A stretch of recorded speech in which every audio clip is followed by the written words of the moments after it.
Chapter 1. A Million Years. Emergence. Only half an hour left. There are merely 30 more minutes until the completion of the million-year disciple recruitment task issued by the system. In the boundless abyss of the void, within a turbulent space woven by the laws of the great Tao, a black-haired man clad in dark robes hovered on the shattered pathways of the Tao, gazing into the depths of the void. Behind him lay countless dark purple spatial lines, coalesced from the chaotic flow of time and space. This place is the ancient tomb of the wild. A million years ago, Qin Yuan traversed to this realm, initially believing he could utilize the system to vanquish saints and trample upon emperors. However, upon activating the disciple fortune system, the first task assigned was to recruit disciples for a million years before he could emerge. The ancient tomb of the wild is a space woven from various forces, including chaotic flows of space, laws of the great Tao, the essence of Tao patterns, the primal energies of all things, and the primordial purple Qi. Today marks the final half hour of Qin Yuan's million-year disciple recruitment. Once this half hour elapses, he would be able to emerge. As he felt the passage of time, a word that had been pent up in Qin Yuan's heart for a full million years finally escaped his lips. Damn, just a solitary word. Yet it sent ripples throughout the entire ancient tomb of the wild, and the shattered Tao patterns beneath his feet flickered in and out of visibility. Observing the spatial rupture he had caused, Qin Yuan exhibited no surprise. Instead, he shook his head. Everything in the ancient tomb of the wild was admirable: the various powers of laws, the essence of Tao patterns, the primordial purple Qi, and so forth, but the most ubiquitous element, spiritual energy, was conspicuously absent. He had inquired with the system and learned that spiritual energy was deemed unworthy of existence in the ancient tomb of the wild. This absence rendered Qin Yuan's cultivation somewhat peculiar. For instance, his soul power had reached an unfathomable level under the infusion of the primal energies of all things and the essence of Tao patterns over the million years. Moreover, his mastery of various formidable laws was impressive. However, the lack of spiritual energy had confined Qin Yuan's cultivation to the Qi induction realm. Yet that was the extent of it. As for cultivation ranks, such matters had become entirely insignificant to Qin Yuan. For in this Qi induction realm, he could instantaneously defeat an emperor. I'm about to emerge. I must admit, I do miss my disciples a bit. Gazing at the fragmented temporal breach, Qin Yuan silently counted down the final moments. As thoughts of his disciples crossed his mind, a faint smile crept across his face. During the million years spent in the ancient tomb of the wild, the initial phase was indeed arduous, but this realm connected to various spatial points across lesser dimensions. They would activate randomly.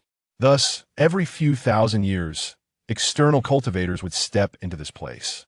For practitioners, this locale was akin to a treasure trove. With just a slight exertion of his powers, Qin Yuan became known as the master of the tomb among the myriad worlds, celebrated for possessing unparalleled might. Nevertheless, he did not neglect the system task. Throughout this million years, he had recruited no fewer than 800 disciples. All had passed through the system's stringent selection, and Qin Yuan was thoroughly satisfied with each of them. He had repaired supreme bones for his disciples, enhanced their dual pupils, and bestowed upon them the essence of ultimate pills, the origins of swords, and various top-tier techniques. Eventually, he even began to accept any being capable of attaining consciousness but flora, fauna, or even other sentient races as his disciples. In summary, the more disciples, the better. After all, upon his emergence, he would rely upon the foundations laid by these disciples to exert his influence. Crack! The sound of space fracturing resonated in Qin Yuan's ears. As he beheld the widening breach, a grin nearly reached his ears. Finally, I shall emerge. Previously, due to system constraints, even if the spatial breach opened, he could not depart. However, now that the million-year task was complete, he took a deep breath and stepped forward. As he entered the spatial passage, his figure vanished without a trace. Behind him, only the ripples of the great Tao's engravings remained. Isn't this the Beastmaster Mountains? How could a Qi induction realm individual be here? Judging by his bone structure, he appears to be around 20. Has he fainted? Should we notify the Grand Elder? In the Nine Xian realm, within the regional district, deep within the Beastmaster Mountains, an endless expanse of mountains stretched beyond sight. A few disciples clad in the azure robes of the Qin Yuan sword sect curiously encircled a black-haired man in dark robes, who lay on the grass. This man possessed striking features, captivating the attention of the female disciples among them. "Leave 2 disciples behind, I will inform the Grand Elder," one disciple proposed. After he departed, Qin Yuan slowly opened his eyes, and in an instant, stars seemed to swirl within, imbued with boundless power. So, this is spiritual energy? Rising unhurriedly, Qin Yuan sensed the thin spiritual energy and shook his head. No wonder such a thing was absent in the ancient tomb of the wild. Was this meant for cultivation? Casting a glance at the 2 remaining female disciples, he found their bone structures and appearances rather ordinary, far inferior to the female disciples he had previously accepted. However, the sex emblem embroidered on their garments sparked a flicker of contemplation within him. Cloud patterns delicately wound around a smoothly contoured azure sword, its brilliance subtly concealed. The intricate design was reminiscent of one he had crafted for a disciple named Li Qingyun 3,000 years prior. "Li Qingyun, are you familiar with him?" Qin Yuan inquired, observing the 2 women. Upon hearing this, their expressions shifted slightly. "Outsider, do not utter the name of our Qin Yuan sword sect's ancestral master," one of the female disciples quickly admonished. "The ancestral master of the Qin Yuan sword sect?" As Qin Yuan contemplated, the system task abruptly activated. Ding! A new system task has been triggered. Due to the host completion of the million-year recruitment task, a critical reward is now unlocked. Meeting with disciples will yield corresponding system rewards. The stronger the disciple, the greater the rewards for the host. Current task triggered. Encounter with disciple Li Qingyun. "At last, I shall see my old proc." With a smile gracing his face, Qin Yuan regarded the new task. "Young friend, you are currently within the territory of our Qin Yuan sword sect's Beastmaster Mountains. Though I do not know how you arrived, since you are within our jurisdiction. From here on, you will accompany us, and we shall ensure your safety until you leave the Beastmaster Mountains." At that moment, an elder clad in azure robes approached Qin Yuan. Such courtesy? Qin Yuan scrutinized the Grand Elder of the Qin Yuan sword sect, taken aback. "Our sect members uphold the sect's principles. Even ordinary cultivators deserve equal treatment," the Grand Elder of the Qin Yuan sword sect replied with a smile. "Young friend, our Qin Yuan sect's reputation is renowned far and wide. Are you unaware?" Qin Yuan met the elder's eager gaze and shook his head indifferently. "I have not heard of it at all." The Grand Elder of the Qin Yuan sword sect. Chapter 2. "So, young friend, you're not simple. In the Beastmaster Mountains, amidst the forest path. So, you intend to venture deeper to slay the 7th-tier Qingming swordman beast?" In a fleeting thought, Qin Yuan comprehended the entirety of the Beastmaster Mountains. Indeed, there resided a formidable magical beast. However, this beast's rank was not 7th tier, but rather an unequivocal 8th tier. 8th tier, equivalent to the pinnacle of human cultivators at the Purple Mansion stage. The cultivation ranks ascend from low to high, beginning with the Qi Induction realm, followed by the Foundation Establishment realm, the Postnatal realm, and the Innate realm. Upon reaching the Innate stage, one may commence the Spirit Surge. Once the Spirit Surge is completed, one enters the Spirit Surge realm, followed by the Ascended Spirit realm, and above that lies the Divine Concealment realm. Cultivators in the Divine Concealment realm correspond to magical beasts of the 7th tier. Beyond the Divine Concealment realm is the Purple Mansion, and upon perfecting the Purple Mansion, one can ascend to the Nascent Spirit realm. Upon achieving perfection in the Nascent Spirit realm, one may enter the Void Spirit realm, and further beyond lies the Void realm, culminating in the attainment of the Void realm. After achieving perfection in the Void realm, one must undergo the Divine Tribulation to enter the Divine Tribulation realm. Above the Divine Tribulation realm lies the realm of Supreme Beings, the Supreme Realm. Currently, the Grand Elder of the Qin Yuan Sword Sect was at the initial stage of the Purple Mansion realm, his strength rather average. Qin Yuan had made his assessment. Indeed, young friend, rest assured, I possess the cultivation of the second layer of the Purple Mansion realm. Slaying a seventh-tier magical beast is but a trifling task. The Grand Elder of the Qin Yuan sword sect stroked his beard, brimming with confidence. He continued, however, I must say, young friend, your celestial features are quite pronounced, and there is an aura of starlight about you. What do you say? Would you like to become a disciple of our Qin Yuan sword sect? Become a disciple of your Qin Yuan sword sect? Qin Yuan raised an eyebrow, sensing an ulterior motive. Indeed, the Grand Elder coaxed gently, adding, should you exhibit exceptional talent, you may even catch the eye of the sect leader and become an inner sect disciple, thus having the opportunity to receive guidance from our ancestral master. As he spoke, reverence and aspiration shone in his eyes. Pray tell, what is the cultivation level of your esteemed supreme elder of the Qin Yuan sect? A hint of curiosity crept into Qin Yuan's voice. Surely, he must have reached the supreme realm by now, no? Ha cough cough cough. Upon hearing Qin Yuan's words, the Grand Elder erupted into a fit of violent coughing. With a slight twitch of his lips, he gazed at Qin Yuan and said, young friend, the supreme realm is a level we dare not even imagine. Even if our supreme elder possesses remarkable talent, it is unlikely he has attained the supreme realm. Not at the supreme realm. Qin Yuan's brow furrowed slightly. Then is it the divine calamity realm? Cough, cough, cough. No. The Voidong realm? Ah, nearly there. 6 months ago, I encountered the supreme elder. He is at the half-step Voidong. So weak. Looking at Qin Yuan's incredulous expression, the Grand Elder nearly lost his composure.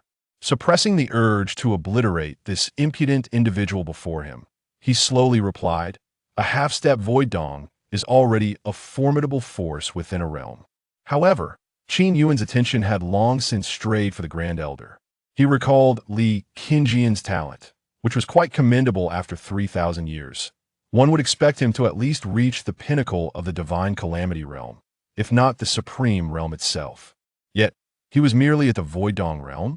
Where had all that cultivation gone? Half a day later, within a naturally formed gorge, the dark entrance loomed before the group. This is the lair of the Qingming sword-mane beast. Once I slay it and acquire its 7th-tier magic crystal, we can return to the Qin Yuan sect. The Grand Elder confidently brushed his sleeve. With a determined leap, he soared towards the inky cavern, purple light trailing in his wake. Behind him, a dozen disciples gazed on with envious eyes. When will we ever reach the Grand Elder's level?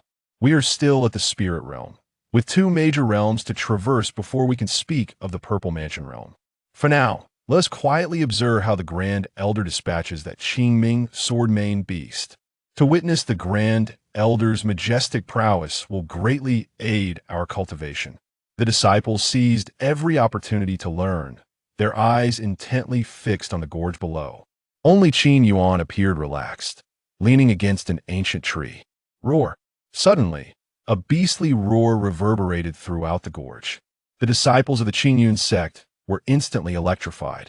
The Grand Elder must be engaged. Listen, that's the wail of the Qingming sword-mane beast. Indeed, the Grand Elder should be able to dispatch that magic beast within the span of a single incense stick. Wrong. I wager half a quarter of an hour. Just as their words faded, the entire gorge erupted into chaos once more.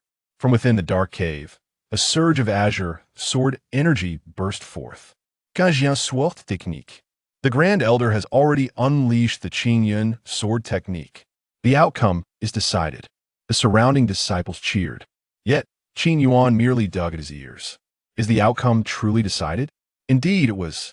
In the next moment, the Grand Elder of the Qin Yuan sword sect shot forth from the cave like a streak of purple light. However, he bore several visible wounds. Run.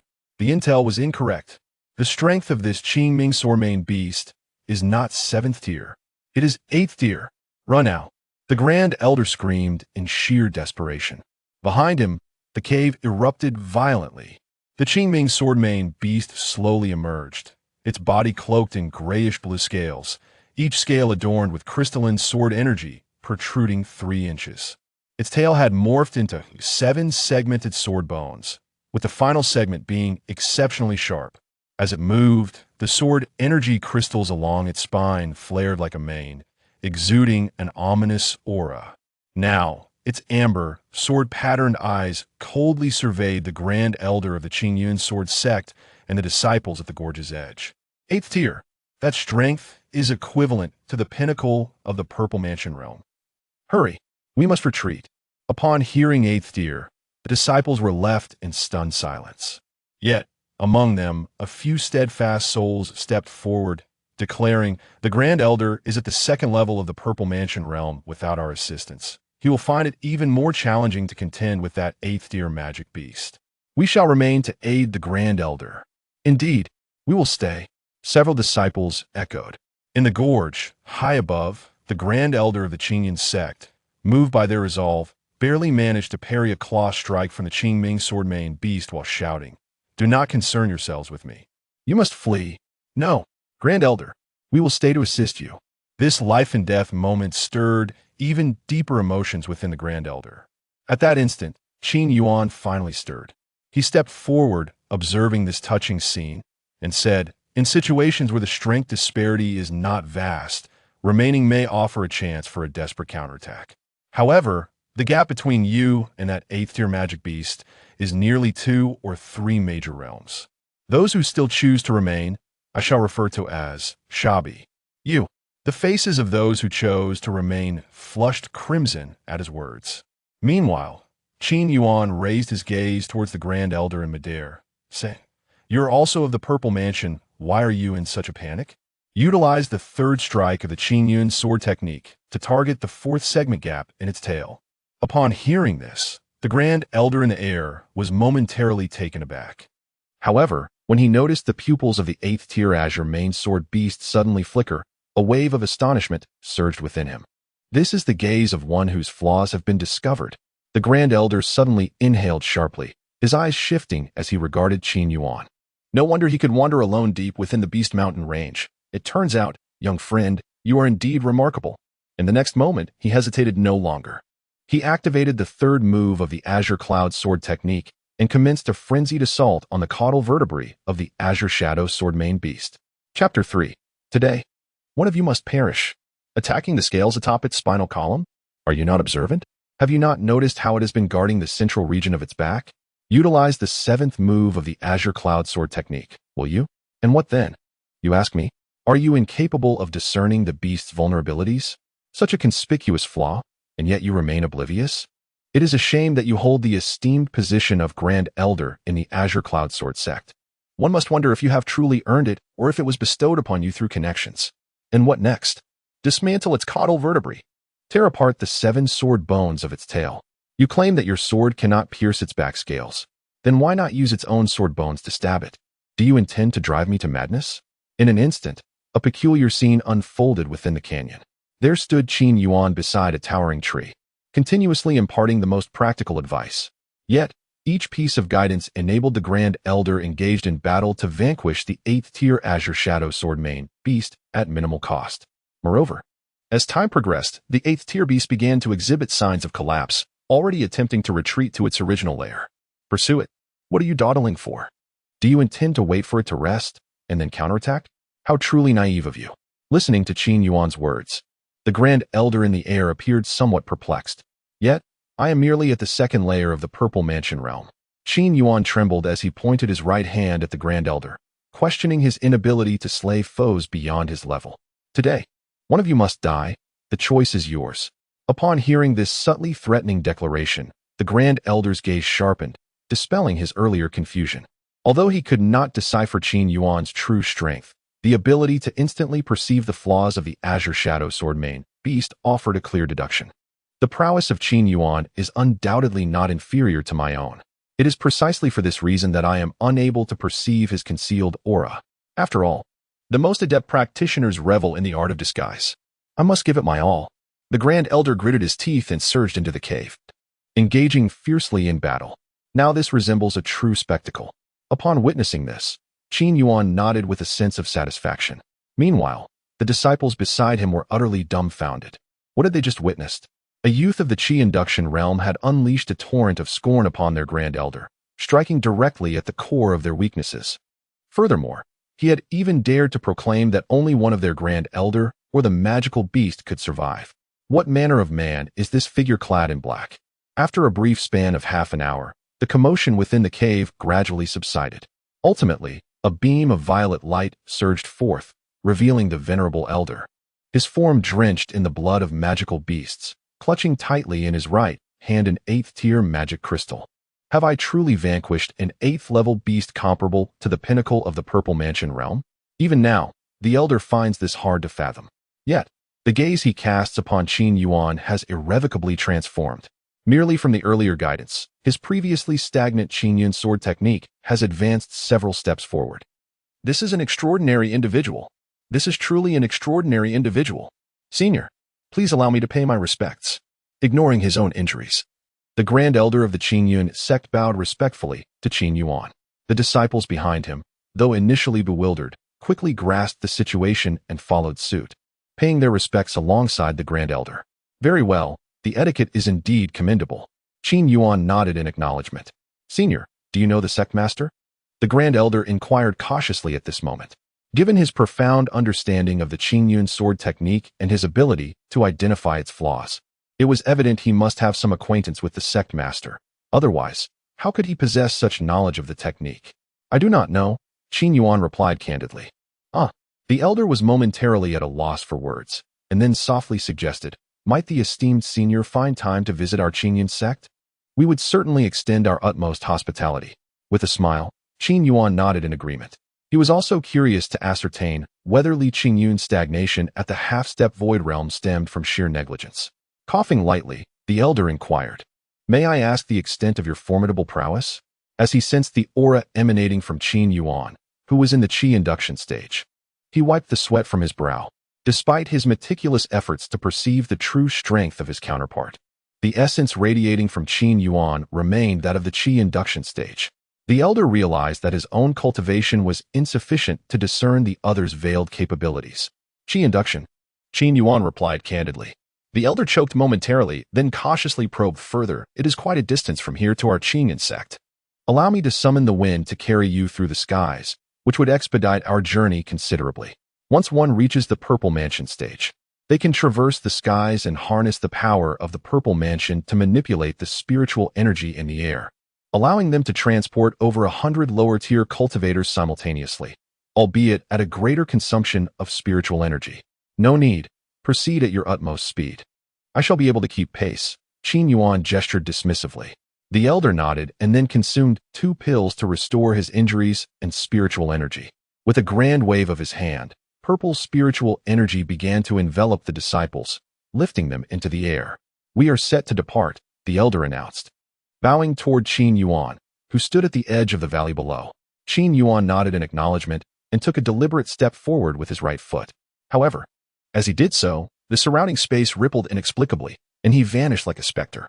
When he reappeared, he stood in mid-air, hands clasped behind his back, facing the elder. Is this the realm of anger? The Grand Elder's lips twitched violently as he contracted the space, manipulating the dimensions. This is indeed the realm above the void. A formidable power. This individual is indeed a formidable expert from the realm of illusion. Subsequently, the esteemed elder of the Qin Yuan sword sect realized that no matter how he hastened his pace, the other party could effortlessly keep up with him. To think he claims to be merely at the Qi refinement stage? Truly, the thoughts of the enlightened differ vastly from those of ordinary people. Half a day later, the Qin Yuan sect is nestled within the mountains of the central region of the Ninexian realm, where spiritual energy is most concentrated. Here, 79 sword peaks stand majestically, with countless disciples traversing the floating jade steps, ceaselessly in motion. Occasionally, the resonant sound of sword energy can be heard echoing throughout the area. At this moment, within the grand hall of the sect, Qin Yuan is seated prominently at the head of the hall, facing Li Feng, the sect master of Qin Yuan sect, who has just finished listening to the elder's narration. Upon concluding, Li Feng immediately rises and approaches Qin Yuan, cupping his hands in respect, and inquires, Senior, do you know the ancestor? Indeed, Qin Yuan replies with a smile. Where is that young fellow now? At these words, Li Feng's pupils flicker slightly. He swallows hard and responds. The ancestor is currently in seclusion within the Sword Tomb's secret realm, striving to break through to the void realm. I shall notify the ancestor immediately. May I ask for your esteemed name? Qin Yuan. Chapter 4. Paying respects to the master. Qin Yuan sect, Sword Tomb's secret realm. Here lies a small realm, imbued with an extraordinary richness of spiritual energy. Surrounding it is a veil of ethereal mist, swirling with an almost tangible essence of vitality. The undulating mountains rise majestically, their peaks resembling colossal dragons standing sentinel. The Sword Tomb's secret domain proclaims itself a world unto its own. This is the very foundation upon which the Qin Yuan sect was established. It is a realm into which ordinary individuals cannot even hope to tread. Presently, at the pinnacle of the sword's edge, only two figures are seated before one another. On the left is a middle-aged man clad in a blue robe, while on the right sits an elder. However, the elder's gaze towards the man is imbued with a profound respect. Qin Yuan Patriarch. The toll that battle 5 centuries ago has taken on your foundation is indeed immense. Otherwise, with your innate talent, you would have reached the void realm long ago. The blue-robed elder's voice is deep, his fists clenched, fire igniting in his eyes. Had it not been for my burden, you would have surely. Enough. Do not blame yourself, Li Qin Yuan interjected, waving his hand dismissively. As of now, I stand but half a step away from the void realm. Upon uttering these words, a fierce determination flickered across his face. Once I enter the void realm, I shall undoubtedly return to exact vengeance upon the Qin sect. Patriarch. It is said that the supreme leader of the Qin sect entered the void realm a century ago, and after 100 years of cultivation, he has likely ascended to the 3rd layer of the void realm, the blue-robed elder stated through gritted teeth. Only the 3rd layer? Even if he were at the 9th layer, I would still confront him. Li Qin Yuan sneered. My master once advised me that if one must fight, one should face those even more formidable than oneself. The blue-robed elder swallowed hard, having heard many tales of this illustrious master from the patriarch. Though he remained unaware of the master's name or origins, the patriarch remained silent, and they dared not inquire further. At that moment, the jade pendant at the waist of the elder in the azure robe swayed slightly. Ancestor, it is Feng seeking an audience. The elder turned his gaze towards Li Qin Yuan, whom Li Qin Yuan nodded. After a brief pause, a spatial fold materialized, and Li Feng appeared atop the mountain within the Sword Tomb's secret realm. I pay my respects to the supreme ancestor and the esteemed elder. Li Feng greeted the two with a respectful bow. What brings you here? Inquired the elder in the azure robe as he stroked his beard. It is as follows. Within the Beastmaster mountain range, our leading elder discovered a formidable individual. Li Feng succinctly recounted the events that transpired in the Beastmaster mountain range. Are you suggesting that a being likely at the Void Realm is currently a guest in our Qin Yuan sect? The elder in the azure robe exclaimed in astonishment. A Void Realm powerhouse in this territory is a figure of immense significance, comparable to a titan in any locale. One must tread carefully and cultivate a cordial relationship. At the very least, did you just mention that he offered guidance to the Grand Elder in the Warcraft Mountains? How did he impart such wisdom? At this moment, Li Qin Yuan's voice suddenly resonated. In an instant, he appeared before Li Feng. The approach of this eminent figure from the cave Void Realm was rather peculiar, presenting an air of discontent akin to that of Li Feng, who cleared his throat twice, wearing a look of frustration. He even uttered a few scornful remarks. Li Qin Yuan quickly interjected, affirming, indeed, the ancestor is correct. It is precisely this manner. Li Feng nodded vigorously. Meanwhile, Li Qin Yuan's breathing grew increasingly rapid, and his tone intensified as he inquired, did this esteemed individual reveal his name? I had inquired about the name of this sage, Li Feng replied earnestly, directing his gaze towards Li Qin Yuan. He said his name is Qin Yuan. Boom. In that fleeting moment, Li Qin Yuan felt as though his mind had been struck by an immense force, akin to a colossal grindstone. No longer did he hesitate. He tore through the spatial ripples of the Sword Tomb's secret realm, vanishing without a trace in an instant. What has the ancestor done? Li Feng was left utterly dumbfounded. The ancestor had always been composed, yet this recent display left him bewildered. Could it be that, beside them, the Grand Elder's pupils suddenly trembled twice? As though a realization struck him, he promptly inquired, have you treated that esteemed individual with the utmost respect? Do not dare to neglect him. Rest assured, Grand Elder, our entire sect has adhered to the ancestor's teachings without any negligence. Li Feng swallowed hard. Who is this esteemed individual? At present, I cannot say for certain. Come to the Great Hall, the Grand Elder solemnly replied. With that, He led Li Feng away from the Sword Tomb's secret realm. Meanwhile, at the apex of the Qin Yuan sword sect, within the Grand Hall, a considerable number of disciples have gathered here, including those from external sects, internal sects, and other esteemed elders. They have all come, without exception, to pay their respects to the master.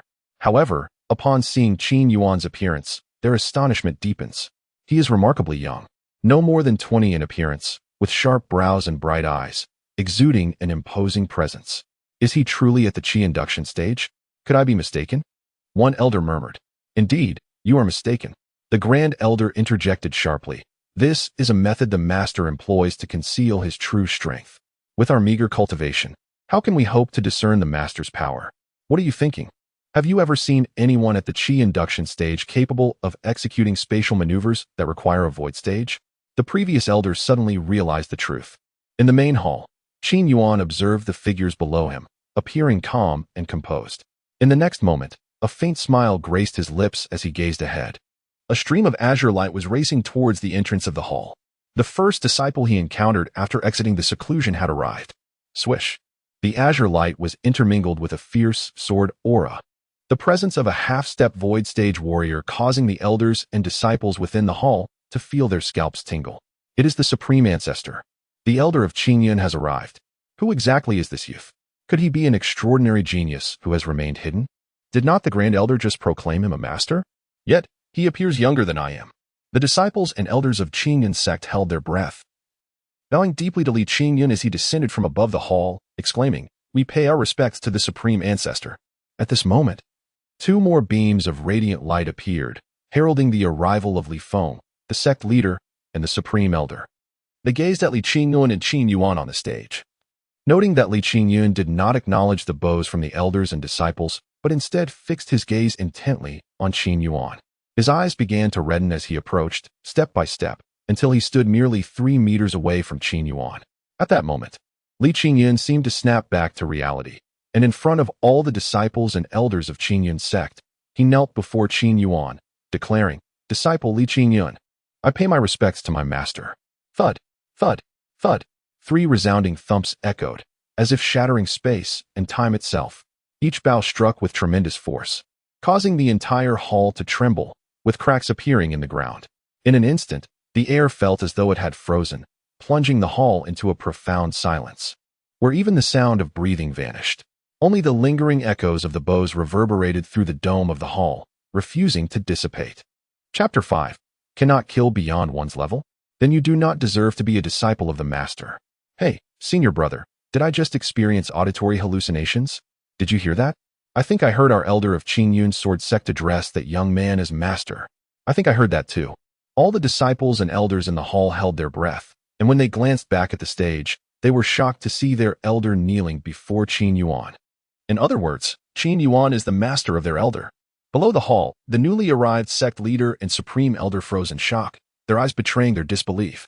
Even as they witnessed their elders kneeling, their own internal energies became momentarily chaotic. "Rise," Qin Yuan said, gazing at Li Qin Yuan, although his appearance had changed somewhat.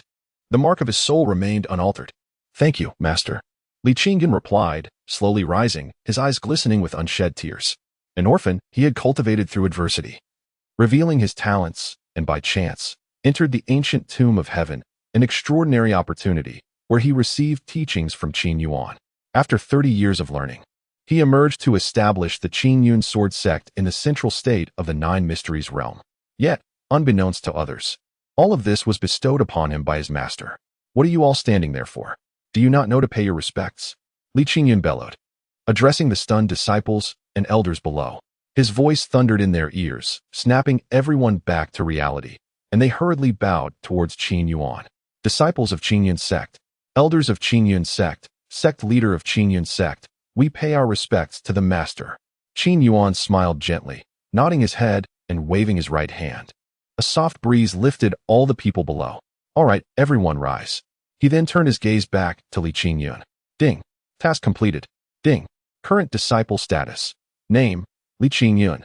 Age, 3,100 years. Strength, half-step void stage. Root, Azure Luo sword embryo. Broken. Can break through to the divine tribulation stage at its peak, but cannot go beyond that. Ding. Based on this disciple's performance since leaving the master, cultivation, fortuitous encounters, number of enemies slain, and other comprehensive factors, this disciple can provide the host with 5 billion points of fortune. Note: fortune points can directly enhance one's cultivation or be used to elevate another's cultivation, depending on their realm, and can be exchanged for cultivation techniques, roots, etc. 5 billion disciple fortune points. Not too little, not too much. After all, it previously required 10 billion fortune points to exchange for a holy level technique in the ancient tomb.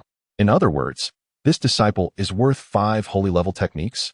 Qin Yuan exhaled softly, his gaze fixed on Qin Yuan, and he spoke gently. Qin Yuan, tell me, how did your azure luo sword embryo become broken?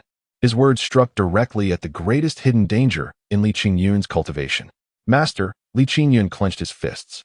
The azure luo sword embryo I entrusted to you was theoretically capable of allowing you to reach the supreme level within 3,000 years. Even if you did not achieve the supreme level, you should at least possess the strength of a half-step supreme.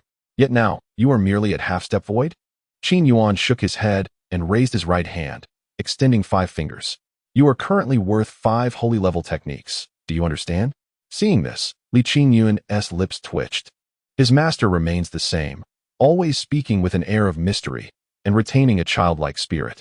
Truly worthy of being my master. Qin Yuan wanted to explain, but found himself overwhelmed with emotions, momentarily unsure of how to start. Old man, you come over here. Qin Yuan gestured towards the supreme elder beside the sect leader. You possess a trace of the origin of the azure luo sword embryo within you. You should be aware. The supreme elder's pupils trembled, and without hesitation, he rushed to the main hall. Senior, it is as follows. 500 years ago, I embarked on a quest with the venerable ancestor Qin Yuan to seek out a mystical herb known as the 9 transmutation sword heart grass. However, upon acquiring this divine herb, we fell victim to a treacherous scheme orchestrated by the esteemed Qin sect, the most formidable sect in the Central Plains. At that time, ancestor Qin Yuan had already reached the threshold of the half-step void realm, yet their sect dispatched 2 supreme elders alongside their sect leader.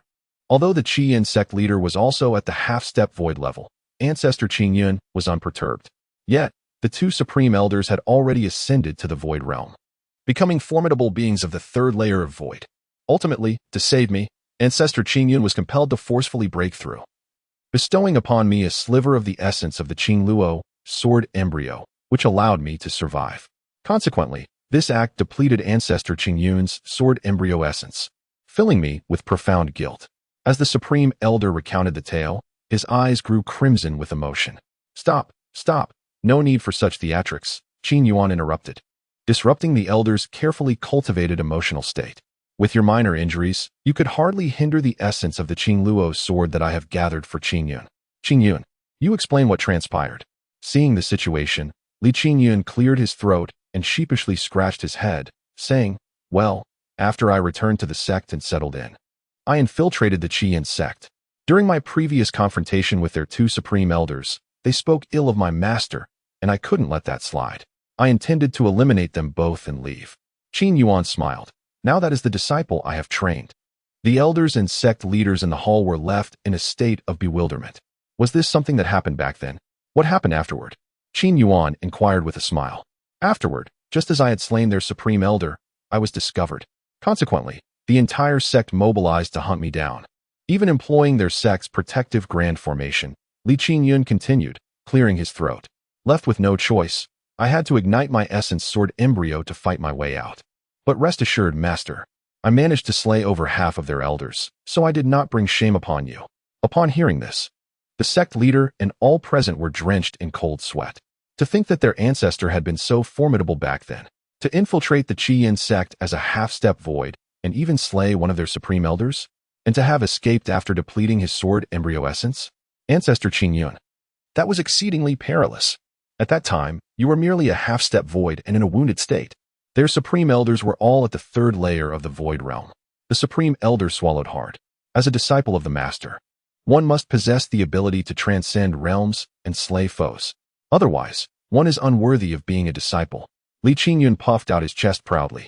I take great pride in being a disciple of my master. Chapter 6. Let us first ascend to the void realm. Well done. Now that's the spirit of my disciple. Qin Yuan rose from his seat and approached Li Qingyun. I always wondered why your strength was so lacking. Fear not. Now that I have emerged from seclusion, I shall reclaim your honor. However, you, my dear disciple, are still somewhat insufficient at the half-step void level. As his words fell, Qin Yuan lifted his right hand and gently rested it upon Li Qingyun's shoulder. In an instant, the essence of the great Tao began to flow, as if the profound forces of creation were permeating the void. A radiant light burst forth from the tips of Qin Yuan's fingers, shimmering like the stars and embodying unparalleled might. Within it was the purest essence of the Qi Luo sword embryo, capable of rending the heavens and reshaping the cosmos. Li Qingyun felt a warm current spreading throughout his entire being, nurturing him like a gentle spring rain. At that moment, all his hidden injuries vanished without a trace. Even the tiniest of meridians blossomed with newfound vitality. As Li Qingyun carefully sensed this transformation, he was astonished to find that the Qin Luo sword embryo had returned to its pristine state. Within the sword embryo, a glimmer of golden light flickered, as if it harbored supreme sword intent. With each flicker, he felt the sword intent within him solidifying further. Moreover, with each breath he took, the spiritual energy within a 100-mile radius rippled in response. Tens of thousands of strands of spiritual energy surged toward his body at that moment. After a brief interval, as Li Qingyun surveyed the surrounding space, he discerned the emergence of subtle folds. With a single step, he traversed the cosmos, instantly arriving atop a distant mountain peak. Then, with another step, he returned to the Grand Hall. He had mastered the art of spatial contraction. This is the emblem of a void realm powerhouse. Although upon entering the void divine realm one can initially grasp the power of space, it remains merely a rudimentary application. Only upon becoming a formidable entity within the void realm can one truly claim to have some mastery over the forces of space. The third level of the void realm. After retracting his divine consciousness, Li Qingyun discovered, within the vast emptiness of his sea of consciousness, 3 resplendent celestial bodies shining brilliantly. This is a manifestation of the 3 heavens of the void realm. Beside me, Li Feng, the elder Taishang, and the other disciples of the sect all displayed expressions of astonishment. At this moment, they realized that Qin Yuan's strength and methods likely far exceeded their expectations. Why are you so excited over merely the 3rd heaven? Qin Yuan doused Li Qingyun with cold water. One might mistakenly think you have ascended to the esteemed 3rd heaven. Cough, cough, my master speaks wisely. Li Qingyun's momentary pride vanished without a trace. Below the stage, the eldest elder, who was the first to engage with Qin Yuan, could not help but gasp at the scene before him. This is strikingly reminiscent of the tone with which Qin Yuan previously admonished himself in the valley. Truly, he is a master. Master, now that you have emerged from seclusion, why do you still remain at the Qi gathering realm? Li Qingyun observed his master and spoke softly. Regarding his master's cultivation, the disciples of Qin Yuan were well aware that their esteemed teacher, possessing unparalleled power, seemingly dismissed the path of spiritual energy cultivation. Instead, he directly pursued the fundamental source of the Tao, the maternal Qi of all things, and the primordial purple energy. Hence, there was no tangible manifestation of his cultivation level, which naturally resulted in Qin Yuan remaining at the Qi gathering realm. You have indeed reminded me. As Qin Yuan approached the steps of the Grand Hall, he realized that continually being at the Qi gathering realm would attract some bewildered gazes. Let us ascend to the Dongshu realm first. Within the Grand Hall, all eyes converged upon Qin Yuan, particularly those of the sect leader and elders, who seemed to perceive a strange transformation in this world. So, the ancestral master's teacher is truly at the Qi gathering realm? 9 heavens of the 9 profound. With a graceful flick of his dark sleeve, Qin Yuan's robes danced as if resonating with the void. As he stepped forward, the air beneath his feet rippled like water. Simultaneously, his cultivation soared dramatically, transcending 3 realms from the Qi gathering realm and reaching the postnatal realm. After his second step, his momentum surged further, advancing from the postnatal realm into the innate realm. The 3rd step followed closely, shattering the barrier to the spirit realm beneath his feet like fragile parchment, utterly incapable of resistance. With each step, he ascended to immortality. Qin Yuan's voice harmonized with the rhythm of his steps, and his cultivation continued to rise exponentially. With the 4th step, he entered the spirit ascension realm. The 5th step brought him into the divine abode realm. The 6th step saw him reach the purple mansion realm. All paths converged as his voice resonated like the mighty sound of the Tao, reverberating throughout the grand hall. 7th step, the primordial spirit realm. 8th step, the void spirit realm. Upon the 9th step, his power settled precisely within the first layer of the Dongshu realm.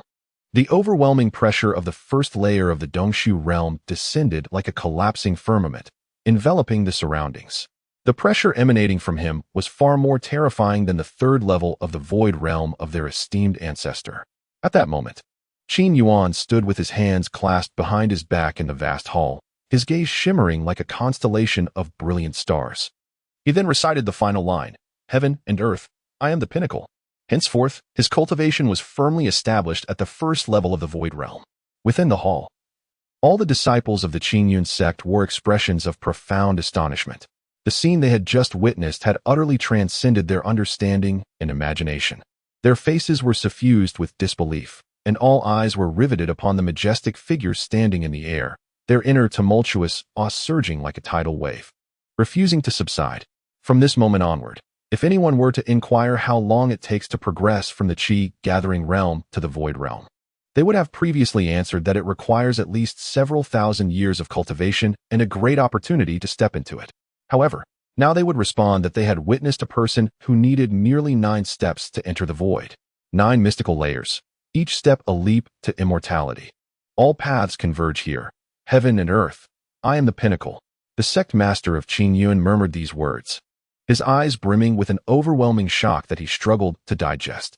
Their reverence for this master of their ancestor deepened immensely. Ding!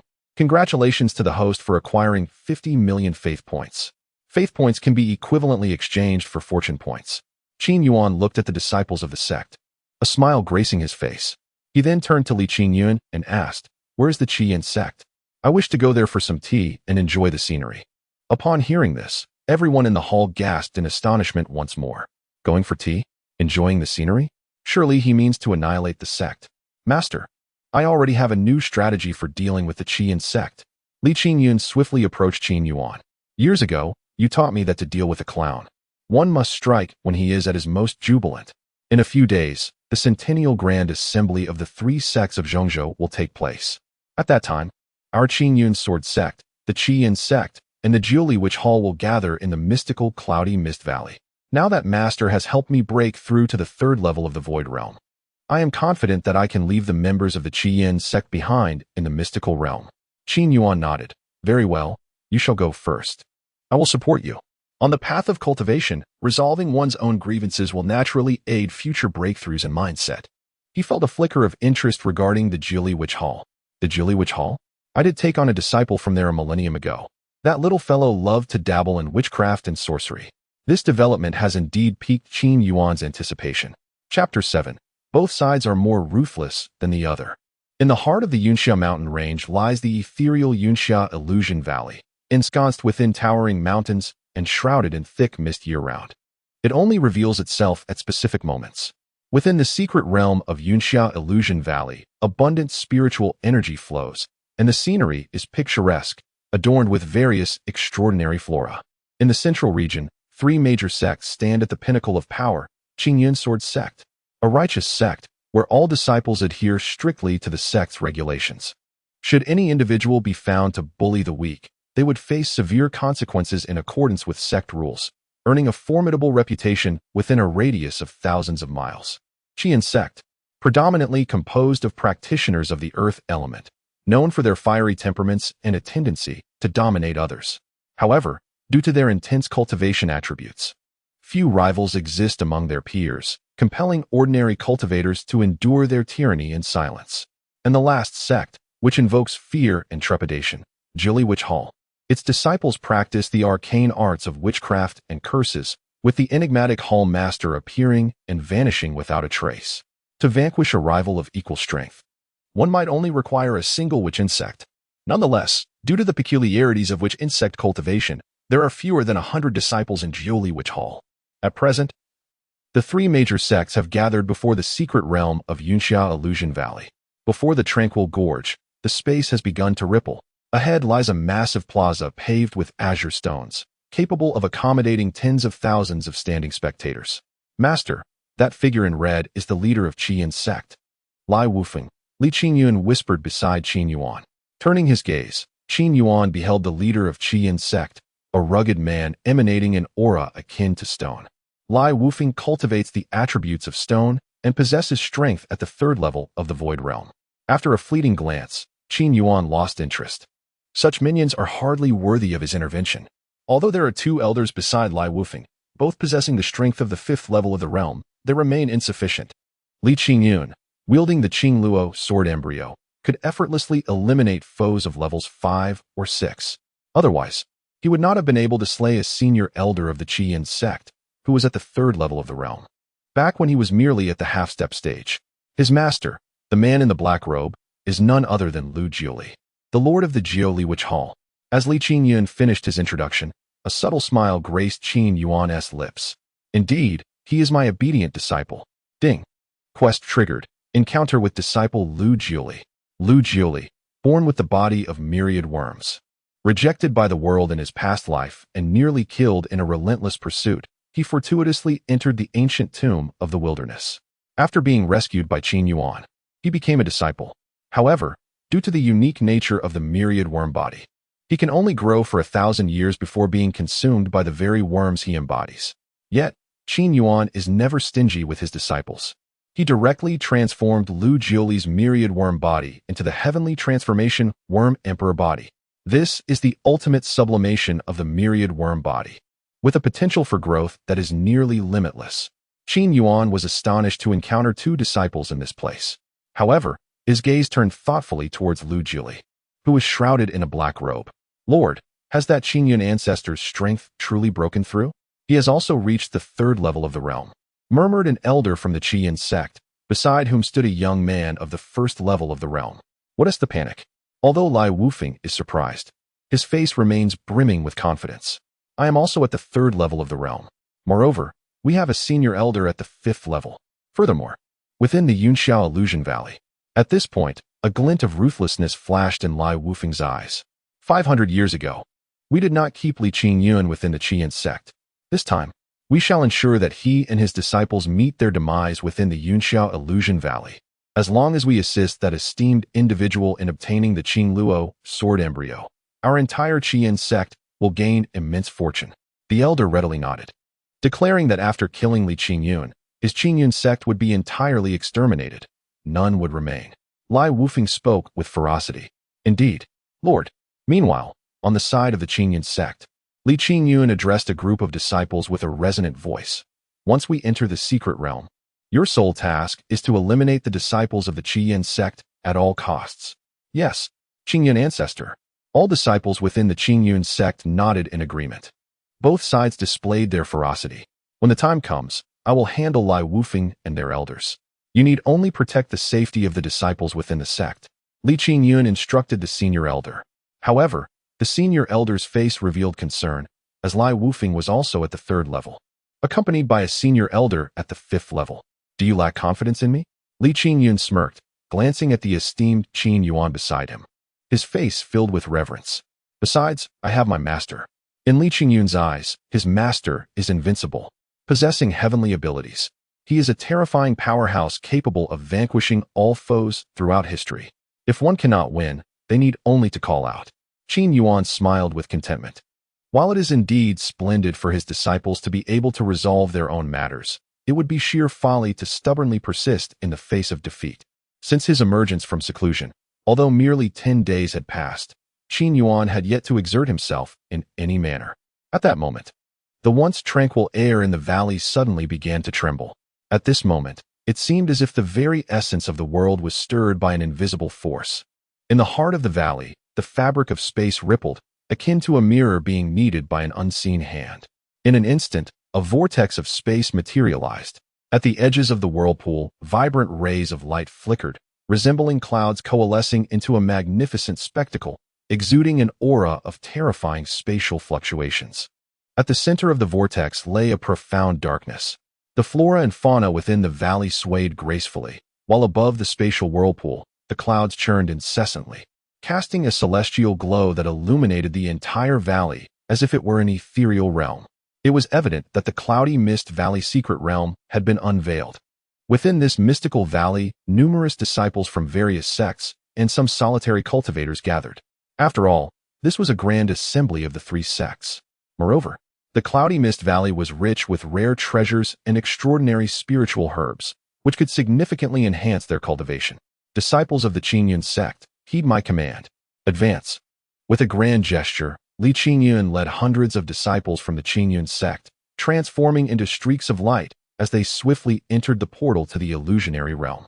On the opposite side, all disciples of the Jiuli Witch Palace, under the guidance of Lu Jiuli, also stepped into the illusion. Observing the throng entering the illusion, the members of the Qi Yin sect remained silent, promptly following Lai Wufeng into the mystical realm.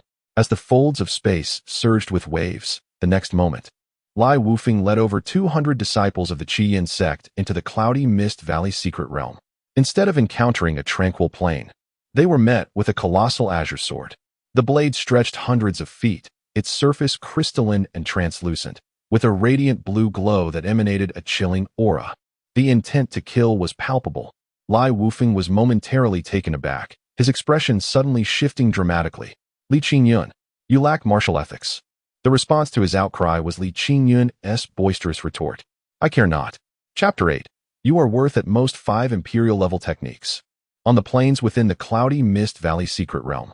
Here, there are still many scattered cultivators who have not ventured into the depths of the mysterious realm in search of opportunities and rare treasures. When they witnessed the sudden action of the ancestral figure from the Qin Yuan sect, they were all left in utter bewilderment. In this moment, the air was filled with the piercing sound of sword energy, cleaving the surroundings into fragments, as if carrying the essence of the azure sword. Without a moment to ponder, Lai Wufeng roared, Stone Shield. The spirit energy of the stone attribute surged violently within him, coalescing into a colossal stone shield that resembled a mountain before him. With a thunderous crash, the very fabric of the secret realm seemed to tremble. Kill. The first stance of the Azure Cloud Sword Technique. The second stance of the Azure Cloud Sword Technique. Meanwhile, the disciples of the Qi Yin sect, still airborne, found themselves encircled by the disciples of the Azure Cloud sect. The sword intent of the Azure Cloud began to envelop the illusory valley plain, plunging the scene into chaos. What was transpiring between the Azure Cloud Sword sect and the Qi Yin sect? No one had a clue as to why they had engaged in battle upon entering the secret realm. You ask me? The scattered cultivators around were utterly bewildered. Even the disciples of the Jiuli Witch Hall were equally perplexed. At this moment, Lu Jiuli, cloaked in black robes, slowly removed his hood. His complexion was slightly pale, and his eyes were exceedingly peculiar, as if countless worms were writhing within. A chilling aura emanated from him, instilling fear in those nearby. However, unbeknownst to others, a character from the ancient language of Li was etched upon his neck. Lu Jiuli's gaze fixated on a man dressed in dark garments amidst the forces of the Azure Cloud Sword sect. Upon recognizing the man's features, his entire body trembled violently. The familiar visage and aura quickened his breath. Master, what is wrong? The eldest disciple, noticing the unusual demeanor of the hall master, stepped forward. No harm done, Lu Jiuli replied, shaking his head. You all wait here. With that, he flew alone towards Qin Yuan. Lu Jiuli, the hall master of Jiuli Witch Hall? What does he want coming towards us? The expressions of the Grand Elder and Elder of the Azure Cloud sect shifted upon noticing Lu Jiuli's approach. Could it be that the Qi Yin sect and Jiuli Witch Hall were in collusion? As their expressions changed, Lu Jiuli had already closed the distance to within 10 meters of Qin Yuan. Gazing upon the familiar face and the comforting aura, he inhaled deeply and knelt before Qin Yuan, proclaiming, Disciple Lu Jiuli pays respects to Master. His trembling voice, though not loud, momentarily halted the fierce battle in the distance. What in the world is happening? The Grand Elder and Elder of the Azure Cloud sect, both tense with anticipation, were utterly stunned upon witnessing Lu Jiuli kneeling before Qin Yuan. In the distance, Qin Yuan, engaged in combat with Lai Wufeng, also shuddered, drawing in a sharp breath. Although his master had mentioned having many senior brothers, he never imagined that the hall master of Jiuli Witch Hall was also a disciple of his master. On the other hand, Qin Yuan looked at Lu Jiuli and shook his head, saying, Rise. I must say, little Li, you still prefer to use your witch puppet form. This single remark unveiled Lu Jiuli's true state. This is all in accordance with Master's teachings. Master once advised me to avoid direct confrontation with enemies when employing witchcraft. Lu Jiuli chuckled, standing up, His cold visage coupled with an eerie laughter sent shivers down the spines of the scattered cultivators and even the elders of the Azure Cloud sect. My true form is in seclusion in the Imperial continent. This is merely a witch puppet with strength around the 5th level of the Dongxi realm. Suppressing his excitement, Lu Jili continued, "And what is the strength of your true form?" Qin Yuan inquired. "Perfected deity, tribulation realm. Half-step, sovereign realm," Lu Jili declared proudly. After eons of time since his departure, he had finally stepped into the half-step sovereign realm. The speed of this cultivation has far surpassed that of his contemporaries. This implies that you are worth at most 5 imperial-level techniques. Qin Yuan silently calculated and coldly remarked, "I initially thought you had reached the pinnacle of supremacy." Cough, cough. "The disciple has brought shame upon his master," Lu Jili coughed lightly. Through their conversation, the nature of their relationship was uncovered. In the distance, in the air, Lai Wufeng was momentarily taken aback. That young man was actually Lu Jili's master? How dare you call anyone young man? In the next instant, a colossal azure sword, infused with an overwhelming fury and accompanied by a torrent of azure sword energy, descended with great force. The sword energy erupted in Li Qingyun's eyes. How dare Lai Wufeng refer to his master so casually? At that moment, his singular resolve was to annihilate him. Crack. Even though Lai Wufeng summoned a stone shield to defend himself, he could not withstand Li Qingyun's furious strike. Crimson blood spewed from Lai Wufeng's mouth. Had it not been for the intervention of the elder of the Qin sect, he would have perished beneath that azure sword energy. "Look, Julie." Qin Yuan gestured towards the ongoing battle involving Li Qingyun. "Li Qingyun, your younger brother by 5,000 years. Upon hearing this, Lu Jili's insect-formed pupils quivered slightly. He then produced the witch insect order from his pocket. His voice, devoid of any emotion, commanded, "All disciples of the Julie Witch Palace, heed my orders. Exterminate every disciple of the Qin sect." Those who could become disciples of the Julie Witch Palace were all formidable individuals. Although they were astonished that the young man in the mysterious robe was the master of their lord, the master's command was sacred. In an instant, over 100 disciples skilled in witchcraft began to prepare their techniques, eager to join the fray. With their involvement, the scene became utterly horrific. The sight of the insects tearing at flesh sent shivers down the spines of the surrounding rogue cultivators. At this moment, Qin Yuan also realized that the system-triggered task could only be completed upon encountering the true entity. This meant that Lu Jili's current witch puppet incarnation was utterly worthless, yielding not even a single point of fortune. "How dare you address me as young man to my master? I swear." First form of the Azure Sword Embryo.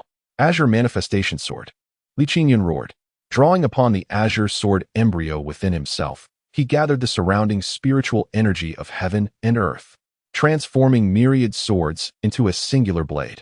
Its emergence was as though countless phenomena were unfolding, rendering reality and illusion indistinguishable.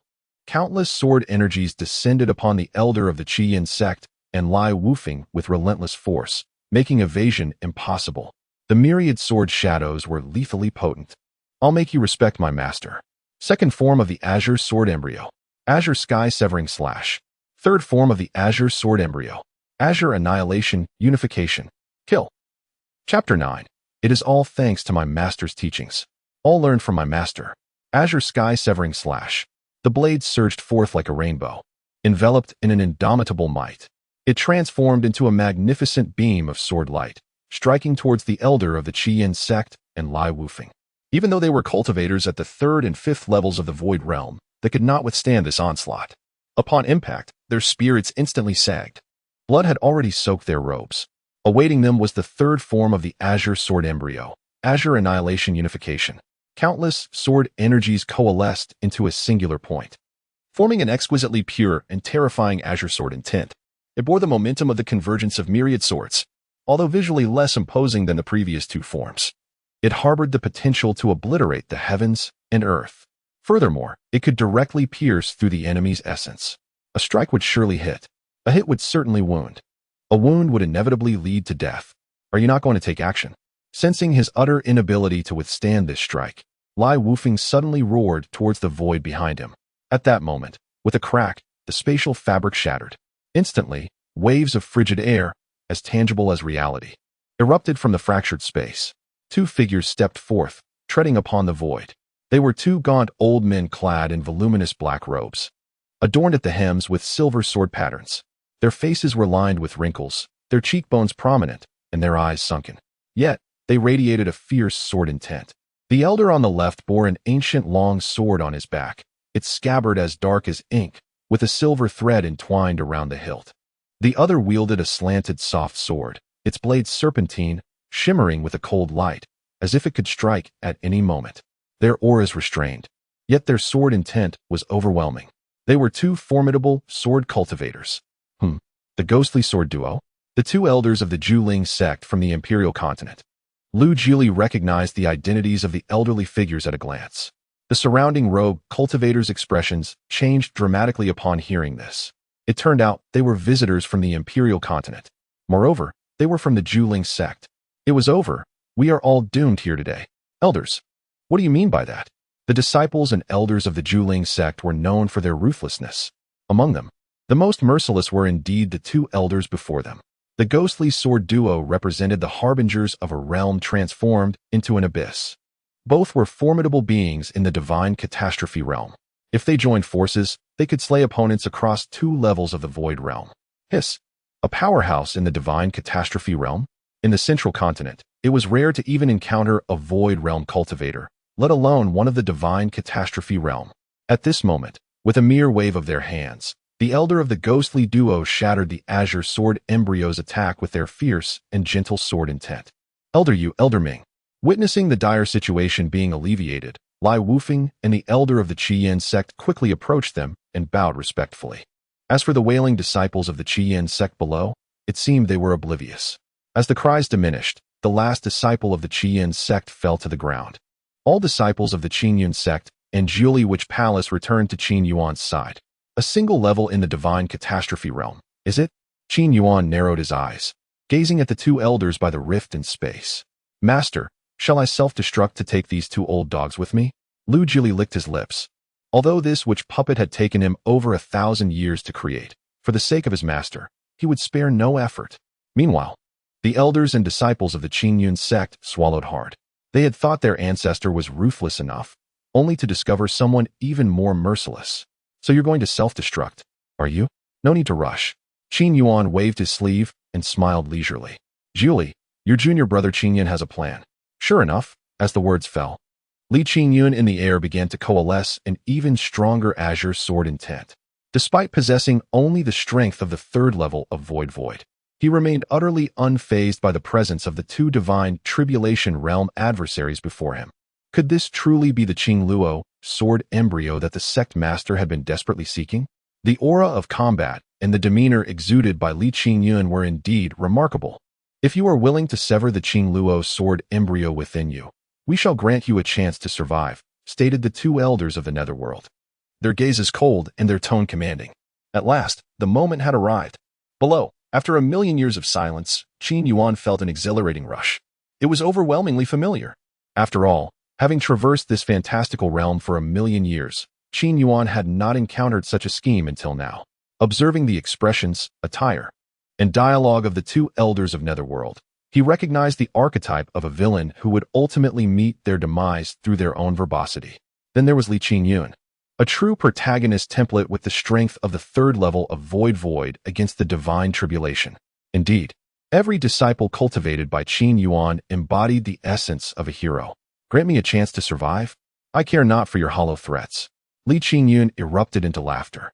Do you two old hounds truly believe that your divine tribulation status guarantees your safety?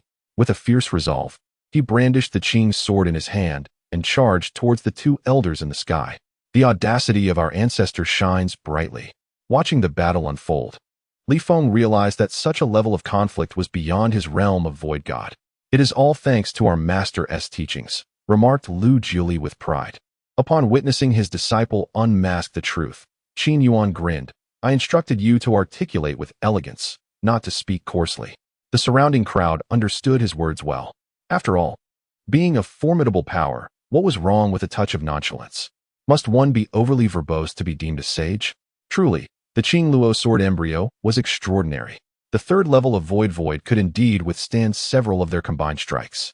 The two elders of Netherworld, employing a harmonious blend of fierce and gentle techniques, found themselves increasingly astonished. Despite bearing injuries, their opponent grew ever more tenacious, even seizing opportunities to counterattack.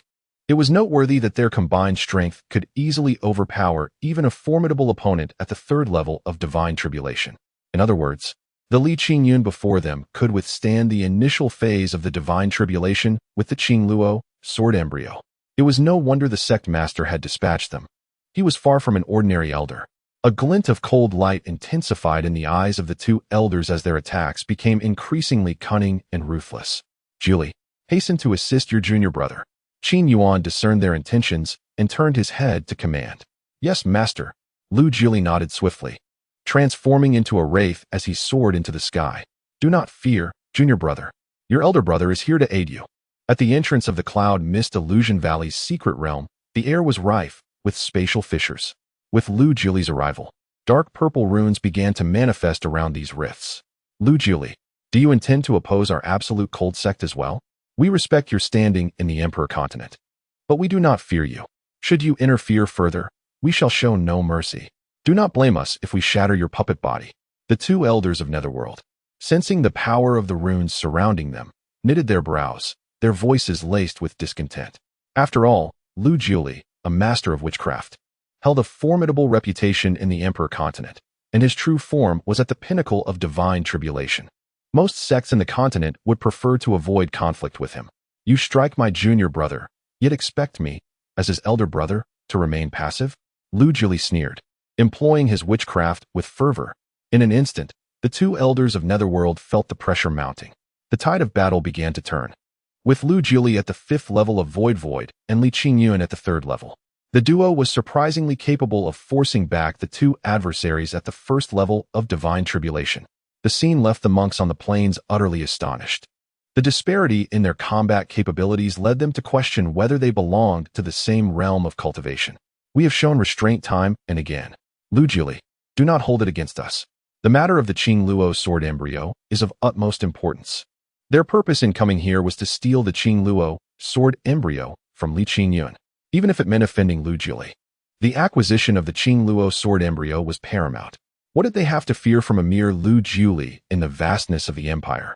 The 10,000 insects devouring soul technique.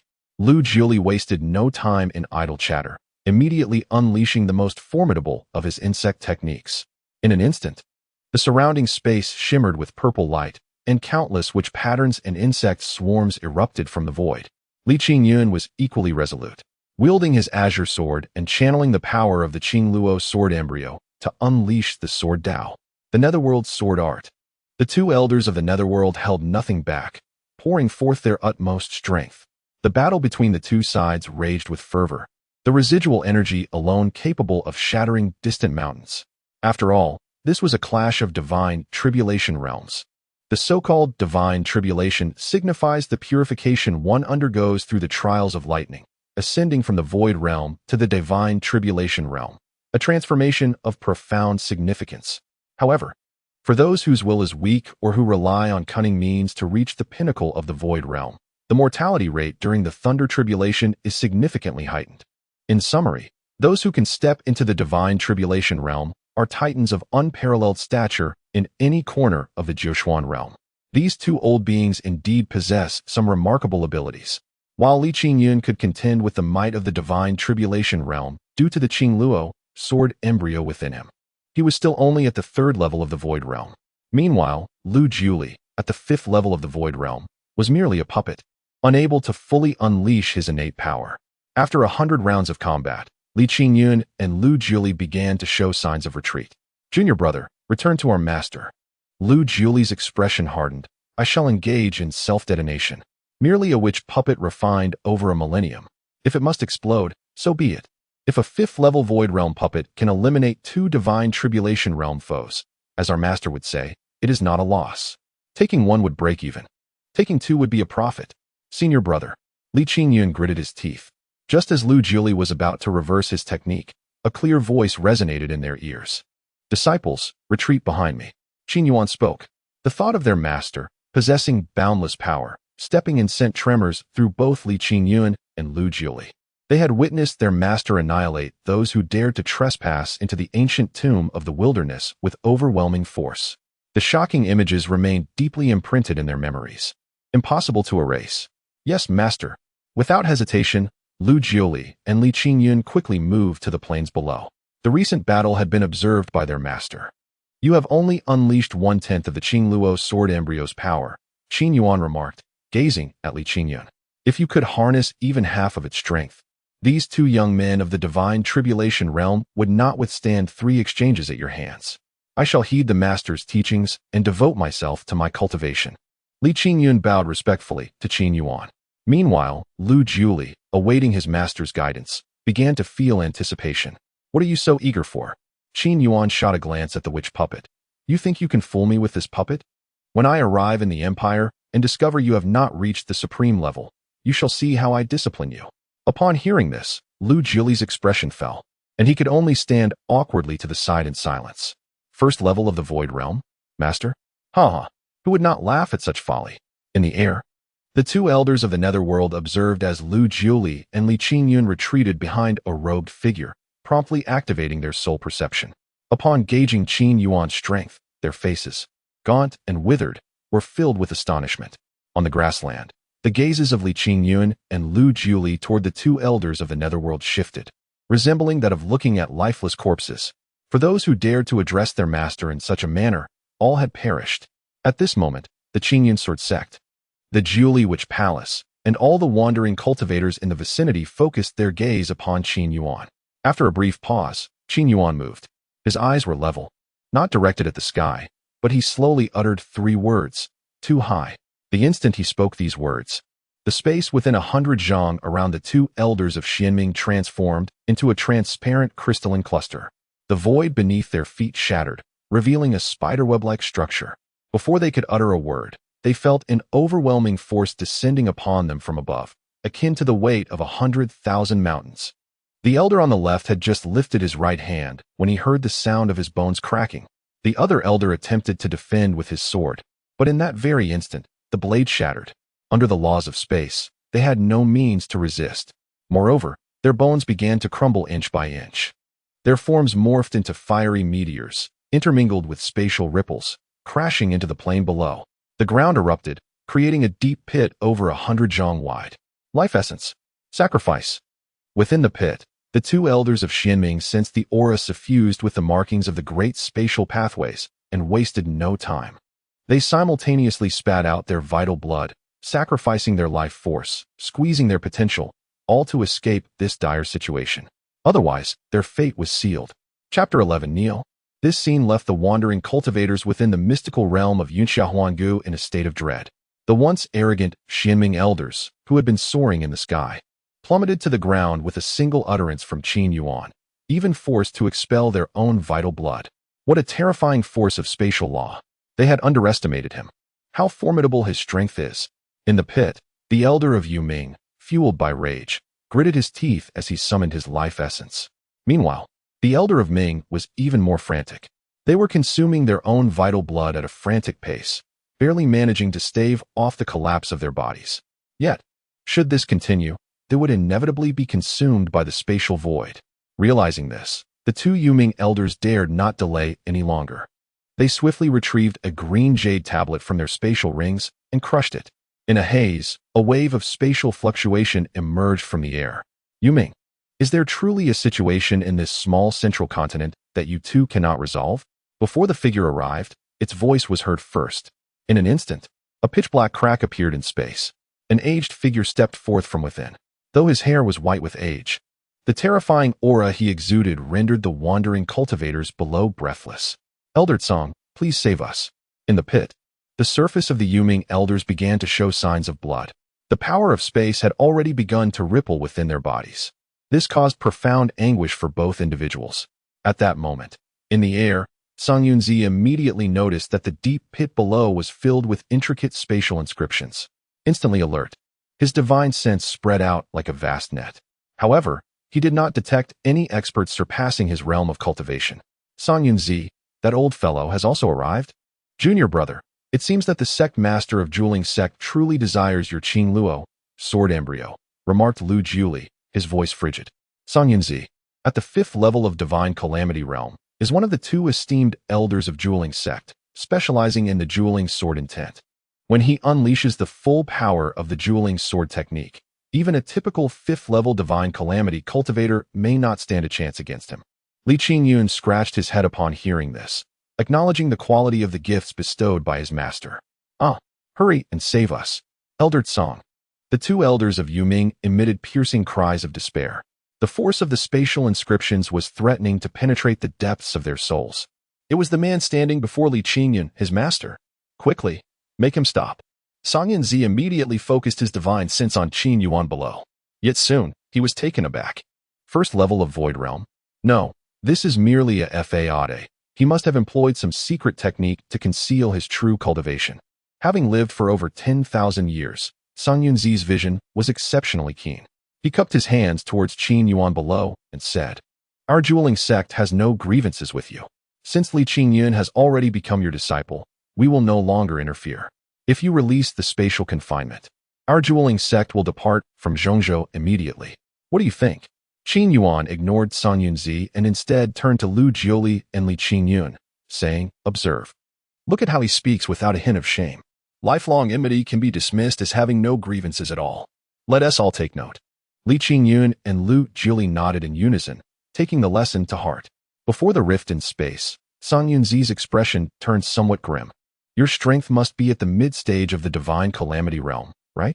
You have certainly heard of the dueling sect from the eastern continent. It is wise to resolve enmities rather than foster them. I suggest you weigh your options carefully." Song Yunzi's robe swirled as his voice turned icy. "Eastern continent? Dueling sect? Rest assured, I will investigate," Qin Yuan replied, turning around, a gentle smile gracing his handsome features. Yet his voice sent chills down the spine. "Furthermore, regarding your assertion that enmities should be resolved rather than created, I hold a somewhat different view. As for enemies, if one eradicates them entirely, does that not resolve the enmity? To eradicate all enemies completely, is this not the resolution?" As they listened to Qin Yuan's words, a chill ran down the spines of those present. Yet upon reflection, it indeed seemed to hold some truth. "Do you truly intend to oppose our absolute?" Anger was already etched upon Song Yunzi's face. He had endured for far too long. It felt as though he was rendered powerless against such arrogance. The most irritating were those who stood above him. Qin Yuan gently shook his head and uttered 2 words, "Kneel." In an instant, the power of the spatial laws twisted once more. Song Yunzi was astonished to discover that all the spatial nodes he had established for escape had been utterly obliterated. In that moment, the fissures in the surrounding void appeared almost sentient, transforming into intricate silver threads that slithered like serpents, ensnaring the body of Song Yunzi. Subsequently, a surge of transparent gel-like substance erupted from the spatial rifts. At that instant, the very essence of space resembled a crystalline ice sculpture, meticulously chiseled into form. Song Yunzi could only watch helplessly as his body plummeted downward, utterly powerless to alter his fate. All methods at the divine tribulation realm proved utterly futile. Boom. The entire expanse of the cloudy mist illusory valley trembled. When the onlookers glanced back, they beheld Song Yunzi, his legs shattered, kneeling before Qin Yuan at a distance of about 10 zhang. "How dare you oppose our absolute link sect?" Song Yunzi, feeling the excruciating agony in his knees, wore an expression of sheer horror. He was a formidable powerhouse of the 5th level of the divine tribulation realm. When had he ever felt so humiliated? Especially kneeling before someone at the 1st level of the void realm? How tiresome, Qin Yuan remarked, shaking his head, having lost interest in further inquiries. The void fell into silence as he lifted his right hand and slowly clenched it towards the front. Song Yunzi and his companions were left with no opportunity to utter another word. Their bodies disintegrated inch by inch. In an instant, the blood that gushed forth was deconstructed into shards of spatial ice crystals. Each crimson crystal mirrored the horrific remnants reflected in the eyes of Song Yunzi and his companions. Ultimately, the 3 were obliterated in a manner most dreadful. Such an awe-inspiring display of power sent shivers down the spines of all present in the secret realm, leaving them trembling with fear. Ding! Congratulations to the host for slaying 2 cultivators of the 1st level of the divine tribulation realm and one of the 5th level. Receiving a feedback of 50 million fortune points. Hearing the feedback regarding the fortune points, Qin Yuan felt no surprise. Of course, one could not simply acquire fortune points through indiscriminate killings. It was necessary for the adversaries to be related to his disciples. Otherwise, Qin Yuan would have long invited those who had entered the ancient heavenly tomb to visit the 10,000 souls banner. "Almost forgetting about you too." Qin Yuan suddenly turned around, a warm smile gracing his face. In the distance, the leader of the Qin sect, Lai Wufeng, and the Grand Elder were instantly struck with terror, collapsing to their knees before Qin Yuan, repeatedly bowing their heads. Senior, I was blind to your grandeur. Before they could finish, Qin Yuan raised his hand with a sweep, and the two were instantly reduced to a mist of blood. At this moment, all the scattered cultivators, along with the elders and disciples of the Qin Yuan sect, as well as the disciples of the Jiuli Witch Palace, finally comprehended the reason behind the ruthless methods employed by their ancestors and the palace master. It became clear that their own master was even more formidable. What was the purpose of the plundering? They stood in stunned silence. At this moment, Qin Yuan pointed towards the distant pools of blood. Have you forgotten what your master taught you? Lu Jiuli and Li Qingyun immediately nodded in agreement, their thoughts drifting back thousands of years to the vivid scenes within the ancient tomb. How nostalgic it was. Chapter 12 to Qin Yuan. It was as though a drifting soul beheld the vast heavens. In the realm of ethereal clouds and mystical valleys, a bizarre scene unfolded before the crowd. The ancestors of the Qin Yuan sword sect and the lord of the Jiuli Witch Hall appeared like children, joyously rummaging through the pools of blood. They found it, the spatial rings. Li Qingyun, having discovered the spatial ring amidst the blood of Kanjiunzi, exuberantly approached Qin Yuan, though he had lived for thousands of years. In the presence of his master, who had existed for 1,000,000 years, he felt like a mere 3-year-old child. Meanwhile, Lu Jiuli was akin to a 4-year-old. Master, I have found it as well. Lu Jiuli had completely shed his prior enigmatic demeanor, hastily standing before Qin Yuan. Good, Qin Yuan nodded, effortlessly dispelling the soul restrictions on several spatial rings. The medicinal pills and treasures are somewhat lacking. However, I have always cherished collecting these. With a thought, the various items within the spatial rings, such as pills, weapons, techniques, and spiritual herbs, materialized in the air. Observing these objects, he shook his head with a sigh. The quality was indeed mediocre, far inferior to what he had previously gathered in the ancient tomb. Nevertheless, Qin Yuan relished collecting such items, regardless of their worth, simply for the sake of possession. This item possesses a certain intrigue. Among the floating artifacts, one caught Qin Yuan's attention, prompting him to raise his gaze slightly. With a wave of his hand, a bronze key radiating an ancient, ethereal glow appeared in his grasp. The 3-inch-long key was adorned with 9 dark red blood grooves, resembling the throat bone of an ancient ferocious beast. Yet, at its undulating tip, it appeared to be missing a segment. Qin Yuan's finger gently brushed against the key's uneven surface, instantly sending forth ripples of dark golden luster. This was one of the keys to the 9 Nether Qua, a gateway to the esteemed burial ground of the imperial continent. Upon seeing this object, Lu Jiuli's expression shifted to one of excitement. The burial ground of the imperial ancestor? Qin Yuan narrowed his eyes. Indeed, within the 9 Xian realms imperial continent, there exist 3 ancient secret realms. Lu Jiuli swiftly elucidated.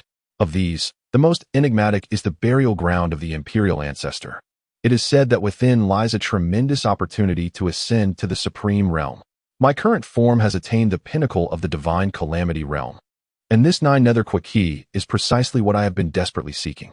Though rumors claim the absolute ice sect possesses 2, I never anticipated that one would be found atop Kanjiunzi. Master, we have struck gold. After understanding the significance of the 9 Nether Qua key, Qin Yuan casually waved it towards Lu Jiuli. Here, take it. Master, Lu Jiuli exclaimed, his voice trembling with excitement. This item is far too precious. Do you truly not want it? Qin Yuan tilted his head. I want it, Lu Jiuli declared without hesitation, swiftly storing it within his spatial ring and then breaking into a hearty laugh. This scene once again left the surrounding onlookers in astonishment, particularly the disciples of the Jiuli Witch Hall, who had never witnessed their lord in such a demeanor. However, regarding such a precious item, Qin Yuan's rhetorical question left Lu Jiuli utterly speechless. Upon reflection, it was indeed understandable.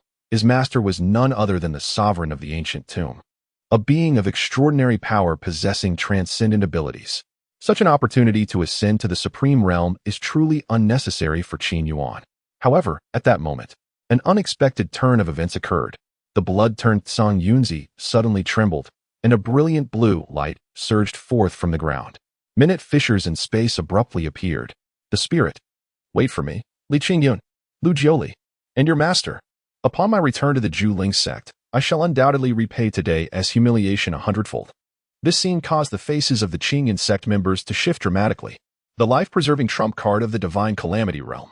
When a cultivator enters the Divine Calamity realm and undergoes the baptism of thunder tribulation, they can condense their spirit. This is also the reason why Lu Jiuli can spare a fragment of his spirit to refine a puppet. Upon entering this realm, even if the physical body is shattered, a trace of the spirit can remain, allowing the individual to tear through space and escape. Furthermore, should one be fortunate enough to encounter a top-tier alchemist, they could completely refine a new vessel and be reborn. If the pathway of alchemy is unavailable, one could directly possess a weaker cultivator's body, annihilate their consciousness, and seize control. However, this method is akin to starting anew in one's cultivation journey. Generally, unless absolutely necessary, the former option is preferred. Ancestor, Hall Master. The members of Qin Yuan sect and the Jiuli which Hall all exclaimed in astonishment. Yet, on the faces of Li Qin Yuan and Lu Jiuli, there was an air of tranquility. Escape? Who could possibly flee with their master present? The disdainful words slipped from their lips. Indeed, in the next moment, the blue spirit in the air emitted an unprecedented, anguished wail. The power of the spirit? Qin Yuan smiled knowingly. No one understood the power of the spirit better than he did. The so-called spirit is the sole power of the sea of consciousness. And Qin Yuan? He possesses the spirit power of a million-year level. Could a soul that is cultivated for a mere 10,000 years escape before a million-year soul? Moreover, though Qin Yuan had only spent 1,000,000 years in the ancient heavenly tomb, it is essential to recognize that the strength of his million-year spirit is honed from the myriad principles and laws within the tomb.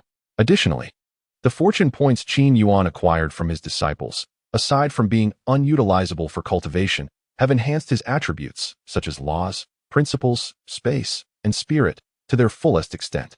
At that moment, in the air, the soul entity of Zhang Yunzi was struck with sheer terror as he realized just how profoundly mistaken he had been in believing that Qin Yuan's strength was merely at the late stage of the divine tribulation realm. Upon briefly sensing the intensity of Qin Yuan's soul, a surge of dread erupted into two explosive words. What the hell? Zhang Yunzi, who had not uttered a curse in over 10,000 years, could no longer contain himself. Only a soul entity could truly perceive the magnitude of Qin Yuan's terrifying power. Zhang Yunzi's soul trembled violently, and even his corporeal spirit began to show signs of fissures, a manifestation of the quaking that emanated from the very essence of his soul. The divine consciousness he radiated was instantly suppressed, reduced to the primordial essence of the universe. From Zhang Yunzi's perspective, he could see that Qin Yuan was surrounded by a surging soul power that spanned countless realms, boasting an unfathomable soul strength cultivated over 1,000,000 years. A truly transcendent and formidable being. The fragmented echoes of his soul's resonance escaped from Zhang Yunzi's lips. At this moment, upon encountering Qin Yuan, he felt akin to a drifting mote gazing upon the vast expanse of the heavens. It was as if a mere wisp of vapor had glimpsed the ethereal gates of the 99 celestial realms. His own soul force, cultivated over millennia, paled in comparison to a droplet on the verge of extinguishment. Life? Zhang Yunzi had relinquished all hope, seeking only a death devoid of excessive agony. Chapter 13. The Destruction of the Great Wilderness. The Rainbow Bridge of the Imperial Continent. Within the illusory valley of clouds and mist, Qin Yuan merely cast a fleeting glance at the soul form of Zhang Yunzi. In that instant, the firmament of the secret realm shattered into 3,600 violet fissures. Through these rifts, one could behold Qin Yuan's soul, entwined with the cosmic rivers, descending upon the clouds as if from the primordial dawn. As the soul's shadow magnified, the entire sky transformed into a singular eye of divine consciousness. The deep azure orb, coalesced from the essence of a million-year-old soul, radiated with such vigor that the very strands of its primordial essence sent ripples cascading through the void. Within the secret realm, the entire expanse of the azure sky metamorphosed into a singular eye. This left the countless cultivators below in a state of sheer terror, their very livers trembling. What unparalleled power is this? Surely, even the Supreme could not surpass it. At this very moment, in the sky, the ethereal form of Zhang Yunzi began to disintegrate inch by inch. How fortunate Zhang Yunzi is.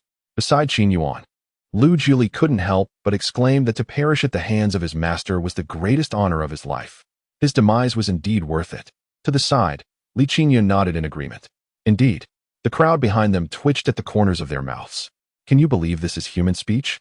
In the next instant, Qin Yuan's soul voice resonated, shattering the 1,000-mile flowing clouds above the secret realm. The great desolation's destruction eye. The supreme power of the soul was unleashed. As the eerie blue giant eye in the sky emitted an otherworldly glow, the ethereal form of Song Yunzi below became increasingly transparent, ultimately vanishing without a trace. At this moment, the heavens and the earth are enveloped in profound silence, and that celestial cloud child has utterly perished in spirit and soul. 1 billion miles away lies the imperial continent, the heavenly ruins mountain range. This is the sacred ground of the Zhuling sect, a venerable establishment that has stood for millennia in the vast expanse of the empire continent. Nestled within the naturally formed Sword Tomb mountain range, the sect flourishes in this unique terrain, where, at the stroke of midnight, ethereal purple sword energies cascade from the heavens, transforming into supreme sword intent for practitioners to cultivate.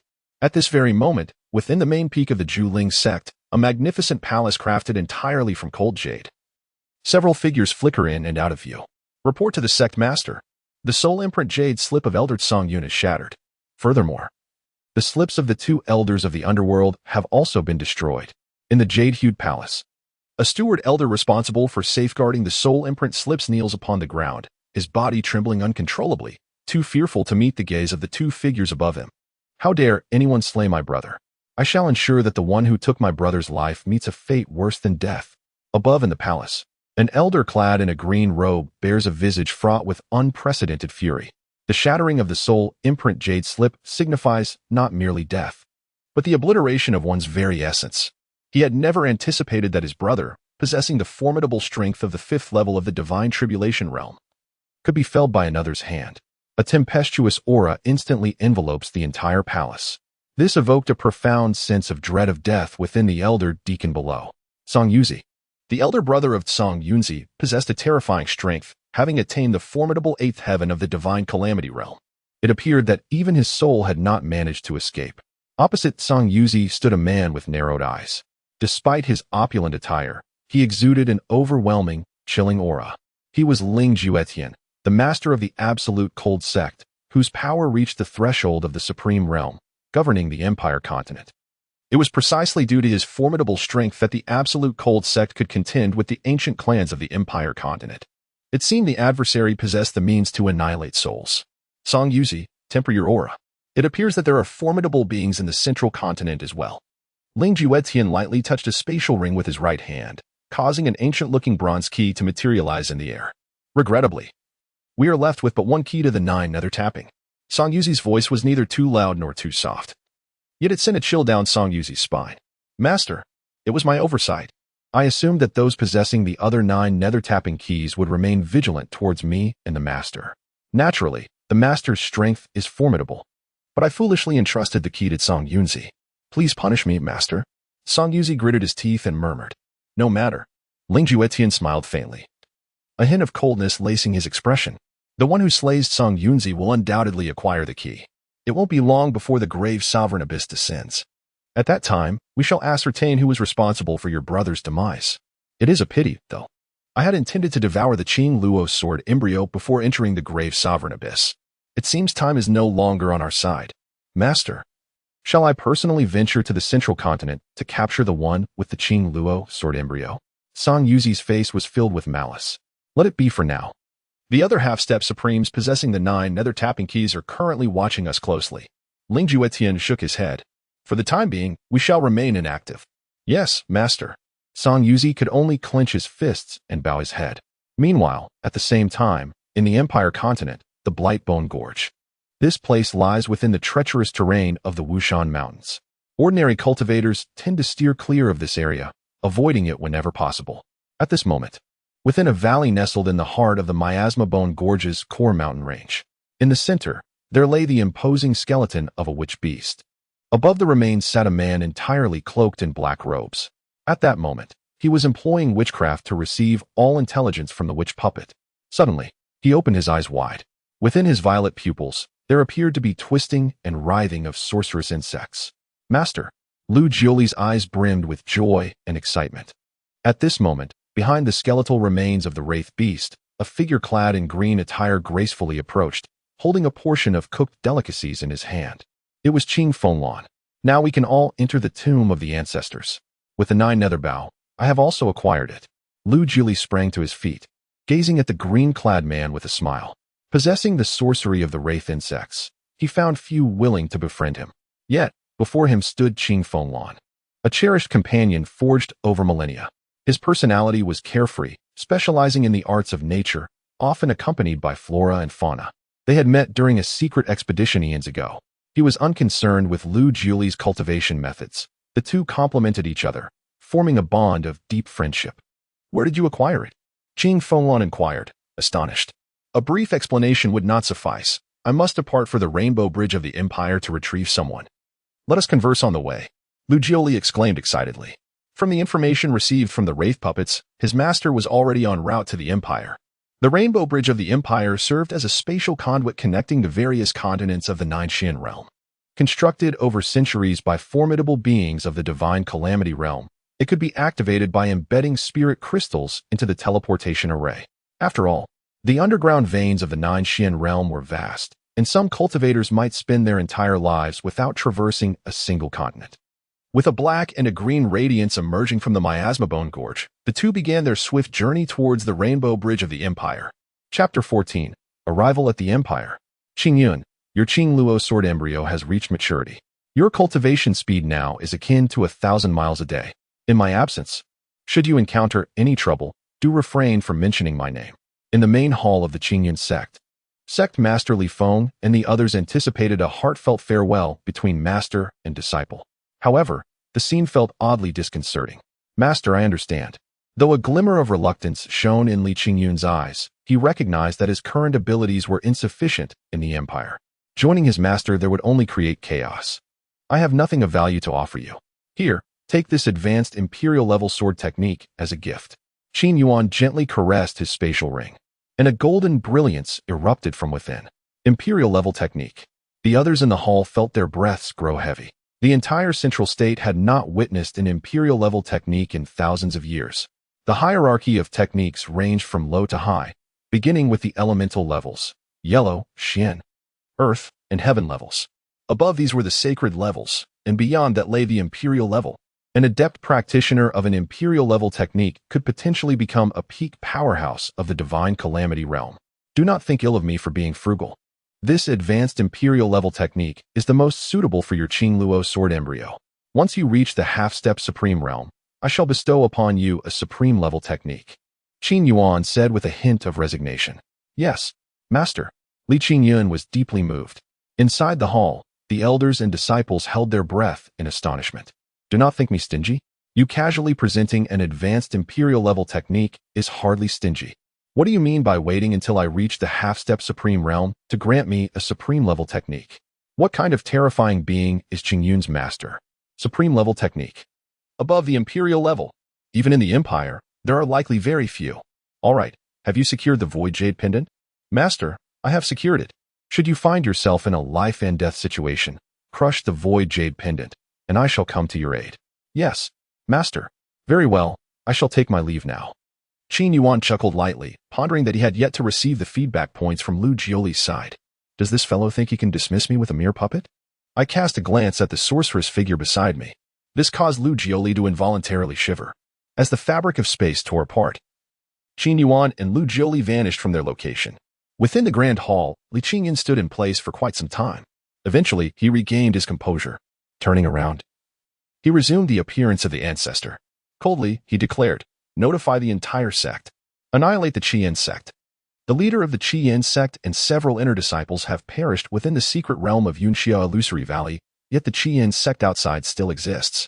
Since enmity has been established, it is imperative that we eliminate them entirely. This is the teaching from my master. The Nine Profound Realm, the Imperial Continent. This is the heart of the realm, a sacred destination for all souls. It is also the convergence point of the entire Nine Mysterious Realms fortune. This land is vast and boundless, with mountains stretching from east to west. The spiritual energy here is exceptionally dense, coalescing into spiritual springs and lakes nestled within the mountain ranges. Cultivators who practice in this place find their efforts yield greater results with less exertion, making it an aspirational haven for countless prodigies throughout the Imperial continent. Furthermore, The imperial continent is adorned with various sects and numerous ancient clans that have chosen to remain hidden from the world. In summary, the imperial continent is the stage for geniuses. At this very moment, we find ourselves in the Rainbow Bridge realm of the imperial continent. This is the central hub of the teleportation array connecting the various continents of the empire, known as the Rainbow Bridge. It is governed by an unwritten rule. Regardless of the depth of enmity or grievances, no one is permitted to engage in combat here, particularly those of the divine cataclysm realm.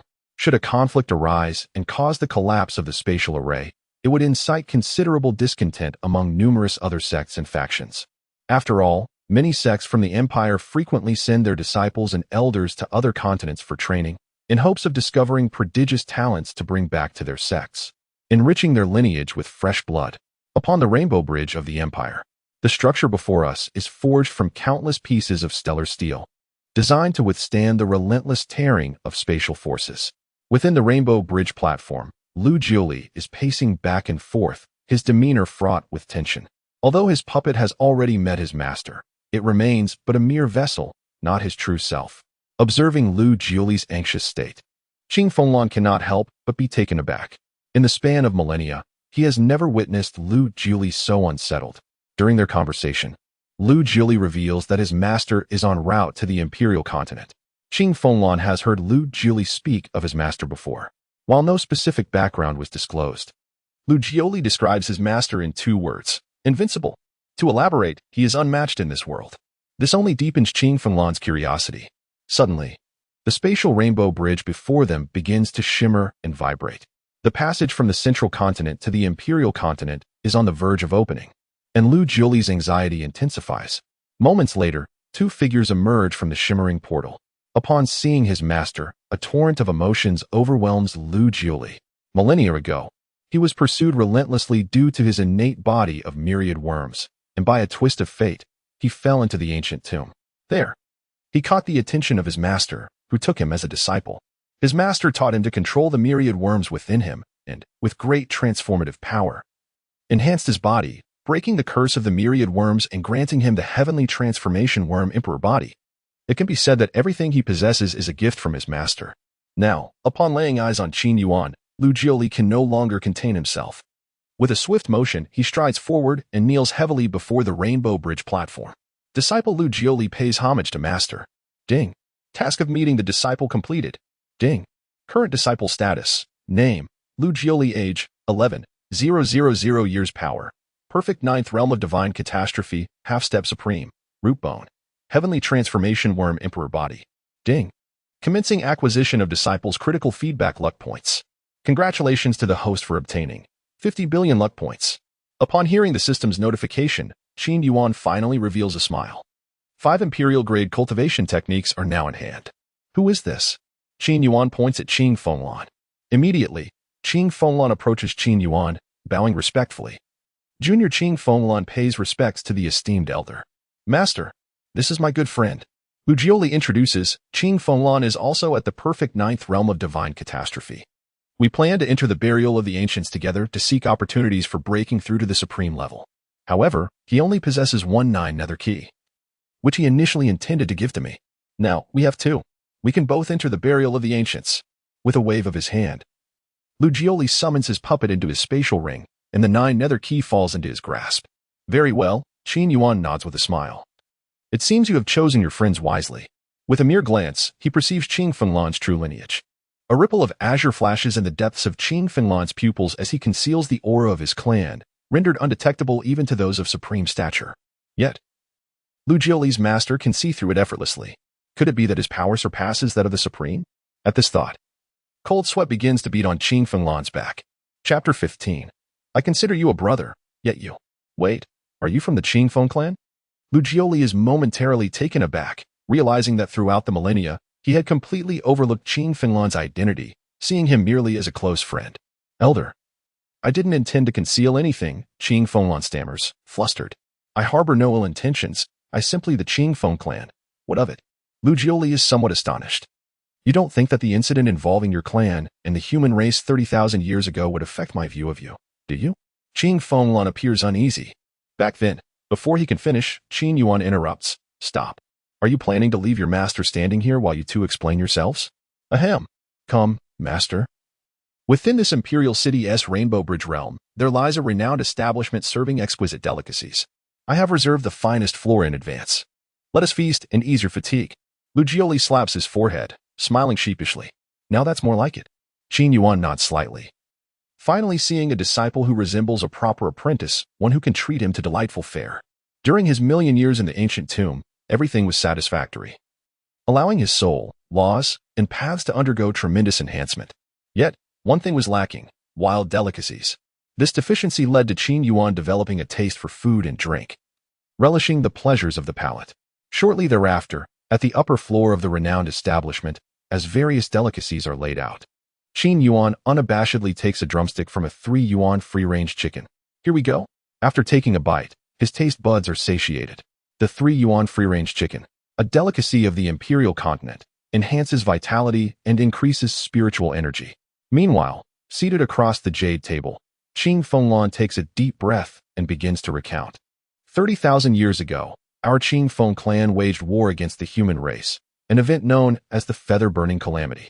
At that time, a human coveted our clan's immortality secrets and entangled himself with our third princess.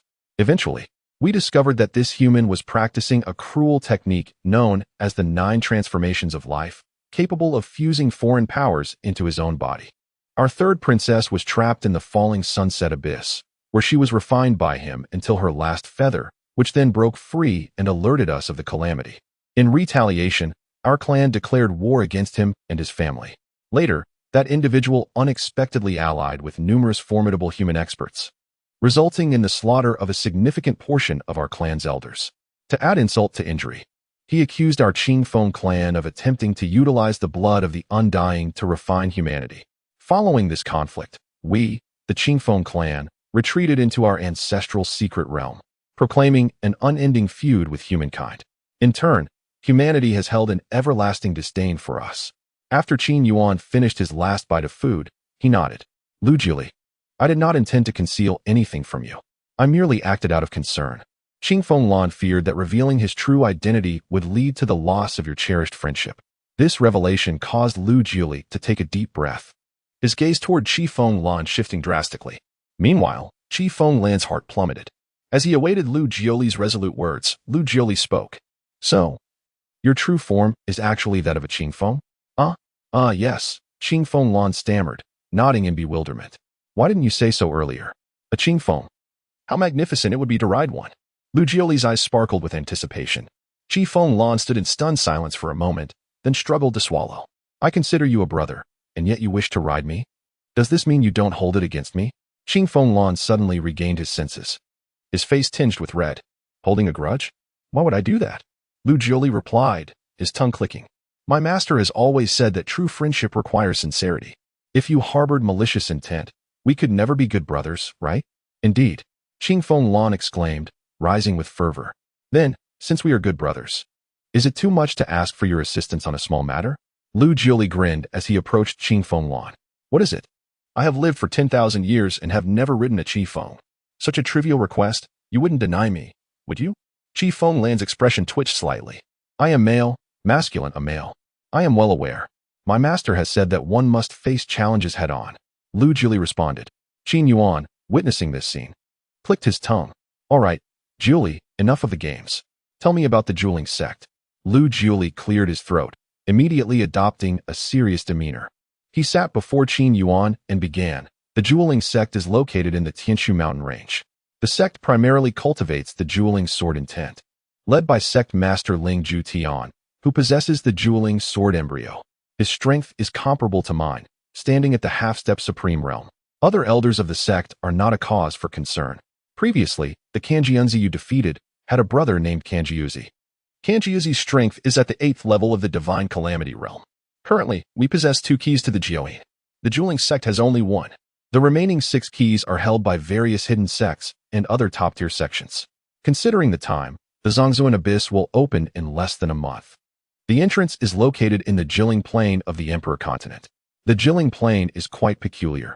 It is filled with a sense of twilight, and spiritual energy cannot coalesce here, which is why no cultivators have ventured into this area for a long time. Only when the Zhongzuan abyss opens do cultivators dare to enter for a chance at fortune. Having listened to Lu Jiuli's explanation, Qin Yuan nodded. Qingfeng Lan, I sense the presence of Qingfeng's innate essence within you. Your status within the Qingfeng clan must be significant. Suddenly, Qin Yuan turned to Qingfeng Lan and inquired, Elder, I am the son of the current clan leader of the Qingfeng clan. Qingfeng Lan dared not conceal any details. The elders of our clan have predicted that my opportunity to attain the supreme realm lies within the Zhongzuan abyss. Thus, they have entrusted me with a Jiuyin key. In that case, if I were your clan leader, for safety's sake, at least one clan member should accompany you into the Zhongzuan abyss, Qin Yuan remarked. Who will accompany you from your clan? Qingfeng Lan, feeling the pressure, began to sweat, as if all of his clan's arrangements were transparent to the other party. To answer your question, it will be my father, the clan leader. What is his strength? Qin Yuan asked. Second level of the supreme realm. It's barely acceptable. Qingfeng Lan replied. Very well, knowing the strength of our allies is sufficient. Let us go. Qin Yuan stood up, stretching lazily. Where to? To the dueling sect. Chapter 16. The performance of my disciple brings me great joy.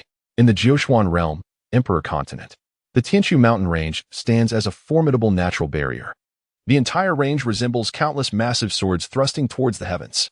In this vast expanse, the echoes of swordsmanship occasionally resonate, generating gusts of wind that cleave the clouds above.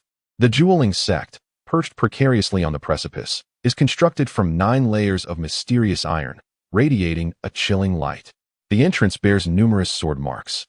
While the air is saturated with various sword energies, all exuding an overwhelming and domineering aura, the dueling sword embryo has a general upper limit, lower than that of the Qin Yuan sword embryo. However, in its early stages, the bearer experiences rapid cultivation speed.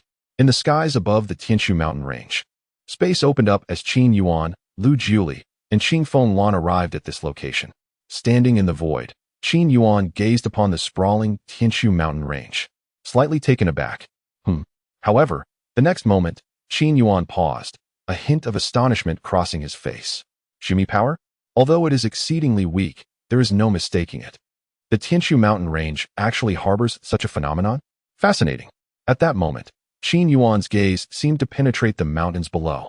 He then took a step forward, his figure twisting and turning, suddenly appearing above the dueling sect.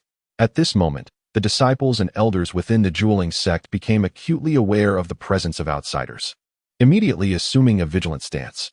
Simultaneously, the sect's protective formation began to activate. Is that Lu Jiuli? The one who practices the sinister arts of insect manipulation.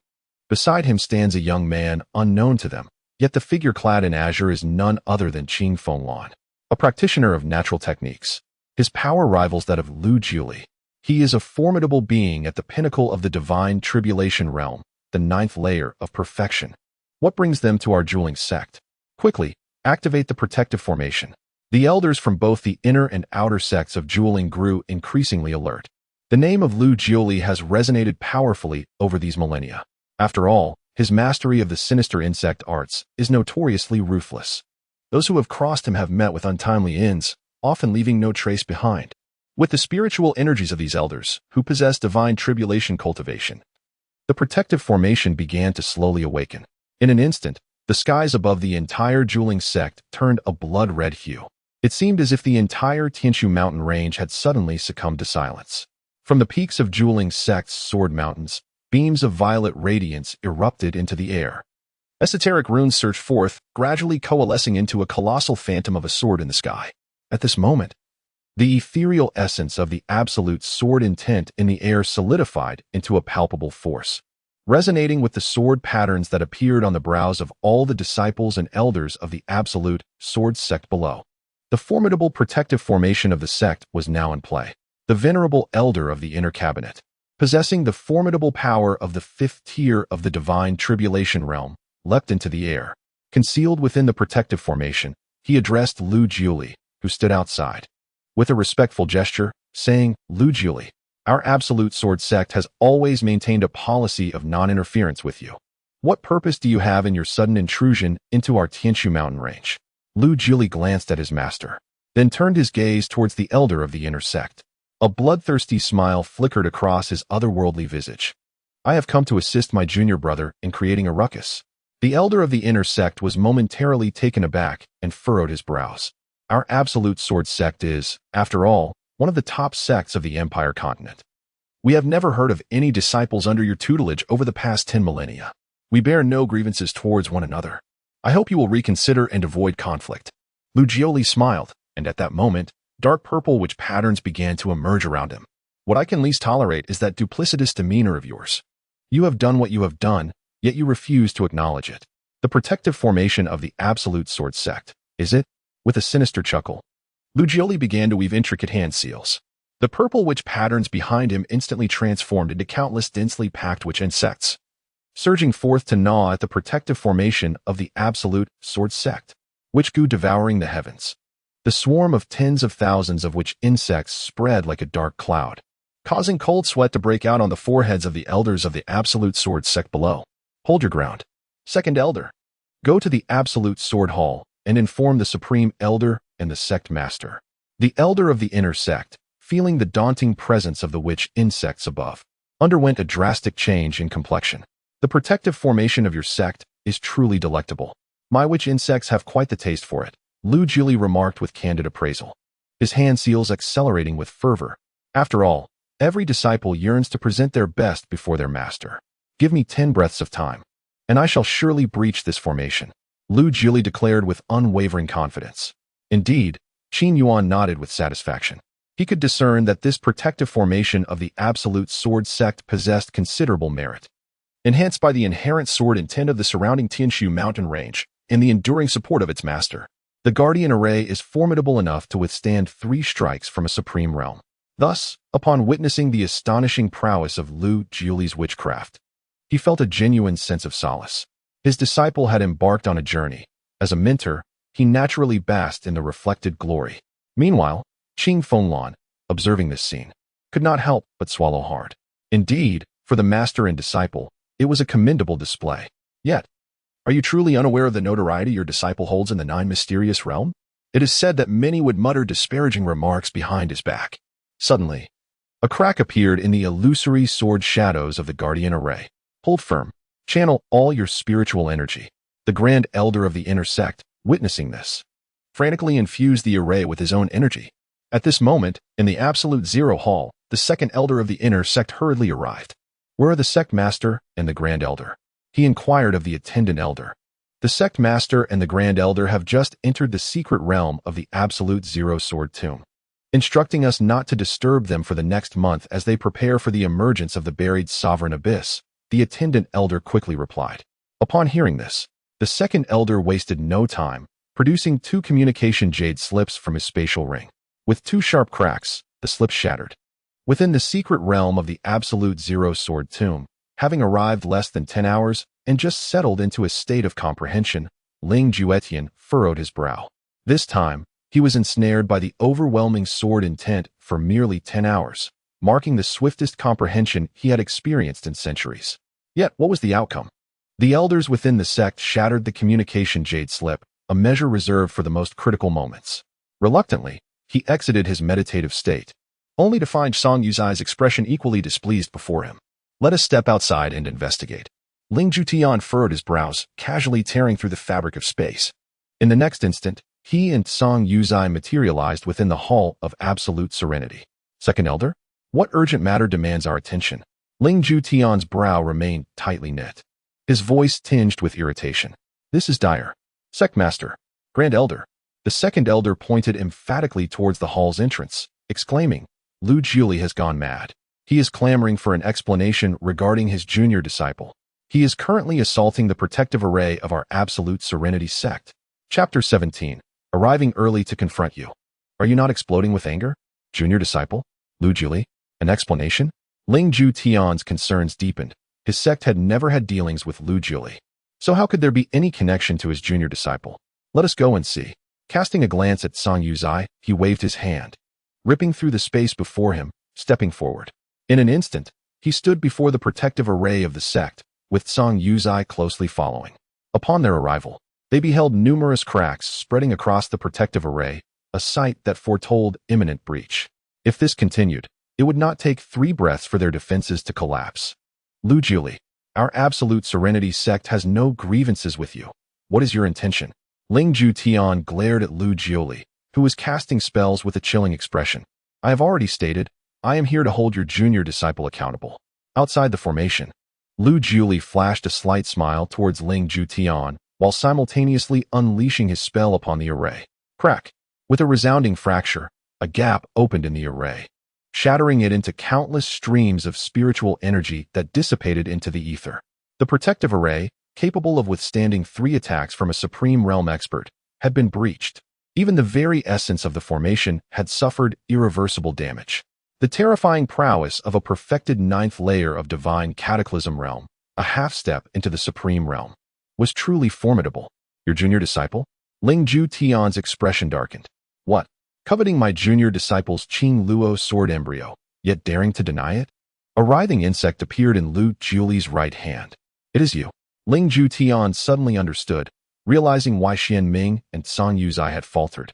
It was indeed Lu Jiuli's intervention. Beside him, Song Yuzai seethed with rage. The surrounding sword intent of absolute serenity began to surge uncontrollably. It is you, Lu Jiuli. You have slain my brother. Behind Song Yuzai, a phantom colossal sword began to coalesce. The divine cataclysm realm-level sword intent instilled an unprecedented sense of dread among the disciples of absolute serenity, sect below. You, a mere 8th layer of divine cataclysm realm, dare to unleash your aura before me. Lu Jiuli's expression remained indifferent. In the next moment, the overwhelming pressure of a half-step supreme realm descended upon Song Yuzai. Boom! The just coalescing murderous intent was shattered in an instant. Song Yuzai's forehead glistened with cold sweat as his senses gradually returned.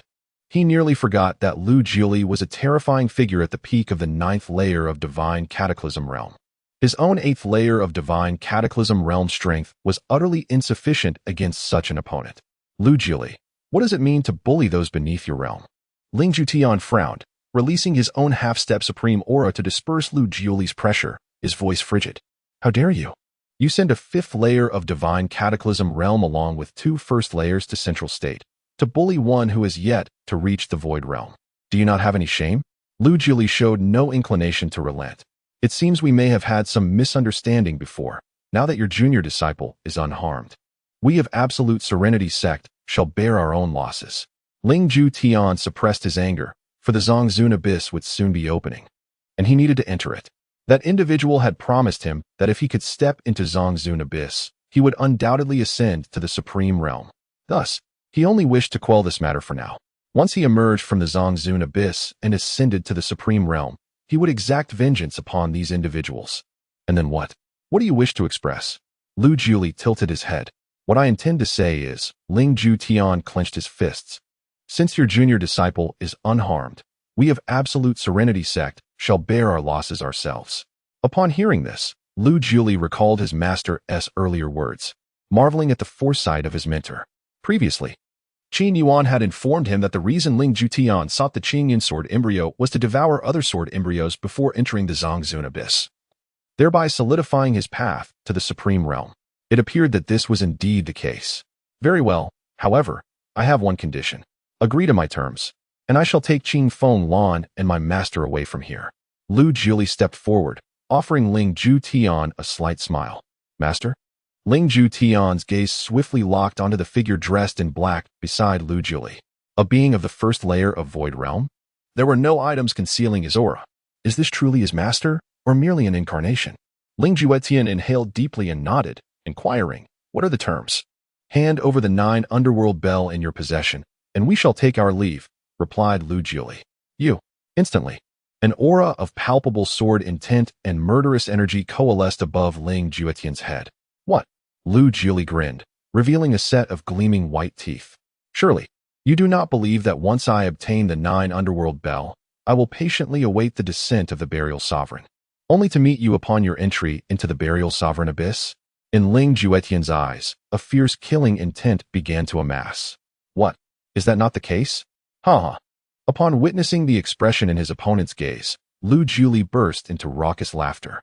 Indeed, my master possesses unparalleled foresight. He has long anticipated such thoughts from you. That is precisely why we have arrived today. To quote my master, if we were to arrive early to intercept you, Wouldn't you be caught off guard? Ha ha. As Lu Juli's boisterous laughter echoed, a tremendous wave of absolute sword intent began to envelop Ling Juetian. Even a phantom of the absolute sword embryo emerged behind him. Lu Juli, you are merely at the pinnacle of the 9th layer of the divine calamity realm.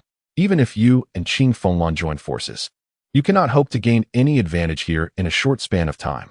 Moreover, with my absolute sword embryo in conjunction with the absolute sword technique, I can contend with even those of the supreme realm. Have you truly considered the consequences? Should we engage, I will surely leave you both grievously injured. Consequently, in a month's time, it is likely that the burial sovereign abyss will be beyond your reach. With a flick of his right hand, a silver longsword materialized in his grasp. At this moment, a formidable sword intent began to manifest in his surroundings. Moreover, this esteemed elder, I perceive that you are an incarnation from the realm of Dongshu, correct? I am acquainted with numerous formidable elders from the supreme realm. Perhaps you might also recognize them. In truth, we bear no great enmity towards one another, so why not? Before Ling Juetian could finish his words, Qin Yuan had already interrupted him with a wave of his hand. Stop with the dilly-dallying. I did not come here to listen to your incessant prattle. After clearing his ears, Qin Yuan turned to Lu Juli and said, Juli, as I have instructed you before, when confronted with someone who talks excessively, do not engage in idle chatter. Strike directly. 2 horizontal lines and 1 vertical means to act. With force and precision, put him down for me. Understood, master. Upon hearing this, Lu Juli felt invigorated, his spirits soaring to new heights. Immediately, a torrent of witchcraft surged forth from within him, propelling him towards Ling Juetian with great fervor. Chapter 18. The Essence of the Qin Luo Sword. The Power of a Single Strike. Juli, I shall assist you as well. Upon witnessing Lu Juli charging towards the opponent, Qin Yuan no longer hesitated. He commenced his natural techniques, utilizing the flora and fauna of the Tianshu mountain range as instruments of his assault. In an instant, the 2 formidable beings at the 9th heavenly level of the divine calamity realm joined forces, swiftly subduing Ling Juetian, the incarnation of the 1st heavenly level of Dongshu. Then allow me to strike you down first. Song Yuzi, possessing the 8th heavenly level of the divine calamity, surged forth with remarkable speed, his sword aimed directly at Qin Yuan's chest. Just as his sect leader had indicated, Ling Juetian indeed knew many of the most powerful beings in the supreme realm. Furthermore, those capable of manifesting an incarnation from the Dongshu realm would typically possess strength ranging from the 1st to the 3rd heavenly level of the supreme realm. Moreover, this man before him, clad in dark robes, was merely at the 1st heavenly level of Dongshu. This indicated that his true form could only be at most the 1st heavenly level of the supreme realm. There was nothing to fear. With a sword intent akin to that of Tsang Yunzi, Qin Yuan sensed the familiar aura and chuckled. Ah, so you are his brother? This is quite fortuitous. I can send both of you brothers down to reunite. Tsang Yunzi's expression suddenly shifted. What do you mean? My brother Tsang Yunzi was killed by you. Qin Yuan smiled once more. Congratulations, you are correct. Your reward is to join your brother. Absurd. You, an incarnation at the 1st heavenly level of Dongshu. Before Tsang Yunzi could finish, the azure silhouette of the Qin Luo sword began to materialize in Qin Yuan's eyes. Naturally, he would employ the techniques that all his disciples mastered. After all, his being was saturated with the essence of the great Tao. The manifestation of the Qin Luo sword could be accomplished in an instant. You desire my disciple's Qin Luo sword, do you not? You even spoke of wanting to devour it. Qin Yuan shook his head, a hint of coldness creeping into his demeanor. At this moment, a faint ethereal silhouette of the azure sword embryo began to manifest upon his back.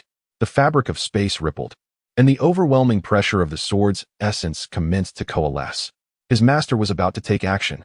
Excitement surged within Lu Juli, who was still engaged in battle with Ling Juetian, leaving the latter with no opportunity to divert his attention. In an instant, beside Qin Yuan, the space shattered as if struck by a mirror. From the fissures, one could almost hear the mournful wails of sword patterns, reminiscent of the ancient sword tomb. Such powerful sword intent. Even Ling Juetian found his sword attacks momentarily slowed in response. The mere release of sword intent caused the 8th layer celestial tribulation expert, Song Yuzi, to feel as if his scalp were aflame. The long sword in his hand shattered with an echo. His so-called strongest strike could not even breach Qin Yuan's sword momentum. Was this the sword intent that could be wielded by a void-transcending realm cultivator? Song Yuzi seemed to be ensnared in the air, his pupils filled with an unprecedented terror. For in his gaze, he perceived his own reflection in Qin Yuan's eyes, gradually disintegrating and fading away. It was as though Qin Yuan's eyes had transcended humanity, transforming into two terrifying whirlpools capable of devouring souls. This was impossible. You cannot possess such formidable sword intent. The azure sword intent cannot be this powerful. No. Before the words could escape his lips, Song Yuzi beheld countless beams of azure light piercing through the dense clouds above the Tianshu Mountains. A colossal sword, forged from the essence of the azure cloud sword embryo, descended from the heavens, tilting downwards towards the ground. At this moment, Qin Yuan leisurely raised his right hand. From the void, a colossal hand, as dark as ink, materialized instantaneously at the hilt of the massive azure sword, gripping it firmly. The first form of the Qin Luo sword technique, slash. This unadorned assault bore no semblance of technique. The immense azure sword began its slow descent, intertwined with a rhythm reminiscent of celestial retribution. The blade did not even touch the ground beneath Song Yuzi, yet the onslaught of the sword's essence approached with ferocity. Song Yuzi found himself utterly defenseless, his body rigid in the air. The mere pressure of the sword's aura began to annihilate him. Moments later, the entire right side of Song Yuzi's body, the flesh, bones, and internal organs, was reduced to ashes. As he suddenly regained his senses, he beheld the remains of his disintegrated form. The excruciating sensation of his soul being torn apart elicited a piercing scream from Song Yuzi. Ah! His wail echoed throughout the entirety of the Zhuling sect. Yet, almost immediately, the cry was subdued by the resonant clang of the sword. At the instant the azure giant sword pierced Song Yuzi's body, the fragmented space projected a harrowing image of his soul being mercilessly crushed by the sword's path. And this strike was far from over. After obliterating Song Yuzi, the terrifying momentum continued its descent towards the Zhuling sect. Boom! The great sword peaks of the Zhuling sect began to collapse with thunderous roars. Such was the cataclysm of mountains crumbling and earth splitting. The sprawling Tianshu mountain range trembled as well, as if the very earth lamented at that moment. Bang! The azure giant sword plummeted into the mountains. The entire Tianshu mountain range appeared as though it had been pressed down into the boiling depths of molten lava by an invisible giant hand. The layers of rock beneath the earth began to fracture, and the sounds of these ruptures resonated upwards through the fissures, plunging the entire Zhuling sect into despair. The aftershocks continued to reverberate. Retreat. Quickly retreat. In the sky, Ling Tian's eyes blazed with fury as he beheld the collapse of his sect, painstakingly nurtured over millennia. His spirit teetered on the brink of ruin. Yet, the residual force of the Qin Luo sword rhythm was already surging towards him with relentless speed. In this fleeting moment, he finally comprehended the terrifying divinity that Song Yuzi had just confronted. Unbearable and immobilizing. Not even the thought of retreat dared to take root. Every inch of his being was firmly ensnared by the ethereal essence of the Qin Luo sword. Crack. This is the sound of a shattered soul. Immediately following are the tendons, bones, and vital organs within the body. Within Ling Tian, the absolute Ling sword embryo seems to sense its master's peril and begins to protect him. However, the newly formed essence of the absolute Ling sword is instantaneously devoured by the opponent's unparalleled sword rhythm. At this moment, the proud creation of the Ling Tian, the Zhuling sword embryo, was utterly shattered and dissipated. The elders of the Zhuling sect were plunged into profound terror. The sword wielded by the man in the dark robe seemed to sever the very fabric of space itself. It cleaved through the stars. Such formidable power was something they had never encountered before. Not even the supreme beings exhibited such terror. The ethereal resonance of the Qin Luo sword gradually dissipated. As Lu Jiuli and Qin Fenglan retreated behind Qin Yuan, they turned their gaze toward the Tianshu mountain range. What remained of the Tianshu mountain range? Before them lay only a colossal chasm, plunging hundreds of yards beneath the fractured rock layers. In that moment, the Tianshu mountain range had utterly vanished. In the air, a trace of the bloodlines might lingered, while Ling Tian's countenance turned ashen, his pupils dimming to an extreme. At this moment, he finally realized that his meager strength was nothing but a ludicrous joke in the presence of the man clad in dark robes. Chapter 19. The Sumi Koi. Did you truly believe that your Zhuling sword embryo was formidable? In comparison to the Qin Luo sword embryo that I bestow, It is utterly insignificant. With a mere gesture, Qin Yuan summoned Ling Ju Tian before him. The pallid-faced Ling Ju Tian gazed at Qin Yuan, clenching his fists tightly. Even if you were to successfully refine my disciple's Qin Luo sword embryo, it would trigger the Tao source imprint I inscribed within it. At that moment, the Qin Luo sword embryo would directly reverse and self-destruct. You would still meet your demise. Qin Yuan shook his head, letting out a sigh. After all, how could he not have left a contingency plan for his disciple? Do you understand? Lu Jiuli looked at Ling Ju Tian and explained, in simple terms. From the moment you dared to strike at my junior's Qin Luo sword embryo, your fate was sealed. Ling Ju Tian's face twitched as he beheld the vast expanse of ash before him. He was truly in despair. He even realized that the opponent could have easily annihilated him moments ago. Now, his survival was merely to answer a question. I sense a trace of aura within you that is not inferior to the Ju Ling sword embryo. It resembles a form of restriction. I shall employ the divine search technique to investigate.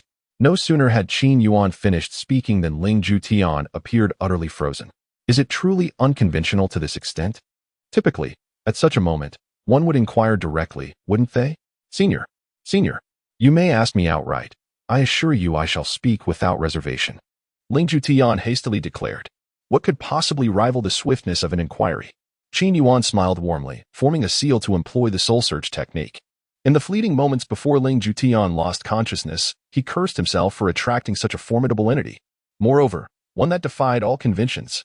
Moments later, a spectral image of the soul was cast before Qin Yuan. Within this apparition, an elderly figure shrouded entirely in a dark robe, his features obscured, addressed Ling Ju Tian. Once the soul tribulation seal is imprinted upon you, you shall be regarded as a member of my soul refinement hall. I await your arrival in the burial Lord Abyss. As long as you step within, I shall ensure your ascension to the supreme realm. Ling Ju Tian immediately responded with reverence. Thank you, Senior Kugu. I am also grateful to you for allowing me to obtain the Shumi Koi. The figure known as Kugu chuckled, although his laughter bore an eerie quality. Upon my return to the Soul Refinement Hall, I shall remember your significant contribution. With that, the projection of the soul's memory dissipated, and in that instant, Ling Ju Tian was entirely obliterated. Ding! Congratulations to the host for vanquishing one practitioner of the 8th heavenly layer of the Divine Calamity realm and another of the 9th heavenly layer, thereby acquiring a reward of 300 million fortune points. As for the meager rewards for defeating those beneath the Divine Calamity realm, they are virtually negligible. No wonder the ley lines here are infused with a hint of Shumi power. It turns out to be the Shumi Koi. Qin Yuan gazed down at the ruins of the Tian Su mountain range. This aligns perfectly with the power of the Sumeru that he sensed upon his arrival here. What is the Sumeru Koi? Lu Jiuli inquired. Qin Yuan glanced at his disciple, remarking, I advised you to delve deeper into ancient texts, yet you refused to heed my counsel. Now, I see you are at a loss. Lu Jiuli scratched his head awkwardly. I have heard my father, the clan leader, mention it. In the 3,000 realms, each realm was formed from the primordial forces coalescing into what is known as the Sumeru Pearl. The Qingfeng Lan interjected earnestly. Furthermore, the Sumeru Pearl is nearly impossible for mortals to obtain. It possesses the ability to transform into all manner of things, mountains, rivers, flora, and fauna, even objects and anything else. It leaves no trace. However, when the primordial forces coalesce to form the Sumeru Pearl, 3 Koi are simultaneously birthed. These 3 are the Sumeru Koi. They do not transform, yet they can be found scattered across any location, possibly deep within a desolate desert or upon a solitary island in the sea. In summary, acquiring the Sumeru Koi is akin to reaching the heavens. Qin Yuan nodded, looking at Lu Jiuli. Jiuli, take a look at the others. Lu Jiuli cleared his throat and asked, what purpose does the Sumeru Koi serve? For instance, can consuming it enhance one's cultivation? Qin Yuan replied. Qingfeng Lan. Consuming the Sumeru Koi will not result in a significant increase in cultivation, for it serves but one purpose. It swims towards the Sumeru Pearl when it awakens. After Qingfeng Lan's explanation, Lu Jiuli finally realized. So, with the Sumeru Koi, one can locate the Sumeru Pearl, correct? Precisely, Qingfeng Lan affirmed. If one could obtain the Sumeru Pearl and refine it, the extent to which one's power could be enhanced is an unfathomable existence. Qin Yuan, upon hearing this, remarked with a hint of disbelief, in truth, it is rather average. It can indeed augment one's cultivation, But overall, the Sumeru pearl is considered a valuable asset. Qing Fenglan paused slightly in breath at this revelation. To Qin Yuan, the Sumeru pearl was merely of average merit. Did this imply that his strength had already transcended a realm? Despite Qin Yuan only exhibiting the first level of the void realm currently, the vast expanse of the pit before them was undeniable. Henceforth, there would be no more Tianshu mountain range, only the remnants of the Tianshu mountain range. The Empire continent, silent spirit plain. Here lies a desolate wasteland, forgotten by time, devoid of any living beings. Only the intertwining of silence and desolation prevails. The boundless expanse stretches endlessly, barren and lifeless. Even the wind finds no form in this place. The sky hangs low, its somber, oppressive clouds resembling a heavy curtain, obstructing the light of the sun and stars above. In this realm, there exists no distinction between day and night. Only an eternal twilight prevails. In a vast, flat expanse, an elderly figure cloaked entirely in black suddenly opened his eyes. His irises were no longer those of a human, but instead flickered with an eerie, ghostly flame. The old man's visage was withered to the extreme, seemingly devoid of flesh, resembling nothing more than a mere skeleton. He lowered his gaze, and within his palm emerged a cryptic and obscure black seal. The Soul Calamity seal, how could it have been broken? The old man murmured to himself, astonishment filling his ghostly eyes. The Soul Calamity seal, as the name implies, is embedded within a cultivator. At the very moment of their demise, it seizes their soul, transferring their spiritual essence to the one who inscribed it. Yet, to his dismay, the old man discovered that the Soul Calamity seal he had placed upon Lingju Tian had indeed been shattered, leaving him bereft of any spiritual essence in return. This astonished him immensely. The most formidable techniques of the soul refining hall could indeed be overcome by someone. This time, the burial sovereign abyss has become rather intriguing. The elder revealed a chilling smile. Having slain Lingju Etienne, he must have acquired the 9 nether knocker from him.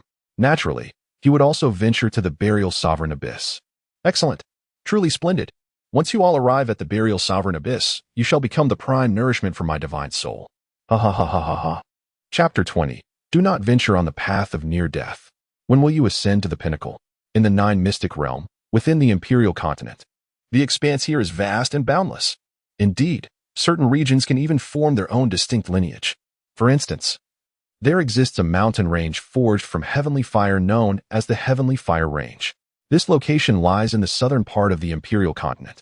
Since the ancient times, following the descent of heavenly fire, it has fused with this mountain range, creating the astonishing spectacle we see today. The Heavenly Fire Range stretches for tens of thousands of miles, with mountains rising and falling in a majestic rhythm. However, these peaks are not merely composed of ordinary rock. They are constructed from various crystals melted by the power of heavenly fire. Crimson, deep blue, and golden hues dominate this landscape. The earth has been reshaped by ancient flames, shrouded in mystery and radiating fervor. Furthermore, atop every peak within the mountain range, unknown flames burn brightly.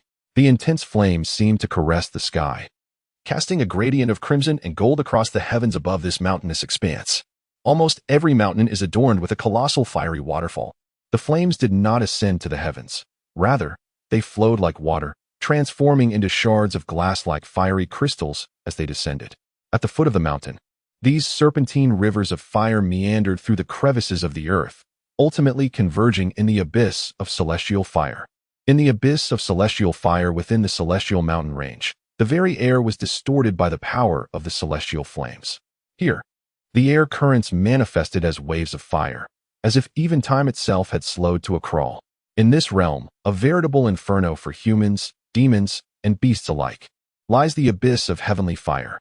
Within a lake of blazing flames, a strikingly handsome man emerges from the searing depths. His features are sharp and commanding, adorned with a mark of a fire lotus between his brows, resembling an eternal flame. His eyes, profound and fervent, shimmer with faint golden fire patterns, as if his mere gaze could ignite the very air around him. He gradually raises his hands, clenching them slightly, and a subtle crimson glow pulsates beneath his skin, reminiscent of flames coursing through his veins. The celestial flame technique bestowed upon me by my master is truly formidable, he declares, his voice calm, yet distorting the surrounding air. His long hair cascades down, each strand sparkling with tiny embers. The golden and red intertwining fire lotus patterns on the cuffs and hem of his robe accentuate his prestigious identity. He is Xiaojin, a terrifying genius capable of devouring and refining heavenly fire. His mastery of the fire lotus fusion technique is unparalleled, making him an invincible force among his peers. I have already refined 48 types of heavenly fire. Following the teachings of the celestial flame technique from my master, I need only to refine one more to ascend to the supreme realm. Xiaojin opens his right hand, and a flash of light from his spatial ring reveals an ancient key, the 9 underworlds key, resting in his palm. Within the abyss of the buried sovereign lies a heavenly fire. To refine it and step into the supreme realm, I shall bring glory to my master. With a deep breath, he propels himself upward, transforming into a blazing meteor soaring to the sky. After discerning the direction of the abyss of the buried sovereign, he strides forth, leaving behind blooming fire lotuses with each step, his figure traversing vast distances in an instant. A month later, in the imperial continent, at the abyss of the buried sovereign, in the silent spirit plane, Qin Yuan, Lu Jiuli, and Qing Fenglan have arrived. Here, the very air is thick with a suffocating aura, the scent of death, so potent it seems to solidify, pervading every inch of this space. As they gaze around, no life stirs. There are no birds or beasts, not even the sound of insects. Everything appears stripped of vitality, leaving only an endless void and silence.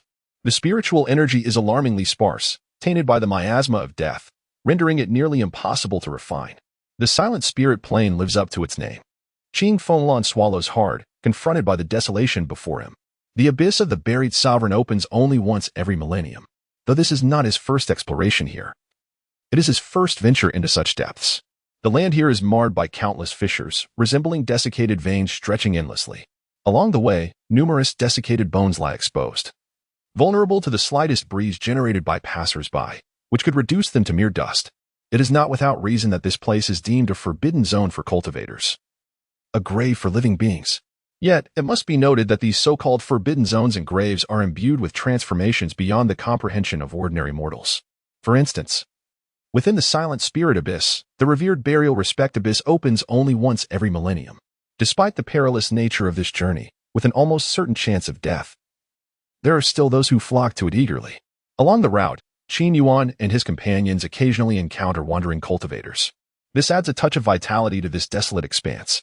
Master, the burial abyss opens once every 10,000 years. Only during this millennium can one acquire the 9 nether key to access the innermost core of the burial abyss. There lies the secret to attaining supremacy. At this moment, Lu Jiuli's voice brimmed with excitement. Once a cultivator transcends the divine calamity realm and undergoes the baptism of thunder, if they wish to ascend to higher levels as they did before reaching the divine calamity realm, mere diligence in cultivation will not suffice. The right timing, favorable conditions, and human synergy must all align. Moreover, great fortuity is essential to elevate oneself further. For instance, transitioning from the void realm to the divine calamity realm necessitates enduring the thunderous tribulation. Similarly, to ascend from the divine calamity realm to the supreme realm, one must confront the supreme tribulation.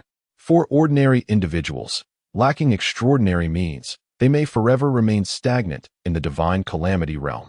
The supreme realm represents the pinnacle among the elite of the 9 Xian realm. With countless cultivators in the 9 Xian realm, how many can truly reach the threshold of supremacy? Qin Yuan gazed at the exhilarated Lu Jiuli and nodded with a smile. Indeed, as his disciple, one should act decisively. Kill when confronted by enemies. Seize opportunities when they arise. Why wait for the moment to ascend to the peak? Just then, Qin Yuan suddenly halted. Ding. A disciple of the host has been detected nearby. System task triggered. Ding. The disciple's attributes are as follows. Name, Xiaojin. Age, 12. 000 years. Power. Half-step supreme bone structure. Innate fire affinity. Body of 10,000 fires. Has mastered the burning heaven technique to great perfection. Meeting this disciple will trigger a fortuitous feedback. Anticipated fortune feedback value, 150 billion points. Qin Yuan finally smiled with satisfaction, though he and Lu Jiuli were of equal strength. Look at the fortune feedback Xiaojin brings, 150 billion. At this moment, Qin Yuan shifted his gaze toward the direction of the burial abyss. It goes without saying that anyone appearing here must have the purpose of reaching the burial abyss. Come, let us hasten our pace. Chapter 21. The soul refinement hall is my greatest adversary. The burial abyss is unlike any other secret realm. While other secret realms are grand and imposing, the opening of the burial abyss is subtle, as if it has always existed in this place. Ah, Master, we have arrived. After half a day, we reach the entrance of the burial abyss. Its entrance looms in the darkest heart of the silent spirit plane. A fissure, seemingly spanning the entirety of the silent spirit plane, unfolds before the onlookers. It appears as though cleaved by the blade of divine punishment. And at the edges of the fissure, various charred rock layers intertwine. Upon these rock strata, there are markings reminiscent of patina, akin to the rust of bronze.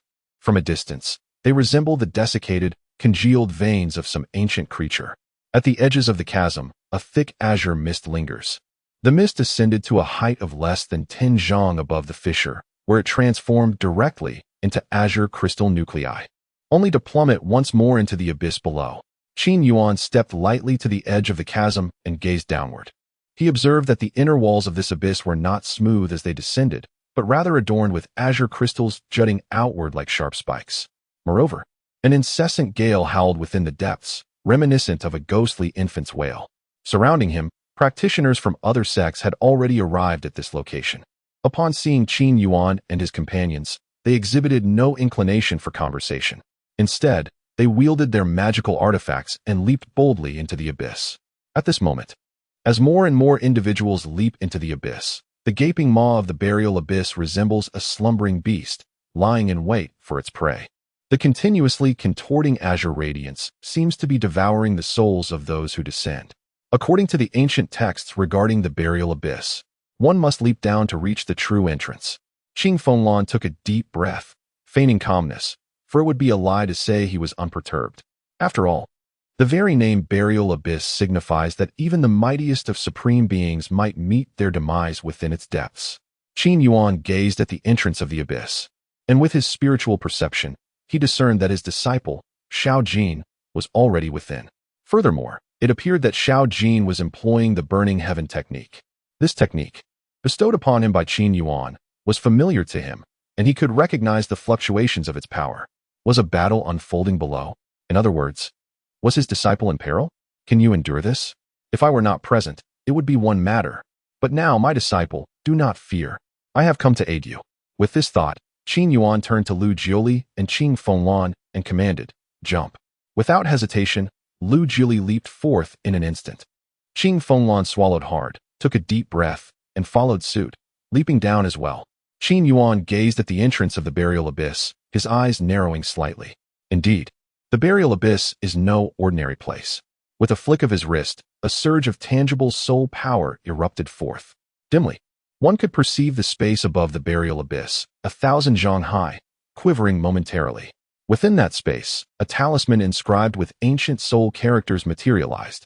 Enveloped by Qin Yuan's formidable soul power, the talisman transformed into a stream of light and landed in his hand.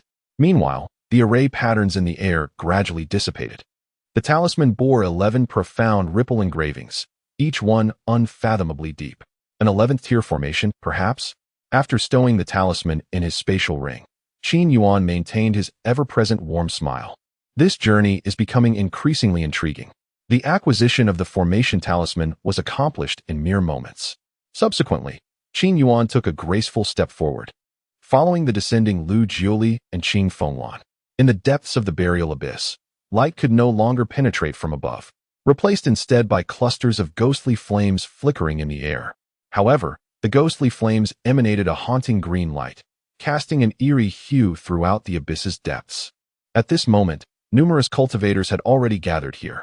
Members from the top sects of the imperial continent had all arrived, although they did not possess the 9 underworlds' approval. The burial abyss held many other opportunities. If they could not seize the strongest, then acquiring the second strongest resources became their goal. Those from the soul refining hall. Do not attempt to flee. A voice resonated loudly among the crowd. A man clad in black rose into the void, causing the surrounding space to shatter, unleashing an endless cascade of flames. Several colors of fire ignited around his body, creating a surreal spectacle. Is that Shao Jin? Hiss. Shao Jin, the prodigy who plays with fire. Upon recognizing Shao Jin, the others from various sects displayed expressions of astonishment. The name Shao Jin echoed throughout the top sects of the imperial continent. Born with a fire affinity, he possesses an extraordinary tolerance to flames, capable of absorbing innate fire seeds into his body for refinement. Each act of refinement significantly enhances Shao Jin's strength. Moreover, there are no lingering repercussions. Look, the person across from him is from the Soul Refining Hall. This Soul Refining Hall. Hush, lower your voice. Are you trying to get us killed by alerting the Soul Refining Hall? What is there to fear? Who in the entire imperial continent is unaware that the greatest nemesis of the Soul Refining Hall is the esteemed Shao Jin? With him here, I do not believe the members of the Soul Refining Hall dare to act recklessly. In this moment, two men clad in the robes of the Soul Refinement Palace were seen fleeing in all directions. Shao Jin, do not take your tyranny too far. We bear no animosity towards you. Why do you persistently oppose us? Both of them possessed the formidable strength of the ninth heaven of the divine tribulation realm. Though they had not reached perfection or taken a single step into the realm of supremacy, the techniques practiced by the Soul Refinement Palace were exceedingly effective against the soul. Thus, the combined might of these two guardians was sufficient to contend with a half-step supreme being. Among them, the guardian on the left, cold and resolute, shouted at Shao Jin in the distance, "The methods of your Soul Refinement Palace are utterly heinous. If we cross paths, I shall surely slay you. Moreover, you have long since established enmity with me. Our conflict is one of life and death." Standing aloft, Shao Jin was enshrouded in blazing heavenly fire, resembling a fiery emperor. His gaze was frigid as it fell upon the two guardians of the Soul Refinement Palace, brimming with an overwhelming intent to kill. Since emerging from the ancient heavenly tomb a millennium ago, he had practiced the celestial incineration technique bestowed upon him by his master, forever remembering his master's teachings. Looking down at his palm, Shao Jin's expression turned cold as he intoned, "In those days, my master taught me that if one encounters an enemy who delights in cackling laughter, they must be eliminated. Thus, you of the Soul Refinement Palace are my greatest adversaries." Chapter 22. Allowing your escape. I am the one. Upon hearing Shao Jin's explanation, the cold guardian felt his heart sink. "No, Shao Jin, have you lost your mind? Our cackling laughter is merely a mimicry of the esteemed elders of the palace. You cannot condemn us to annihilation for that." The other guardian beside him chimed in urgently. "Indeed."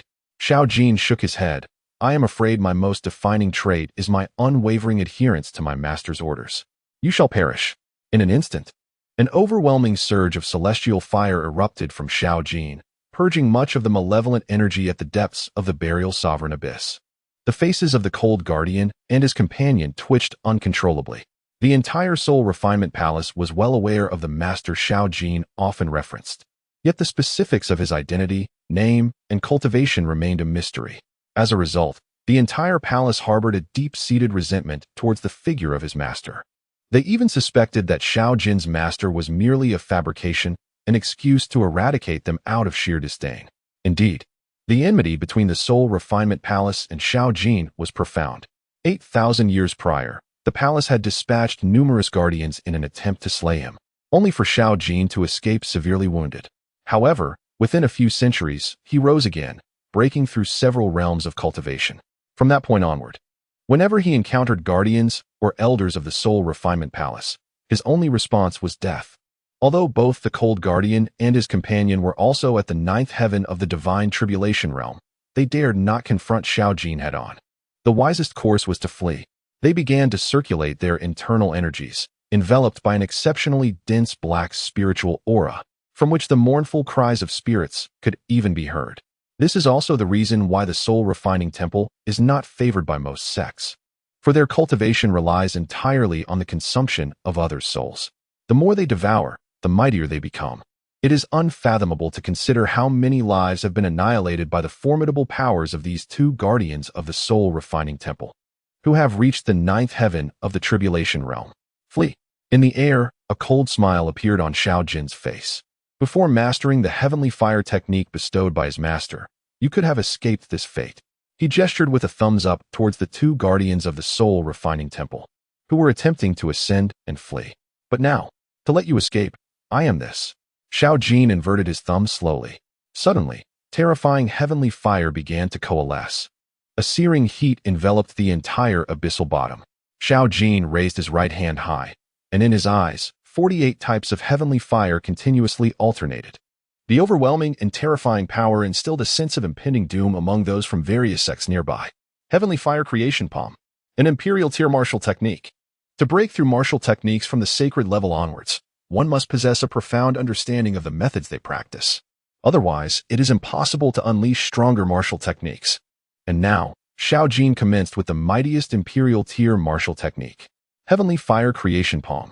Creation burns the heavens.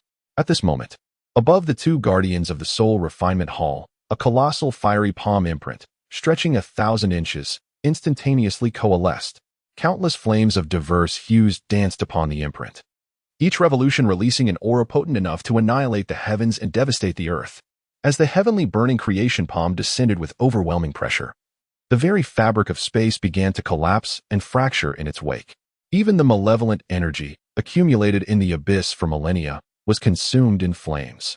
Witnessing this scene of utter despair, the two guardians of the soul refinement hall let out anguished cries. Xiao Jin, our soul refinement hall shall forever stand against you. After their roar, they began to spew forth vital blood, channeling all their spiritual energy in a desperate attempt to withstand Xiao Jin's assault. However, their seemingly formidable defense proved as fragile as paper before the heavenly burning creation palm, utterly incapable of withstanding the onslaught. Piercing screams reverberated through the abyss as the flames swiftly engulfed their bodies. And then, silence fell.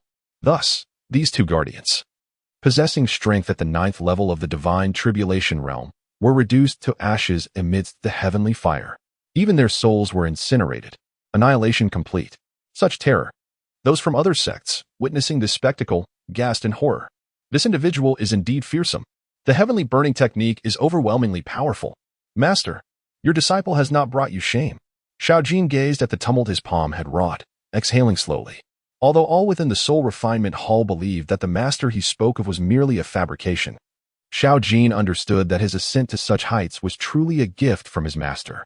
The heavenly burning technique. It devours the seeds of fire from heaven and earth, refining and merging them, thus allowing one to transcend. Such an extreme and terrifying method of cultivation has endowed Xiao Jin with strength that far surpasses his peers. And his goals are crystal clear: to vanquish the cackling enemies while consuming all the heavenly flames in existence, ultimately achieving supremacy over all fires. In the depths of the burial sovereign abyss, here, at a depth of 3,000 fathoms beneath the sepulchre of the revered, lies the true entrance to the secret realm. An elderly figure shrouded in a black robe suddenly lowered his gaze to his palm. Two soul tribulation seals manifested before him, erupting in a blaze of searing flames, which swiftly turned to ash. A raspy chuckle escaped the lips of the skeletal elder, for he did not anticipate that his soul tribulation seals would be consecutively shattered by an outsider. It seems that the fellow, Xiao Jin, has also arrived here. His eyes narrowed slightly as a peculiar laughter emanated from him. Indeed, this Xiao Jin possesses considerable strength, being endowed with a natural fire affinity. He has absorbed dozens of heavenly fires within him, which astonishingly coexist in harmony. Were it not for the fact that the master of our soul refining hall was in seclusion back in the day, he would have likely perished at our hands long ago. The skeletal elder gazed at the black cliff before him, where several obscure and esoteric ancient inscriptions were etched. These ancient texts share a common lineage with the inscriptions upon the 9 underworlds key. His gaze, however, shifted toward another elder clad in identical attire nearby. Yet this time, even Xiao Jin must meet his demise here. If it were merely me, I would indeed harbor some trepidation towards him. But now, the withered elder once again emitted that bone-chilling laughter. Xiao Jin could never have anticipated your presence here, could he, brother? Beside him, a figure shrouded in a dark robe seemed to meld seamlessly with the surrounding shadows. The elder, referred to as brother by the withered one, slowly opened his eyes. His left pupil was as dark as ink, devoid of any white, while his right eye gleamed pure white, reminiscent of a silver moon. The jet black eye exuded a chilling and eerie aura, while the silver right eye radiated an air of transcendent aloofness. These two distinct pupils coexisted in a bizarre, yet harmonious manner. As the robed elder opened his eyes, he nodded slowly. His voice, hoarse yet remarkably potent, assured, "Fear not, junior brother. This time, none shall escape." Chapter 23. Mere luck. In the depths of the burial honor abyss, the lingering heat in the air still spoke of Xiao Jin's terrifying prowess. Just then, a formidable sword energy abruptly rent the space asunder. Following this, one stepped forth from within, clad in flowing white, surrounded by a menacing aura of sword intent. Upon seeing the newcomer, the crowd could not help but gasp in astonishment. It was the master of the Flying Sword sect. Rumor has it that the master had ascended to the supreme realm 5 centuries ago. No one expected him to appear in the burial honor abyss. In the next moment, another rift in space materialized. Streams of starlight refracted forth from it, casting an ethereal glow that imbued the surroundings with a breathtaking radiance.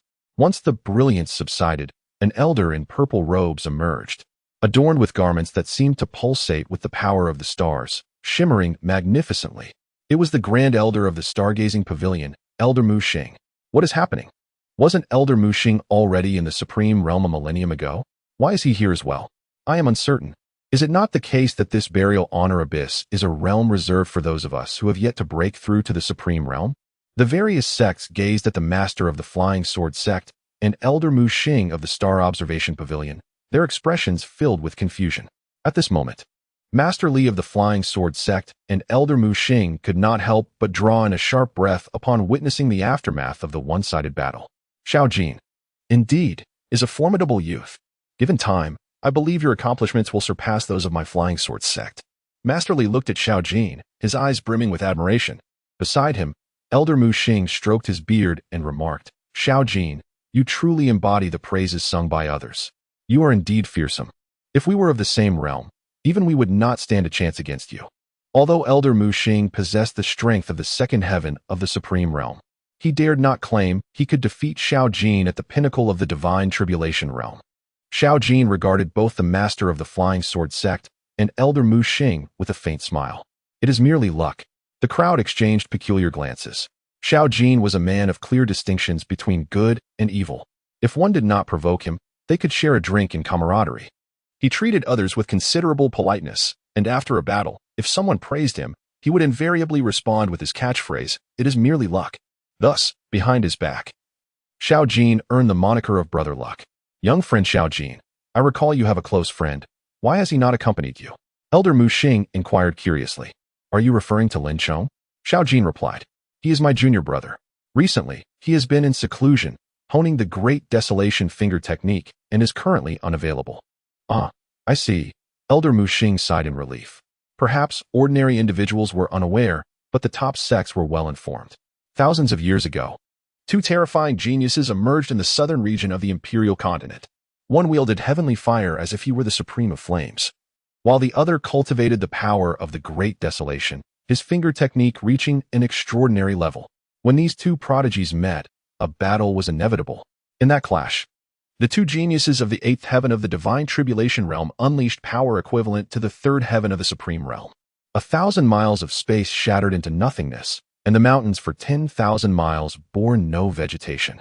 Especially in the end, when the techniques of the Fire Lotus and the Giant Finger collided, even a Supreme would be forced to retreat with injuries. However, it was precisely because of that battle that these two geniuses became the closest of friends, even declaring they had the same master. Thus, their names gradually resounded throughout the southern region of the imperial continent. Yet, I did not anticipate your presence in the burial of the sovereign abyss. Xiao Jin gazed thoughtfully at the two figures in the sky. In other words, the dangers within are even more perilous than the legends suggest. Conversely, it implies that what lies within is worth seizing, even for those of the Supreme Realm. As this thought crossed his mind, a smile returned to Xiao Jin's face. He turned to the master of the Flying Sword sect and Elder Mu Xing, grinning. If we uncover any significant fortuitous encounters within the burial of the sovereign abyss, then let each rely on their own means. The implication was unmistakable. Should a great opportunity arise, the first to seize it would claim it for themselves. Faced with a formidable opponent of the 1st heaven and another of the 2nd heaven of the Supreme Realm, Xiao Jin displayed no fear, instead exuding an eagerness to engage. In the air, Master Li and Elder Mu Xing exchanged glances and cleared their throats twice. They had no desire to oppose this terrifying individual, Xiao Jin. As for the great opportunities within the burial of the sovereign abyss, they could only take it step by step. At the bottom of the abyss in the burial of the sovereign, Qin Yuan had just descended when he noticed something amiss. It was rather intriguing. During our journey through the burial of the sovereign, we triggered 2 space shifts along the way. In other words, there are several entrances to the secret realm of the burial of the sovereign. Qing Fenglan nodded in agreement, stating, "Indeed, Senior. There are 3 entrances to the secret realm of the burial of the sovereign. Each can only be accessed through 3 9 underworld knocks. If someone is unfortunate, even if they possess the 9 underworld knocks, they might miss the opportunity if they cannot locate the entrance." Qin Yuan nodded in acknowledgement. This entrance, indeed, bore witness to but a sparse presence of figures. Moreover, through his keen perception, he discerned no trace of Xiao Jin. It was evident that Xiao Jin was at another entrance. "Lanner." At that moment, a voice suddenly resonated behind Qing Fenglan. A man, appearing to be a middle-aged human, swiftly approached her. His ice-blue eyes seemed to reveal his identity, the current patriarch of the Qing Feng clan, possessing formidable strength at the 2nd tier of the supreme realm. In an instant, Qin Yuan discerned the man's identity and prowess. Qing Fenglan hastily introduced Qin Yuan and Lu Jiuli to her father. As the patriarch of the Qing Feng clan, Qin Yu was momentarily stunned upon making contact with Qing Fenglan. As if struck by an invisible force, his body frozen in place. His ice-blue eyes brimmed with disbelief. "How can this be? Lanner, your bloodline. Father, what is it?" Qing Fenglan, taken aback, quickly circulated her Qing Feng technique to inspect her own body. As her consciousness delved into her spiritual sea, even she was astounded. Within the crimson essence of her blood, strands of golden filaments intertwined. Though faint, these golden strands were imbued with an even more intense Qing Feng power. "Father, did you not say that our Qing Feng clan cannot condense golden phoenix blood without external assistance?" Emerging from her spiritual sea, Qing Fenglan displayed a look of confusion. "Indeed." Qing Yu nodded earnestly and continued, "However, the time since the golden phoenix blood's condensation is quite short, at most half a day. Lanner, what have you consumed or imbibed during this time?" Still bewildered, Qing Fenglan pondered briefly before replying, "For the past half-day, I have been by the side of my esteemed senior. Upon entering the silent spirit abyss, I did drink a vial of dew presented by my senior." Upon hearing this, Qing Yu trembled with excitement. "And the vial? Is it still with you? Show it to me." Without hesitation, Qing Fenglan retrieved the vial from her spatial ring. The moment Qing Yu beheld the vial, he stood there, dumbfounded. When he finally regained his composure, an exclamation escaped his lips. "Hiss. This is the spring of all spirits. The spring of all spirits. Each drop is a culmination of the power of myriad beings. Regardless of the race, any entity consuming it can swiftly nourish their spiritual veins, resulting in a transformation. In other words, this spring of all spirits can significantly enhance one's innate roots and bones. No wonder, Lanner, within just half a day's time, you could condense the most ancient golden blood of our Qing Feng clan. This is an extraordinary fortune, a colossal fortune beyond measure. It surpasses the wonders found in the burial of the honored depths by 100-fold. No, 1,000-fold. No, a myriad of times." At this moment, Qing Yu's state had become somewhat frenzied. The entire Qing Feng clan, despite their utmost efforts, could only obtain a single drop of the wondrous spring of all spirits. Yet, what was the outcome? That esteemed elder, with a mere flick of his hand, produced an entire vial? Contemplating this, Qing Yu swiftly approached Qin Yuan. Taking a deep breath, he bowed deeply before him. "Esteemed elder, on behalf of my entire family, I express our profound gratitude for your nurturing of Lanner. Such a grand gesture will surely be repaid with the full strength of our clan." At that moment, Qing Fenglan finally grasped the preciousness of the dew that Qin Yuan had casually gifted him. He hurriedly stepped forward, mirroring his father's actions, and bowed deeply to Qin Yuan. "It was merely a bottle of dew." Qin Yuan waved his hand dismissively. "Since he is a close friend of my disciple, that level of talent is, to be frank, hardly noteworthy. With a collection of such treasures as the spring of all spirits, numbering not less than 8,000 in his spatial ring, and furthermore, available for exchange within the system, it was merely a quenching of thirst for Qin Yuan. As for the talent of Qing Fenglan, it truly paled in comparison. Lu Jiuli's Tiandi Guhuang body has an exceedingly high limit. Only upon breaking through to the supreme realm could its true power be unleashed. Being a mentor to his disciple, Qin Yuan decided to be somewhat magnanimous. "Esteemed elder, I hear from Lanner that you do not possess the Jiuming knocker. Allow me to present this to you." Qing Yu reverently produced the Jiuming knocker from his spatial ring, presenting it with both hands before Qin Yuan. "Do you think I need this trinket?"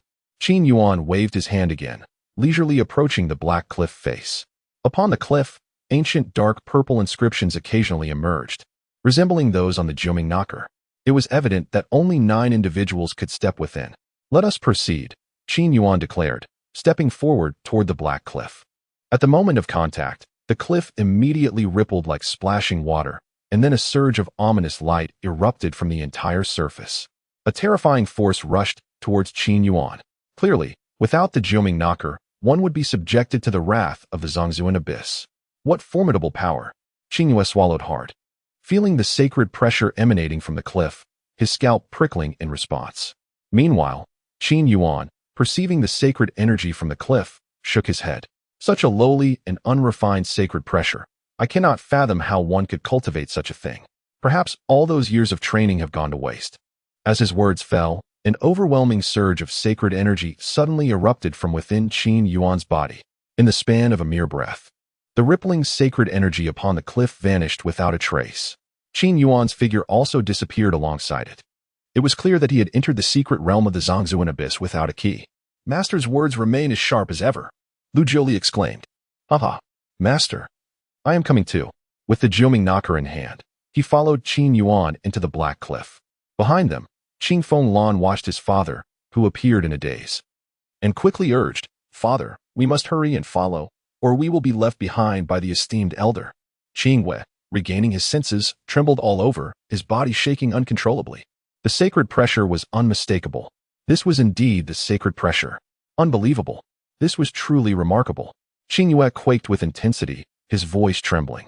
For only at the pinnacle of the supreme realm could one perceive the earthly power of sacred energy. In other words, that esteemed elder, who casually produced the spring of all spirits, must possess at least the pinnacle power of the supreme realm. Let us go. We must swiftly catch up with the esteemed elder.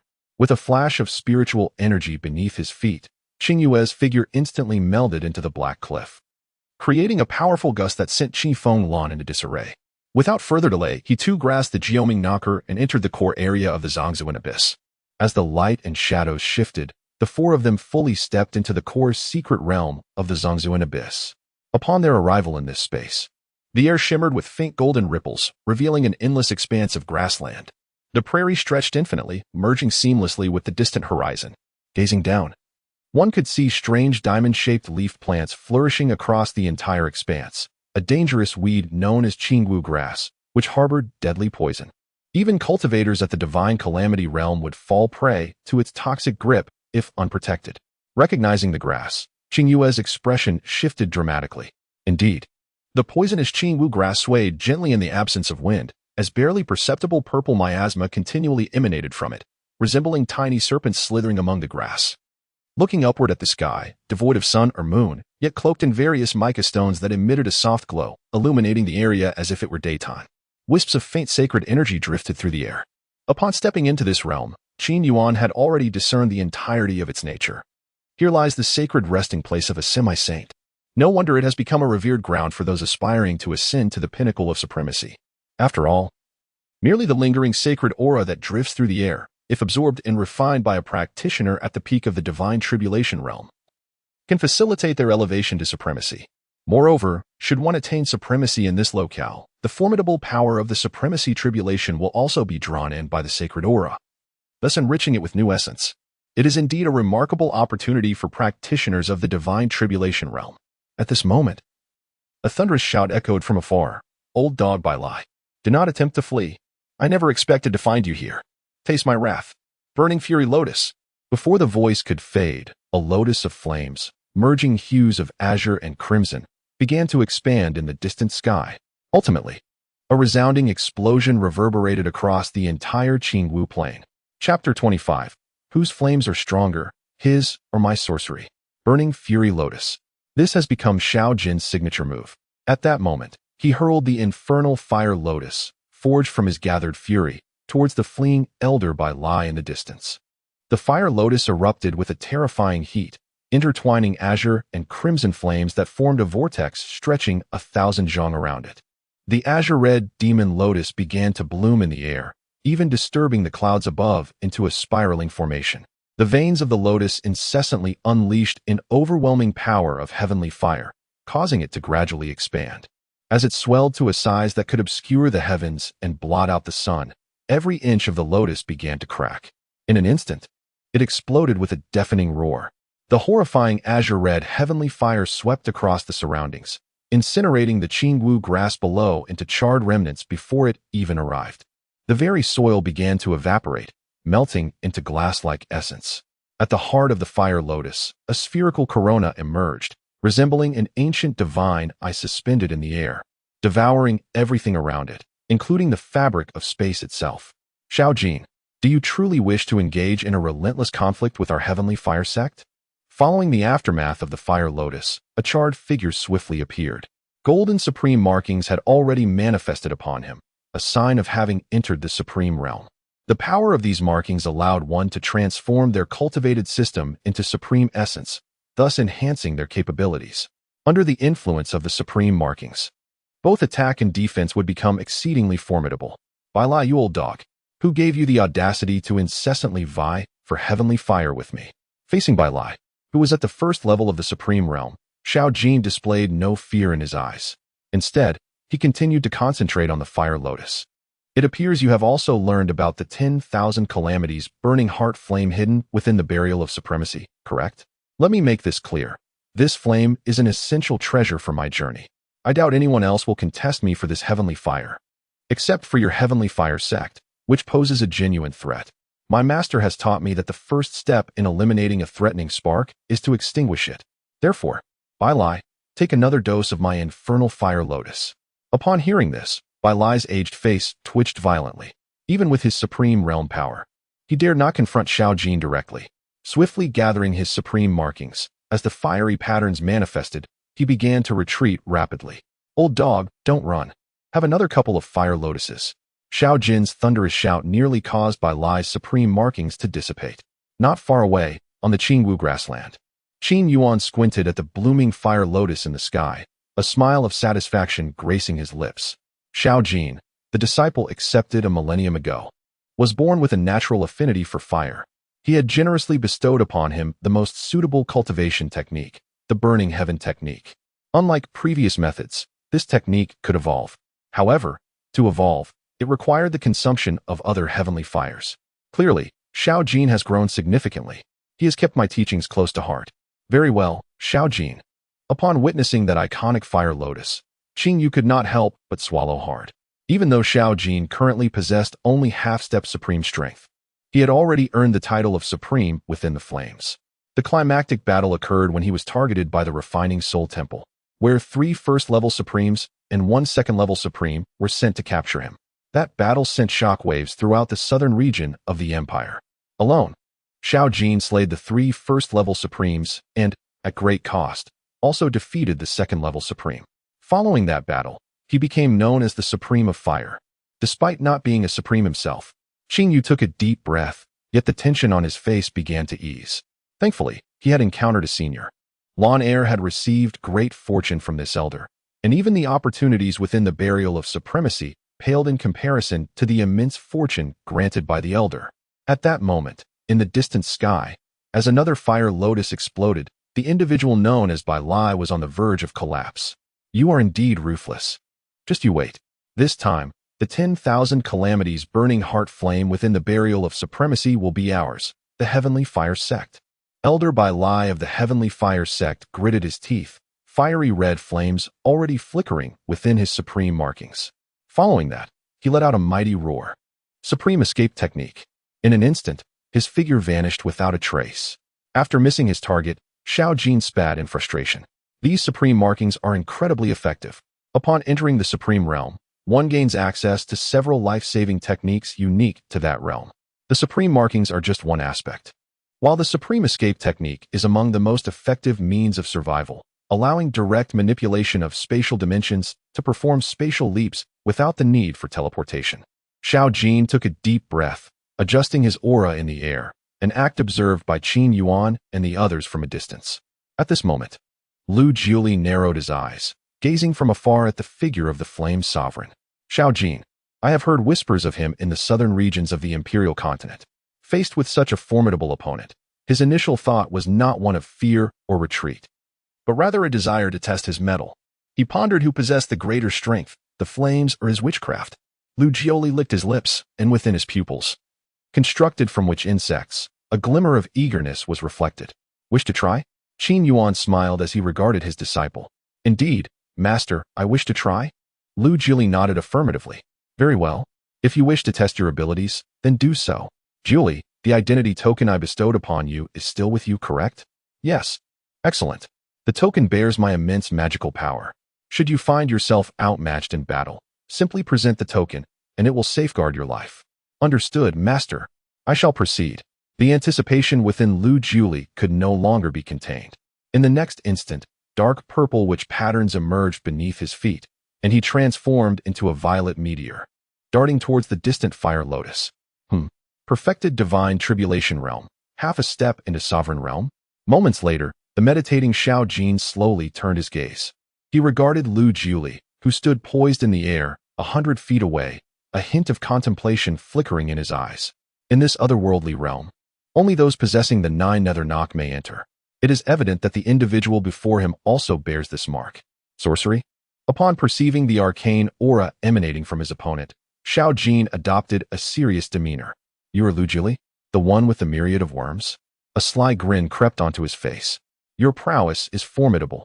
I wish to test whether your myriad of flames surpasses my myriad of worms. The glimmer of eager anticipation shone in Lu Juli's eyes. Noticing this, Xiao Jin revealed a smile laced with danger. Very well. Let us see. In all his encounters, he had seldom faced a rival of equal caliber. Come, let battle commence. Chapter 26. Whoever seeks to seize shall become his sworn enemy. On the Qingwu plain. At this moment, Xiao Jin and Lu Juli stood locked in a gaze, radiating an inexhaustible spirit of combat. Their intensity immediately drew the attention of other 9 nether knock bearers arriving at the scene. With whom has Xiao Jin matched wits this time? The air shimmered momentarily. Elder Mu Xing of the Stargazing Pavilion appeared not far from Qin Yuan and the others. Upon seeing Qing Yu and Qing Feng Lan, he was momentarily taken aback. The Qing Feng clan has also arrived? Although the Qing Feng clan had severed ties with the human race since the calamity of Yufan, Elder Mu Xing, a being of the supreme second heaven, could discern their identities through the art of stargazing. Upon recognizing them, he inclined his hand in greeting. Qing Yu reciprocated the gesture. The Elder Mu Xing of the Stargazing Pavilion, a figure of the supreme second heaven, represented one of the most formidable forces within the southern region of the Emperor continent. Even the Qing Feng clan could not claim to rival such power, Qing Yu stated with measured formality. Qin Yuan, standing to the side, nodded in agreement. At that moment, another figure emerged, clad in white, surrounded by an intense aura of sword intent. It was the esteemed Master Li of the Flying Sword sect, a figure of unparalleled prowess at the first level of the Supreme Realm. Qing Wei was momentarily taken aback, sensing that something was amiss. This was clearly an opportunity for a breakthrough to the Supreme Realm from the Divine Catastrophe Realm. Why were there so many Supreme Realm individuals gathered here? Thus far, several possessors of the 9 Nether Bell had already made their presence known. Among them were Elder Bai Lai of the Heavenly Fire Divine Sect, who had been driven away by Xiao Jin, the clan leader of the Qing Feng tribe, Qing Yue, along with his son, Qing Feng Lan. Additionally, there was Elder Mu Xing from the Star Observation Pavilion and Master Li from the Flying Sword sect.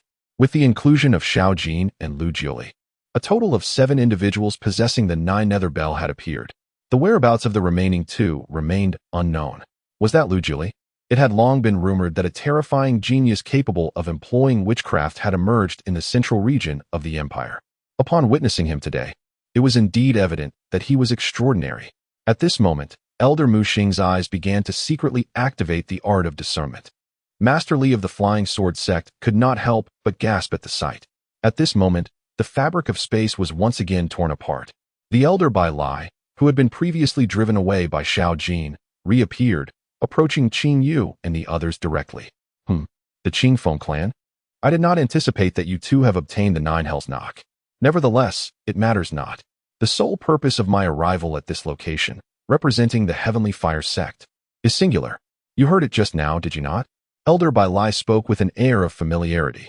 Since the establishment of the Heavenly Fire sect, we have always had but one aim: to collect and refine the heavenly fires that exist in this world. We had learned of the existence of the ever-burning heart flame in the burial Lord Abyss thousands of years ago, yet we have never had the opportunity to acquire it. Originally, I was sent by the sect to secure it without any complications. Who would have thought that the accursed Xiao Jin would also be here? Moreover, this wretch has set his sights on the ever-burning heart flame as well. Elder Bai Lai lamented his misfortunes. Beside him, Qin Yuan looked at Elder Bai with curiosity. Isn't it the case that the fire seeds of this world are simply taken by whoever can seize them? Hearing this, Elder Bai Lai's expression grew animated. Indeed. Listen to you. Now that is a sensible perspective. But do you know what Xiao Jin has proclaimed? He insists that any heavenly fire he covets is off-limits to others, and those who dare to take it will become his mortal enemies. He declares that even if we obtain a heavenly fire he desires, it does not rightfully belong to us. You must judge for yourselves, is this fair? Elder Bai Lai's face resembled that of a bitter melon. They had never encountered such unreasonable behavior in the Heavenly Fire sect. Not far away, the leader of the Flying Sword sect, Li, exchanged glances with Elder Mu Xing, both wearing expressions of helplessness. Fortunately, their cultivation techniques were unrelated to heavenly fire. Otherwise, they would surely face extermination at the hands of Xiao Jin. Observing this, Qin Yuan maintained a smile, one filled with pride. His disciple had truly lived up to his expectations. Furthermore, Xiao Jin had already pilfered 3 heavenly fires from the Heavenly Fire sect. This time, the ever-burning heart flame must not be allowed to escape his grasp. Elder Bai Lai gritted his teeth in determination. However, you should be aware that you likely cannot contend with Xiao Jin, correct? Qin Yuan remarked pointedly. Can I be blamed for this? Elder Bai Lai nearly faltered in his resolve, glancing at Qin Yuan before forcing a smile. I truly wonder what kind of person Xiao Jin's master is. After he pilfered our sect's heavenly fires, he often boasts of not failing his master's teachings.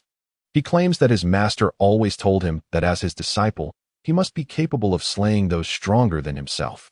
Ultimately, Xiao Jin has indeed acted upon this.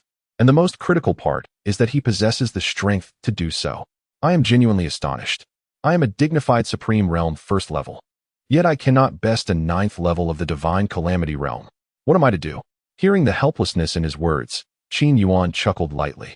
What do you believe Xiao Jin's master to be like? Is that even a question? Surely, they are also a treasure thief, just like their disciple. You can tell simply by observing him. Elder Bai Lai grinned. However, who exactly it is remains a mystery.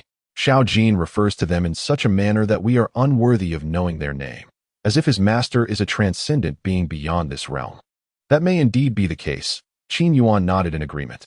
Transcendent beyond a realm? That might be an understatement, for he has transcended countless realms. Let them battle. I have heard that Lu Jiuli is no weakling either and possesses the ability to contend with the Supreme. It would be delightful if Xiao Jin and Lu Jiuli fought to a standstill. In such a case, no one would contest me for the ever-burning heart flame.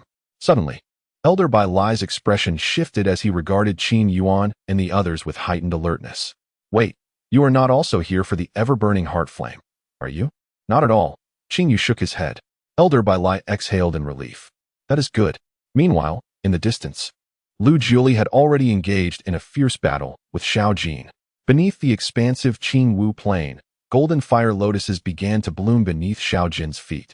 The instant the fire lotus manifested, all Qing Wu grass within a 10-mile radius was reduced to ashes. At that moment, dark purple flames began to coil around Xiao Jin's left palm, while his right hand erupted with azure blue fire. Clearly, these were 2 distinct heavenly fires. Then, before the onlookers, Xiao Jin's hands began to draw together. He looked towards Lu Jiuli, warning, be cautious. Following this, he brought his palms together with fierce intensity.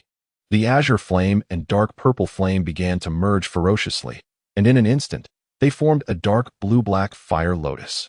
In the air above the plain, several rings of fire materialized, each scorching the void and creating cracks akin to a spider's web.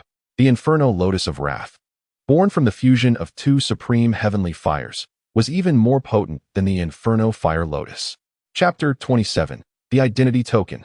Truly a life-saving charm. As the Inferno Lotus of Wrath emerged, even the very space began to sear with heat. Meanwhile, Elder Bai Lai, standing beside Qin Yuan, began to perspire profusely. Truly ruthless. This maneuver, not to mention the formidable Lu Jiuli, would likely be beyond even Elder Bailey's capacity to receive unscathed. However, the relationship between Xiao Jin and the Heavenly Fire sect is not one of mortal enmity. Rather, it is merely a conflict regarding the affiliation of the Heavenly Fire. Thus, when confronting Elder Bailey, Xiao Jin has restrained himself as much as possible. Come now. In the lofty heights, Lu Jiuli stands undaunted. His dark attire begins to billow. Sinister, dark patterns emerge upon his neck. In the next instant, he swiftly forms intricate seals with his hands. Countless crimson lines manifest in the air, converging into an enormous blood net. The 10,000 gu heavenly net. At this moment, the fiery lotus and the gu net began to collide. A crackling sound reverberated across the heavens. Following a violent explosion, the blossoming fiery lotus resembled a blazing sun in the sky. The gu net, consumed by flames, shattered into numerous crimson fireflies. Yet, in an instant, they solidified once more. In the next moment, a colossal phantom handprint began to materialize in the air. The heavenly flame transformation palm. Xiao Jin realized, at the very moment the fiery lotus made contact with the opposing gu net, that this lotus, capable of slaying those at the first level of the supreme realm, could not inflict any effective damage upon his adversary. Thus, without the slightest hesitation, he immediately unleashed the heavenly flame transformation palm. At this moment, amidst the torrential rain of fire, a peculiar smile emerged on Lu Jiuli's face. Come, let my gu insects savor the essence of your celestial flame mastery. As Lu Jiuli's voice echoed, dark shamanic patterns ignited upon his body, causing the space behind him to shatter instantaneously. Within the void, a horrifying shadow of an ancient shaman ancestor materialized. Subsequently, a colossal and bizarre creature, stretching hundreds of feet in length, emerged. In the face of that immense hand, it began to gnaw voraciously. The insects capable of devouring spiritual energy, the soul-devouring gu. In that moment, the flames within the celestial flame manipulation were unexpectedly devoured by his adversary. As Xiao Jin beheld this scene, his expression transformed from surprise to elation. Upon witnessing his celestial flame manipulation being consumed and torn into ethereal fragments by the spirit-devouring sorcery, his face radiated exhilaration. Suddenly, Xiao Jin's figure surged upward, soaring thousands of feet. His pupils ignited with a resplendent golden light. At this instant, a colossal phantom of fire coalesced behind him, embodying the essence of myriad flames. 3 distinct heavenly fires manifested upon him, an ethereal blue, a deep purple, and a shimmering gold. The tricolored lotus of wrath. It had been an eternity since anyone had compelled him to unleash this formidable technique. Xiao Jin's heart brimmed with unbridled satisfaction. The 3 flames commenced a frenzied fusion. In the blink of an eye, they amalgamated into a magnificent fire lotus, suffused with the radiance of all 3 heavenly fires. Below, Elder Bai Lai felt a jolt of fear upon witnessing this spectacle. Indeed, Xiao Jin was a madman. The fusion of 2 heavenly fires was already an arduous task fraught with peril, where a single misstep could result in self-destruction. Yet here he was, effortlessly merging 3 heavenly fires. Truly extraordinary. As the tricolored fire lotus took form, immense fissures began to erupt across the Qingwu plains below, revealing the molten chasms beneath. The mere aftershock was sufficient to distort the very ground beneath them. Now it was my turn. Lu Jiuli's eyes glimmered with dark light, faced with the tricolored fire lotus. Far surpassing the celestial lotus of wrath, he remained undaunted. He formed intricate seals with his hands. A spectral figure of the sorcerer ancestor gradually emerged behind him, and in an instant, chains began to burst forth from the apparition. The chains shimmered in an eerie dark purple, intricately adorned with an array of mystic runes. These chains swiftly coiled around Lu Jiuli's neck and various joints. A chilling smile crept across Lu Jiuli's face. The sorcerer ancestor's seal. Suddenly, the clouds above him erupted. A seal reminiscent of ancient times descended from the heavens. Within the bizarre patterns, echoes of ghostly lamentation could be heard. Even Elder Mu Xing, possessing the might of the supreme second realm, felt beads of sweat form in his palms upon sensing this overwhelming power. Confronted by such celestial might, even he dared not engage directly. Meanwhile, high above, Xiao Jin roared, perfect timing. He then raised the fire lotus high and hurled it into the sky. The fire lotus collided with the sorceress seal in an instant, and in that fleeting moment, it felt as if time itself had been cleaved in 2. First came an overwhelming silence. Then the 2 forces began to devour one another, forming a bizarre vortex. Ultimately, they coalesced into an inky green sphere, whose surface soon began to exhibit a web of cracks. The next moment, a thunderous explosion reverberated, tearing apart the heavens above. The searing flames and the sorceress seal shattered the very fabric of space, revealing an abyss of nothingness. The sky was painted with an uncanny tapestry of 4 colors in the wake of the explosion. However, amidst the dispersing spiritual energy, Lu Jiuli realized that his sorcery was beginning to falter. After all, the sorceress insects were naturally at a disadvantage against flames. As the remnants of distorted light flickered in the space before him, Lu Jiuli noticed that Xiao Jin was hurtling towards him from the aftermath of the explosion. Still unsteady, he recalled his master's recent words. If he could not prevail, he should utilize the wooden talisman bestowed by his master. Without a moment's hesitation, Lu Jiuli retrieved a uniquely crafted wooden talisman from his spatial ring, upon which his name, Lu Jiuli, was etched in knife-like strokes. The wooden plaque exudes an aura of antiquity, so much so that one might describe it as rustic. Yet, it possesses an exquisite sheen, as if it has been lovingly polished over time. When he unveiled the identity plaque, reputedly imbued with formidable magical power by his master, he was taken aback to find that the surrounding space and spiritual energy remained unchanged, as though it were merely an ordinary piece of wood. However, in the next instant, a sharp intake of breath echoed before him. Breathlessly, Xiao Jin retracted all his attacks, appearing as if he had encountered something truly extraordinary. His gaze was fixated on the wooden plaque in Lu Jiuli's hand. Recognizing the familiar shape of the plaque and the somewhat worn inscriptions, he realized with certainty it was indeed the handiwork of his esteemed master. Lu Jiuli, you are my junior brother. By sensing the age of the plaque, Xiao Jin deduced that Lu Jiuli must be the disciple taken in by their master after him. His expression brimming with excitement, he produced his own identity plaque, which bore the distinctive engraving of Xiao Jin's name. Lu Jiuli, momentarily dazed, stared at the unique script of his master and exclaimed in astonishment, "You are my senior brother?" "Indeed, I am your senior brother." Xiao Jin laughed heartily upon seeing Lu Jiuli's identity plaque. He was acutely aware that his formidable master's disciples were scattered across the realm, and he also knew that most of his senior and junior brothers were not situated in the same plane of existence. Over the years, he had only encountered one junior brother, Lin Chong, so discovering another junior brother filled him with immense joy. So, this was the meaning behind the master's instruction to produce the plaque at a critical moment. Lu Jiuli suddenly grasped the significance. Master. Xiao Jin swiftly seized upon that key term. His pupils quivered with anticipation as he stammered, "Where is master?" Lu Jiuli immediately cast his gaze downward. Following suit, Xiao Jin looked in the same direction, and the moment he laid eyes on Qin Yuan, his body began to tremble uncontrollably. In the next heartbeat, a lotus blossomed beneath his feet, and he transformed into a beam of radiant light, dashing downward. Chapter 28. This is how we operate. Why halt at the most critical juncture? Have they discovered me again? Elder Bai Lai, standing beside Qin Yuan, felt his very soul nearly dissipate as he witnessed that beam of light suddenly pivot in midair, hurtling straight towards him. As he swiftly maneuvered to evade, retreating 100 feet away, he prepared to employ the supreme escape technique once more. However, he soon realized that Xiao Jin was not pursuing him, but was instead heading towards the direction of the Qing Feng clan members. This instantly piqued his curiosity and compelled him to pause.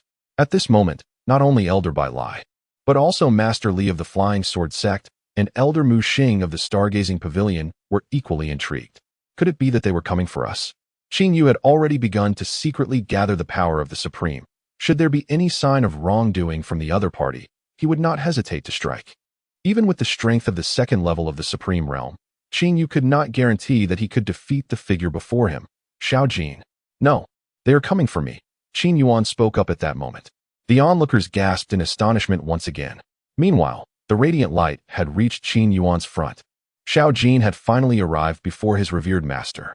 Upon seeing his master's visage, his eyes began to redden. He took a step forward, his form slightly unsteady, for it had been over 10,000 years since he last beheld his master. This scene left Qin Yue and Elder Muxing, along with others, utterly perplexed. In the next moment, Xiao Jin approached within 3 paces of Qin Yuan and suddenly knelt upon the plains with a resounding thud. The ground trembled across 1,000 miles. "Disciple Xiao Jin, I pay my respects to my master." His voice rang out like a mighty bell. Following this, he bowed deeply to Qin Yuan. Ding. System task triggered. Meeting with disciple Xiao Jin completed.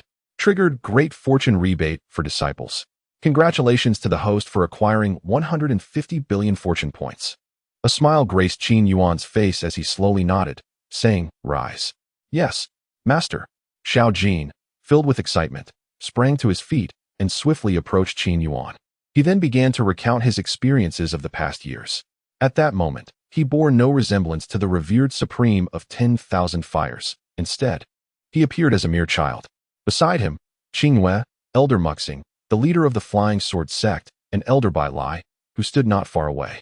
All widened their eyes in astonishment, their pupils constricted, as if they had witnessed something utterly inconceivable. After a long pause, Elder Muxing from the Star Observation Pavilion was the first to react. Xiao Jin's master, the leader of the Flying Sword sect, inhaled sharply, astonished. Despite his own strength at the first level of supremacy, he had failed to discern anything extraordinary about this man in the mysterious robe. In fact, even his cultivation seemed only to be at the Void Realm. Wait, the Void Realm? At this moment, everyone suddenly realized. The cultivator clad in black, surprisingly, possessed only the first level of the Dongxi realm. Is he truly the master of Xiao Jin? The very same figure Xiao Jin spoke of? At that moment, I was utterly astounded. Elder Bai Lai suddenly recalled that he had been speaking ill of Xiao Jin right in front of his master. To make matters worse, he had openly accused him of being a common brigand. Even more audaciously, he had orchestrated a quarrel between the master's two disciples in public. If there was no escape now, then when would there be? Just as the incantation was about to be uttered, Elder Bai Lai abruptly sensed a shift in the surrounding space. He witnessed the moment his sleeve was lifted, shimmering golden spatial inscriptions began to coalesce around him. These intricate patterns intertwine with one another, resembling living vines, yet these tendrils emerge from the void. At the same time, strands of gilded spatial inscriptions continually coalesce, transforming into a succession of golden sacred space runes.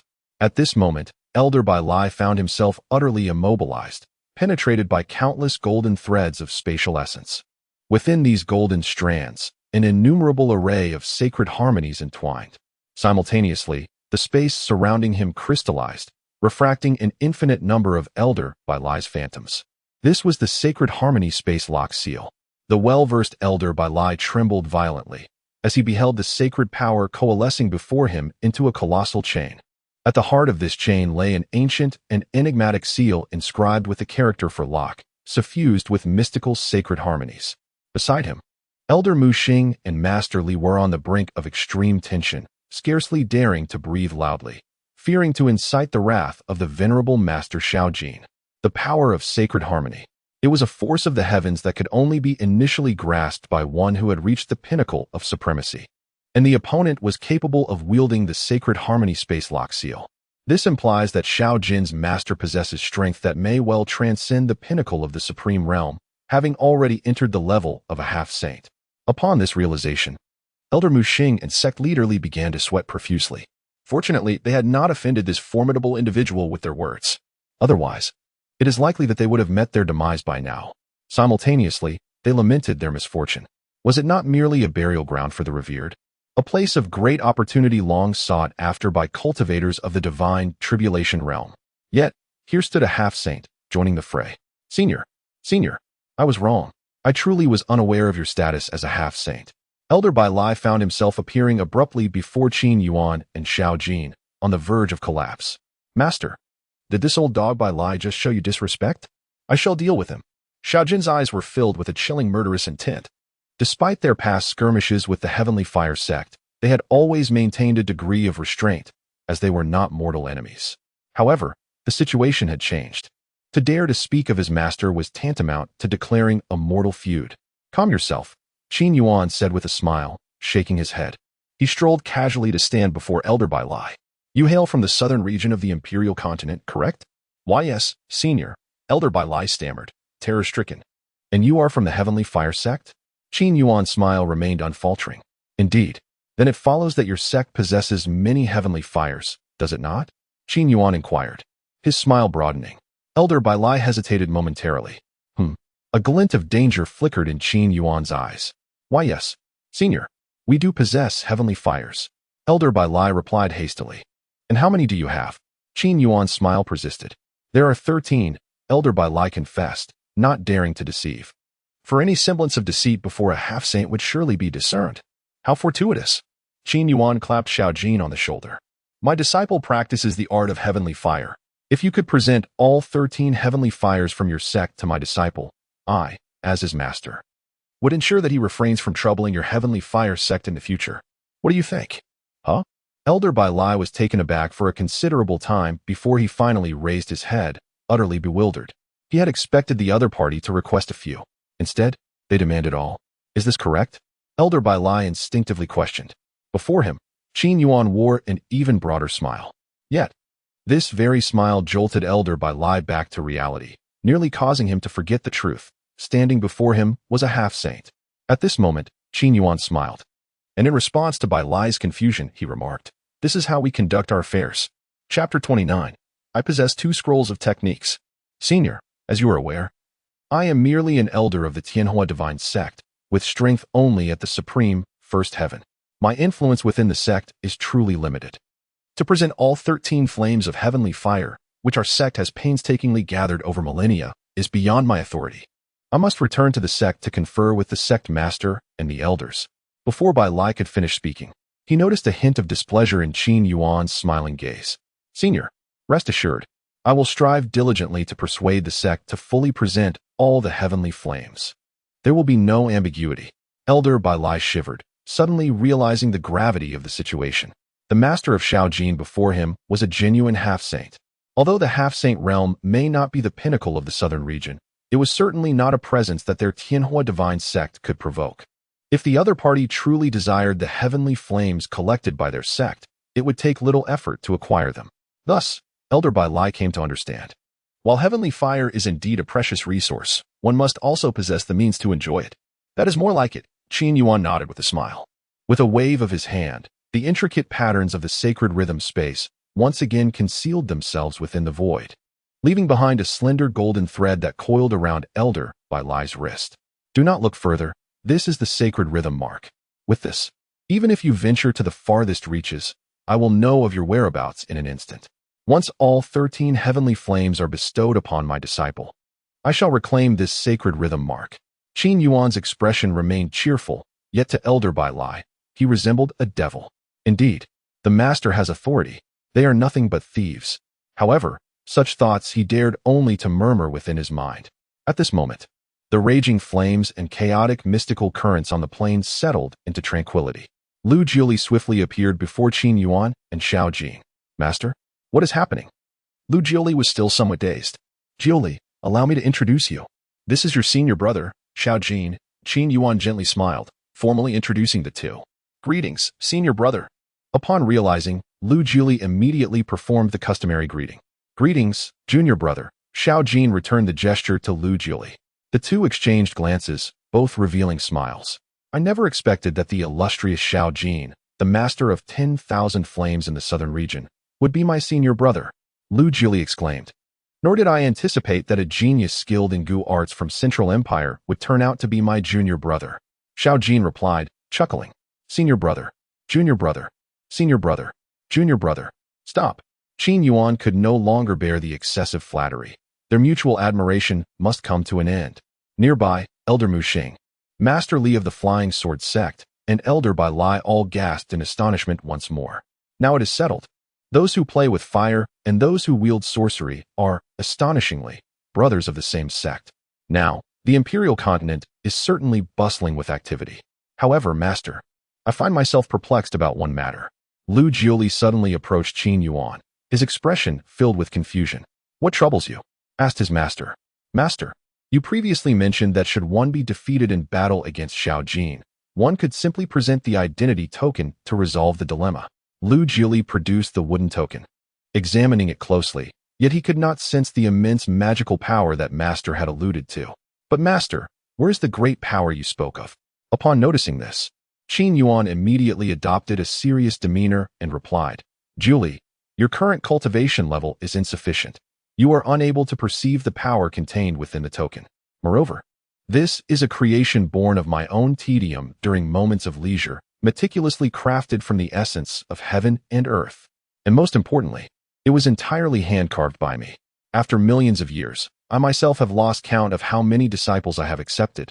Thus, during my time in the ancient tomb, when I found myself with a bit of spare time, I would personally select materials and handcraft the identity tokens for my disciples. Admittedly, the tokens might appear somewhat peculiar, and the inscriptions may lack elegance, but it is precisely these characteristics that render them utterly unreplicable. These wooden plaques, in the realm of myriad worlds, are indeed unique. It dawned upon Lu Jiuli that his insufficient cultivation prevented him from sensing the immense power contained within the plaques. Enlightenment washed over him as he realized the truth in his master's words. He had always placed unwavering faith in them. Junior brother, you are well aware of Master S' formidable strength. Xiao Jin stepped forward, gratitude evident in his voice. When Master took me as a disciple, he presented 2 scrolls of cultivation for my selection. Thus, I shall forever cherish Master S' kindness in my heart. Were it not for Master S' guidance and nurturing, I would not be the Xiao Jin I am today. At this moment, Lu Jiuli's curiosity was piqued.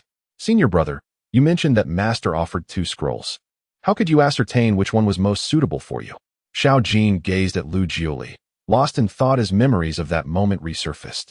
Master had sat cross-legged on a jade platform, each hand presenting a scroll of cultivation. I remember vividly. Master spoke to me.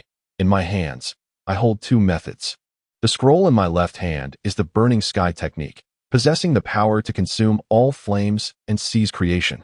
The one in my right hand is also the burning sky technique. Then, he allowed me to choose.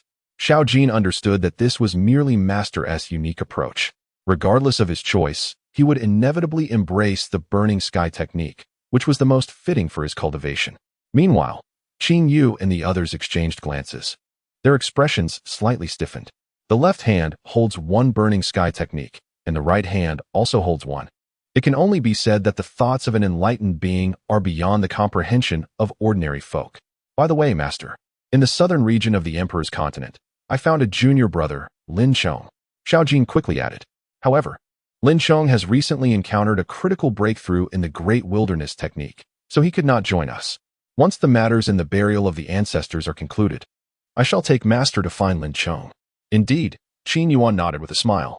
Master, based on my estimations, the burial of the ancestors was originally a place that only cultivators like us, at the Divine Calamity realm, would seek out to explore opportunities for transcending to the Supreme Realm.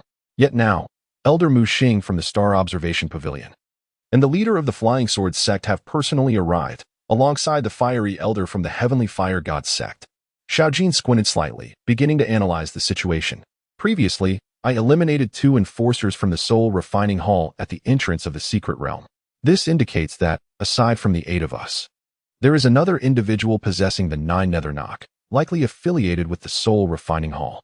No, Qin Yuan shook his head. I did not rely on the 9 Nether Knock to enter. Upon hearing this, Xiao Jin slapped his forehead. Right. I almost forgot. This small secret realm cannot possibly hinder Master.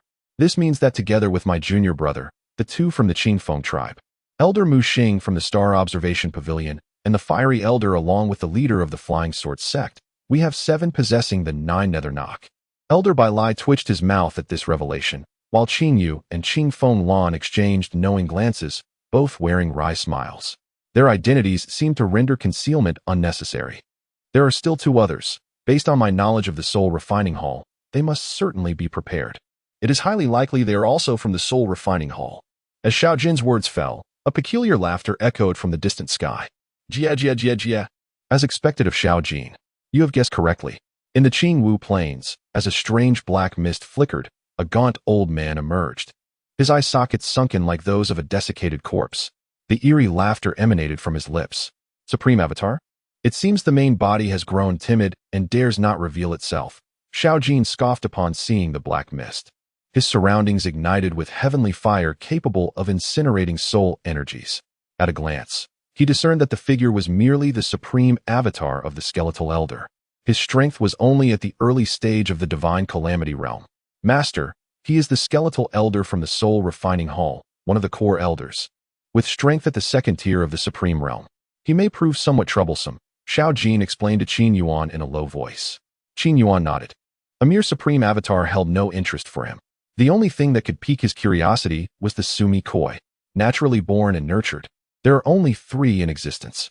Possessing the Sumi Koi grants access to the Sumi World Pearl. This is truly a remarkable thing. Withered Bone Elder. You need not worry. Regardless of how many individuals from the soul refining palace you send, I will find a way to keep you all here. You would do well to pray that your true form does not cross my path." As Xiao Jin raised his gaze, the golden celestial flames erupted forth. In an instant, the supreme embodiment of the withered bone elder was utterly consumed by the fire. There was scarcely time for a scream to escape.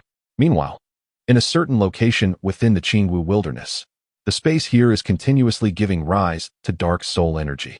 Suddenly, the skeletal elder hovering in the air furrows his brow. "Damn Xiao Jin. Nevertheless, I have gathered a general understanding of the situation over there." Subsequently, the skeletal elder swiftly relayed the intelligence he had obtained through his supreme incarnation to a similarly suspended figure, an elderly man clad in black robes. He is the skeletal elder's senior brother, a being of dual souls born as one. After joining the soul refining hall, he advanced with extreme brutality, even resorting to the slaughter of fellow enforcers within the hall to achieve breakthroughs. Ultimately, he ascended to supremacy, becoming a core elder of the soul refining hall, known as the Elder of Dual Souls. At this moment, the Elder of Dual Souls allowed his robe to fall gently, revealing his aged visage, where wrinkles etched deeper than knife marks adorned his skin, which resembled desiccated bark. The corners of his mouth drooped slightly as he slowly opened his eyes. His left eye, filled with a savage aura, contrasted sharply with the tranquility reflected in his right. This duality of souls also rendered the Elder of Dual Souls' temperament exceedingly calm. Having grasped the circumstances regarding Xiao Jin, the Elder of Dual Souls spoke slowly. "The highest is merely the second layer of supremacy. There is nothing to fear. However, the Qingfeng clan poses a slight challenge. Their technique of immortalized feathers may inadvertently leak our information." "Leak? Impossible. We shall directly suppress them, leaving no opportunity for their clan to act, thus eliminating our fears," he mused. The Elder of Dual Souls appeared to be conversing with himself. Yet the skeletal elder understood that it was the dual souls within him engaging in dialogue. Thereafter, the Elder of Dual Souls turned to the skeletal elder and said, "Let us commence. We must not allow Xiao Jin and his allies to hinder our progress. After all, they are already dead." At this juncture, a chilling murderous intent radiated from his black and white pupils, filled with an unprecedented exhilaration. "Currently, we have located the core area of the burial sovereign abyss. We merely need to establish the eye of the 11th-stage soul-devouring rotation array here. Once accomplished, we shall refine all living beings contained within." The Elder of Dual Souls' voice rose in fervor. "I have concealed the array symbols of the 11th-stage soul-devouring rotation array 1,000 feet above the outer realm of the burial sovereign abyss. Even if they are aware of our deployment of the soul-devouring rotation array, it is futile, for without locating the array symbols, they can never breach the formation." At this point, the Elder of Dual Souls suddenly spat out a mouthful of essence blood, unleashing the terrifying pressure of the 4th layer of supremacy. Skeletal 1. Begin constructing the soul-devouring rotation altar. Once the altar is completed, we can utilize the saintly resonance and soul power left behind by the semi-saint within the burial sovereign abyss to fully activate this 11th-stage soul-devouring rotation array. At that time, those who possess the 9 nether knocks and step into the abyss of burial sovereigns must be transformed into the most refined essence of life, the primordial soul force, to be devoured and refined by him. Consequently, his strength will surge dramatically, elevating him to a higher echelon. Before him, the skeletal elder revealed a bloodthirsty smile. "Yes, master." Immediately following, the two began to weave intricate hand seals. On the Qingwu plains, the ground resonated with a series of deep, thunderous booms, as if some malevolent creature were about to emerge from the depths below. Indeed, in the next moment, a colossal altar, as though summoned from the very abyss of hell, tore through the earth and began to rise slowly. This altar is forged from the bones of an ancient colossal beast, emanating a phosphorescent glow of a bluish-gray hue from its very base. Every inch is inscribed with arcane symbols of the soul-devouring ritual, capable of consuming the essence of souls. At this moment, the black and white eyes of the Elder of Dual Souls fixated intently on the colossal bronze serpent perched atop the altar. It seemed as if, in that instant, the bronze serpent was infused with a soul, transforming it into a living entity. Its bronze eyes began to shimmer with a duality of yin and yang. The intricate patterns of light and shadow on its body started to manifest incessantly around the altar. Beside it, The Elder of Withered Bones began to extract thousands of skeletal remains from his spatial ring. Upon closer inspection, it became evident that these were all remnants of human bones. Under the Elder's command, the stark white skeletons began to shatter piece by piece, continuously coalescing into new forms in the air. For instance, the steps surrounding the azure altar and the bony pillars encircling it, among others. At the very center of the altar stood an imposing pillar, exceeding 10 zhang in diameter. A sight both grotesque and terrifying. It was formed from the compression of hundreds of human bones, and within the crevices of the crushed bones, the souls ensnared by the art of soul refining could still be glimpsed. These are the recently deceased cultivators. At the base of the altar, dark soul energy incessantly emanates, ultimately coalescing into tangible chains within the black mist. These chains envelop the entire altar, resembling a cage that eternally confines the souls of those cultivators who constructed the soul-devouring wheel array. Soon, in merely 1 hour, completion shall be achieved. After this hour, it will be the demise of Xiao Jin and his companions.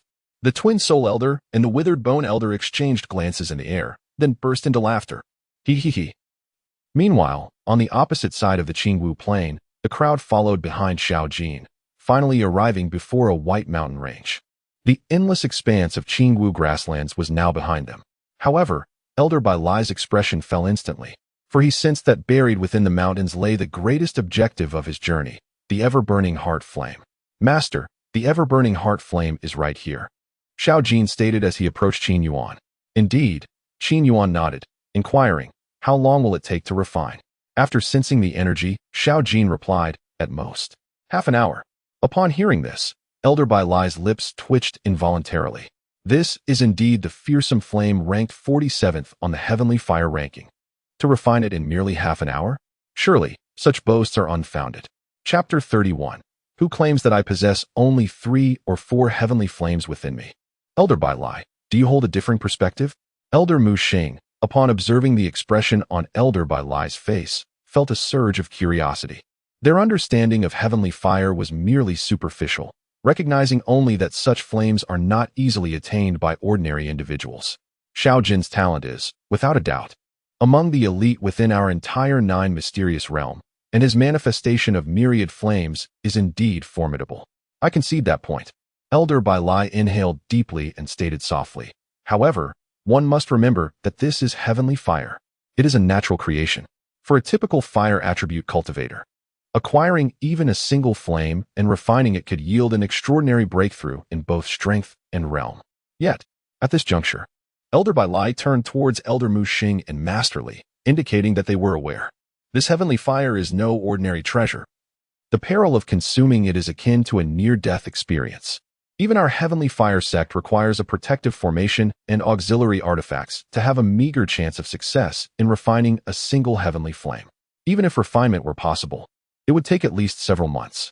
With this explanation, Elder Mu Xing, Masterly, and Qing Yu began to grasp the complexities of refining heavenly fire. Subsequently, their gazes towards Xiao Jin were filled with even greater astonishment. The heavenly fire that even our sect requires a protective formation to merely have a slim chance of refining. Xiao Jin claims he can manage in no more than half an hour? Is this truly a person? Bai Lai, your words hold some merit. However, Xiao Jin did not refute Bai Lai's assertion. Instead, he offered a slight smile and remarked, if the individual refining possesses some celestial flames, the difficulty of the process would indeed be significantly diminished. Upon hearing this, Bai Lai nodded in agreement, saying, though that may be the case, within you, there are at most 3 or 4 celestial flames, correct? Even with the enhancement of 3 or 4 celestial flames, to refine the inferno of 10,000 tribulations, ranked 47th among celestial flames, would take at least a month, wouldn't it? Xiao Jin shrugged and replied, indeed, under the condition of possessing 3 or 4 celestial flames. Refining an additional celestial flame would indeed require a month or even longer. Observing this, Bai Lai slowly nodded and said, now that sounds about right. But, Bai Lai, who told you that I possess only 3 or 4 celestial flames? At that moment, Xiao Jin's tone shifted unexpectedly, and a smile graced his face. In an instant, Bai Lai found himself at a loss, his eyes clouded with confusion as he inquired, how many heavenly flames dwell within you? Not too many. Xiao Jin waved his hand nonchalantly. In total, there are 48. Bai Lai fell silent, and beside him, Elder Mu Xing and sect leader Li of the Flying Sword sect also remained quiet. Moments later, Bai Lai suddenly raised his head, his face turning crimson with disbelief. His voice trembled with incredulity. 48? Even his tone had shifted dramatically. 48, Xiao Jin replied candidly. Upon confirming that he had not misheard, Bai Lai staggered back several steps, his gaze fixed on Xiao Jin with an intensity that could pierce. Damn it, have you no shame? He could no longer contain himself. Elder Mu Xing and sect leader Li exchanged glances, their eyelids twitching, a chill creeping down their spines. If the possessor of heavenly flames were cornered, they still held a trump card, the ability to self-detonate their heavenly flames. The fact that Xiao Jin possessed 48 flames meant that, should he choose, he could take anyone he desired with him in his explosive demise. Julie, take note. Observe how your senior brother exudes confidence, Qin Yuan remarked, his eyes filled with pride as he watched Xiao Jin. Noted. Lu Juli nodded eagerly, committing this display of bravado to memory. Hee, I learned all this from my master. Xiao Jin scratched his head, chuckling. My skills pale in comparison to his. He then turned toward the White Mountain and said, Master, I shall take my leave. Indeed, go ahead, Qin Yuan nodded with a smile. In the next moment, Xiao Jin transformed into a blazing flame, swiftly merging into the towering White Mountain before him. The infinite heartburn flame was indeed a terrifying fire ranked 47th on the heavenly flame list. Yet, before the might of Xiao Jin, who commanded 48 flames, it was utterly insignificant. Half an hour spent refining was considered a slow pace. 48. Unfathomable, Bai Lai murmured, snapping back to reality. Elder, your disciple possesses 48 types of heavenly flames. Why do we still require the flames of the heavenly flame sect? Seeing this, Qin Yuan cast a sidelong glance at Bai Lai and remarked, Only 48? It's not as though we're talking about 480. Bai Lai immediately fell silent.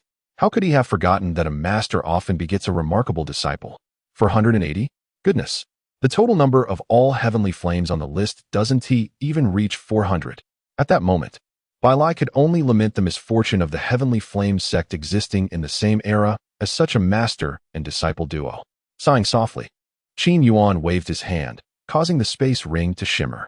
A chair crafted entirely from flowing jade materialized behind him, followed by a jade table that appeared.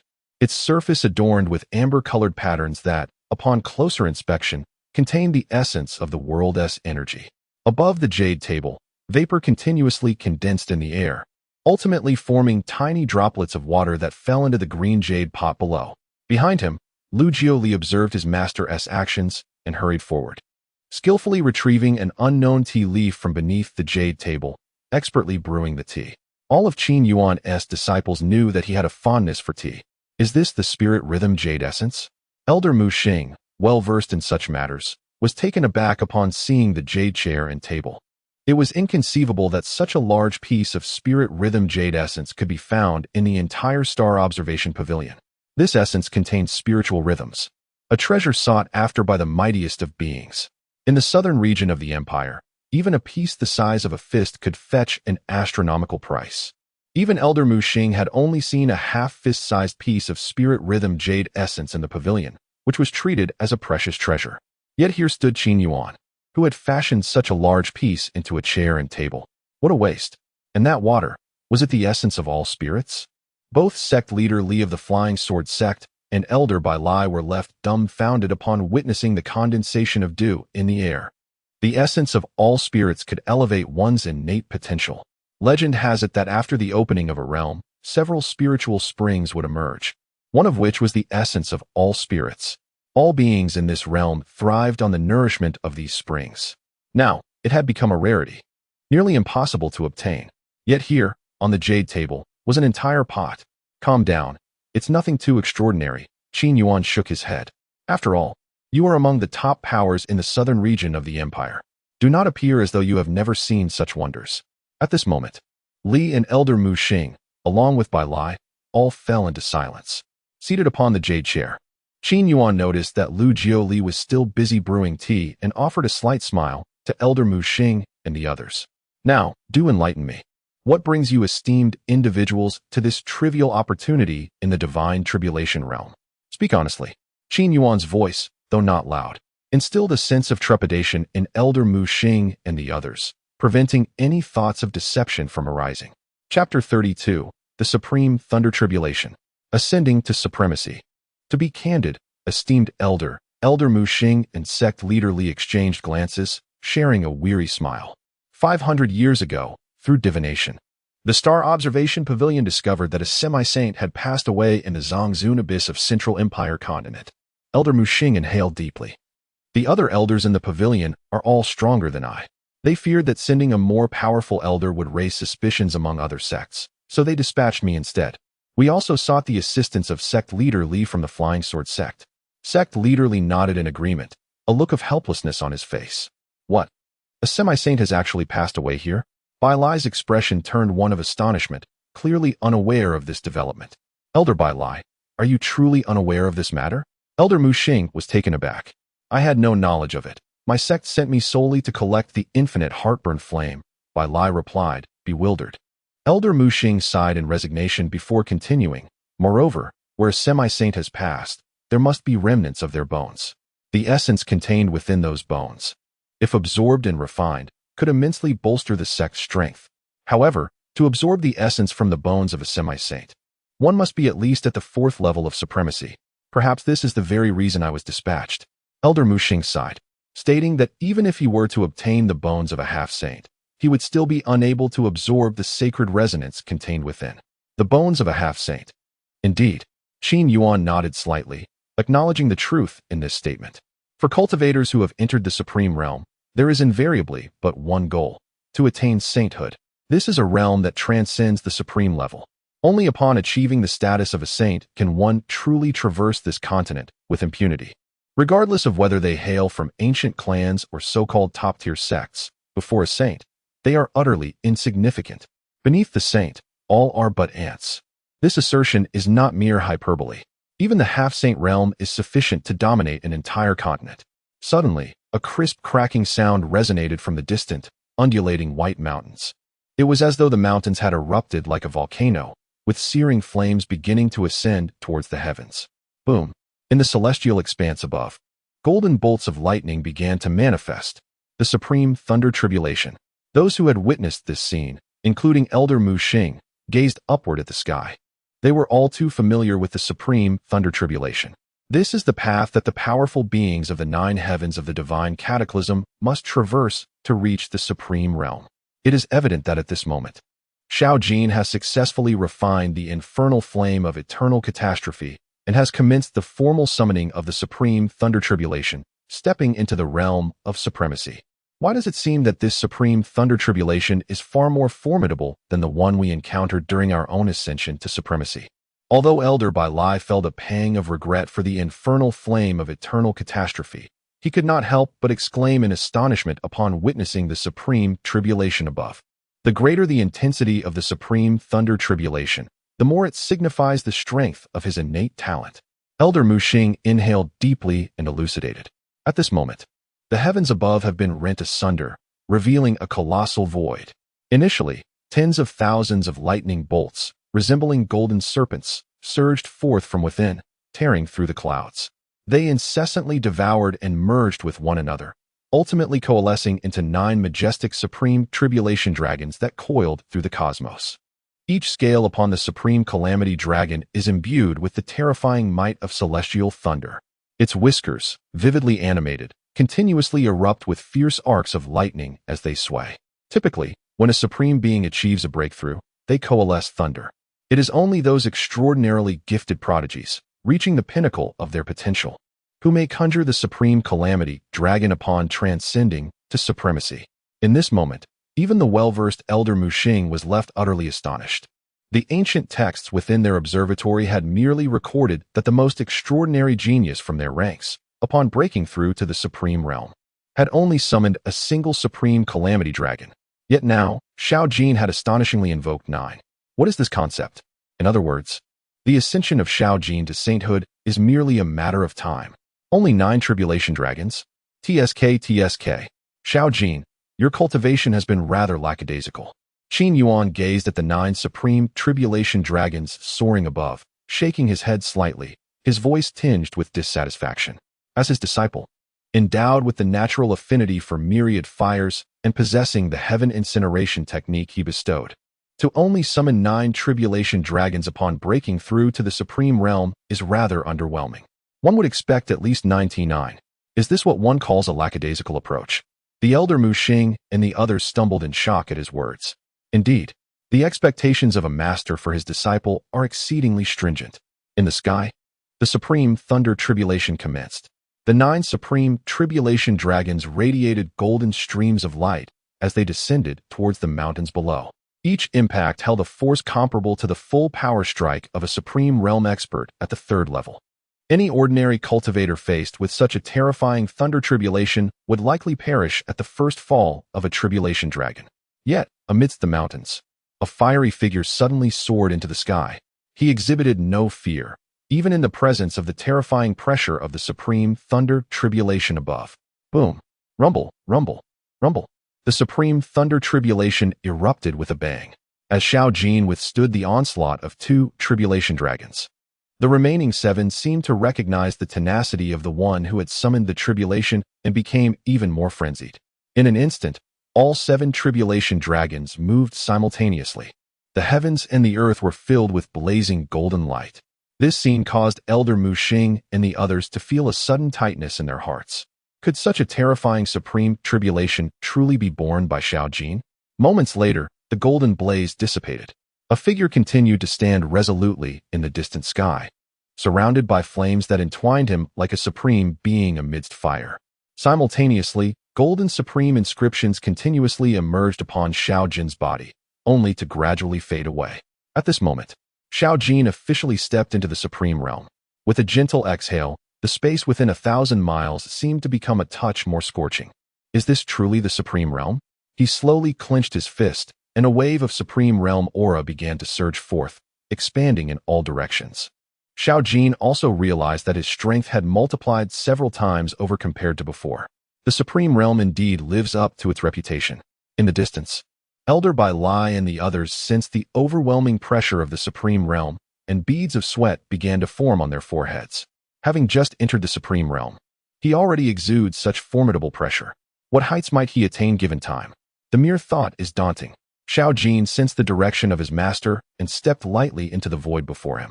In the next moment, supreme space inscriptions materialized beneath his feet, and his figure shifted like the stars, arriving instantaneously before Qin Yuan. Master, your disciple has entered the supreme realm. Chapter 33. Elder, are you in need of disciples? Xiao Jin gazed at his master, his eyes brimming with excitement. Have a sip of tea. Take a moment to compose yourself. Qin Yuan smiled at his disciple, gesturing towards the teacup on the jade table before them. Without hesitation, Xiao Jin approached the table, seized the teacup, and drained it in one gulp. Immediately thereafter, the aura that had been somewhat outwardly expansive receded, and at that moment, his cultivation in the supreme realm was thoroughly solidified. This scene left Elder Mu Xing and the others in a state of astonishment. However, as their gazes fell upon the teacup, the pupils of all present quivered intensely. Observing the lingering essence within the cup, Elder Mu Xing stammered, "Senior, may I inquire if this is the Calamity Sea Observing Wave Tea?" "Indeed," Qin Yuan affirmed. "Calamity Sea Observing Wave Tea." Elder Mu Xing's body trembled once more, his lips murmuring in reverence. Calamity Sea Observing Wave. When one first enters the supreme realm, partaking of this tea can stabilize all the energies within one's body. The tea, once ingested, forms a celestial cycle within. This tea is renowned as the supreme tea. No matter the heavenly tribulations, I shall remain steadfast in my observation. In his heart, Elder Mu Xing had already begun to repeat his envy 1,000 times. Just look at his master. How is it that he possesses all these magnificent treasures? Ding! Congratulations to the disciple Xiao Jin for entering the supreme realm. The disciple's fortune system has begun receiving critical feedback. Congratulations to the host for obtaining critical feedback. 100 billion points of luck value. As Qin Yuan listened to the system's notification, the smile on his face blossomed further. He also keenly sensed 3 gazes filled with immense envy fixed upon him. Elder Mu Xing, along with Master Li of the Flying Sword Sect and Elder Bai Lai, were all staring at him with unwavering intensity. A subtle smile tugged at the corners of Qin Yuan's mouth as he regarded the trio before him. "What is it that the 3 of you wish to do?" he inquired. Clearing his throat, Elder Mu Xing cautiously posed a question. Esteemed elder, do you still require disciples? Just take a look at me. Before he could finish, Elder Bai Lai interjected eagerly. Esteemed elder, look at me. After over 20,000 years, I have attained the pinnacle of supremacy. My talent is rather exceptional. Wouldn't you agree? Stop. Qin Yuan interrupted, raising his hand with an air of finality.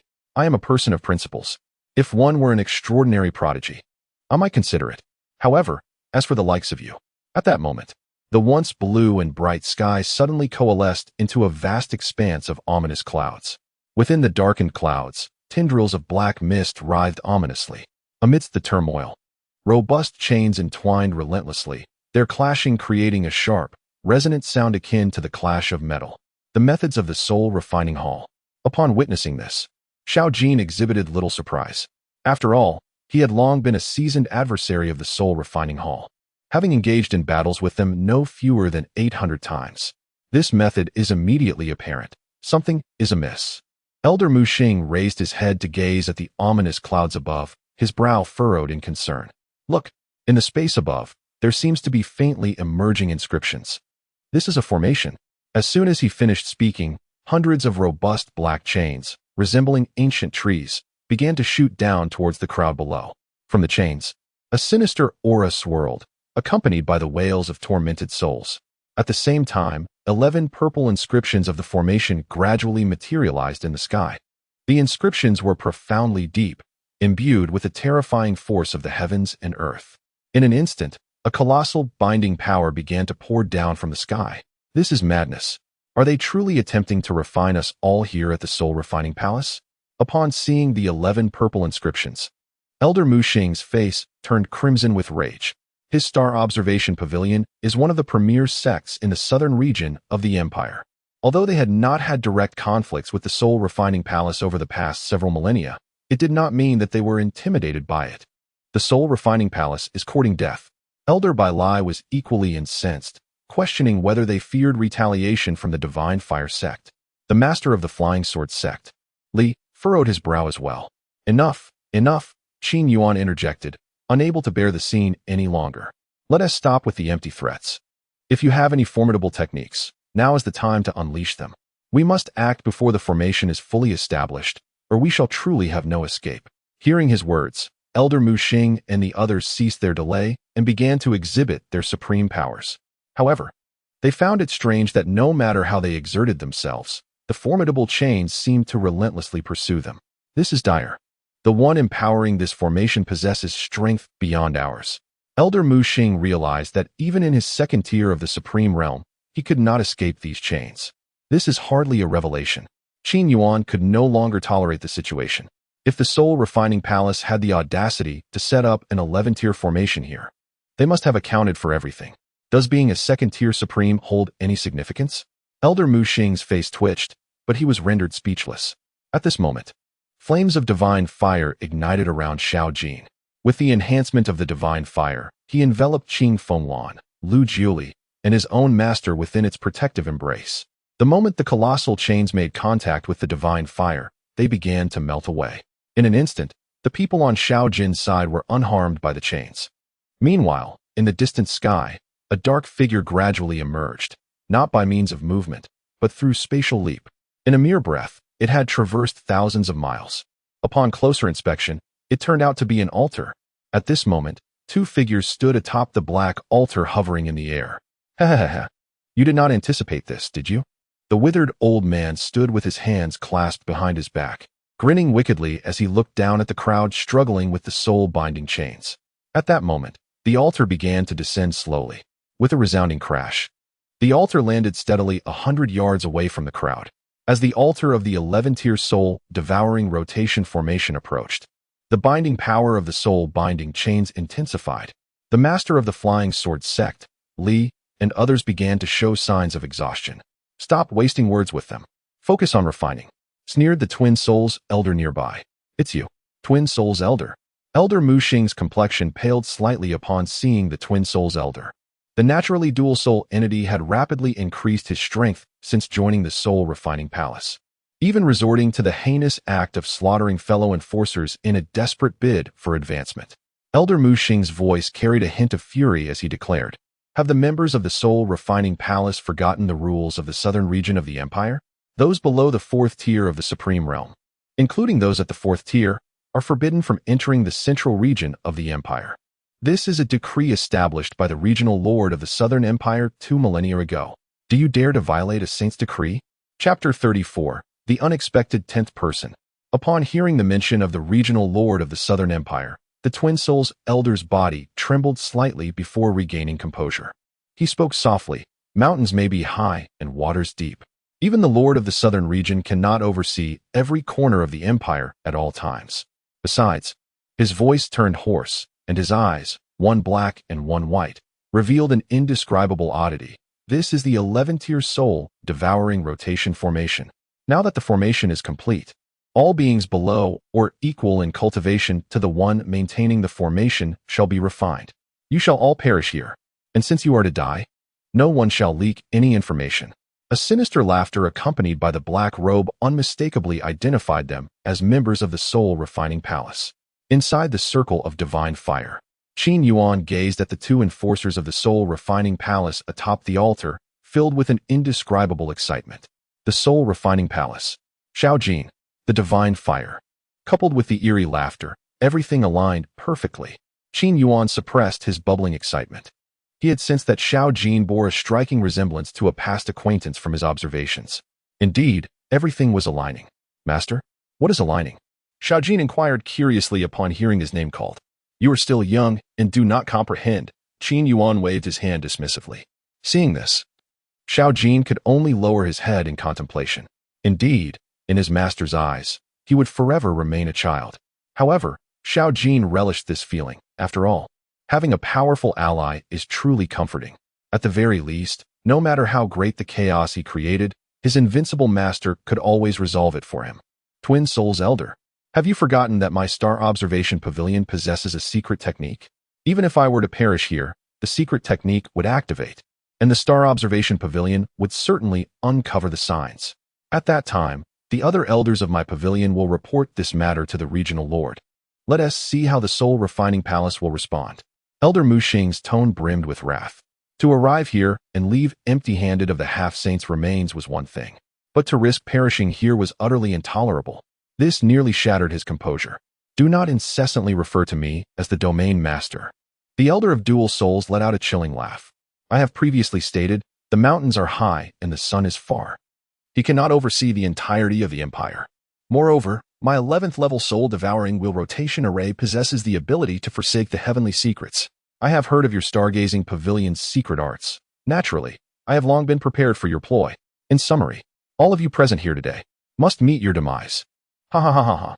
After the Elder of Dual Souls finished speaking, he began to summon the power of the altar, his full attention directed towards Xiao Jin. In his eyes, the most formidable among these individuals was Xiao Jin. TSK. This is truly a case of 3 bowls of strong liquor at the pass, declaring oneself a lord in the realm of the martial world. At this moment, Qin Yuan let out a TSK. Beside him, Lu Jili inquired curiously, "Master, what does this mean?" Qin Yuan smiled as he explained. "It signifies that the individuals of the Soul Refining Hall are akin to the grassroots forces within this empire. After consuming a few bowls of potent liquor, they aim to establish themselves as kings in remote lands." On the altar, the Elder of Dual Souls, upon hearing the analogy, slightly altered his expression. Immediately, his black and white eyes locked onto Qin Yuan with rapid intensity. First level of the Void Realm. In the next moment, he was rendered utterly bewildered. "Isn't this the cemetery of the honored?" The Elder of Dual Souls questioned, perplexed by the presence of a person from the Void Realm. Wait, something seems off. The Elder of Dual Souls suddenly realized that the number of people was a bit strange. "Withered bones. Count how many have entered the cemetery." The Elder of Dual Souls urged hastily. "Brother, are you losing your senses?" Withered Bones replied, slightly furrowing his brow. "Count." The Elder of Dual Souls' voice carried a hint of annoyance. Withered Bones' parched visage trembled. Then he began to survey the crowd ahead. "Brother and I, 1, 2. Master Li from the Flying Sword Sect, 3. Elder Mu from the Star Observation Pavilion, 4. Elder Bai from the Heavenly Fire Sect, 5. 2 from the Qingfeng Clan, 6. 7. Xiao Jin, the 8th person, And that lad skilled in witchcraft, Lu Jiuli, the ninth. There is still one more. He paused, his gaze swiftly locking onto Qin Yuan. A person at the first level of the Void Realm? The 10th person? Brother, what is happening? Wasn't it said that the Cemetery of the Honored has restrictions that only allow those who have knocked on the 9 nether to enter? How could there be a 10th person? At this moment, both of them finally recognized the anomaly. A secret realm that should only permit 9 individuals had indeed allowed a 10th to appear. Truly foolish, Xiao Jin scoffed. So they have only just realized, Master? At this time, Qin Yuan yawned. Finally, you've noticed something amiss.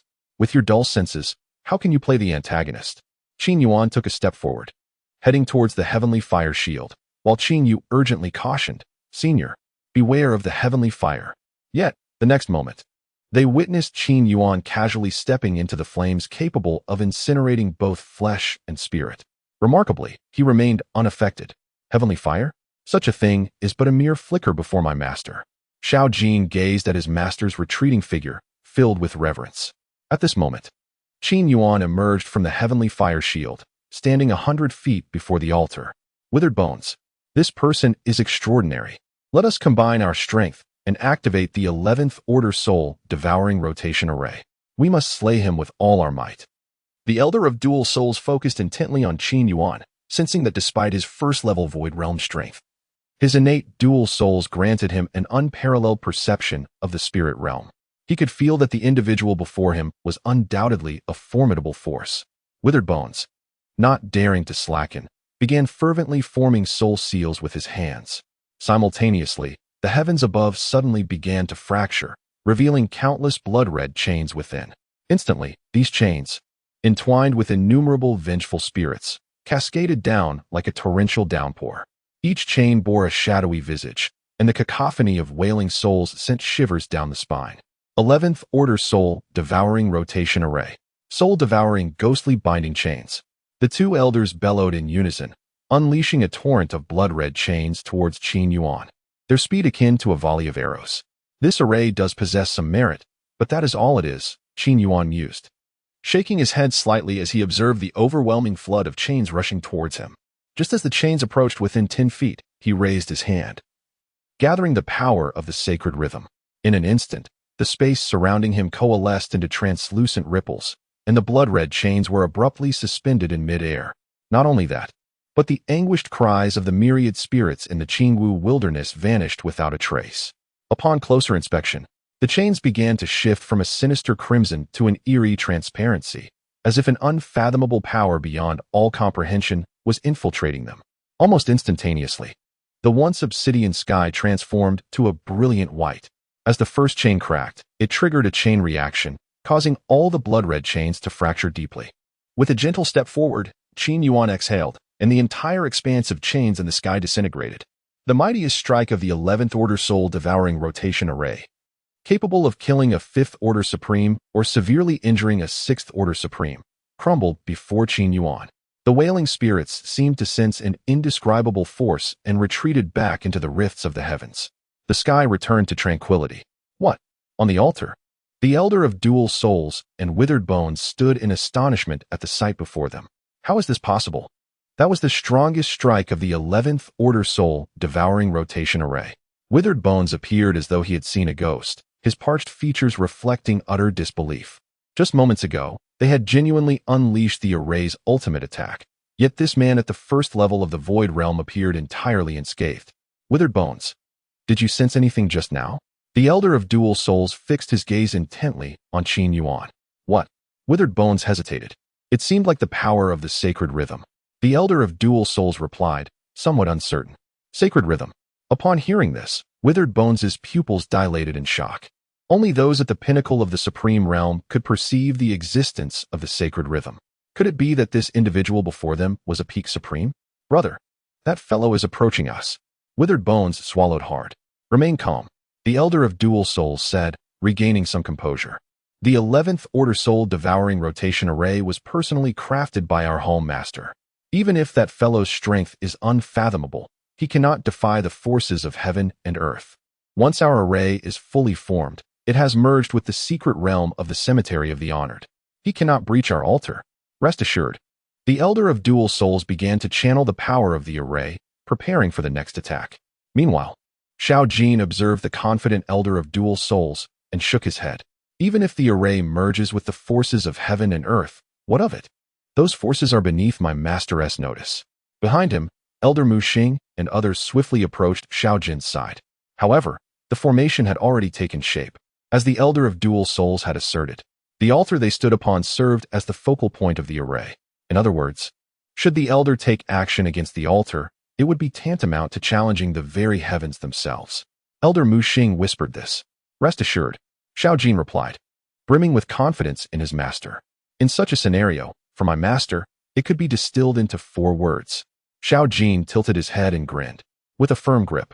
Upon hearing this, Elder Mu Xing and the others turned their gazes toward the figure of Qin Yuan, who was steadily advancing towards the black altar. Esteemed sir, you and we are not sworn enemies. If you are willing to depart, I can assure you on behalf of the Soul Refining Hall that we shall not pursue your actions further. What say you? The elder of dual souls fixed his gaze on Qin Yuan, who had reached the base of the altar, speaking softly. Qin Yuan merely lifted his eyelids and then boldly stepped forward. He ascended the steps of the black altar. The elder of dual souls, witnessing this, instantly snarled. If you seek your own demise, do not blame others. Not a bearer of the formation, nor a supporter, should one rashly enter the focal point of the array. They would be obliterated by the power of the formation itself. Contemplating this, the smile on the elder of dual souls' face began to wane. Brother, do not be so pleased just yet. Something feels amiss. Why is our 11th rank soul-devouring cycle formation showing no signs of activation? The elder of withered bones observed that the man in black had ascended the steps without encountering any resistance. In fact, the entire formation had not even emitted a ripple. The smile on the elder of dual souls' face vanished in an instant. He abruptly turned his gaze towards Qin Yuan, only to find that the latter had effortlessly entered the altar without suffering any backlash from the formation. What is happening? The elder of dual souls was left bewildered. How did you get in? Qin Yuan, feeling exasperated, replied, Did you not see? I simply walked in. Impossible. This is an 11th rank formation. The elder of dual souls was nearly dumbfounded. Stop. Do not boast.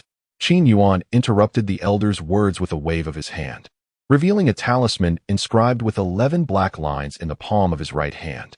A talisman. The elder of dual souls' pupils quivered. Isn't that the talisman of our soul-devouring formation? Where did you acquire it? He had concealed the talisman outside the forbidden abyss, convinced it was an infallible method. At this moment, he was truly on the brink of bewilderment. You say, if I can manipulate this formation, wouldn't you be obliterated? Qin Yuan paid no heed to the inquiries of the dual soul elder. Instead, he fiddled with the formation talisman in his hand, directing a faint smile towards the elder on the altar. Impossible. Even with the formation talisman, it is inconceivable that one could master this array in such a short span of time. The dual soul elder furrowed his brow, the situation seemingly spiraling out of control. Shall we test it then? Qin Yuan chuckled. Subsequently, he merely waved his left hand gently. In an instant, the entire black altar began to tremble. The dark chains encircling the altar generated a cacophony of intense friction and collision. In the next moment, they surged forth like black tendrils, fiercely lashing out at the withered bones and the dual souls. Can it truly be controlled? Who on earth are you? The dual soul elder's expression shifted dramatically as he gazed at the black chains. The assault from the 11th tier soul-devouring rotating array. Even with his formidable strength at the 4th level of the Supreme Realm, he would not dare to withstand. Senior, how terrifying indeed. Below the altar, Elder Mu Xing and the others stared in shock at Qin Yuan, who was reversing the control of the formation, utterly dumbfounded. In this brief encounter, the methods employed by Qin Yuan have already shattered their understanding. Could it be possible that this array technique is merely one among the many skills possessed by my esteemed master? A proud smile adorned Xiao Jin's face. For his master was indeed invincible. Capable of traversing heaven and earth, there was nothing beyond their reach. In this world, there exists no power system that my master cannot master. Chapter 36. Are you able to bear the consequences within this? The elder Mu Xing swallowed hard, while Elder Bai Lai beside him wiped the cold sweat from his forehead. Bang, bang, crack, crack. At this moment, the sacrificial altar formation began to emit sounds of fracture, clearly under the immense strain of Qin Yuan's overexertion of the formation's power. An 11th tier formation, ultimately, could not withstand such a burden. Finally, it shattered into countless splintered stones. The formation, reputed to be capable of slaying those at the supreme fifth heaven, collapsed entirely at this moment. Who are you truly? The old man of dual souls gazed at the formation's destruction, nearly choking with rage. Qin Yuan looked down at the shattered black altar beneath him. The intricate patterns of the celestial power slowly dissipating into the void. He bowed his head, his eyes, akin to those surveying the mortal realm, filled with tranquility. Do you truly wish to know my identity? Since emerging from seclusion, Qin Yuan has always presented himself as a master. Apart from his disciples, no one else knows his true identity. Do. The old man of dual souls inhaled deeply, raising his gaze to Qin Yuan. Qin Yuan smiled. He looked at the old man of dual souls and the old man of bones. I can answer your query. However, can you withstand the consequences therein? Upon hearing this, the pupils of the old man of dual souls trembled violently. The power of causality. Impossible. Absolutely impossible. No one on the entire Jiushuan continent has ever witnessed the power of causality. This fellow before me dares to utter such implausible words? The old man of dual souls vigorously shook his head. I implore you to cease this charade. Qin Yuan stood with his hands clasped behind his back, letting out a gentle sigh. In the past, there were many like you who awaited the burden of the power of causality. Yet in the end, they all met their demise. His gaze had shifted, no longer focusing on the two old men, for in his eyes, these two individuals have long since departed from this world, while his thoughts drift back to hundreds of thousands of years ago. The scenes that transpired within the ancient celestial tomb begin to materialize before his eyes. It feels as though it has been but a fleeting moment, yet also as if an eternity has passed. Qin Yuan murmurs, how the world refers to me, I know not. All I am aware of is this. They call me the master of yin and yang, the burier of the heavens, shattering the threads of fate, subduing the 8 desolates. Upon the utterance of these 12 words, the elder with dual souls trembled violently, his murky pupils abruptly constricting. His entire being felt as though struck by a thunderous bolt, plunging him back to the depths of his mind, to an era tens of thousands of years prior. He had once perused a long-forgotten ancient tome within the ancient pavilion of the Soul Refinement Palace. It was a time of chaotic antiquity. The myriad realms seemed to be engulfed in a dark and tumultuous epoch, during which a magnificent figure shattered the void, descending into the world. This was merely a phantom, one whose visage remained obscured to all beings across the realms. It appeared he was ensnared within a particular barrier, unable to manifest his true form. He had once proclaimed that he had traversed time, unable to linger for long. Subsequently, it appeared he took action, and the source of the dark upheaval was utterly suppressed. Thereafter, that grand phantom in the cosmos dissipated. Concurrently, the legends of mastering yin and yang, burying the celestial beings, shattering causality, and subduing the 8 desolations began to circulate throughout the myriad realms. The existence recorded in the ancient tome was indeed real. The elder with dual souls murmured, his voice laced with unmistakable astonishment. Qin Yuan discerned from the depths of the elder's pupils that he must have recalled him from some ancient text. He then proclaimed aloud, I hold the inscriptions of the yin and yang realm, entombing the graves of all celestial deities and demons. In the dead of night, the ancient paths shatter, as causality incinerates the foremost being. As these ancient prophecies flowed from Qin Yuan's lips, the heavens and earth trembled violently. The entire space of the burial respect abyss shattered into countless fragments. Below, the elder with dual souls had long since abandoned any hope of escape. His eyes brimmed with terror as, within the fractured, obsidian void, chains imperceptible to the naked eye began to ensnare him. This force is ineffable, beyond description. Is this the power of causality? The elder of dual souls contorted his visage in a grimace, instinctively driven by the will to survive, seeking to free himself from this overwhelming force. Yet, it was futile. In an instant, his form disintegrated, transforming into countless motes of light that dissipated before the eyes of the onlookers. The formless and intangible web of causality enveloped the elder of dual souls completely, refining him in an instant. His life extinguished, his path erased, he departed without entering the cycle of reincarnation. Nothing remained, a vanishing act as if he had never graced this realm. Simultaneously, the elder of withered bones, also ensnared by the ineffable power of causality, began to fade into transparency. In his final moments, his visage solidified, his eyes brimming with profound resentment and deep-seated terror. Yet, he too could not withstand this overwhelming force. He dissolved into nothingness. The black altar shattered completely. As Qin Yuan willed it, two black spatial rings gently floated before him. Although the power of causality had been unleashed, the fundamentals of his former profession could not be forsaken. After all, one must not forget their roots. The two black spatial rings belonged to the withered bone elder and the dual soul elder. Casually dispelling the restrictions of the spatial rings, he extracted all the items within.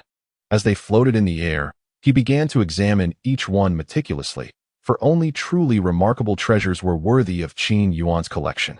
The surrounding world had returned to tranquility, as if the intricate web of causality had never existed, and nothing had transpired at all. Besides Xiaojin, whether it was Elder Mu Xing from the Star Observation Pavilion, Elder Bai Lai from the Heavenly Fire Sect, or Master Li from the Flying Sword Sect, as well as Qing Yu, the leader of the Qing Feng clan, all gazed at Qin Yuan from a distance with expressions filled with indescribable astonishment.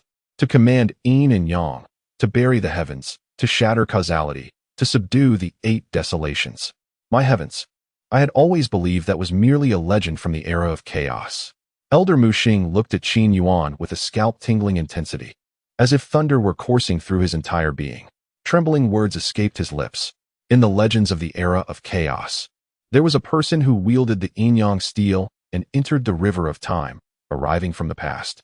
With unparalleled power, he extinguished the source of chaos from that age. That region was also known as the graveyard of divine demons. Furthermore, this individual shattered the celestial laws of antiquity. He incinerated all the forces of causality that pursued him through the river of time. I wield the yin-yang steel, burying the graveyard of divine demons. The midnight bell shatters the ancient path, the first to burn causality. Merely uttering these lines made Elder Mu Xing tremble uncontrollably. Qin Yu shared a similar sentiment. His eyes filled with unprecedented reverence and shock. Elder Bai Lai's scalp tingled, and his speech became disjointed. I truly court death. To dare speak to a senior in such a manner, let alone demand the 13 heavenly fires of the Heavenly Fire Sect. He could even claim the entire sect if he wished. Moreover, this is our Heavenly Fire Sect's great fortune. Upon witnessing the reactions of the crowd, Xiaojin and Lu Jiuli's faces brimmed with intense pride. Indeed, their master was terrifyingly formidable. However, at that moment, the Qingwu plain began to tremble violently. The ground beneath Xiaojin and the others suddenly cracked, with fissures crisscrossing the surface, as if something beneath was striving to break free. Chapter 37. The Supreme Puppet. The means of a half-saint. Is this the supreme mark? No, it should be vibrant with life, yet all of this is infused with deathly energy. Standing above the void, Xiaojin and the others observed the continuously fracturing Qingwu plain, witnessing black pattern markings proliferating endlessly. This rendered the entire plane imbued with an indescribable eeriness. At this moment, Qin Yuan had thoroughly scoured the spatial rings of both the dual souls and the skeletal figure. In his right hand, he held a levitating transparent fish tank. Within this tank, a koi fish lay in slumber. Its scales exhibited a remarkable distinction from ordinary koi, not merely showcasing a single vibrant hue, but instead radiating an extraordinary luster. To the left of this koi, there appeared an inky darkness, as profound as the night sky, seemingly harboring boundless malevolent energy. Conversely, to its right, the scales gleamed as white as snow, dazzling in their purity. Each scale emanated a pristine aura of yang. The interplay of the yin and yang colors intertwined upon its scales, forming an exquisite and natural taiji pattern. Such a wondrous spectacle captivated the attention of Elder Mu Xing and the others. As the yin and yang converged, the shimmering koi danced gracefully, embodying the essence of the cosmos. The mingling of ink and snow unveiled profound mysteries, while the universe resonated with a serene melody.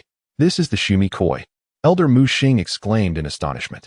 Beside him, Elders Bai Lai and Qin Yu could not help but swallow hard upon hearing this revelation. This is indeed a remarkable treasure. At the very least, within this realm of 9 profound, it is undoubtedly an exceptional find. With it, one can locate the Su Mi Zi Jieju. Moreover, there are only 3 Su Mi Koi within the entire 9 profound realm. I never anticipated that one would appear right before us. Qin Yuan stored the Su Mi Koi within his spatial ring, then glanced at Elder Mu Xing and the others, before surveying the fractured earth beneath. Be cautious of your footing, he advised. Xiao Jin, Ju Li, this time, I shall refrain from intervening. Yes, master, responded Xiao Jin and Lu Jiuli, nodding in unison. Gazing at the oppressive aura of the Supreme beneath them, their eyes gleamed with fervor for battle. Suddenly, from a deep chasm that had split open, a dark figure surged forth. The surrounding aura radiated the profound insignia of its might. Supreme Realm, third tier. However, there was no vitality emanating from it. Instead, it was suffused with the stench of decay. A supreme puppet?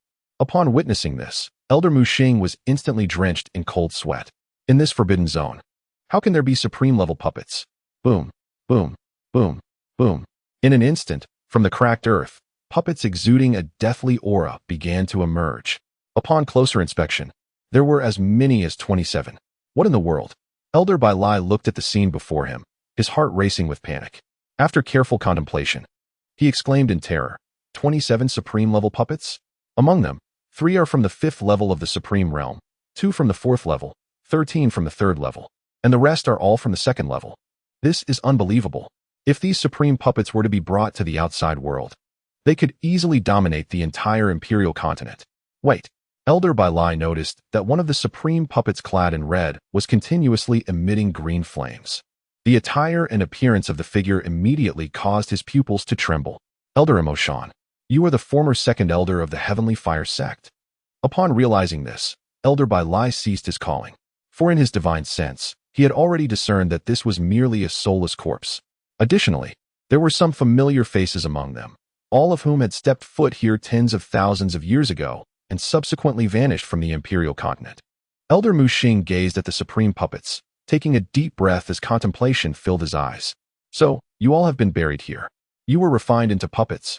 But how could you, beings of the supreme realm, willingly submit to being turned into puppets? Thus, the one who refined you must possess strength far exceeding your own. And in this burial of Supreme's abyss, no stronger individuals would arrive, for there is simply no need. In other words, the strongest being here might just be that fallen demigod within the abyss. At this point, Elder Muxing felt a dryness in his throat. Therefore, as Xiao Jin observed the surrounding supreme puppets, he cast a glance at the cracked ground below. There may be some rare treasures within this burial of Supreme's abyss. However, these are merely illusions crafted by that demigod.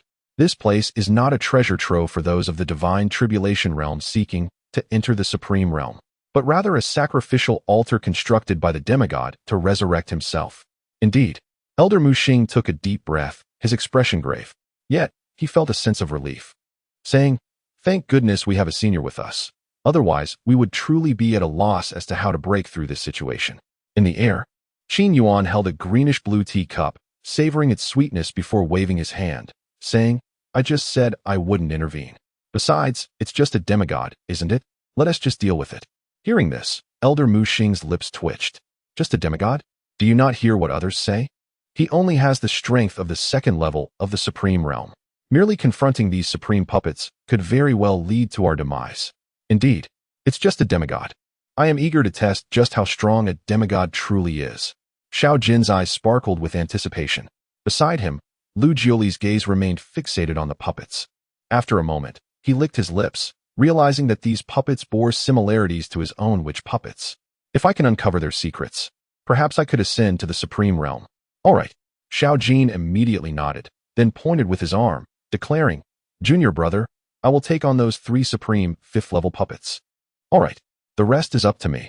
Lu Jiuli's witch aura surged uncontrollably, beginning to churn wildly. Then let the battle commence. Xiao Jin laughed heartily. Truly, as a disciple of our master, my junior brother shows no fear. Senior brother, I shall go first. Lu Jiuli fixed his gaze on several supreme puppets, his hands radiating with witch light. The powerful witch inscriptions began to coalesce around him. All right, as our master would say, whoever is timid is a grandson. Ha ha. Xiao Jin laughed thrice. Following this, flames erupted beneath his feet, propelling him instantly before the 3 supreme 5th-level puppets. Celestial Fire Creation Palm. He initiated the strike with precision. As the Celestial Fire Creation Palm forged a path, Elder Bai Lai, Elder Muxing, and the others involuntarily twitched their faces at the words. What a phrase. Whoever is timid is a grandson. Elder Bai Lai shouted angrily. Damn it, let's do this. He charged towards the remaining supreme puppets. Simultaneously, the leader of the Flying Sword sect, Elder Muxing, and others also began to engage. The battle of the Supremes commenced with a thunderous roar. At this moment, at the edge of the abyssal cracks, a skeleton, entirely pale, sat at the depths, surrounded by surging crimson blood energy. In the hollow depths of its skull, two eerie blue flames suddenly flickered to life within its dark void, exuding an ominous aura. Chapter 38. I, the Saint, have finally revived. The fiery lotus of wrath. The fire lotus exploded in the air, radiating dazzling brilliance. Although the supreme-level puppets possessed the strength of the supreme realm, they could not fully unleash their true power. In fact, the supreme inscriptions surrounding these puppets appeared black. Thus, in a certain sense, the heavenly fire within Xiao Jin was a bane for these supreme puppets. And while Lu Jiuli held a cultivation of the 9th level of the divine tribulation realm, his witchcraft was exceptionally formidable. During the battle, he could even resonate with the techniques employed by these puppets, exerting considerable restraint over them. Those engaged in the battle alongside Elder Mu Xing were increasingly astonished. Initially, they thought they would face an overwhelming tide when confronting these 27 supreme puppets. However, the reality was a one-sided affair, with the tide favoring their side. They had already eliminated another. This is terrifying. The two disciples of the senior are truly formidable. Elder Mu Xing swallowed hard, gazing at the continuously falling supreme puppets. They never expected to defeat these puppets in such a short time. In fact, they considered it a maximum achievement just to hold off those at the 2nd level of the supreme realm. Yet, as the number of fallen supreme witch puppets decreased significantly, the witch inscriptions on Lu Jiuli surged wildly. He appeared to enter a state of profound enlightenment. Behind him, Elder Mu Xing and the others, witnessing this familiar sight, couldn't help but gasp. Supreme insight. Clearly, Lu Jiuli had grasped the supreme insight of his path during this battle. At this rate, it wouldn't be long before he ascended to the supreme realm. Around Lu Jiuli's body, an aura of supreme enlightenment began to manifest. This is his unique supreme insight. A series of shamanic patterns began to emerge. Meanwhile, Lu Jiuli muttered, shamanic texts crushed and swallowed into the dantian, blood sacrifices exchanged for the bones of the stars. The winds of the 9 shatter the fate of lives. 1,000 mountains bonfires boil the yellow springs. Astrology alters the heavenly ledger, nurturing the heart of Gu to wield life and death. Do not inquire where the shamanic path leads, for the shaman's soul shatters the great Luo heaven. The supreme insight took form. Suddenly, the heavens above coalesced once more into a supreme thunder tribulation. 9 supreme tribulation dragons, identical to Xiao Jin, began to descend. Below, Elders Mu Xing and Bai Lai, along with others, were once again left in astonishment. Good heavens! Just moments ago, they witnessed the once-in-100,000 years supreme 9 tribulation dragon descend. And now another has arrived? Are they coming in a group? Xiao Jin gazed at his junior brother, unable to suppress his awe. Truly, he is my junior brother. As for the remaining supreme puppets, after the first supreme tribulation dragon fell from the sky, they were directly shattered and exploded. At that very moment, a voice echoed through the skies above the Qingwu plain. Who? The breath seemed to have been held for an eternity. In the deepest recesses of the abyss below, the finger joints of the half-saint's skeletal remains emitted a series of sharp cracking sounds. Its cranium began to rotate slowly, as if it had just awakened or had not moved for tens of thousands of years. It was adjusting to its corporeal form. With each successive crack, it finally propped up its bony frame and stood upright, lowering its head to glance at its own hands. In the next moment, its shape became enigmatic and elusive. Upon closer inspection, it had inexplicably vanished. Simultaneously, above the Qingwu plain, a skeletal figure suddenly materialized in the air. The surrounding atmosphere remained unchanged, as if it had always existed in that very spot. At that instant, the puppet corpses of the supreme realm transformed into torrents of blood, relentlessly flowing towards that skeletal figure. The half-saint's remains. Not far away in the sky, Elder Mu Xing's expression shifted dramatically upon witnessing the white bone. His perception could not be mistaken. The power of holy resonance rippled through the air, although it paled in comparison to that of his predecessors. It unmistakably emanated the aura of a half-saint. Countless cultivators of the world could dominate a territory upon reaching the supreme realm. However, even supremacy has its expiration. If one desires to evade this fate, there exists but one path: to strive for further ascension. Even if one exhausts their life in pursuit and never attains the status of a sage, they must press onward. For once one steps into the half-saint realm, they can transcend all supreme beings. The pinnacle of the 9 heavens of supremacy and the half-saint realm are worlds apart. A half-saint might only need to exert a fraction of their strength to effortlessly slay a cultivator at the 9th level of supremacy. Moreover, upon entering the half-saint realm, one can wield the most profound and mysterious power of this world, the holy resonance. Holy resonance is a force of comprehension, a manifestation of the natural order. Furthermore, the power of holy resonance surpasses that of spiritual energy. The threat posed by spiritual energy to holy resonance is almost imperceptible. Conversely, an attack infused with holy resonance is utterly devastating to spiritual energy.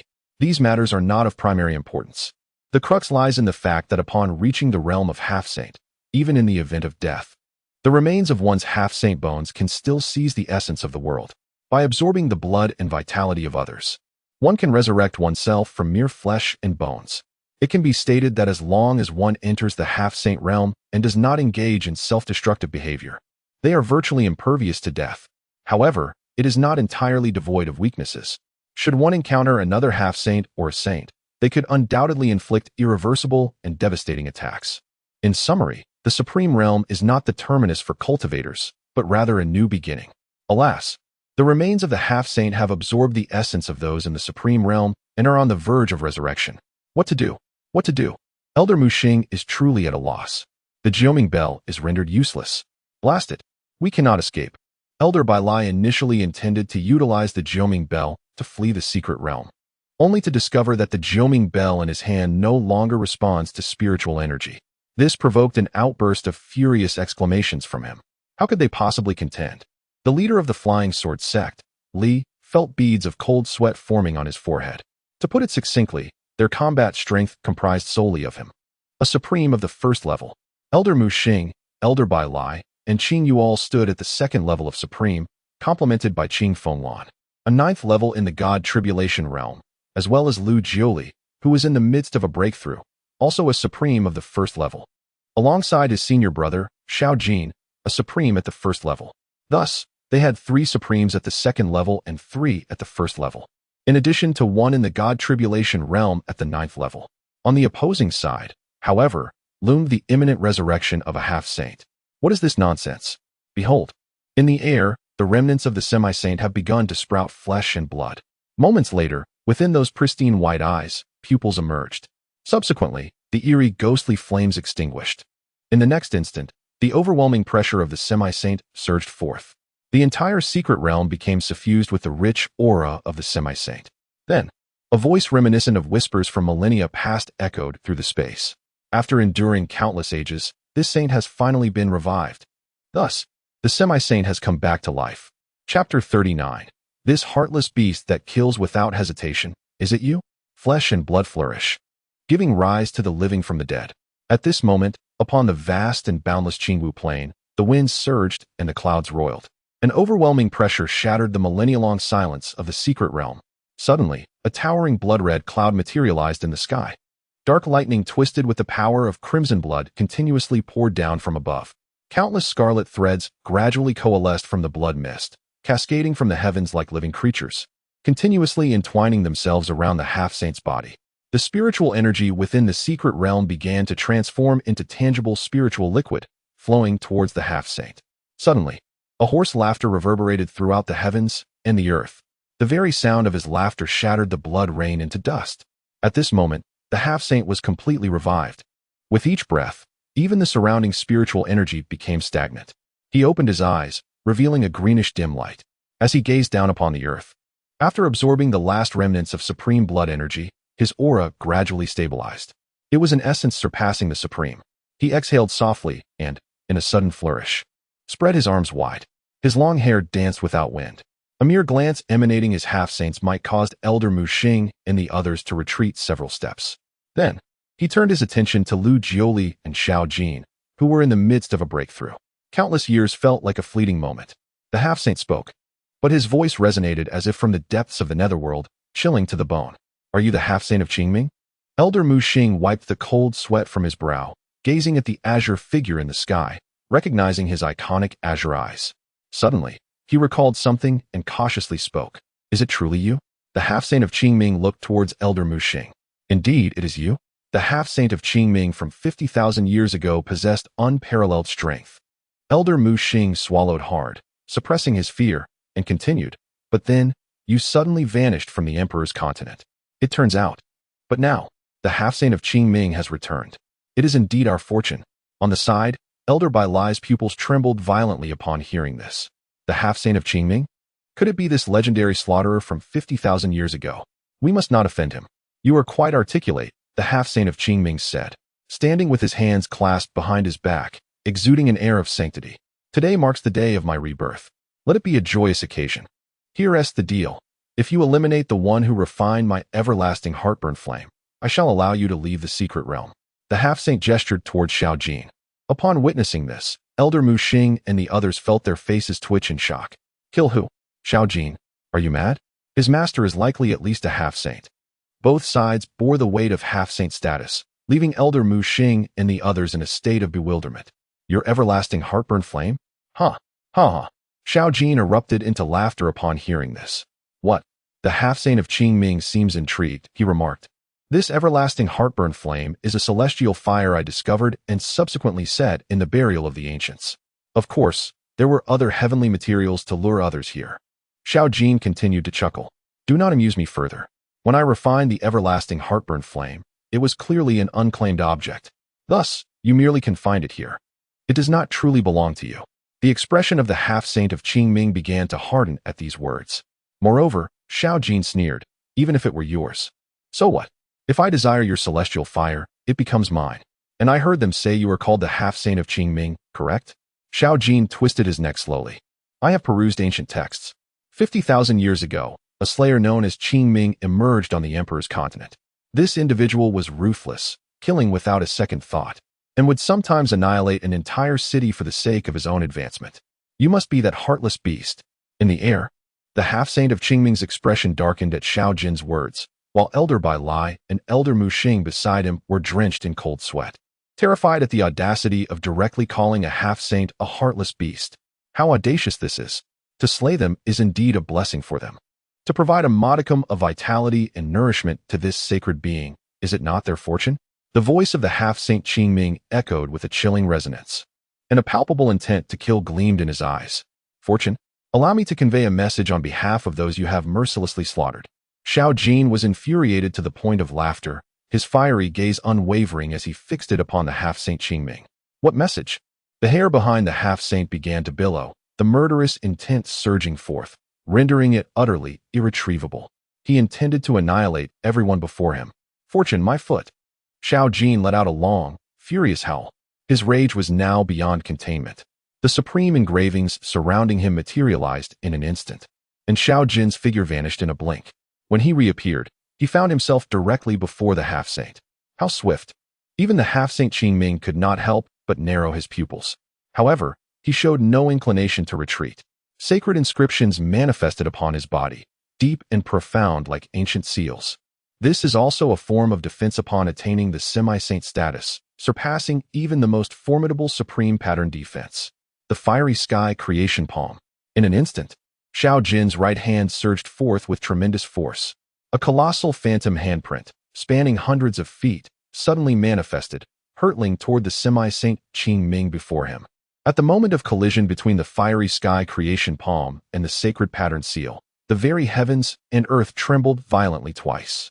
A crisp sound of crackling fissures resonated through the air. The countenance of the semi-holy Qingming transformed abruptly. In an instant, he executed the sacred spatial maneuver and vanished from sight. When he reappeared, he had already traversed a distance of 10,000 miles. How could it be that my sacred inscription was fractured by that young man? The semi-holy Qingming gazed incredulously at the sacred inscription before him. That young man is merely at the first level of the supreme realm. Could it be that I have yet to restore my original strength? Indeed, it must be so. With this thought, a renewed wave of murderous intent surged within the semi-holy Qingming. He resolved to hold nothing back. It was imperative to eradicate all those who dared to step foot into this grave of the venerable. At this moment, a shadow descended from the sky before the half-saint of Qingming. The witch's palm, another formidable supreme attack. It caused the sacred patterns inscribed before the half-saint of Qingming to crack once more. What? Are you the one who has just broken through to the supreme realm? The half-saint of Qingming retreated swiftly into the distance, the power of sacred resonance continually manifesting around him. This is what it means to be a half-saint. Lu Jiuli, who had just recently attained the supreme level, gazed at the distant figure of the half-saint of Qingming. At this moment, Xiao Jin also appeared beside Lu Jiuli. Junior brother, to celebrate your ascension to the supreme realm, our master has left this half-saint for us, Xiao Jin declared with a resonant voice. Lu Jiuli licked his lips and nodded. Indeed, senior brother, I heard that too. This old dog is nothing but a beast. A half-saint? What qualifies him for such a title? In our master's words, he is merely a wretch. Upon hearing this, Xiao Jin let out a hearty laugh and said, exactly. He is indeed a wretch. Subsequently, both of them fixed their gazes upon the grim-faced, wrathful half-saint of Qingming. A half-saint? I shall take on your half-saint. In the next moment, Xiao Jin and Lu Jiuli were the first to strike. Stepping upon the supreme patterns, they charged towards the half-saint of Qingming. Chapter 40. The most powerful move of the Burning Heaven technique. Insanity. Madness. This world is utterly deranged. Two individuals who had only just broken through to the supreme realm were now rushing towards a ruthless half-saint. Moreover, they were facing a half-saint known for his viciousness. Elders Mu Xing and Bai Lai, along with a few others, felt their mental state becoming increasingly unstable upon witnessing this. Can you believe it? Two individuals, who had just stepped into the first layer of the supreme realm, were hurling insults like beast and wretch at that half-saint. This world has ultimately succumbed to madness. The heavenly flame creation palm. The myriad worm-devouring soul palm. At this moment, an overwhelming power surged forth from the bodies of Xiao Jin and Lu Jiuli. Their singular objective was to utterly annihilate the half-saint before them, who was unworthy of the title. Fear. They were not afraid in the slightest. After all, their revered master was present. What was there to panic about? The two joined forces to unleash their ultimate techniques, hurtling towards the half-saint with fervor. These two individuals. The half-saint Qingming inhaled deeply. He had just completed the reconstruction of his physical form. The sacred resonance within him was not yet entirely stabilized. Nevertheless, he could still effortlessly slay those at the pinnacle of the ninth heaven. Yet, at this moment, the techniques wielded by the two cultivators at the first level of the supreme realm seemed imbued with the majestic might of the heavens and earth. They were undoubtedly not ordinary techniques. After evading their assault, Qingming, with a chilling demeanor, remarked, indeed, those who manage to enter the burial ground I meticulously prepared are no ordinary foes. How fortuitous. I find your techniques quite intriguing. His voice grew increasingly frigid, and the sacred resonance within him began to stir. Yinming River. As his voice echoed, the surrounding space shattered into countless crystal fragments. At that instant, Qingming raised his hands slowly, palms facing downward. In a heartbeat, the already fractured earth of the Qingwu plains began to undulate like the waves of an ocean, incessantly churning. A hint of an eerie blue hue flickered in his eyes. With a mere sweep of his fingertips, the fissures in the ground expanded to hundreds of thousands of fathoms. Beneath the unfathomable depths, something seemed to be stirring. Meanwhile, a foul, ghostly aura began to swirl through the air around them. From these cracks in the earth, dark waters continuously converged, ultimately forming a vast river. These are not genuine currents of water, but rather the spectral waters of the underworld, formed from the countless vengeful spirits and curses that have coalesced. Indeed, one can even discern the skeletal remains of decomposed bodies within these waters. The river is voraciously consuming all living beings in its vicinity. Upon the emergence of this nether river, Elder Mu Xing's pupils constricted once more, filled with terror as he recounted, according to the records. The semi-holy Qingming relied on his nether river to annihilate hundreds of cities, refining both ordinary people and common cultivators. In the distant sky, upon witnessing the formation of his nether river, the semi-holy Qingming let out a sinister chuckle. Now that you are aware, prepare yourselves to enter my nether river and become my sustenance. Ha ha. The raucous laughter rendered Qingming's visage increasingly grotesque and terrifying. In this moment, he regained the confidence of a semi-holy being. With a flourish of his hands, countless black spears began to coalesce within the depths of the nether river below. These ebony spears are imbued with the power of the underworld, capable of corroding the very essence of the soul, as if they could pierce the void itself. Under the control of the semi-saint Qingming, they surged towards the sky, aiming to strike fiercely at Xiao Jin and Lu Jiuli, their speed akin to that of lightning. In their wake, they left only faint, dark traces in the air. Both Xiao Jin and Lu Jiuli exerted themselves to block the onslaught, managing to fend off the attack. Yet they began to sense a mounting strain. With a deep breath, Xiao Jin exhaled a wave of searing heat, madness flickering in his eyes. Junior brother Julie, can you endure for a quarter of an hour? I require some time for a particular technique. His tone turned solemn as he sensed the 49 flames of heaven within him. Not a problem, Lu Jili replied, the power of the witch patterns swirling around him. He licked his lips, resolute. Enduring for a quarter of an hour was within his capabilities. It was merely a matter of perseverance. As a disciple of the master, he feared not the struggle. Otherwise, he would not be worthy of such a title. Very well. With that, Xiao Jin settled into a meditative posture in midair, beginning to harness the celestial flames within him. At this moment, it felt as though dozens of volcanoes were incessantly erupting within him. As the heavenly burning technique coursed through him, 49 flames of celestial fire began to surge forth from his dantian. Subsequently, they meandered through his meridians. The 49 celestial flames seemed to respond to some unseen force, erupting into a frenzied roar.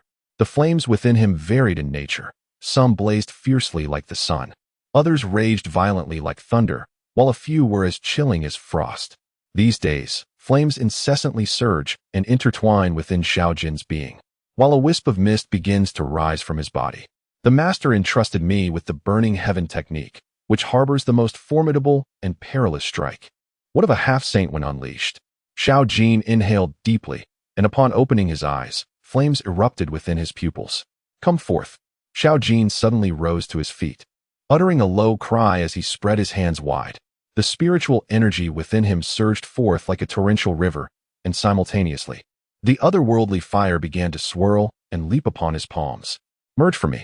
In this moment, despite Xiao Jin's genius and his possession of the myriad flames, he dared not let his guard down in the slightest. He had immersed his entire being into the fusion of heavenly fire, meticulously controlling his spiritual power to guide each flame, compressing and merging the potent forces within them continuously. Alas, in the distance, Elder Bai Lai, witnessing the chaotic spectacle unfolding in the sky, felt his scalp tingle with dread. It was madness. That fellow Xiao Jin had truly lost his senses. He intended to merge all 49 heavenly flames within him into one. Elder Bai Lai's body quivered, nearly unable to maintain his stance in the air. This, Elder Mu Xing, upon hearing this, felt beads of sweat form on his back. Nearby, Master Li of the Flying Sword sect and Qin Yu, the chieftain of the Qingfeng clan, swallowed hard, their throats dry. Perhaps, with their supreme prowess, they would not fear a single heavenly flame. However, this was a staggering total of 49 flames. Moreover, Xiao Jin aimed to fuse them into a single entity. Should he fail, the mere explosion of these 49 flames could obliterate the entire secret realm. Senior, please, say something. This is utterly reckless. Elder Bai Lai and the others were on the brink of despair. Observing this, Qin Yuan gently shook the jade teacup in his hand, sipped a mouthful of tea, and under the earnest gazes of Elder Bai Lai and the others, called out to Xiao Jin in the distance. Keep it up. Elder Bai Lai and the others. Chapter 41. Take a hit from my 49-color supreme lotus. Keep it up. At this moment, should you not admonish your disciples to cease such reckless actions? The elders of the Bai Lai were utterly taken aback. Upon hearing the encouragement from his master, Xiao Jin was instantly invigorated, and the speed at which he fused the celestial fire became even more rapid. At this moment, the half-saint of Qingming appeared to have noticed the celestial fire in Xiao Jin's grasp, prompting his assaults to become increasingly fierce. The waters of the Nether River began to materialize into various weapons, incessantly piercing towards Xiao Jin. However, each of these attacks was deftly neutralized by Lu Jili. The adversary's sorcery seemed to possess a unique interplay of synergy and opposition with his powers of the Nether. This significantly diminished the offensive power of the half-saint Qingming. Cursed vermin. This saint shall exert every effort to annihilate you. Upon realizing that he could not breach Lu Jili's defenses, Qingming half-saint felt he was on the verge of being thwarted. Meanwhile, Xiao Jin gritted his teeth, veins bulging on his forehead. The first flame of heavenly fire, blazing as the sun, transformed into a golden blaze, leaping continuously between his palms. The second flame, cold as frost, morphed into a silver fire, intertwining with the golden flame. The third flame, tempestuous as thunder, became a violet blaze that melded into the mix. Then came the fourth, fifth, and sixth flames. One after another, the heavenly fires, guided by Xiao Jin's formidable spiritual power, began to fuse under the workings of the burning heaven technique. Before him, a colossal fireball, exceeding 10 zhang in diameter, began to seethe and ignite. The 49 heavenly flames intertwined relentlessly, devouring one another, each refusing to yield. Sweat beaded on Xiao Jin's forehead. Not yet enough. Xiao Jin softly commanded again, his powerful soul force compressing the luminous spheres with relentless vigor. The strength of the 49 heavenly flames continued to be compressed, gathered, and condensed. The embryonic form of the fire lotus seemed to take shape. Burning heaven technique. Fusion of flames. 9 heavens divine fire gathers in radiance, melting the cosmos into fiery sun. 10,000 flames unite, igniting the heavens, brilliant light shattering the dark. Merge for me. Suddenly, Xiao Jin struck his hands together fiercely. In an instant, the 49 raging and chaotic heavenly flames formed an eerie equilibrium. The flames of 49 colors intertwined, creating a resplendent tapestry at that moment. Then, a fire lotus, 100 zhang in diameter, was born. The supreme lotus of 49 colors emerged. This lotus, adorned with 49 hues, quietly hovered above Xiao Jin's right hand, slowly rotating. Each petal of the lotus vividly alive. At this moment, the fire lotus radiates an ethereal beauty that is truly breathtaking. As it spins, the surrounding space is distorted and consumed into nothingness by the power of the fire lotus. The supreme fire lotus of 49 colors has taken form. In the distance, the semi-saint of Qingming gazes at the fire lotus hovering above Xiao Jin's palm, his eyes reflecting a flicker of astonishment. What kind of cultivation technique have you mastered? It is utterly peculiar. Is it not said that heavenly fire cannot merge? Who, pray tell, are you? The semi-saint of Qingming, having lived for tens of thousands of years, has never before witnessed such an extraordinary technique. Moreover, he can keenly sense that if he were to be touched by that fire lotus, the consequences would indeed be dire. Me? I am merely a disciple of my esteemed master. There are many seniors far more formidable than I. Although Xiao Jin's complexion is somewhat pallid, his tone is imbued with profound respect. As a disciple of his master, he feels immense pride.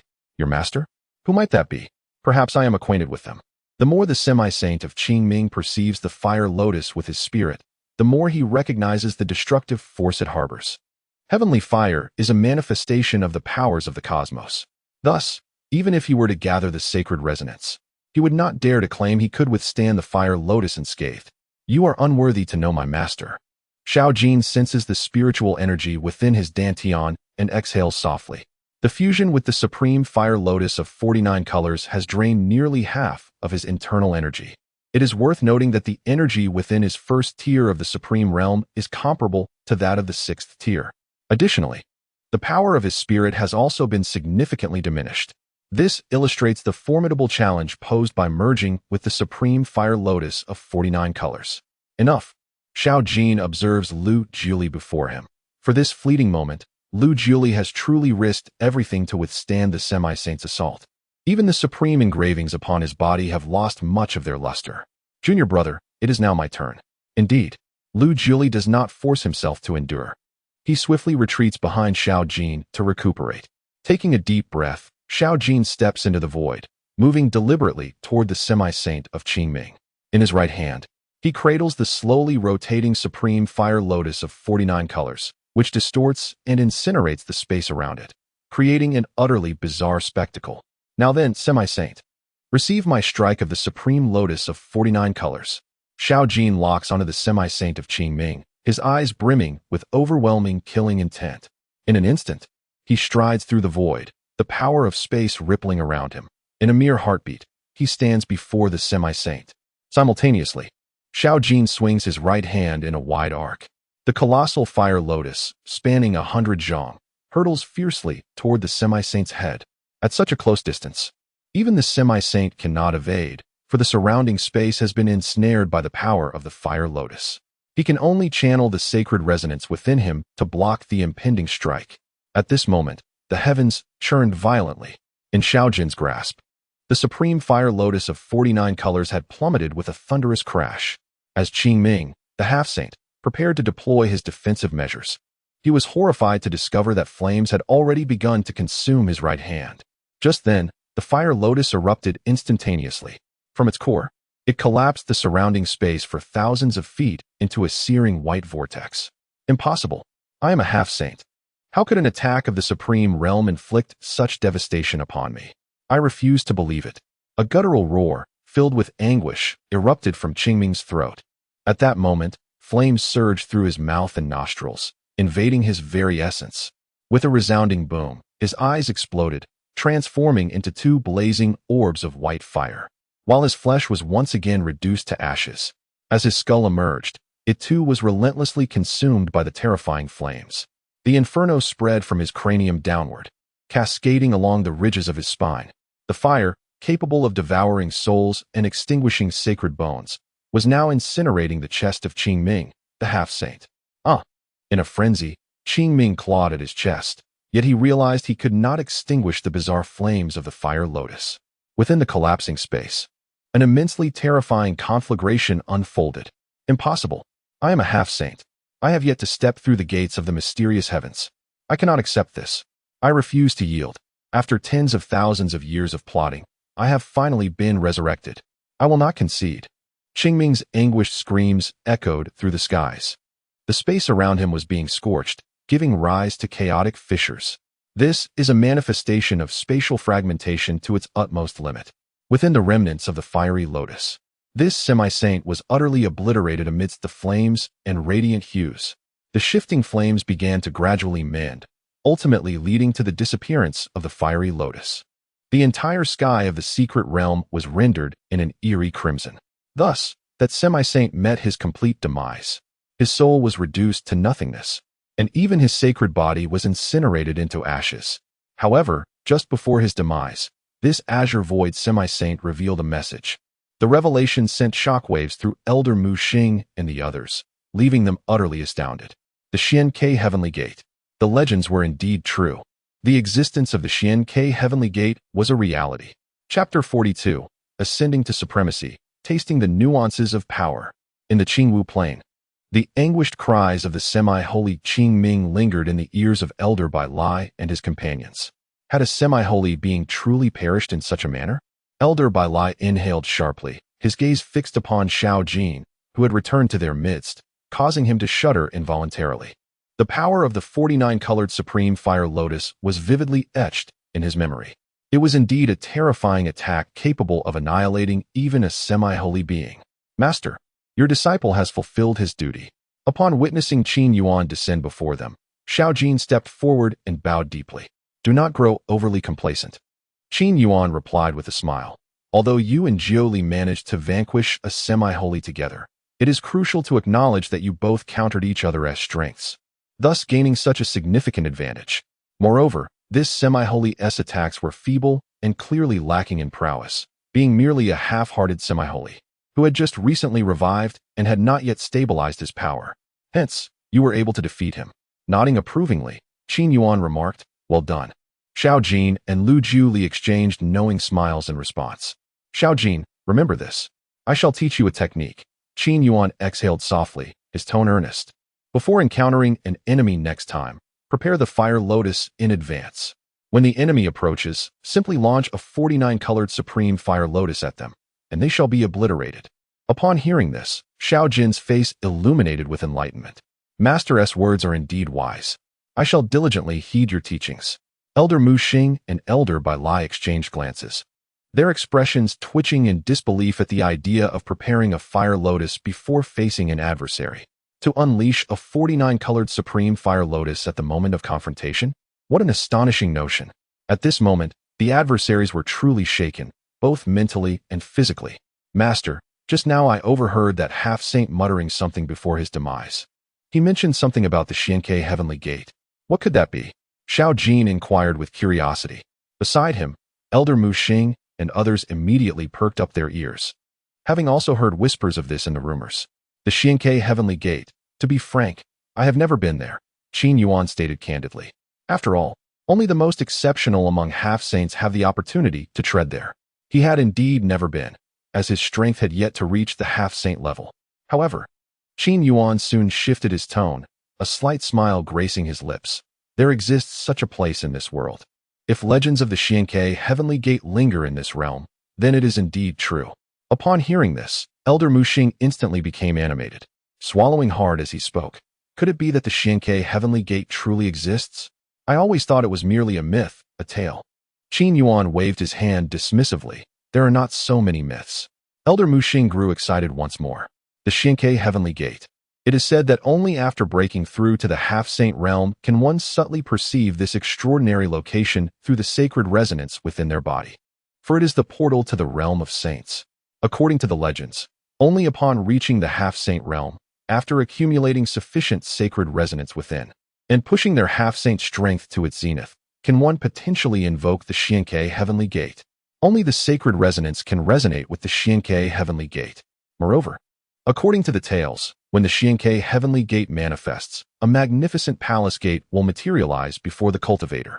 It is said to connect heaven and earth, imbued with supreme mystery and pressure.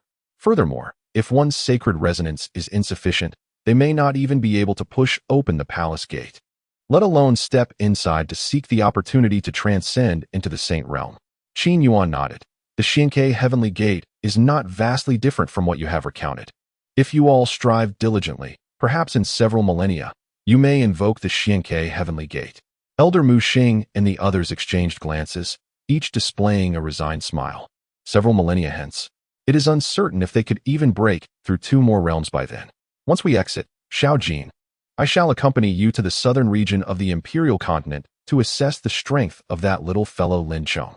His temperament is somewhat fiery. I fear he may encounter difficulties in the southern region.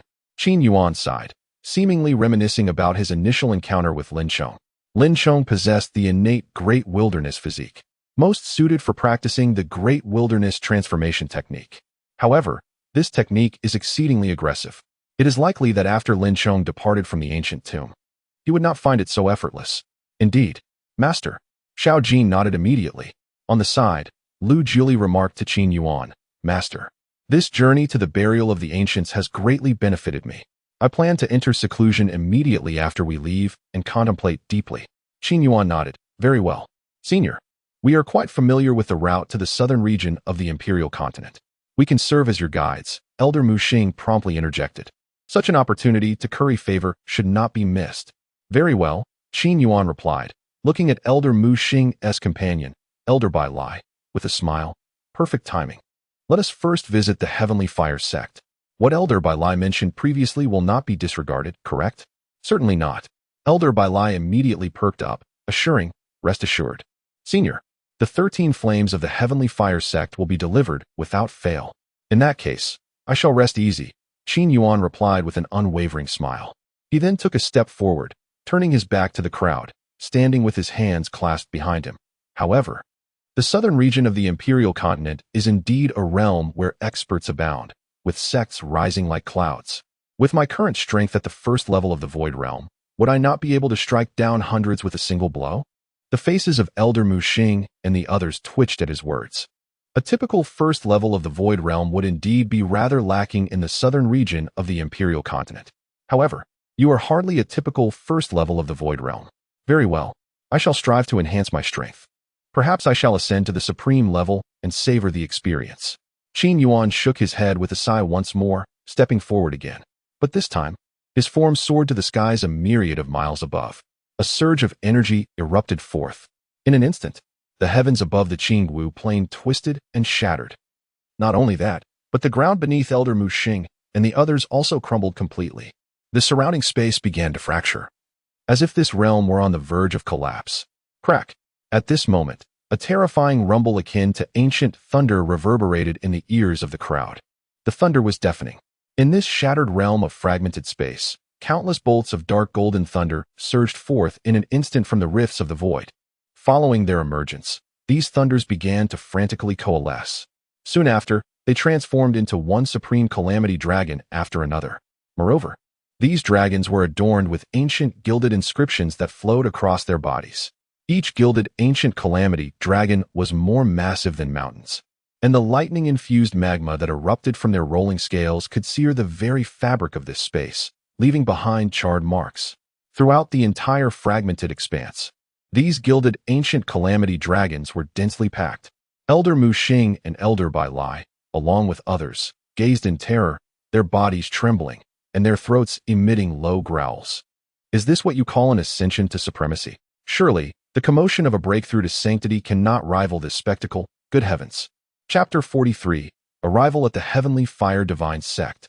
At this moment, within the shattered realm of Qin, countless ancient calamity dragons, adorned in gilded splendor, are incessantly howling and spiraling through the air, their forms seemingly intent on shattering the very fabric of heaven and earth. The entire expanse has transformed into a golden prison of thunder.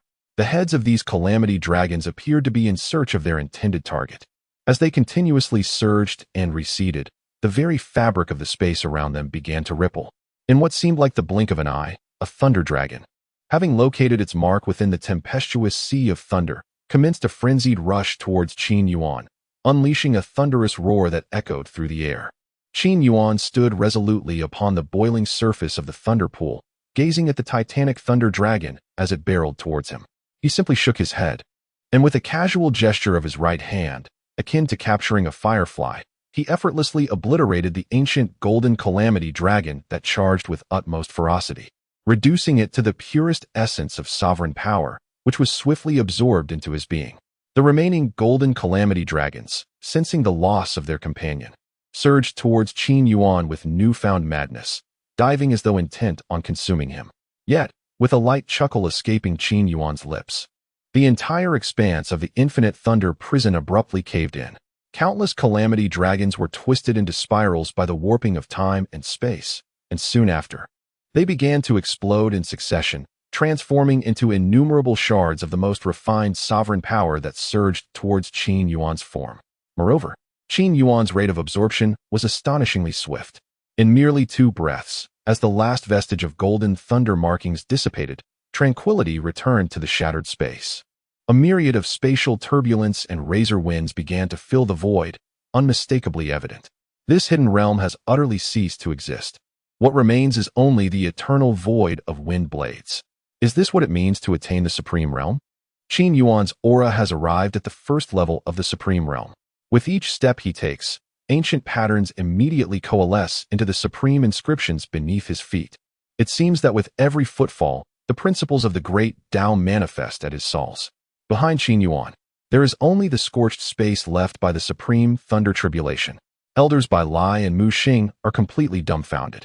Just moments ago, faced with such a terrifying display, had a single thunder dragon descended upon them, they would have surely been reduced to ashes. This is no ordinary supreme cataclysmic dragon. Rather, it is the ancient gilded supreme cataclysmic dragon. The weakest among them possesses the might of an 8th-tier supreme with full force. The most formidable of the lot, however, wields power surpassing that of a half-saint. They were already aware of Qin Yuan's formidable strength, yet now they realize their grave error. Qin Yuan is far more powerful than they ever imagined, transcending any heights they could fathom. Crack! The very fabric of space began to collapse. In an instant, Qin Yuan conjured a shift so profound that the onlookers felt the cosmos itself realign. Moments later, they found themselves standing at the edge of the silent spirit plane, just outside the abyss of the honored burial. Thank you, esteemed elder. Elder Mu Xing and Elder Bai Lai, along with others, immediately bowed in respect. Qin Yuan waved his hand dismissively. At that moment, Lu Juli approached Qin Yuan and knelt before his master. Master, I wish to remain in the silent spirit plane for deeper contemplation. Very well, Qin Yuan nodded.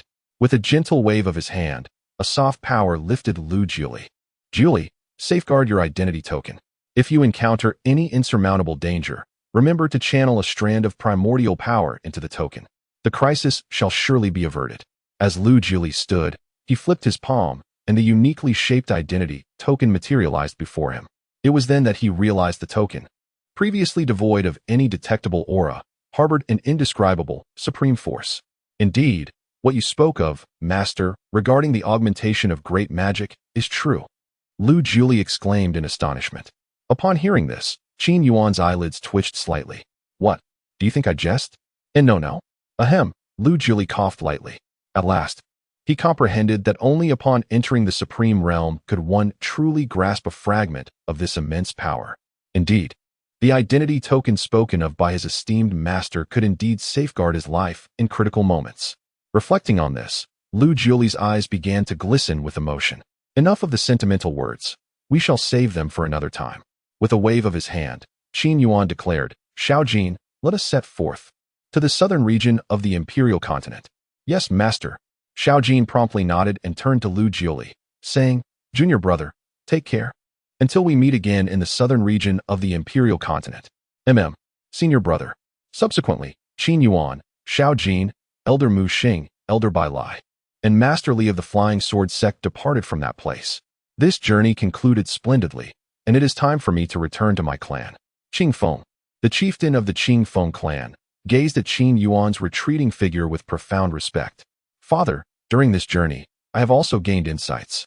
I wish to remain in the silent spirit abyss for seclusion and cultivation, Qing Fenglan expressed. Very well. Lu Jiuli exchanged a glance with Qing Fenglan, both sharing a smile. Qing Fenglan, once this seclusion concludes, I shall take you to explore the central continent, where my junior brother resides. Splendid.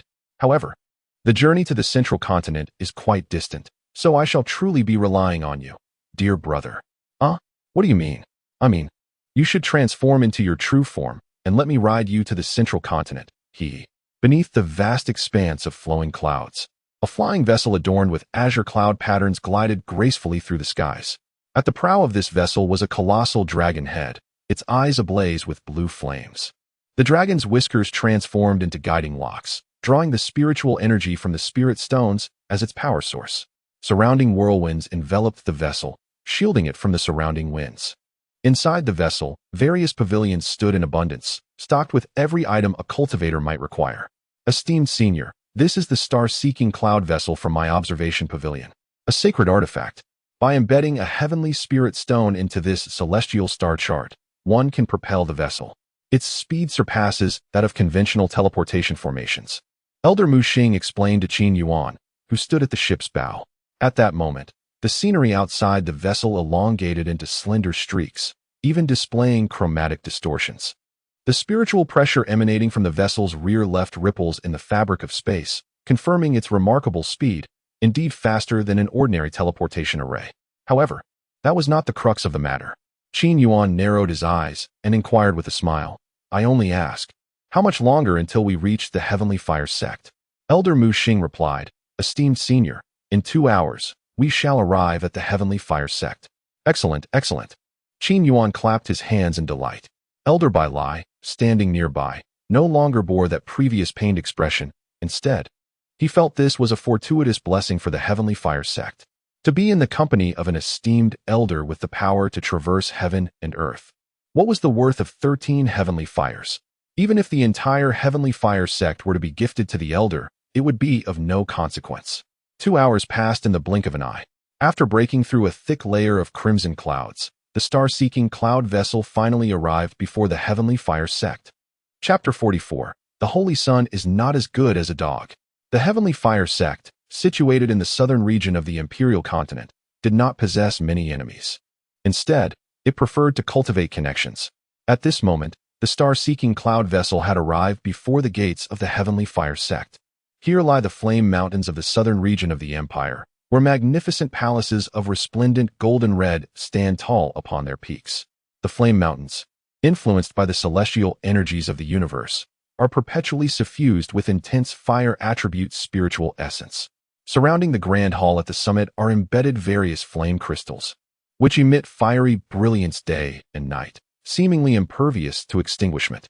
Moreover, dozens of towering fire pillars encircle this hall, each intricately carved with the insights of past masters and elders of the Heavenly Fire sect regarding the nature of fire.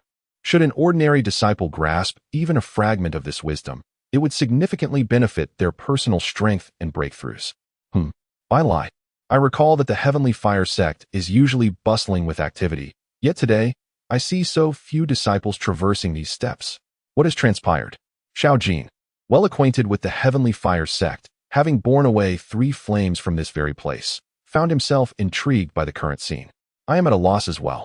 Though we cannot claim to be the mightiest force in the southern region of the empire, it is unthinkable for us to be so desolate as today.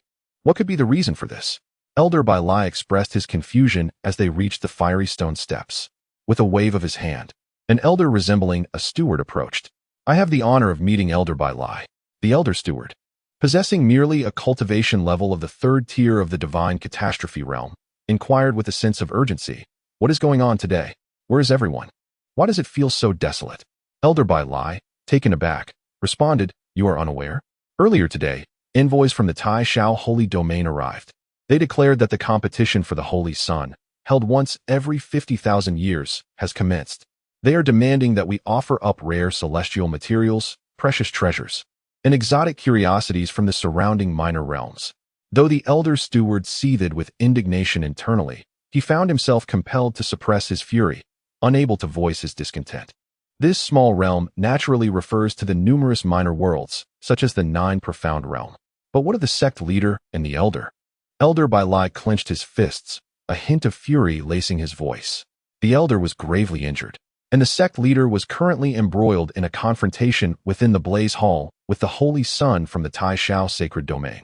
Just moments ago, the sect leader had issued an order. The supervising elder gritted his teeth and murmured, "Let all disciples of the Heavenly Fire sect withdraw from the Flame Mountain range." The implication of his words was abundantly clear.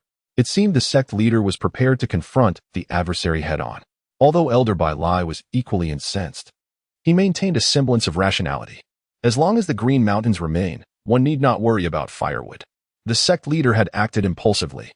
They should concede to their demands. Observing the situation, the supervising elder immediately stated, "Upon the arrival of the Holy Sun, his family's guardians sensed the heavenly fire that our sect has amassed over the years and demanded that we surrender all 13 flames." The sect leader was unwilling, which led to the elder's severe injury. Both guardians of the Holy Suns were half-saints. Our sect leader and the elder are merely at the 9th level of the Supreme Realm. They cannot prevail. What? Elder Bai Lai's expression shifted dramatically upon hearing this. He then turned to Qin Yuan and Xiao Jin, gritting his teeth. "All right, you take the remaining disciples and leave swiftly. I shall go to the Blaze Hall." After speaking, he turned to Qin Yuan, his face filled with regret.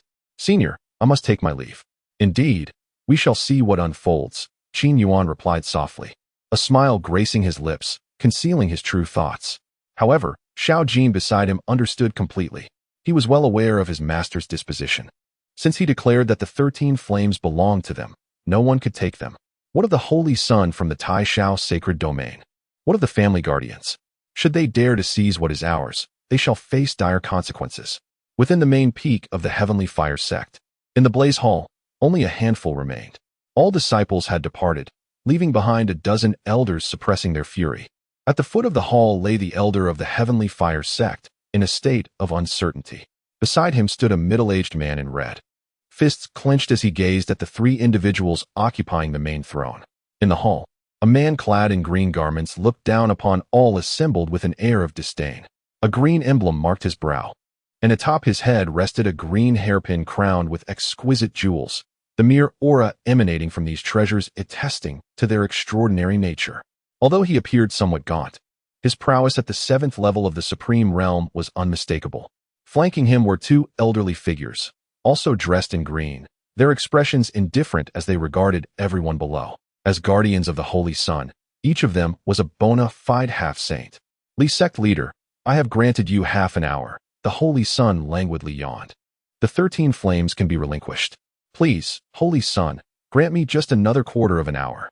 Li sect leader inhaled deeply, his tone neither servile nor haughty. "You wish for me to wait a quarter of an hour longer?" The green-clad Holy Sun lowered his gaze, impatience flickering in his eyes. "Now, I shall only afford you 10 breaths. After 10 breaths, should you exceed even a single breath, a life shall be extinguished within this hall. You." The sect leader of the Heavenly Fire sect suddenly clenched his fists, the aura of the 9th level of the Supreme Realm erupting forth. At that moment, the 2 guardians beside the green-clad Holy Sun furrowed their brows, and the oppressive pressure of their half-saint aura descended instantly. This caused the Master Li to stagger backward. Had it not been for the quick reflexes of the elder behind him, he would have surely fallen within the grand hall. "Were it not for our family's vow to refrain from excessive bloodshed, could your Heavenly Fire sect even endure?" The Holy Sun in the green robe rose to his feet, a mocking expression adorning his face. "Master Li, remember this, before us, you are but a dog, do you understand?" Upon hearing these words, the elders of the Heavenly Fire sect turned crimson with rage, yet they dared not utter a word. After all, Beside the Holy Sun stood two semi-holy guardians. TSK, TSK. My disciple, did you hear that? In this day and age, the Holy Sun's intellect appears to be lacking. This young man claims that the master of the Heavenly Fire sect is merely a dog, yet he himself is only at the 7th level of the Supreme Realm, while Master Li is at the 9th. Does this not imply that the Holy Sun considers himself even inferior to a mere dog? At this moment, a voice of astonishment resonated at the entrance of the Grand Hall. The sound, neither too loud nor too soft, was distinctly heard by everyone present. Chapter 45. Can you truly surpass me? Not even a dog. Who is this individual? In an instant, all the elders within the hall, along with the sect leader of the Heavenly Fire sect, turned their gazes toward the source of the voice. Standing there were 3 figures. One of them was all too familiar to them, the elder Bai Lai, who had recently been dispatched to the central region of the empire in search of the ever-burning heart flame. Beside elder Bai Lai stood 2 others. Upon closer inspection, sect leader Li was momentarily taken aback. Xiao Jin, he recognized well. But who was the other individual? The words just spoken had originated from him. Master is indeed correct. Xiao Jin nodded, gazing at the young saint clad in azure standing in the hall, and remarked, "It is truly the first time I have heard a saint refer to himself as a dog. Courage. Remarkable courage." This is the initial thought that surged through the minds of everyone present in the Grand Hall. To openly insult him as a dog in front of the Holy Sun. Xiao Jin and this enigmatic individual exhibit remarkable courage. Master? However, the leader of the Tianhua sacred sect and others have also discerned a crucial point. Xiao Jin frequently mentions his master, yet no one has ever laid eyes upon him. At this moment, the crowd gazes at the man in the dark robe, curiosity piqued. Is this the mysterious master that Xiao Jin speaks of? How dare you speak to our Wang family's Holy Sun in such a tone? Seeking death. The 2 guardians beside the green-robed Holy Sun in the flame hall spoke with a harshness in their voices, clearly poised to take action. Wang Li, Wang Chong, do not intervene. This time, I shall take matters into my own hands. The green-robed Holy Sun raised his hands, halting the 2 guardians. Since Qin Yuan and Xiao Jin arrived, he had immediately perceived their strength. Merely 2 individuals at the 1st level of the Supreme Realm. He, however, stood at the 7th level of the Supreme Realm. Do you 2 know who I am? The green-robed Holy Sun stepped forward. Who are you? Xiao Jin tilted his head, scrutinizing the green-robed Holy Sun. To be honest, he had only heard rumors about the Tai Shao sacred domain, but knew nothing about its specifics. I am Wang Qing, the Holy Sun of the Wang family from the Tai Shao sacred domain, the 3rd sacred domain. Wang Qing's eyes brimmed with an air of superiority.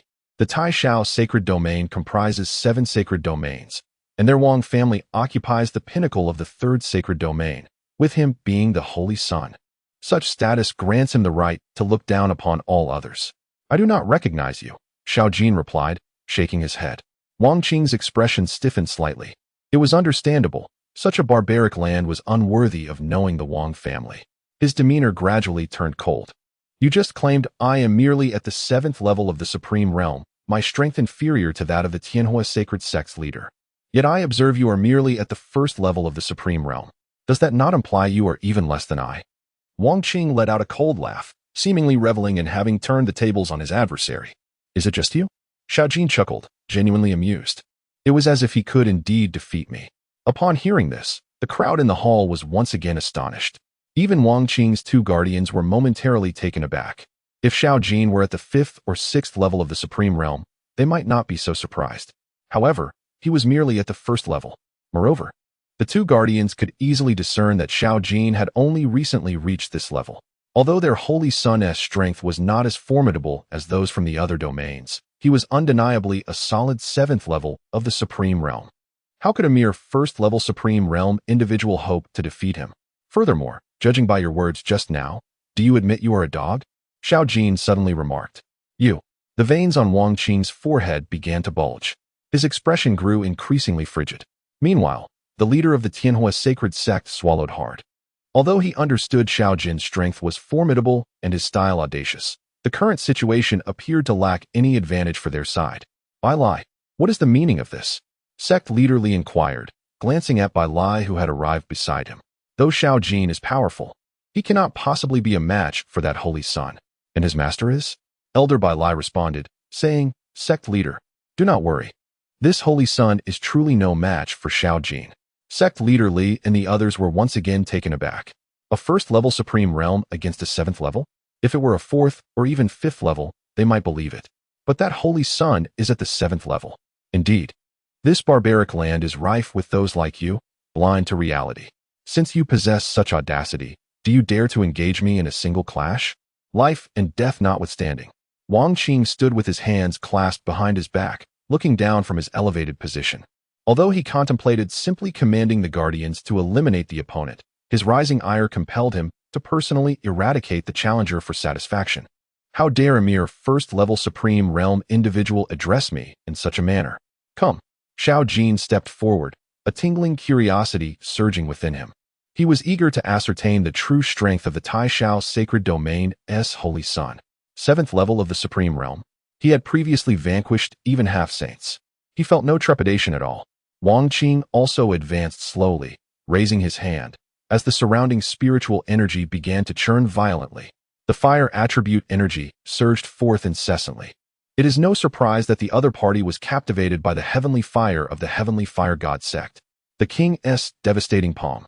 Immediately, a vibrant blue flame coalesced before Wang Qing, forming a palm imprint adorned with intricate azure supreme engravings. This is also the unparalleled skill of the Wang family.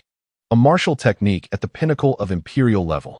Countless supreme realm cultivators have perished beneath the strike of his palm, at least dozens. It is evident that Wang Qing was intent on killing. A single strike meant to be fatal. The azure palm imprint, enveloped in scorching azure flames, surged towards Xiao Jin. The other elders of the supreme realm within the hall began to sweat profusely, questioning within themselves whether they could withstand such a blow. The celestial flame of creation palm. Palm technique. Xiao Jin chuckled. Mastery of palm techniques was his forte. In an instant, Xiao Jin summoned the three heavenly fires within him. Empowered by these three flames, the celestial flame of creation palm would only grow in might. Furthermore, the execution speed was astonishing. With a mere gesture, violet, blue, and red heavenly fires erupted forth. Before Xiao Jin, a colossal tricolored palm of creation materialized. The moment he unleashed his palm, an aura surged forth like a mountain. The seventh tier of the supreme realm? Xiao Jin laughed again. Did this fellow truly believe himself to be a demigod? Bang! The azure hand collided with the tricolored palm in the air above the hall. In an instant, the azure fire shadow palm began to shatter piece by piece. This caused Wang Qing's eyes to widen in astonishment as he exclaimed, "What?" However, before he could ponder further, the heavenly flame creation palm was already hurtling towards him with tremendous force. At this moment, Wang Qing felt as though he was not facing a mere palm strike, but rather a colossal mountain forged from celestial fire, bearing down upon him with relentless force.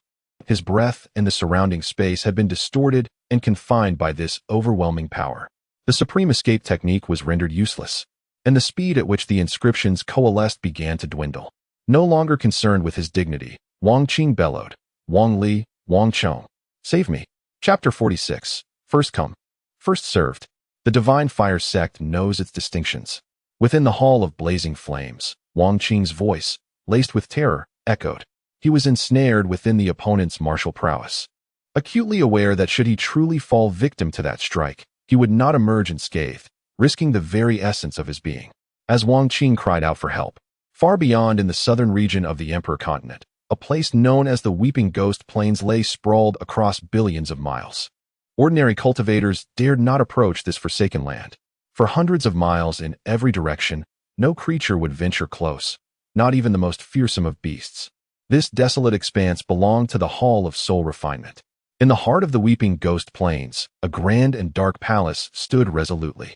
The grand hall emanated an eerie aura, occasionally resonating with the mournful cries of souls.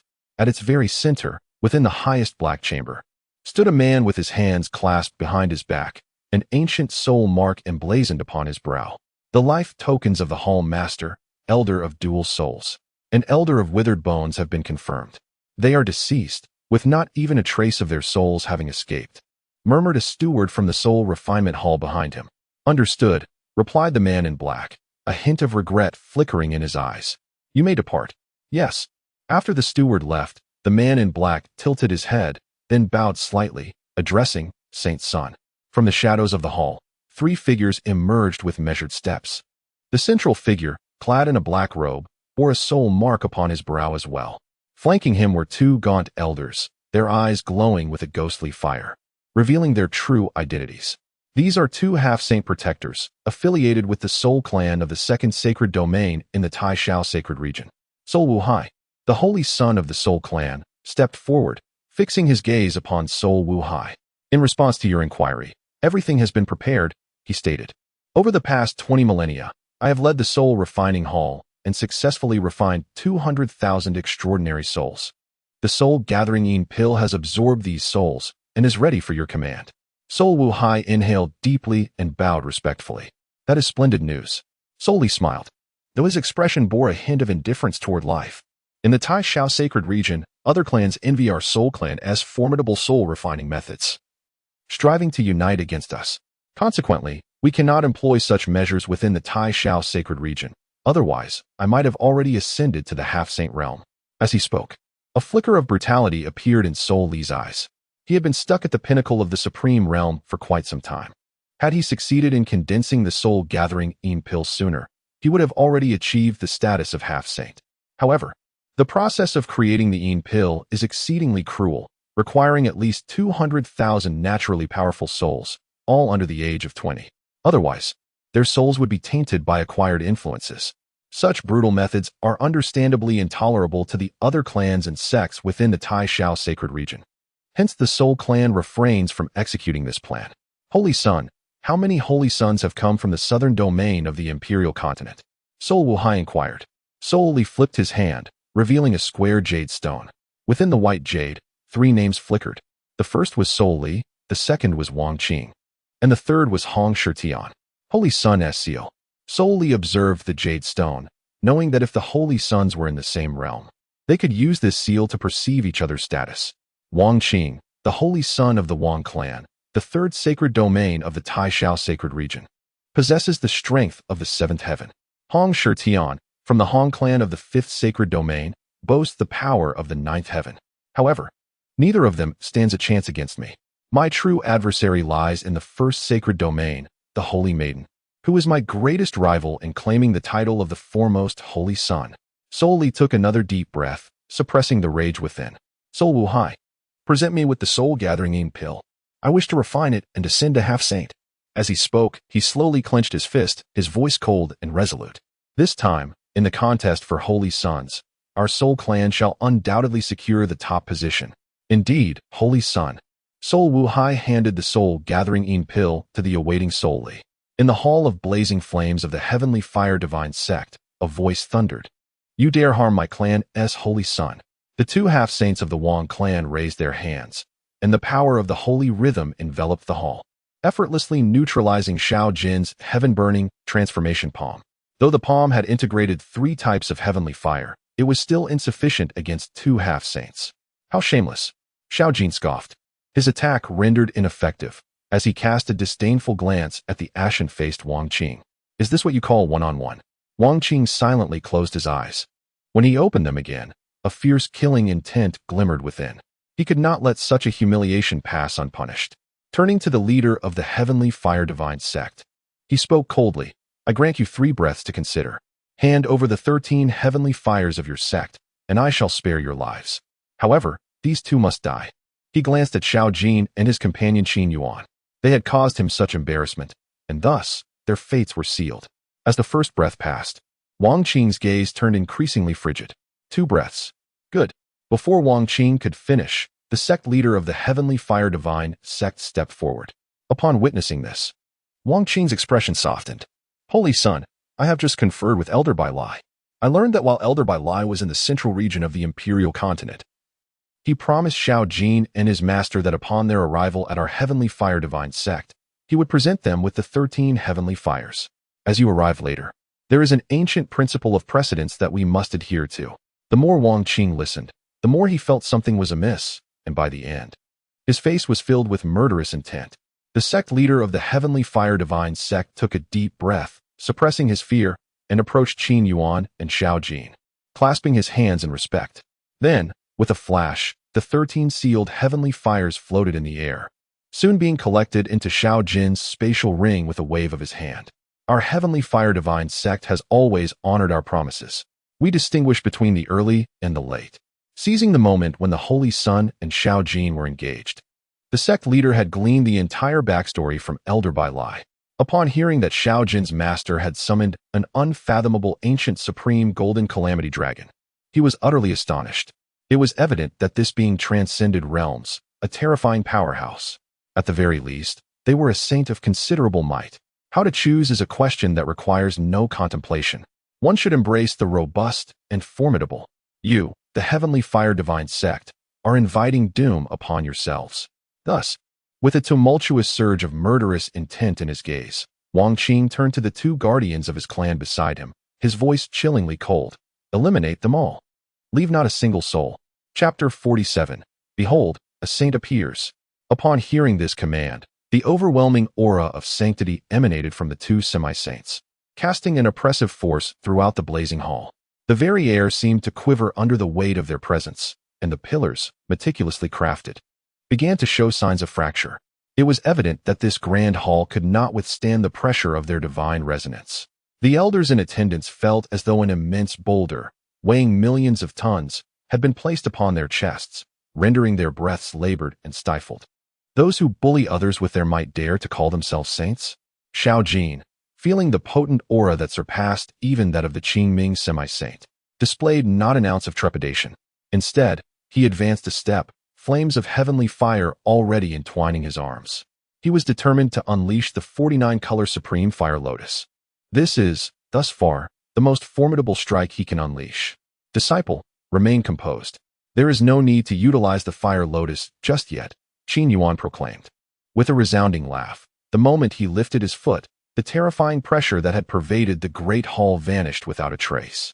The elders of the heavenly fire divine sect around him were finally able to breathe. In an instant, the pupils of everyone present quivered gently. Could it truly be that he could instantaneously dismantle the saintly pressure of two semi-holy realm powerhouses? What formidable power is this? It is certainly not that of a half-saint. Elder Bai Lai raised his head with unabashed confidence. He, Sectmaster, esteemed elders, just watch closely. The esteemed senior I have invited possesses extraordinary abilities. Upon hearing this, Qin Yuan could not help but gasp in astonishment. Before him, Xiao Jin gradually dissipated the celestial flames in his hands and turned to his master, saying, Master, your mastery of the 49-colored supreme fire lotus indeed has the potential to vanquish a half-saint. However, we must refrain from destroying this grand hall and the entire heavenly fire sect. Qin Yuan sighed deeply. After all, the other party has fulfilled their promise by delivering 13 celestial flames to us. It would be rather impolite to dismantle their sect, wouldn't it? What you say holds true. Master, Xiao Jin replied, cupping his fists in respect. Coincidentally, I too wish to inquire about this holy sun concerning the matters of the Tai Shao sacred domain. With that, Qin Yuan stepped forward once more. Suddenly, a pressure that transcended the aura of a saint descended upon the hall in an instant.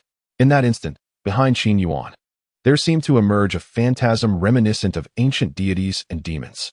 The spectral figure magnified within the gaze of the onlookers, leaving them uncertain whether they beheld a genuine apparition or merely a figment of their imagination. With a resounding thud, Qin Yuan stepped forward once more. His pace was unhurried, yet each footfall reverberated as if it struck directly upon the hearts of those present, sending tremors through their very souls. Another thud, with yet another step forward. The space within the grand hall appeared to solidify, as if time itself had come to a standstill. An invisible pressure, akin to an abyssal ocean, began to permeate the air above the hall. The elders of the heavenly fire sect were drenched in cold sweat. The mere aftershocks of this formidable force threatened to unravel their inner energies. As for the Wang family's holy scion and his two guardians beside him, they were even more profoundly affected. With another thunderous step, the divine semblance that loomed behind Qin Yuan seemed to awaken, its eyes opening in an instant. Within those eyes lay an essence reminiscent of an ancient epic, sweeping forth with an overwhelming presence. At this moment, it was as if an ancient deity of slaughter was casting a disdainful gaze upon the crowd. Seated at the forefront of the grand hall, Wang Qing's complexion had already turned ashen. He stared incredulously at the ethereal figure, beads of sweat beginning to trickle down his forehead. His legs trembled, rendering him unable to maintain his footing. Thud. Another light step was taken. Qin Yuan wore a smile, and in that instant, the three individuals within the hall felt an overwhelming pressure akin to the cataclysmic force of mountains and seas crashing down upon them. With a crack, the stone slabs beneath their feet began to fracture. Who on earth are you? The two guardians of the Wang clan's sacred offspring were seized with terror as they realized, at that very moment, that they could not harness the divine resonance within their bodies. Qin Yuan remained silent, a faint smile gracing his lips as he advanced once more. With a resounding thud, all three were compelled to kneel. Furthermore, blood began to seep from the corners of their mouths, their bodies trembling uncontrollably. At that instant, the eyes of Wang Qing and his two guardians were finally filled with profound astonishment and dread, their hearts stirred by an overwhelming tempest of fear. What an imposing pressure this is. The oppressive aura they felt was something they had only sensed from their family's venerable ancestors.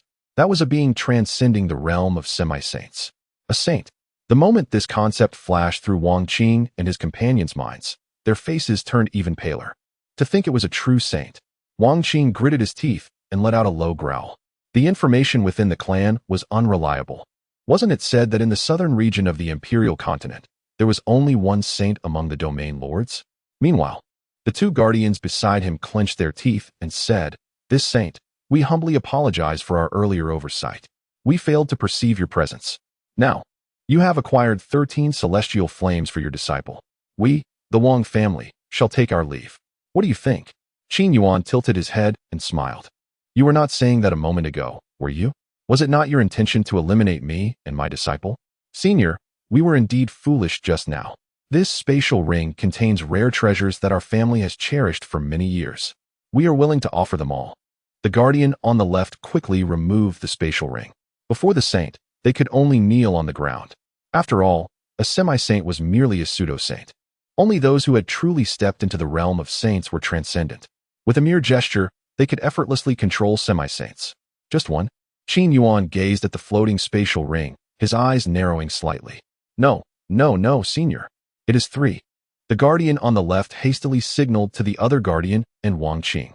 The other guardian quickly removed another spatial ring, while Wang Qing, though begrudgingly, took off his spatial ring as well. A flash of pain crossed his face as he did so. "Just you wait." Wang Qing vowed silently in his heart. As soon as he left this place, he would immediately return to the Tai Shao sacred domain and report this matter to the clan leader and the venerable ancestor. So what if it was a saint? His family was not without one. Disciple, catch. With a flick of his hand, Qin Yuan tossed the 3 spatial rings to the distance behind him, where Xiao Jin stood. After receiving the rings, Xiao Jin began to rummage through them. As he searched, he remarked, "Master, this saint's treasures are truly plentiful." Upon hearing this, Wang Qing's pale complexion turned angry. "Senior, do you see?" The guardian on the left spoke softly. "Can we take our leave now?" Qin Yuan took 2 steps forward, arriving at the main seat of the flame hall, and sat down. Yet, the oppressive aura from the saint upon the 2 guardians and Wang Qing did not dissipate. "Rest assured, I am a man of my word," Qin Yuan smiled. "Once I inquire about a few matters, I shall let you depart. Furthermore, I assure you that today's events shall be treated as if they never occurred." "Excellent. What you say, senior, is like a horse once released cannot be retrieved." The left guardian nodded repeatedly. Below, Elder Bai Lai quickly approached Xiao Jin, his expression somewhat anxious. "Xiao Jin, you should persuade your master. Having offended to this extent, the other party certainly will not let it go easily." While rummaging through the items in the spatial rings, Xiao Jin looked up at Bai Lai and said, "Did my master not say, after asking his questions, he will guarantee their departure and that nothing will occur today? Now I ask you, Bai Lai, what constitutes nothing happening? Moreover, should they leave this place or the mortal realm?" Ponder that. With a grin, Xiao Jin continued to rummage through the 3 spatial rings. Indeed, there were many treasures. It was no wonder they hailed from a saint's family. Chapter 48. A single palm to annihilate. The methods must be ruthless. "Senior." The 2 guardians beside Wang Qing spoke respectfully. "I ask you," Qin Yuan inquired, "how many individuals from the Tai Shao sacred domain have arrived? What is your purpose?" The left guardian of the Wang family quickly responded, "In response to your question, Senior, there are a total of 7 saints mobilized from the Tai Shao sacred domain." Each of the 7 domains selected their strongest descendant from the same era to participate in the saints competition that occurs once every 50,000 years. Currently, there are 3 saints in the southern region of the imperial continent. The first is our family's saint, Wang Qing. As the guardian spoke, a trace of pride appeared on Wang Qing's face. Although his strength did not match that of the other saints, he was the youngest among them. Given time, he was confident he could surpass the others. The second is from the Soul family in the second domain of Tai Shao Sacred Domain, the saint named Hun Li. The third is from the Hong family in the 5th domain, named Hong Shitian. Both of them possess the strength of the 9th layer of the Supreme Realm. The Wang family guardian glanced at Qin Yuan and continued, "The purpose of the saint's arrival is to seek the most powerful opportunities in this world, the Sumi Koi." Before the might of the saint, the Wang family guardian dared not conceal anything. "The Sumi Koi, you say?" Qin Yuan narrowed his eyes. In other words, the initiator of the saints competition from the Tai Shao Sacred Domain must possess at least 1 Sumi Koi. Otherwise, they would not know the whereabouts of other Koi. Indeed, the Wang family guardian nodded repeatedly and elaborated on the finer details. After a while, Qin Yuan summarized, "So, among the 7 saints from the Tai Shao Sacred Domain, 3 are in the southern region of the imperial continent. The Soul family has an affiliated force called the Soul Refinement Hall in the southern region. Your purpose for coming here has 2 aspects. First, to seek rare treasures to enhance your strength, and then leave within a month to return to the Tai Shao Sacred Domain. Second, should you find the Sumi Koi, you could directly seek out the initiator of the saints competition and gain the title of the strongest saint this time around. Moreover, with their assistance, you may enter the Xian-Ke Heaven Gate in advance, correct?" "Yes, senior. Your summary is entirely accurate." The Wang family guardian nodded repeatedly. "However, our goal is solely the first. As for the Sumi Koi, we can only hope for luck. Such a heavenly treasure is something we dare not even dream of." Qin Yuan nodded. A smile slowly emerged on his face. "Well, I have finished my inquiries." Upon hearing Qin Yuan's words, the 2 Wang family guardians finally breathed a sigh of relief. "Then, senior, may we take our leave?" they asked cautiously. "Rest easy. There is no need for such trepidation. I have stated that once I obtain the information I desire, I shall allow your departure." Seated in the principal position, Qin Yuan bore a smile upon his countenance. "Thank you, esteemed elder." The 2 guardians of the Wang family immediately nodded in acknowledgement. They then commenced a slow retreat, with Wang Qing being supported by the 2 guardians as he gradually made his way toward the exit of the Grand Hall. However, during this movement, Wang Qing's gaze was fiercely fixed upon all those present within the Flame Hall. "You wretched ants, await the wrath of the Wang family." In the final moment before departing the hall, Wang Qing gritted his teeth, wishing he could devour everyone present in one bite. Just as his words hung in the air, an overwhelming pressure descended from the heavens outside the hall. A terrifying spectral figure, reminiscent of ancient deities, suddenly materialized. This time, the ethereal apparition appeared more solid than ever before. The overwhelming pressure of sanctity suddenly descended. The 2 guardians of the Wang family immediately knelt outside the Grand Hall, their faces contorted with rage. One of them bellowed in fury, "Senior, did you not say we should leave? You cannot go back on your word." The other guardian echoed his anger. "Senior, do you truly wish to pursue a relentless vendetta against our Wang family?" Inside the hall, seated at the head, Qin Yuan cast a glance at the 3 Wang family members outside. "I said I would allow you to depart. You see, have you not already left the hall?" He continued nonchalantly, "I am a man of my word." Upon hearing this, the faces of the 3 Wang family members darkened. Qin Yuan then remarked with a calm demeanor, "Moreover, I despise threats above all else." The mention of the Wang family elicited a smile from him, as he slowly raised his right hand and made a gripping motion towards the direction of the hall's entrance. In that instant, the ancient godly apparition at the doorway seemed to stir. A torrent of formidable power, laden with the terrifying pressure of sanctity, capable of obliterating souls, descended violently upon the 3 Wang family members. In a flash, the Wang family's holy son and 2 guardians at the semi-holy realm, were obliterated into a mist of blood. They did not even have time to scream before their souls perished, their lives extinguished. Before long, the entire Wang family would join them in the afterlife.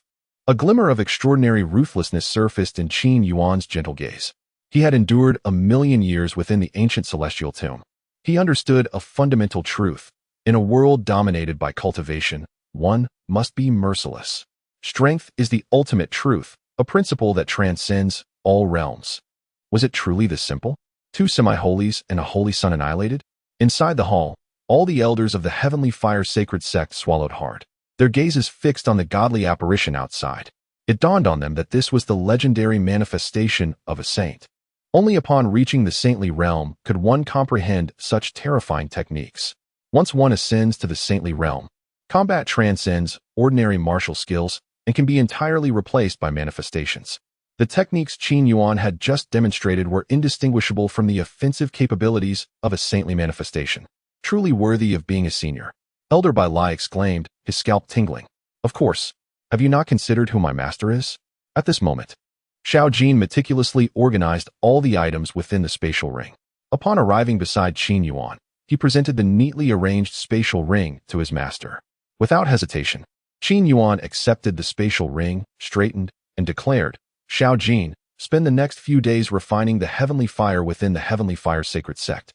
Afterwards, we shall seek your junior brother Lin Chong, and then proceed to the Taishao sacred domain. Yes, master. Chapter 49. The sound precedes the arrival. The annihilation finger of the desolate heavens. In the southern region of the Emperor continent, a desolate and dim place. Once, this place may have borne a name. But after millennia devoid of human presence, that name has faded into obscurity. Here, at the very edge of this somber world, lies a vast ancient city, resembling the remnants of an archaic behemoth, sprawled across the landscape. The crumbling walls of this desolate city rise majestically, seemingly impervious to the passage of time.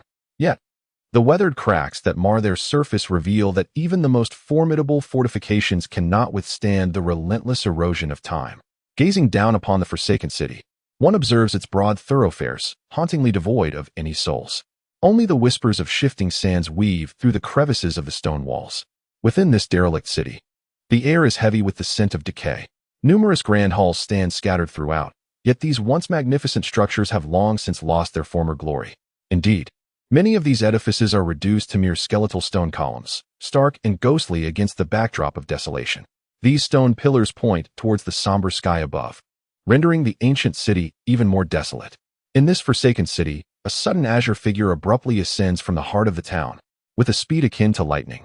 As it moves, a tempestuous wind erupts around it, infused with an overwhelmingly potent aura of the wilderness.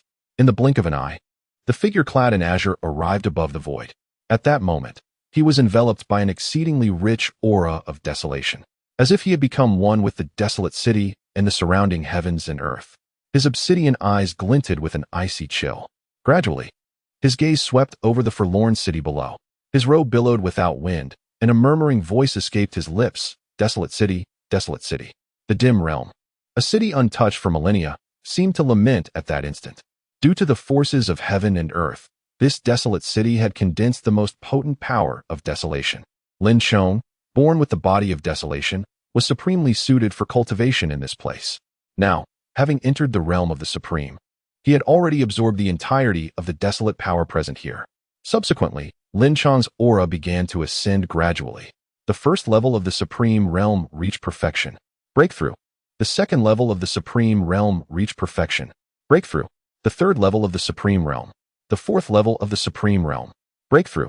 At this moment, Lin Chong's strength soared, transcending 4 tiers in an instant, arriving at the fourth level of the supreme realm. After all, this was a sacred land that had gathered the power of heaven and earth for countless years, now wholly absorbed by Lin Chong alone. This was all thanks to his master's intervention, which fortified his body of desolation. Otherwise, he might not have been able to absorb such vast desolate power entirely.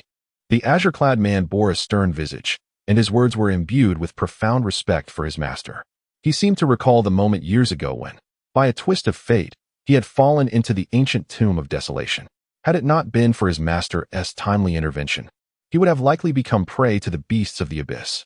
Not only did his master save him, but he also imparted to him profound skills and unearthed the body of desolation within him. His master strengthened his foundation and bestowed upon him the formidable desolate technique. The great desolation heaven transformation art. Lin Chong gazed at the distant, ashen earth. In the next moment, a low exclamation erupted from his lips. Desolation heaven prison extinction finger. The utterance reverberated like thunder in the air. Lin Chong slowly raised his right hand, extending his index finger toward the front and gently tapping. From the tip of his finger, a surge of azure desolate light abruptly emerged. Although the motion appeared slow, the surrounding heavens and earth trembled under the overwhelming pressure of desolation. In this moment, this finger has summoned the immense primal force contained within the universe. In the void, an enormous finger materializes in an instant.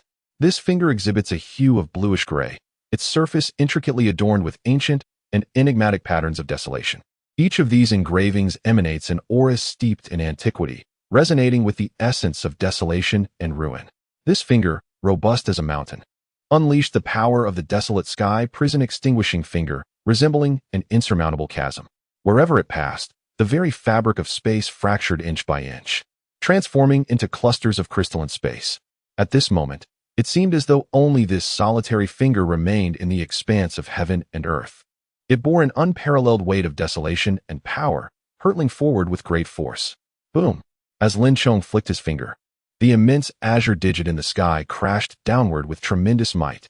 Before the colossal finger could reach its destination, the terrifying pressure of the vast wilderness had already caused the ground below to cave in.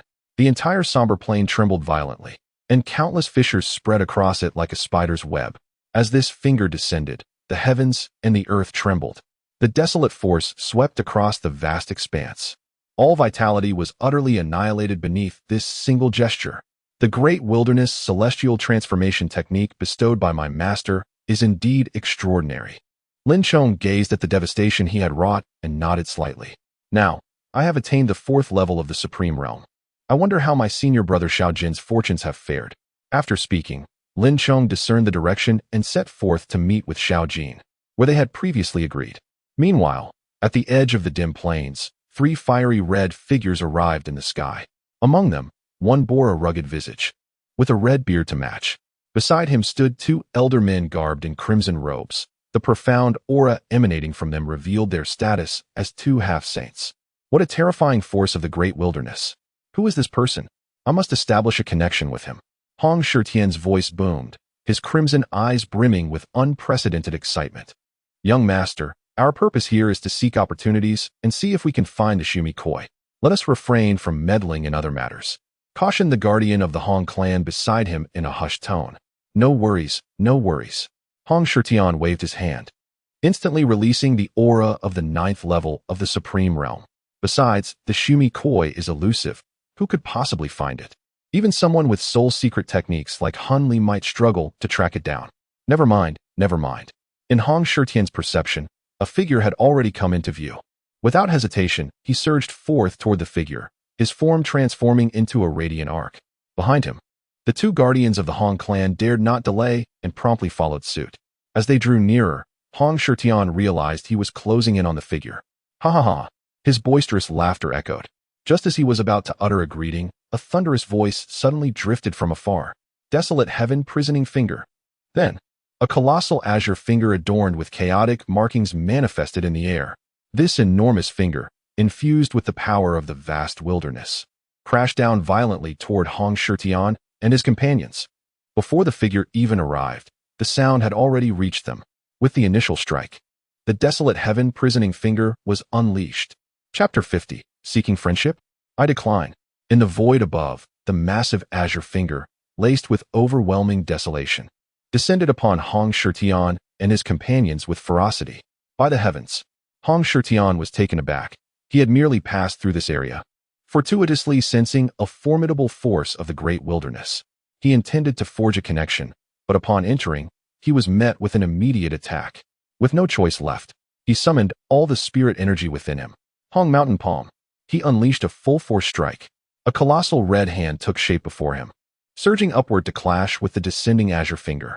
Bang! In that fleeting moment of contact, the red hand shattered into fragments. Meanwhile, the azure finger, stretching 1,000 feet long, only dimmed slightly. What? Hong Shitian was momentarily stunned. He had exerted nearly 80% of his strength in that palm. Had he not sensed that the opponent was merely at the 4th level of the Supreme Realm, he would have presumed them to be a peak Supreme Realm cultivator like himself. The 2 half-saint guardians beside him, witnessing the scene, swiftly formed hand seals. The power of the sacred rhythm rippled forth. This was but a defense against the onslaught of the verdant giant finger. What a profound force of the great wilderness! The innate talent of this youth is truly formidable. The two guardians of the Hong family, after withstanding this attack, felt a subtle tremor in their hearts. Indeed, had it not been for the presence of their holy son, they would have dared to declare that this individual's talent surpassed that of their own holy son. In such a realm, to encounter someone with such terrifyingly robust talent is utterly astonishing to them. This young friend. At this moment, one of the guardians spoke up. Just as he was about to continue, a low voice emerged from the figure in green across the way. Destructive finger of the wild heavens. Hong Shitian and the two guardians were momentarily taken aback. They had no intention of engaging further, yet the opponent was pressing on. Reluctantly, the two semi-saints once again prepared their defenses. From a distance, Lin Chong's gaze was fixed on the trio of Hong Shitian. After witnessing them successfully block his two strikes of the destructive finger, he began to fervently circulate the great wild heavenly transformation technique within him, intending to unleash an even more formidable martial technique. Young friend, we are not enemies. We did not come here to fight. One of the guardians seized the opportunity to call out loudly. We harbor no ill intentions. Lin Chong furrowed his brow. Yet the great wild heavenly transformation technique was already in motion within him. He remained vigilant, watching the trio of Hong Shitian from afar. No ill intentions? My master has advised me that if I encounter someone more powerful than myself, I should forego idle chatter and strike first. Upon hearing this, Hong Shitian's face twitched. The style of the opponent's master was truly formidable. We genuinely have no malice. Just now, we saw you demonstrate your martial skills here, so we intended to come and befriend you. Hong Shitian stepped forward, cupping his hands in a gesture of respect toward Lin Chong. To befriend me? Lin Chong remained cautious. No, he said firmly. My master has told me that when encountering someone stronger wishing to befriend me, their sole purpose is to exploit me. As he spoke, Lin Chong's gaze grew dangerously intense. He was not particularly learned, but in matters of cultivation, he believed in one principle: act decisively. No. Hong Shitian waved his hands repeatedly. We truly bear no ill will. We come from the Tai Shao sacred domain. He then proceeded to explain the competition for the sacred sun. The contest for the sacred sun is fraught with peril. A month from now, the sacred son of Tai Shao, Yin Shao, will have the arena ready. We, the sacred sons, can only bring 2 assistants to the venue. Only the top 3 victors will qualify to enter the Xiankei Heavenly Gate for enlightenment. The Xiankei Heavenly Gate? Lin Chong tilted his head, locking his gaze on Hong Shitian. After entering the Supreme Realm, he was no stranger to the Xiankei Heavenly Gate. However, it was elusive and typically inaccessible to ordinary Supremes. Yet, if one could truly step within, it would be a tremendous opportunity for those in the Supreme Realm. Would you really grant such a boon to an outsider like me? Hong Shitian coughed lightly. To be candid, among the 7 sacred sons, the saintess of the first sacred domain will undoubtedly secure one of the top 3 spots. The sole clan of the second sacred domain is also practically guaranteed. In other words, while there are 3 spots in this contest, there is truly only one available for the rest of us. Lin Chong nodded, beginning to understand why they sought to befriend him. In essence, they were looking for a powerful ally to help this sacred son secure one of the coveted spots. This matter, I shall contemplate further. I have other matters to attend to. I must take my leave. Lin Chong reflected for a moment before speaking. Although the opportunity of the Xiankei Heavenly Gate was significant, meeting with his senior brother was even more crucial. After finishing his words, he transformed into a beam of azure light and vanished into the air. Such a character. Hong Shitian was momentarily stunned before transforming into a red light, quickly following behind Lin Chong. The 2 semi-saints exchanged glances before hastily pursuing as well. 7 days later, within the Tianhua divine sect, a supreme aura enveloped the entire sect. Supreme first layer, great perfection. Breakthrough. Supreme second layer, great perfection. Breakthrough. Supreme third layer, great perfection. Breakthrough. Ultimately, the fiery figure in the sky stabilized at the supreme 4th layer, great perfection. At this moment, Xiao Jin had thoroughly refined the 13 heavenly flames within the Tianhua divine sect. However, the ranking of these heavenly flames was not particularly high, which only allowed Xiao Jin to break through 4 realms. The supreme 4th layer still required further effort. Qin Yuan looked at Xiao Jin before him and imparted his guidance. Yes. Xiao Jin immediately nodded. Just then, he suddenly froze, retrieving a blue square crystal from his spatial ring. The crystal was constantly flickering. Master, Lin Chong has also emerged from seclusion. Moreover, He has already arrived at the place we agreed upon. It was evident that this was a communication crystal. Upon hearing this, Qin Yuan smiled leisurely. Let us depart immediately. I wish to witness the true extent of Lin Chong's power. Ding. System task triggered. Meet with disciple Lin Chong. Based on the disciple's current comprehensive strength, the host will receive a feedback reward of fortune value. Upon hearing this, Qin Yuan's expression turned expectant. In the next moment, his figure flickered, vanishing miles away. Xiao Jin promptly followed suit. Chapter 51. The Sacred Sun's Yunxiao Arena. In the southern region of the Emperor continent. Within the main hall of the Soul Refinement Palace, as a wave of ethereal space ripples emerged, Hunli and the two guardians gracefully stepped forth. The palace master, Hun Wuhai, who had been waiting here for quite some time, couldn't help but inhale sharply upon seeing Hunli. After refining the Wanhun Dan within the Soul Palace's secret realm, Hunli had ascended to the semi-saint realm. The ancient and ethereal aura of sanctity emanating from him caused Hun Wuhai to feel a tinge of trepidation. Congratulations, sacred son, on entering the semi-saint realm. Hun Wuhai bowed respectfully. The semi-saint realm surpasses the supreme realm. With this, the odds in the Sacred Sun contest have slightly improved. Hunli licked his lips, a chilling expression crossing his face. This time, in the Sacred Sun Yunxiao Arena contest, my soul clan must secure first place. Then, we shall enter the Xiankei Heavenly Gate and step into the Saint Realm in one fell swoop. We must let everyone in the Taishao Sacred Domain know that the Soul Clan is the strongest. As soon as he finished speaking, Hunli flipped his right hand, revealing a crystal stone in his palm. The names of Wang Qing, Hun Li, and Hong Shitian were flickering upon it. Wang Qing is not much of a concern. However, Hong Shitian might be a bit tricky. Yet now that I have ascended to the semi-saint realm, he should not be my match. Just as Hun Li's words fell, he noticed that the area inscribed with Wang Qing's name was gradually dimming, ultimately extinguishing completely. In this scene, even the two guardians of the Soul Clan beside him were taken aback. Had the essence threads extinguished? Soul Li gazed incredulously at the crystal in his hand. How could this be? Was there truly a sage intervening in this humble southern domain? Upon reaching the supreme realm, one could attach their essence threads to a crystal. Should the individual perish, their essence would dissipate as well. This moment left Soul Li and his companions bewildered. Although there were several powerful beings in the supreme realm within the southern domain, it was crucial to note that Wang Qing was accompanied by two family guardians. The minimum strength required to be a guardian was that of a half-saint. It is exceedingly difficult for a half-saint to slay another half-saint. Thus, only a sage, being above the half-saint level, could so effortlessly eliminate Wang Qing's guardians and subsequently Wang Qing himself. Could it be that the domain lord of the southern domain had acted? Soul Wuhai furrowed his brow. Impossible. Soul Li shook his head.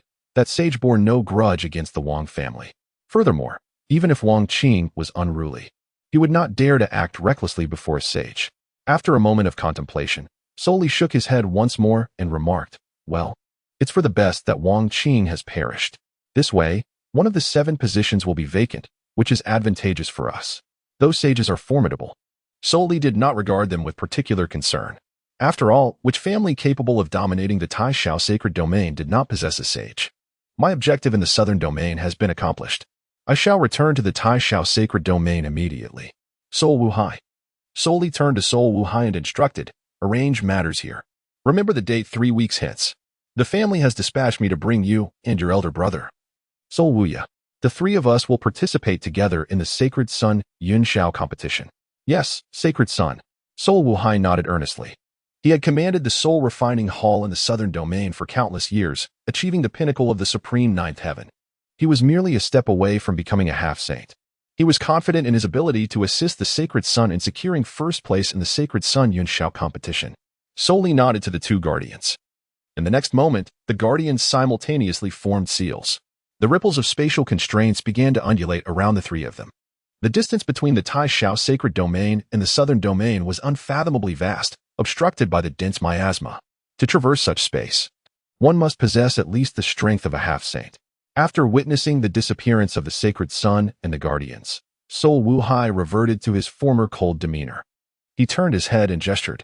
A guardian swiftly appeared at his side. How many souls have we captured within the hall? Soul Wuhai inquired expressionlessly. There are 21 at the Supreme Realm and 237 at the Divine Calamity Realm, replied the guardian. Without hesitation, Soul Wuhai waved his hand. drawing all these souls into the soul refining rotation array. I shall personally enter the array to refine them. Although refining souls through the array may not be as potent as with the 10,000 soulsine pill, it would nonetheless allow him to catch a glimpse of half-saint power. Yes, Hall Master. The Guardian immediately nodded. Shortly thereafter, within less than half a day, on the haunted plains, once again, a series of spine-chilling screams resounded. These were the final, anguished cries emitted at the moment of soul refinement. In the southern region of the Emperor continent, there lies a bustling metropolis named Gying City, due to its geographical proximity to a volcanic mountain range. The climate here tends to be somewhat sweltering. Despite the heat, Gying City serves as a crucial transportation hub among dozens of surrounding cities, thus thriving in prosperity. Both cultivators and ordinary folk traverse its streets, though most inhabitants are, to varying extents, practitioners of cultivation. The natural geographical conditions have endowed the people born here with a vigorous affinity for fire, making them inherently adept at cultivation. The city lord of Gying possesses a formidable strength, having reached the 8th level of the supreme realm. While not on par with the elite Tianhua divine sect, he is nonetheless capable of maintaining the city's flourishing state. In this esteemed establishment, the first-class immortal residence, Hong Shitian assured his brother Lin Chong, "Rest assured, I have secured the entire venue. All the delicacies and rare delicacies are at our disposal, with the holy son of the Taishao sacred domain personally reserving the space." The other cultivators within the first-class immortal residence readily acknowledged the situation, accepting Hong Shitian's spirit stones and vacating the premises. Hong Shitian had arranged for the entire first-class immortal residence to prepare a sumptuous feast. He turned to Lin Chong, thumping his chest, and declared, "You, the holy son, are indeed willing to part with spirit stones." Seated in the grand hall of the first-class immortal residence, Lin Chong had already made arrangements with his senior brother, Xiao Jin. They had agreed to gather all their fortunes before arriving in Gying City. Upon witnessing Hong Shitian's determination to reserve the entire venue at tenfold the original price, he was taken aback by the lengths to which he had gone to ensure their comfort. This took him somewhat by surprise. "Brother Lin Chong, your words are quite striking." Hong Shitian paused for a moment, pondering that even a holy son, being human, must bear the expense of dining and drinking. Lin Chong, however, shook his head and remarked, "My master has advised me that when encountering individuals bearing the title of Holy Son, they're often arrogant and overbearing. I must remain vigilant." "Your master possesses truly far-reaching vision and profound foresight," Hong Shitian replied with a hint of resignation. "As for the matter of inviting you to the Taishao sacred domain." Lin Chong's expression regained its composure, his voice devoid of any tremor. "Let us discuss this further when my senior brother arrives." Chapter 52. Accompanying your senior brother to eliminate a foe. Holy Son, is this truly wise? After a lengthy wait, a protector of the Hong family observed their holy son bustling about and seized an opportunity to approach Hong Shitian, whispering, "Isn't this a bit too subservient? After all, our family is the premier family within the 5th sacred realm of the Taishao sacred domain." Such an identity, coupled with their formidable prowess, inevitably breeds a sense of arrogance within one's heart. What do you understand? Hong Shitian raised an eyebrow, recalling that in the desolate wilderness, you have already experienced the prowess of Brother Lin Chong's techniques. Despite being merely at the 4th level of the Supreme Realm, he was able to suppress me in combat. Moreover, what is crucial is that Brother Lin Chong exhibited not a hint of trepidation when confronting the two of you, who are at the half-saint level. Furthermore, have you not noticed the striking resemblance between the great wilderness technique he cultivates and that of the arid heaven pavilion? One of the guardians furrowed his brow slightly upon hearing this. Indeed, the arid heaven pavilion also practices the great wilderness technique. Yet there are distinctions from what this young friend has mastered. However, those individuals from the arid heaven pavilion are rather formidable. Even our Hong family does not dare to claim total dominance over them. I understand. Hong Shitian nodded, acknowledging that Brother Lin Chong would undoubtedly have no ties with the arid heaven pavilion. Yet, you are also aware of the formidable nature of the great wilderness technique. If given the chance, I must invite Brother Lin Chong to join us in the Saint Sun Yunshao arena, even if it means offering him greater incentives. Upon hearing this, the two guardians ceased further discussion. Outside Gying City, Xiao Jin and Qin Yuan had arrived at the city gate. "Master, this is Gying City." Gazing at the ancient city tower, Qin Yuan smiled and nodded. "Let us proceed to the first-class immortal residence." As they set foot in the city, Qin Yuan activated his formidable spiritual perception, instantly grasping the entirety of the situation within Guyong City. Within the first-class immortal residence, he sensed the presence of his disciple, Lin Chong, along with the energies of two half-saints and one at the 9th level of the Supreme Realm. Moments later, seated within the first-class immortal residence, Lin Chong abruptly stood up, sensing that his senior brother, Xiao Jin, had arrived. Beside him, Hong Shitian also felt a jolt, rising to his feet in unison. They were both curious about the nature of Lin Chong's eccentric senior brother. Outside the building, two figures strolled leisurely towards the hall. One was clad in dark garments, wearing a gentle smile that illuminated his face. His eyes sparkled like stars, seemingly capable of piercing through the souls of those around him. Beside him walked a man dressed in fiery attire, a flame lotus mark on his forehead resembling a real flame, ready to ignite at any moment. Junior brother Lin Chong. Look who has arrived. Xiao Jin's gaze swept over Hong Shitian and the others before landing on Lin Chong. In that moment, Lin Chong, now within the hall, found it hard to believe and rubbed his eyes, confirming that he was not deluding himself. Tears welled up in his eyes.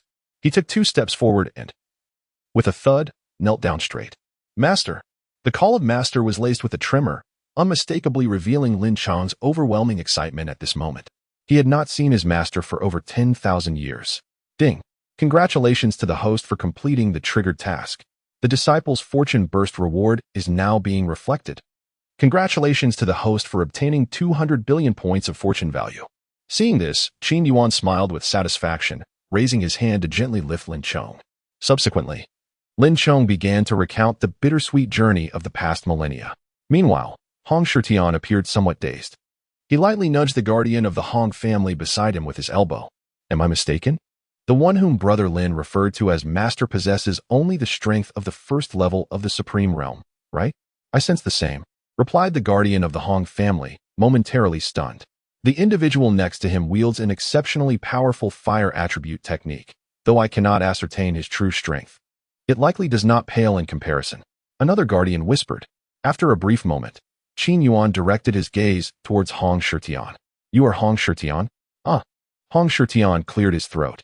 Although his senses indicated that the individual before him was merely at the 1st level of the Supreme Realm, the fact that he was addressed as Master by Lin Chong suggested that he must possess far greater power. Therefore, it had to be a disguise. Hong Shitian, with a rugged appearance yet meticulous thoughts, quickly approached Qin Yuan, respectfully stating, Yes, Senior. I have heard from my disciple that you wish to collaborate with him to participate in that so-called Saint Sun Yunxiao competition, aiming for a spot among the top 3? Qin Yuan squinted and smiled. Cough, cough, cough. Senior, this is certainly a misunderstanding. Upon hearing this, Hong Shitian coughed violently. We are partners, not tools.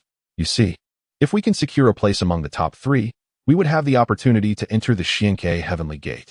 This is a splendid chance to step into the Saint Realm. Surely, Senior understands? Hong Shitian did not regard Qin Yuan as merely a figure of the Supreme Realm. The ability to conceal one's true level from 2 half-saints of his family indicated that the other party's strength was at least that of a saint. The Xianke Heavenly Gate. Qin Yuan's fingers lightly tapped on the table, then glanced at his 2 disciples. Xiao Jin and Lin Chong possessed remarkable talents and exceptional roots. If they remained solely in the southern region of the imperial continent, it would be challenging for them to reach higher realms. For the 2 of them, the Supreme Realm was merely a starting point. However, to have his disciples become subordinates for this Hong Shitian, he had to be frank. The Holy Sun is unworthy. With closed eyes, as thoughts flowed, he recalled the moment of annihilating Wang Qing. He had glimpsed a jade tablet inscribed with the Holy Sun's decree within the opponent's spatial ring. Just as he was about to retrieve it, a surge of overwhelming black soul energy suddenly manifested above Guyong City, enveloping the area like ominous clouds. The once clear sky, stretching for miles, darkened in an instant. The aura of the Soul Clan? Could it be that scoundrel, Hunli? In a flash, Hong Shitian sensed it and furrowed his brow. No, it seemed not to be Hunli. Who could this be? Meanwhile, within the 1st-grade celestial residence, Qin Yuan gazed at the delectable dishes that had just been served, a faint smile tugging at the corners of his mouth. He had only just prepared to savor the meal when he was abruptly interrupted. At that moment, Xiao Jin slowly rose to his feet. This aura is one he knows all too well. Master, it is the presence of the Lord of the Soul Refinement Palace. Soul Wuhai. This wretched creature once pursued me in the supreme 7 heavens. However, I managed to escape. Though Xiao Jin speaks of it lightly, the peril was nearly life-threatening. Lin Chong, accompany your senior brother. Qin Yuan set down his chopsticks, a smile still gracing his face. Go take a life. Chapter 53, Lord of the Soul Refinement Palace. Ha. Go take a life. The utterance of this command was as effortless as the act of eating and drinking. This caused Hong Shitian in the hall to momentarily pause. It was evident that he had discerned a prior conflict between the individual outside releasing soul energy and Lin Chong's senior brother. However, under his keen perception, he had already sensed that the person's strength was subtly approaching the level of a semi-saint. Just moments ago, Hong Shitian had been prepared to offer his assistance in quelling the impending conflict. To his astonishment, it became clear from the demeanor of those across from him that they intended to eliminate the soulless sea. Senior, although the strength of the soulless sea does not match that of the formidable Soul Li, the techniques practiced by the Soul Clan are exceedingly domineering. They specifically target the essence of the soul. Should we intervene? Before Hong Shitian could finish his words, Xiao Jin interjected, such trivial matters shall be resolved by us. With that, he and Lin Chong took a step forward, and in an instant, their figures vanished without a trace. This scene once again left Hong Shitian momentarily stunned. Senior, I shall go and take a look. Without hesitation, Hong Shitian summoned his spatial powers and departed alongside. The two semi-saints beside him exchanged glances, clasped their hands in respect towards Qin Yuan, and swiftly followed suit. In Guiyang City, a place that had previously been bustling with activity, an overwhelming aura of soul energy descended from above, plunging the city into an eerie silence. Could it be the people from the Soul Refining Hall? What is happening? Our Guiyang City has never had any conflicts with the Soul Refining Hall before. What could their purpose be for coming here? Something feels amiss. Fellow cultivators, that appears to be the Hall Master of the Soul Refining Hall, Soul Wuhai. What? Soul Wuhai has come to our Guiyang City in person? What could his intentions be? Is he here to capture someone? The crowd below began to murmur incessantly as the atmosphere grew tense. Meanwhile, high above Guiyang City, Soul Wuhai gazed down at the soul energy that enveloped the entire city, a ruthless glimmer manifesting upon his face. After refining all the soul bodies within the Soul Refining Hall, his powers surged dramatically, reaching the pinnacle of the supreme 9th heaven, on the verge of the semi-saint realm. In fact, one could say he had already set one foot into the domain of the semi-saint. Ordinary cultivators at the supreme 9th heaven were no longer his match. I am so close. Just a little more, and I shall transcend into a true semi-saint. He cackled ominously, his gaze sweeping over the expanse of Guiyang City below. This is a city he has chosen. Due to its geographical location, the inhabitants of this city are all inherently endowed with a stronger spiritual prowess than the average person. Furthermore, the city's lord possesses only the strength of the 8th level of the supreme realm, which, in the eyes of Hun Wuhai, is utterly insufficient. A supreme-level spirit of the 8th tier, combined with the countless souls residing within the ancient city of Guiyang, should be ample for him to ascend to the semi-holy realm. The secret arts of the Soul Refining Palace are indeed merciless. Lord of the Soul Palace. A voice called from below, prompting Hun Wuhai to turn and gaze at the figure soaring towards him like a streak of light. Upon recognizing the identity of the approaching individual, the Lord of Guiyang City, Hun Wuhai's expression grew increasingly cold. Lord of the Soul Palace. Our Guiyang City has always refrained from making enemies outside. The inhabitants of Guiyang City are law-abiding. Is there some grievance that has arisen? I shall certainly offer compensation with the rare treasures I have accumulated over the years, the Lord of Guiyang City said, bowing respectfully to Hun Wuhai. Grievance? None. However, Hun Wuhai abruptly gestured, and an overwhelming black spiritual energy coalesced in his palm, transforming into an arrow that fiercely shot towards the Lord of Guiyang City. Today, I sense an opportunity for breakthrough. The palace lacks spirits. I shall take the souls of everyone in your ancient city of Guiyang to serve as substitutes. Consider it a great fortune for you. With a sinister laugh echoing, the Lord of Guiyang City found himself unable to withstand Hun Wuhai's assault. The supreme markings on his body shattered, and his vitality dwindled in an instant, causing him to crash heavily into the depths of Guiyang City. Lord! Dozens of cultivators rushed forward below. The Lord of Guiyang City, known for his kindness and good rapport with the people, staggered to his feet, utilizing his supreme power to alert the entire city. Only now do you realize the threat. Too late. In the air, Hun Wuhai let out a chilling laugh. As he personally empowered it, the 11th level soul refining rotation array was activated in an instant. Under the control of Hun Wuhai, a pinnacle expert of the 9th level of the Supreme Realm, the array began to operate, releasing chains imbued with overwhelming spiritual energy from the inky black clouds above. These chains penetrate the periphery of the ancient city of Yang, enveloping everything within. I previously mentioned that today, all inhabitants of the ancient city shall experience a great transformation. You will serve as the sustenance for my path to sanctity. Beneath the feet of soulless sea, a black altar has emerged. A massacre indeed. He has claimed the lives of not fewer than 80 cities. His formidable strength is evident, leaving him with no concerns. Crack. Just as soulless sea initiated the soul refining technique, a crisp crack echoed from within the encircling black soul chains. A gap appeared in the binding chains, and then two figures, one red and one green, manifested as streaks of light, approaching soulless sea from a short distance away. Xiao Jin and Lin Chong, soulless sea, standing atop the black altar, gazed ahead, and his expression instantly turned icy. He had not anticipated your presence in the ancient city today. Very well. I shall refine both of you together. Upon sensing their presence, soulless sea was startled to discover that both had stepped into the realm of the supreme fourth heaven. The terrifying speed of their cultivation, if left unchecked for another century, could lead to their surpassing of their own limits. These two must be eradicated here. Their souls must be extinguished. Their essences refined. To eliminate future threats. Has the soul refining palace sent only an old dog to confront you? After releasing his spiritual perception, Xiao Jin tilted his head, fixating on the altar where Soul Wuhai stood. You remain as sharp-tongued as ever. Soul Wuhai chuckled coldly. Just then, 3 beams of rainbow light appeared at the breach. The holy son of the Hong family? Hong Shitian.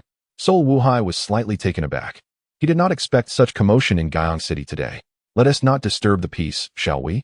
Hong Shitian seized the 2 guardians and approached this realm. Hong Shitian. This matter does not concern you, Lin Chong said, glancing at Hong Shitian. This is a personal grievance between my senior brother and me and the Soul Refining Palace. Rest assured, my brother and I have calculated it thoroughly. He stated earnestly, in no more than 10 exchanges, we shall eliminate this old dog, Soul Wuhai. As these words left his mouth, the atmosphere became intensely charged. Chapter 54. Seize the opportunity to strike. Uphold the truth of our master to the end. 10 exchanges? Upon hearing Lin Chong's declaration, Soul Wuhai's expression grew increasingly grim as he hovered above the black altar. Do not presume that a modicum of talent grants you the right to be so arrogant. At this juncture, he no longer wished to engage in idle chatter with Xiao Jin and Lin Chong. The two were merely at the 4th level of the Supreme Realm.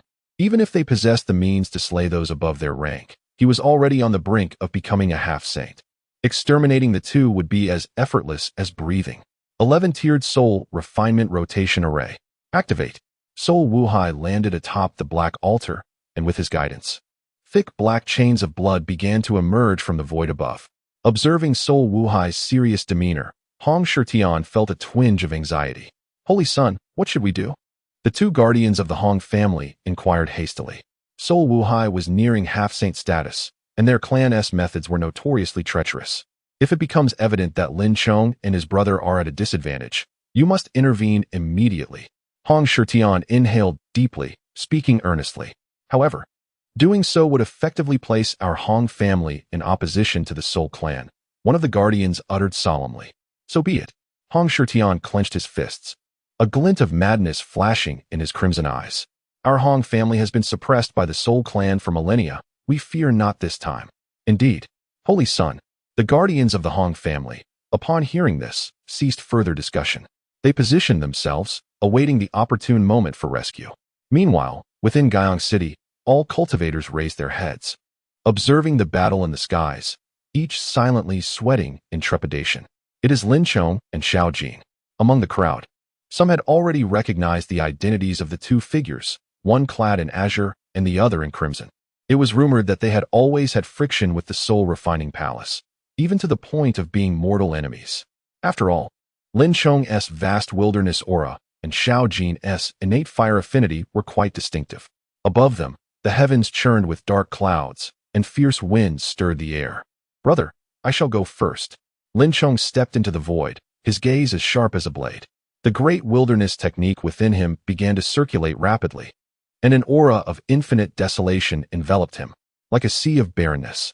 The body of the great wilderness, indeed impressive. Sol Wuhai narrowed his eyes. Nevertheless, he remained confident in his ability to dispatch Xiao Jin and Lin Chong, thus eliminating any future troubles for the soul refining palace. If they are allowed to continue unchecked, they will undoubtedly surpass him in the future. Destruction of the wild sky. Lin Chong slowly raised his hand, and as a low voice echoed, a primitive yet resplendent azure radiance began to coalesce at his fingertips. A luminous azure glow emerged, as if the very fabric of the universe fell into a profound silence. The essence of the vast wilderness wafted through the air, rendering one reluctant to lose focus. Suddenly, as the crowd was enveloped by this desolate atmosphere, a colossal azure finger, imbued with the breath of the wilderness, pierced through the void. It seemed to have descended from an ancient epoch, carrying an overwhelming force of the vast wilderness, and ruthlessly descended upon the soulless sea and the black altar beneath it. The gigantic finger, marked with intricate patterns of the wilderness, left a trail of shattered space in its wake. Soulless Sea sensed the formidable power of this finger and dared not to be careless. He summoned the full strength of his soul power, initiating the 11th stage soul refinement rotation array to defend against the impending strike. Concurrently, Xiao Jin was furiously conjuring fire lotuses behind Lin Chong. After emerging from the tomb's sovereign abyss, he had already harnessed 49 heavenly flames within him. Within the heavenly flame divine sect, he refined an additional 13. Now he boasted a staggering total of 62 heavenly flames. He intended to unleash something grand. Suddenly, 62 heavenly flames began to surge from Xiao Jin's being, swirling around his wrist. Before him, a massive ethereal lotus began to take form. Once again, it was this technique. Upon witnessing Xiao Jin's repeatedly successful maneuver, Soulless Sea's expression shifted.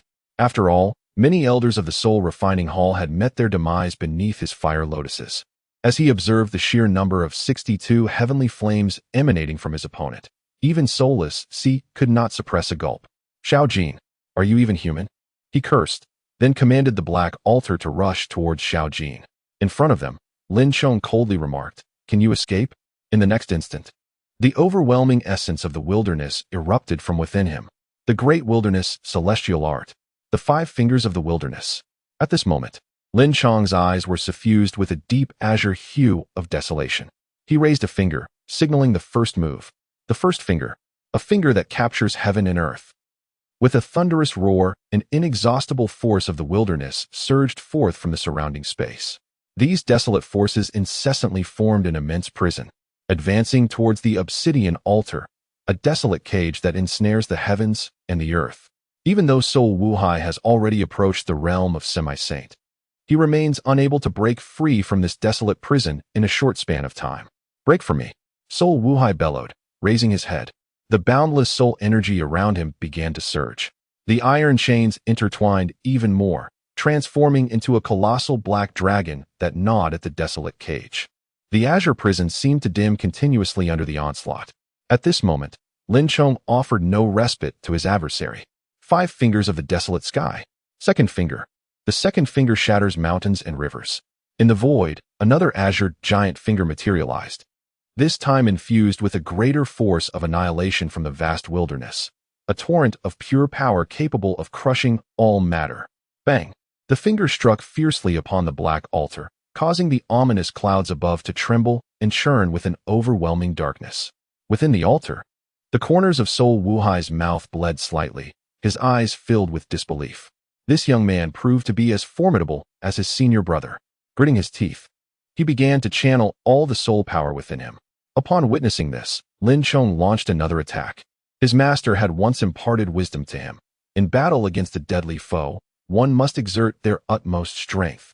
If the adversary is injured, one should strike with even greater force. Seize the opportunity to claim their life. Such is the truth. Lin Chong had always integrated his master's teachings into his actions, denying Sol Wuhai any chance to catch his breath. The last 3 fingers of the great desolation's 5 fingers surged forth in an instant. 3 fingers obliterating the divine soul. 4 fingers subduing the cycle of reincarnation. 5 fingers transforming into the void. The Great Desolation's 5 fingers unleashed their ferocity. Seizing the opportunity to claim his life, Lin Chong executed his plan to perfection. Chapter 55. I will explode with you. The Great Desolation's heavenly transformation technique, combined with Lin Chong's Great Desolation body, along with years of honing the Great Desolation's 5 fingers and his own insights, unleashed a torrent of power akin to an expansive ocean. One finger followed another, leaving Soul Wuhai utterly unprepared. Is this possible? As he gazed at the black altar, now marred with cracks, Soul Wuhai's eyes nearly bulged with rage. Should the black altar be shattered by external force, the 11-stage soul refining array would collapse without resistance. However, he never anticipated that he stood at the threshold of semi-saintly power, and Lin Chong was merely at the 4th level of the supreme realm. Though the talents possessed the ability to fight beyond their realm, Soul Wuhai did not think much of it, for he too was a prodigy. Yet, how could it be that Lin Chong, at the 4th level of the supreme realm, could completely dominate him, a being with 1 foot in semi-saint strength? Is this truly a person? Indeed, one who can be regarded as a brother in arms alongside Xiao Jin is certainly no ordinary individual. At this moment, the onslaught from the 5 fingers of the great wilderness descended with ferocity. Soul Wuhai could only desperately defend his black altar. Should the altar be destroyed, he would truly be unable to ascend to the semi-saint realm in the foreseeable future. Yet, the might of the great wilderness was overwhelmingly potent. Even with Soul Wuhai's utmost efforts to defend, he could only watch helplessly as the 11th tier soul refining array continued to shatter before his eyes. This scene had long rendered Hong Shitian and his 2 family guardians utterly speechless. Although they had previously sensed Lin Chong's extraordinary talent and strength through their encounters, they never anticipated that, at this moment, Lin Chong alone could overpower Han Wuhai. Moreover, it was inconceivable that he had a senior brother behind him, conjuring a formidable technique. Han, the old dog. The enmity from the past pursuit would surely be avenged today. Just as Han Wuhai felt fortunate to have withstood Lin Chong's Great Wilderness 5 fingers attack, a voice suddenly resonated behind him. Not only that, but he could also sense a formidable energy mass not far behind him, pulsating with a cataclysmic aura. As he turned his body, Han Wuhai beheld Xiao Jin standing 100 zhang away, suspended in midair. In his right hand, he was distinctly holding a colossal fire lotus. The fire lotus shimmered with radiant colors, slowly rotating while emanating an aura of annihilation. The hues of 62 different heavenly fires continuously shifted within it. This caused cold sweat to emerge on the forehead of Soulless Sea. Back then, you allowed me to escape. You are the one responsible for this. Xiao Jin gestured a downward thumb with his left hand. Now, if you can manage to flee, you are indeed the one. Then he gestured a thumbs up towards Soulless Sea once more. This sequence of movements seems to have become the prelude to Xiao Jin's ultimate move. With a furious roar, Han Wuhai stood upon the obsidian altar, his hands forcefully clasped together. Countless black runes ascended from the altar, emanating the primal energy of the Great Formation. Coupled with Han Wuhai's fervent infusion of spiritual essence, the potency surged ever higher. Above him, a colossal black vortex materialized, seemingly capable of devouring souls. Simultaneously, Xiao Jin sprang into action. His eyes sparkled with a crimson gleam, while flames of celestial fire entwined around him. With a single step, he unleashed a tempest of lotus blooms. He appeared as a war deity amidst a sea of flames, the immense fire lotus swiftly homing in on the black altar. As the 62-colored supreme fire lotus raced forward, its petals began to unfurl in layers, each bloom accompanied by a cataclysmic wave of destruction. 62-colored supreme lotus. A low exclamation escaped Xiao Jin's lips. The fire lotus, now hovering at the edge of the black vortex, erupted with blinding radiance. Its brilliance shone like the sun. In that moment, the terrifying energy capable of incinerating all things was unleashed. With the mere explosion of the fire lotus, the black vortex conjured by Han Wuhai disintegrated instantly, leaving him severely wounded for the first time. He coughed up a mouthful of blood, and the dark aura surrounding him dimmed rapidly. However, the true might of the fire lotus was only just beginning. Impossible. I stand on the threshold of semi-sainthood. How could you possibly kill me? No. This is utterly inconceivable. Han Wuhai, hair disheveled and blood streaming from his mouth, was filled with resentment. Despite his formidable strength, the outcome remained unfavorable. Why was this happening? The bitterness and fury drove him to madness. After millennia without uttering a curse, Han Wuhai finally snapped. Damn it! I will explode with you all. In the final moments of his life, he forcibly reversed his cultivation technique, abandoning all defenses and channeling every ounce of power into his dantian. He was about to self-destruct. Bang! In the next instant, a massive dark light erupted. The supreme Han Wuhai, at the pinnacle of the 9 heavens, self-destructed, yet against the 62-colored fire lotus. This power merely countered a third of its force. Following Han Wuhai's detonation, the chains that had sealed Guiyang City continued to shatter into ashes. The sky cleared once more, leaving behind an array of peculiar auroras that illuminated the vibrant hues of Guiyang City. Brother Xiaojin, your strike was too swift. It is a pity to lose the treasures on that old dog, Lin Chong remarked, gazing at the radiant sky in awe. Upon noticing this, Xiaojin opened his right palm, revealing a spatial ring belonging to the Han clan. Rest assured, junior brother, we shall not forget what our master taught us. The two exchanged a knowing glance, both smiling warmly. Meanwhile, Hong Shitian felt a twinge of unease in his mental state. Han Wuhai is dead? He queried, as the guardian beside him swallowed hard and replied, indeed, he is dead. The guardian of the Hong family shifted his Adam's apple, gazing apprehensively at the phenomena in the sky. The techniques just witnessed, along with the fire lotus method, left me uncertain if I could endure such power. They stood witness to the entire battle. Reflecting inwardly, I pondered, if the roles were reversed, even a genuine half-saint might not emerge unscathed from the combined onslaught of the fire lotus and the finger techniques. The manifestations of this combat transcended the realm of supreme beings. Saint Sun, it seems that only through the combined might of the two of us could we hope to wield such formidable power, murmured another half-saint guardian. At that moment, the previously resplendent sky began to shatter like glass. From the fissures of the broken void, an overwhelming pressure cascaded downward. The two half-saint guardians beside Hong Shitian sensed this shift, and their expressions changed. Above, a spectral half-figure appeared, seemingly dominating the vast expanse of the heavens. He slowly opened his tightly shut eyes, and the weight of a saint's presence abruptly descended. Saint Sun, this is the manifestation of a saint. A true saint.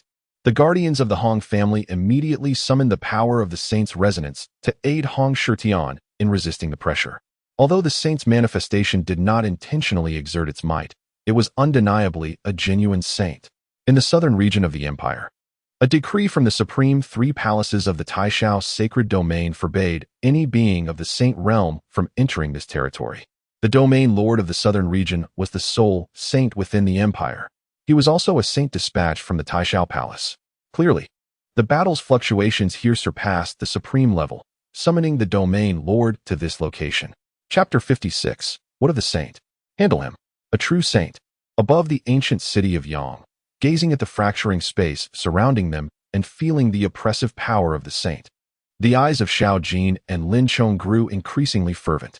This was their first encounter with the true might of a saint. Although it was not directed at them, they could still perceive that all their abilities were being suppressed by the overwhelming force of the saint's domain. Beneath a saint, all are but ants. It is precisely because, upon entering the realm of saints, one can manifest their own sacred avatar.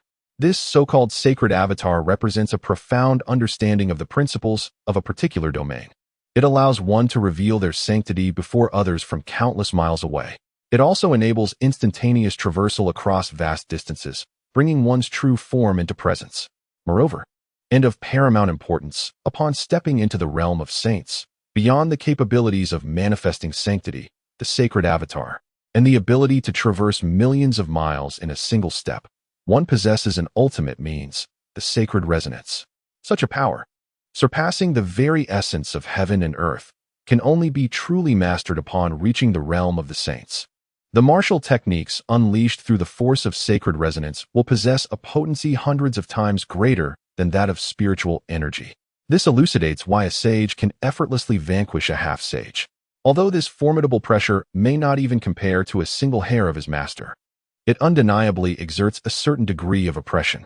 As Xiaojin felt the weight of the sage's aura, the fire lotus mark between his brows began to flicker. The heavenly flames upon his body gradually began to manifest, and before the sage, there was no trace of trepidation upon his countenance. Lin Chong, standing beside him, mirrored his sentiment. His right hand discreetly began to channel the technique of the abyssal heaven prisoner's finger. Should the sage make a move, he would strike without hesitation. Fear. That word does not exist in his lexicon. Hong Shirtian gazed at these two fearless individuals, unable to suppress a sharp intake of breath. After all, we are speaking of a sage. As the holy son of the Hong clan, he was acutely aware of just how terrifying the power of a sage could be. The wrath of a sage could utterly annihilate an entire continent. In other words, should this emperor's continent provoke that sage, the latter could easily obliterate it entirely. Who is this person that commands such awe? Suddenly, a clear voice resonated beside Hong Shirtian. Even the two half-sage guardians felt a tightening in their hearts, immediately channeling their internal energies. Upon turning, he discovered that Qin Yuan had inexplicably arrived at his side, unnoticed by any of the three, not even the half-sages. Predecessor. Hong Shirtian hastily clasped his hands in greeting, bowing respectfully. In his estimation, this elder might well be another sage. In response to the elder's inquiry, he explained, "This is the domain lord of the southern region of the emperor's continent, dispatched by the Taishao sacred domain to guard this land. His name is Wang Yuanhe, and within the Taishao palace, he is respectfully referred to as Sage Yuanhe. He stepped into the sage realm 30,000 years ago, with power oscillating between the initial and mid-stages of sagehood. Upon entering the sage realm, the tiers of cultivation are no longer divided into the numbered heavens, but rather into early, mid, late stages, and the pinnacle, though categorized into 4 minor stages. It is crucial to recognize that the difficulty of advancing from early to mid-stage sagehood is by no means less than that of an ordinary person transcending into the sage realm. Thus, it is clear that a mid-stage sage can effortlessly overpower several initial stage sages. The same holds true for late-stage and pinnacle sages. The Taishao sacred domain. The most formidable of the 3 palaces, Sage Yuanhe. How remarkable. Having extracted a few key phrases, Qin Yuan clicked his tongue in contemplation. So, how does the Taishao palace compare to your Hong clan? Hong Shirtian cleared his throat twice. Naturally, the Taishao palace is somewhat stronger, and our holy son, Yunxiao, is the palace master of the 3 strongest palaces. The 3 strongest palaces of the Taishao sacred domain are Taishao Palace, Taiqian Palace, and Tailing Palace. Qin Yuan nodded in understanding. However, at that moment, it seemed that the sage's aura above was intensifying, as he noticed that there were those who remained standing in defiance of his oppressive presence. This is a slight to the dignity of the sage. Far beyond, atop a mist-enshrouded peak, a majestic cloud crane rests quietly, with an elderly man seated upon its back. The old man slowly raises his gaze, revealing a flicker of surprise and a hint of discontent in his eyes. The 2 young individuals in the air are indeed intriguing. However, their overwhelming presence is not without its drawbacks, and their temperament requires refinement. The old man gestures with his hand. The power of the sacred resonance quietly reaches across the vast expanse. Above the ancient city of Yang, the visage of the sage seems to carry a trace of thinly veiled anger. An immense pressure cascades downward from above. At this moment, even Hong Shirtian and the 2 semi-holy guardians beside him could not withstand the overwhelming pressure, their figures beginning to bend. Brother Lin Chong, perhaps we should retreat. Let us not provoke the saint. Although Hong Shirtian did not harbor excessive fear towards the saint, he certainly did not wish to bring unnecessary troubles upon his family. Retreat? In the distance, feeling the terrifying pressure of the saint above, Lin Chong's azure eyes were filled with indomitable battle spirit. My spine has only bent for my master. After declaring this, he began to channel the great desolation heavenly transformation art with all his might. Then, he pointed upward. Desolation heavenly prison finger. Beside Lin Chong. Xiao Jin laughed heartily 3 times. Ha ha, my junior brother is absolutely right. You wish for us to bow down. Dream on. The saint. Pretending to be a deity, and yet deserving to be called a saint. I am the one who confronts saints. After Xiao Jin spoke, flames of celestial fire erupted from his entire being. A colossal phantom palm began to manifest in front of him. Heavenly flame creation palm. Even if you are a saint, what of it? With our master present, it matters not if you are merely at the threshold of sainthood or at its peak. We shall confront you. Hiss. Hong Shirtian gazed at the 2 frenzied brothers. His pupils filled with astonishment. That was a saint. Are they truly unafraid? Senior? Hong Shirtian swallowed hard, looking towards Qin Yuan. Calm down. Qin Yuan replied with a gentle smile. What of a saint? If he did not display his power and pressure before others, I could still discern reason. But this distant saint, insisting on using his saintly form from millions of miles away to suppress us? I am sorry, but even a saint must be dealt with. Qin Yuan tilted his head, narrowing his eyes as he fixated on that saintly manifestation. You asked me how to proceed? The old ways. 10 miles and 8 townships. 8 dishes and 1 soup. We shall handle this grandly. Chapter 57. What does a dog bark in front of me? Wild dog saint. What of a saint? We shall deal with him. Must we adhere to the village customs? 8 dishes and 1 soup. Handled grandly. After hearing Qin Yuan's words, Hong Shitian's pupils trembled violently. He had encountered many who spoke fiercely, but he had never witnessed such ferocity. This discourse entirely disregards the esteemed figure of the distant crane sage. It is indeed the first time in millennia that I have encountered such audacity. In the heavens, the colossal manifestation of the sage seemed to have caught wind of Qin Yuan's words. A thunderous voice suddenly resounded in the air, reverberating like a tempest. Even the inhabitants of ancient Yang City below could hear it with crystal clarity. It is over. The sage's wrath has been ignited. When a sage is incensed, an entire continent may tremble. This assertion is not mere folly. At this moment, Lin Chong's formidable heavenly prisonary finger technique, alongside Xiao Jin's fiery creation palm, boldly struck against the sage's manifestation. The fierce assault caused the sage's visage to ripple, akin to the dispersal of water ripples. The manifestation of a sage is not something that can be shattered by brute force. The voice of the distant crane sage slowly emerged. At the pinnacle of the sage's manifestation, the void shimmered, and an elderly figure, seated upon a cloud crane, gradually manifested before the gathered crowd. The old man donned azure robes, his hair and beard as white as snow, exuding an aura of benevolence at first glance. Were it not for his current endeavor of subduing Xiao Jin and the others with the sage's manifestation, one might genuinely mistake him for a kind-hearted individual. The distant crane sage, traversing countless miles, had personally arrived at this location. At this moment, he loomed above, gazing down at Xiao Jin and Lin Chong. Very well. Let us regard your youthful audacity. The crane sage's gaze drifted toward Hong Shitian. Although the methods practiced in the Sea of Souls are in defiance of the natural order, as representatives of the Taishao sacred domain, according to the regulations of our Taishao palace, family guardians are permitted to intervene only in critical moments to protect the saint child. Yet, you have taken it upon yourselves to slay the soulless sea. The Hong family, you have truly placed me in a difficult position. Upon the arrival of the crane sage, he had already concluded that the soulless sea had been vanquished by the guardians of the Hong family. After all, who else present could defeat a being on the cusp of semi-sainthood?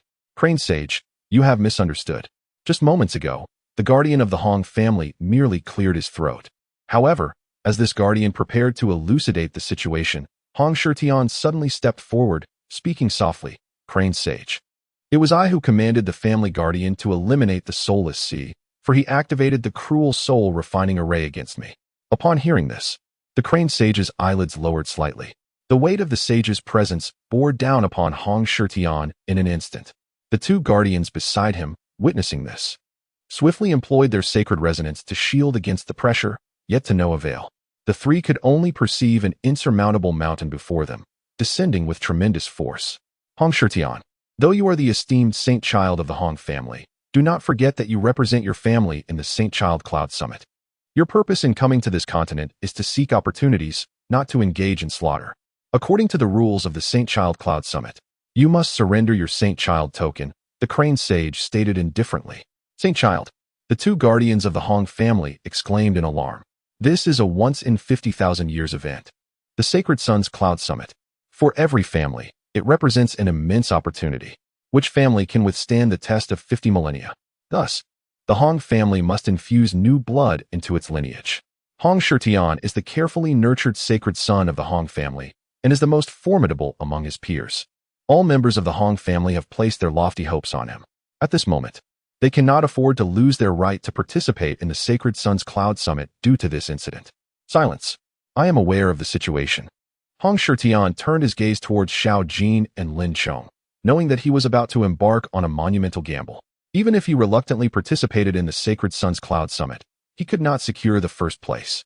Even if he entered the top 3, it would only ensure the family's continuation for another 10 millennia. If they wish to endure truly for the long haul, they must acquire a genuine prodigy. In Hong Shitian's eyes, Xiao Jin and Lin Chong are the true prodigies. With that in mind, The serene voice of the far crane saint echoed, Hong Shirtian. Surrender the sacred sun's decree. Then, these two semi-saints beside you must present their innate spiritual consciousness. This is necessary for me to report back to the Taishao Palace. After all, you have harmed those under my jurisdiction. Upon hearing this, Hong Shirtian's expression subtly shifted. He could concede to surrendering the sacred sun's decree, but his two clan members acted solely on his orders.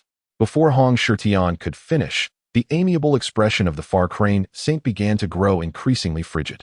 This is not a request, but a command. The Hong family has been somewhat unruly in recent years. It appears I must inform the Taishao Palace to take measures against your clan. Following this declaration came the overwhelming pressure of the saint. Under the weight of this divine presence, Hong Shirtian and his two protectors turned pale. Sacred Son, perhaps we should present our innate spiritual consciousness, whispered one of the protectors. The Taishao Palace is one of the three most powerful sanctuaries in the Taishao Holy Domain, wielding unparalleled authority. The Hong family cannot afford to provoke them. Just as Hong Shirtian found himself at a loss, the sound of clapping suddenly rang out. Clap, clap, clap. Qin Yuan clapped his hands with a smile, looking at the far crane saint seated on the cloud crane, and then at Hong Shirtian. What a scene of coercion and oppression. Congratulations, wild crane saint. You have become a qualified sycophant of the Taishao Palace. Upon hearing Qin Yuan's words, the expression of the far crane saint immediately turned rigid. He looked at Qin Yuan in disbelief. Were you speaking of me? He could hardly fathom how this insignificant ant of the first realm could dare utter such words. No. Qin Yuan shook his head and sighed. I was referring to dogs. At this proclamation, Hong Shirtian and his two clan protectors were utterly stunned. They understood that Qin Yuan was likely powerful, but his manner of speaking was excessively ruthless. Yet, why did it feel so gratifying to hear? Impudent. Who do you think you are? An ant of the supreme realm dares to speak like this? The far crane saint erupted in fury, unable to comprehend when a mere supreme dared to speak such audacious words in his presence.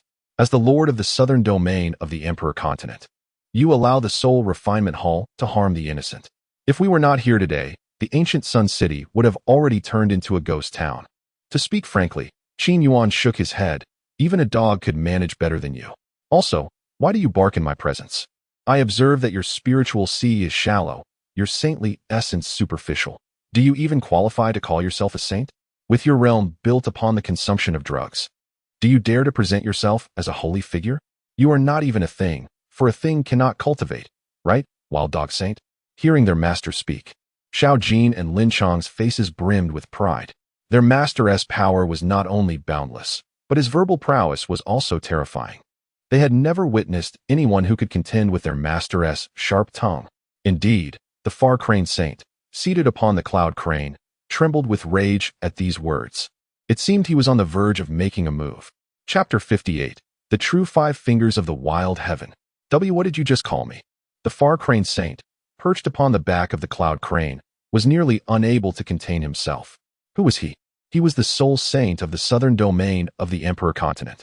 Usually, he resided in the Cloud Crane mountain range, where the creatures around revered him as if they were worshipping. When had he ever been spoken to in such a manner?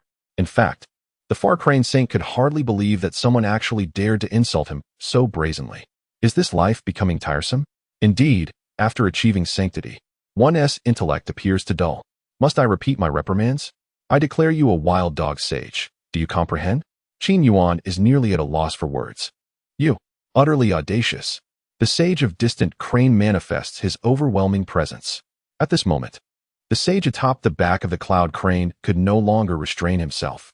His boundless fury transformed into an immeasurable pressure. He resolved to utilize the full might of his sage realm to crush this audacious individual before him to oblivion. Gazing at the oppressive aura emanating from the celestial sage, Hong Shirtian was nearly rendered speechless. Just Qin Yuan's unrestrained demeanor had already left him dazed. Now, witnessing a sage unleash his entire formidable presence, it felt as though the heavens themselves were about to collapse. The ethereal manifestation of the sage was insubstantial, inferior even to a mere dog. Qin Yuan shook his head, then turned his gaze towards Xiao Jin and Lin Zhong. Lin Zhong, disciple is here. Lin Zhong promptly responded. Previously, I observed your burgeoning mastery of the five-finger technique of the great wilderness heavenly transformation. However, it remains merely a nascent achievement. Qin Yuan gradually raised his right hand. In that instant, his aura began to grow increasingly desolate and barren. A strand of power, akin to the essence of the great wilderness, began to surge forth. Next, I shall demonstrate to you, my dear wild dog sage, the true essence of the great wilderness 5 fingers. Understood, master, Lin Zhong exclaimed, his countenance alight with excitement. At long last, he would witness his master in action once more. Millennia ago, in the ancient tomb of the wilderness, he had beheld his master's might, an unparalleled force capable of reaching the heavens and penetrating the earth. Any formidable foe before his master was rendered insignificant. Great Wilderness Prisoning Finger. 5-finger technique. First finger, a finger that encloses heaven and earth. Qin Yuan lifted his hand and pointed at the exalted sage of distant crane. In an instant, the entire space shimmered with azure energy. An aura reminiscent of a vast desolation began to permeate the atmosphere. The power of the great wilderness intertwined, forming an invisible prison. As the desolate prison coalesced, the sage's manifested form shattered before it. With a mere gesture, he obliterated the opponent's celestial form, along with the formidable sage pressure that vanished without a trace. What? The sage of distant crane was taken aback. He had just summoned his full strength to annihilate his adversary. Yet, the opponent casually pointed, effortlessly dismantling his most potent force. A finger that encloses heaven and earth. All things shall bow before it.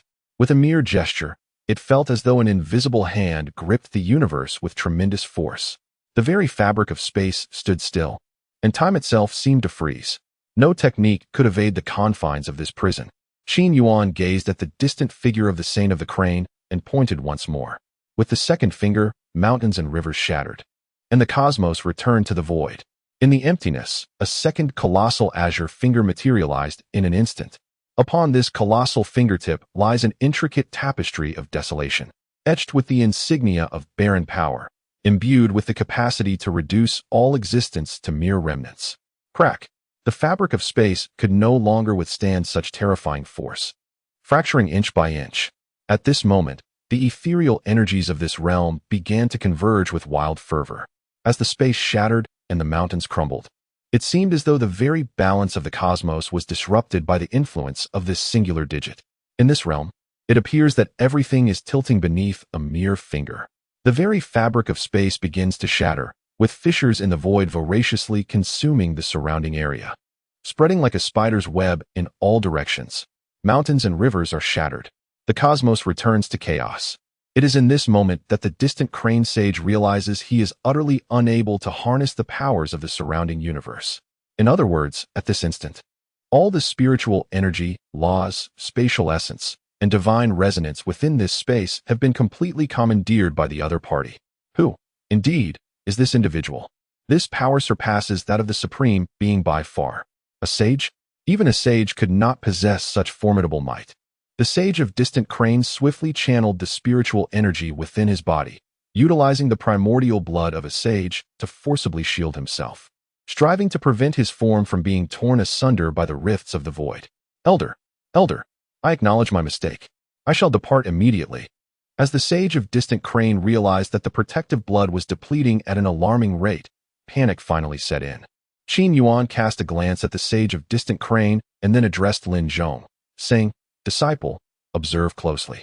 The first 2 fingers are merely the foundation of the 5 fingers of the wild heaven, and they are the weakest.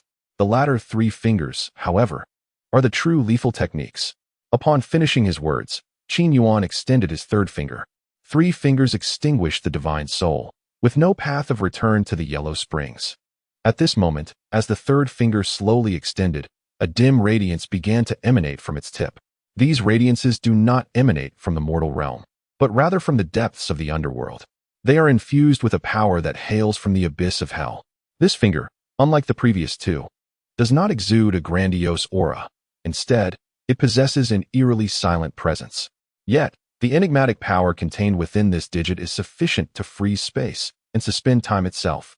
Wherever this ethereal finger passes, any living being that dares to make contact shall have their very soul instantaneously torn asunder, their essence forcibly extracted. Subsequently, they shall be refined into ethereal smoke by the powers of the underworld, returning to the cosmos. The eerie green specter of the finger is piercing through the void. Aimed directly at the sage of distant cranes. No, esteemed elder, I truly realize my mistakes. Please spare me. Do not take my life. In this moment, the sage of distant cranes finds himself already ensnared in the air at the mere appearance of the first finger, rendered immobile. A sage? In this moment, he is far from embodying such a title. The dread of death has long since enveloped his heart, his breath ensnared by that enigmatic green finger. He can sense that should he truly make contact with this finger, obliteration of his very spirit will ensue. Even though he has ascended to the sage realm. Since he first stepped into the domain of sages, the sage of distant cranes had regarded all cultivators beneath him as mere ants. He had personally requested to oversee matters in the southern region of the imperial continent. He understood that achieving the sage realm was the pinnacle of his lifetime. Thus he embraced the notion of being a head among chickens rather than a tail among phoenixes, coming here to assert his presence, manifesting his sanctity before others. He basked in the reverence of the entire imperial continent, revered as a deity. This exalted feeling had enraptured the sage of distant cranes. Yet now, as he gazes upon that foreboding green finger approaching him, he finds himself utterly powerless. At this moment, he realized that even the sage was not invincible. With a swift thrust, the green fingers of the underworld pierced through the chest of the distant crane sage. Yet, there were no visible wounds. However, the color drained from the sage's face, leaving it ghostly pale.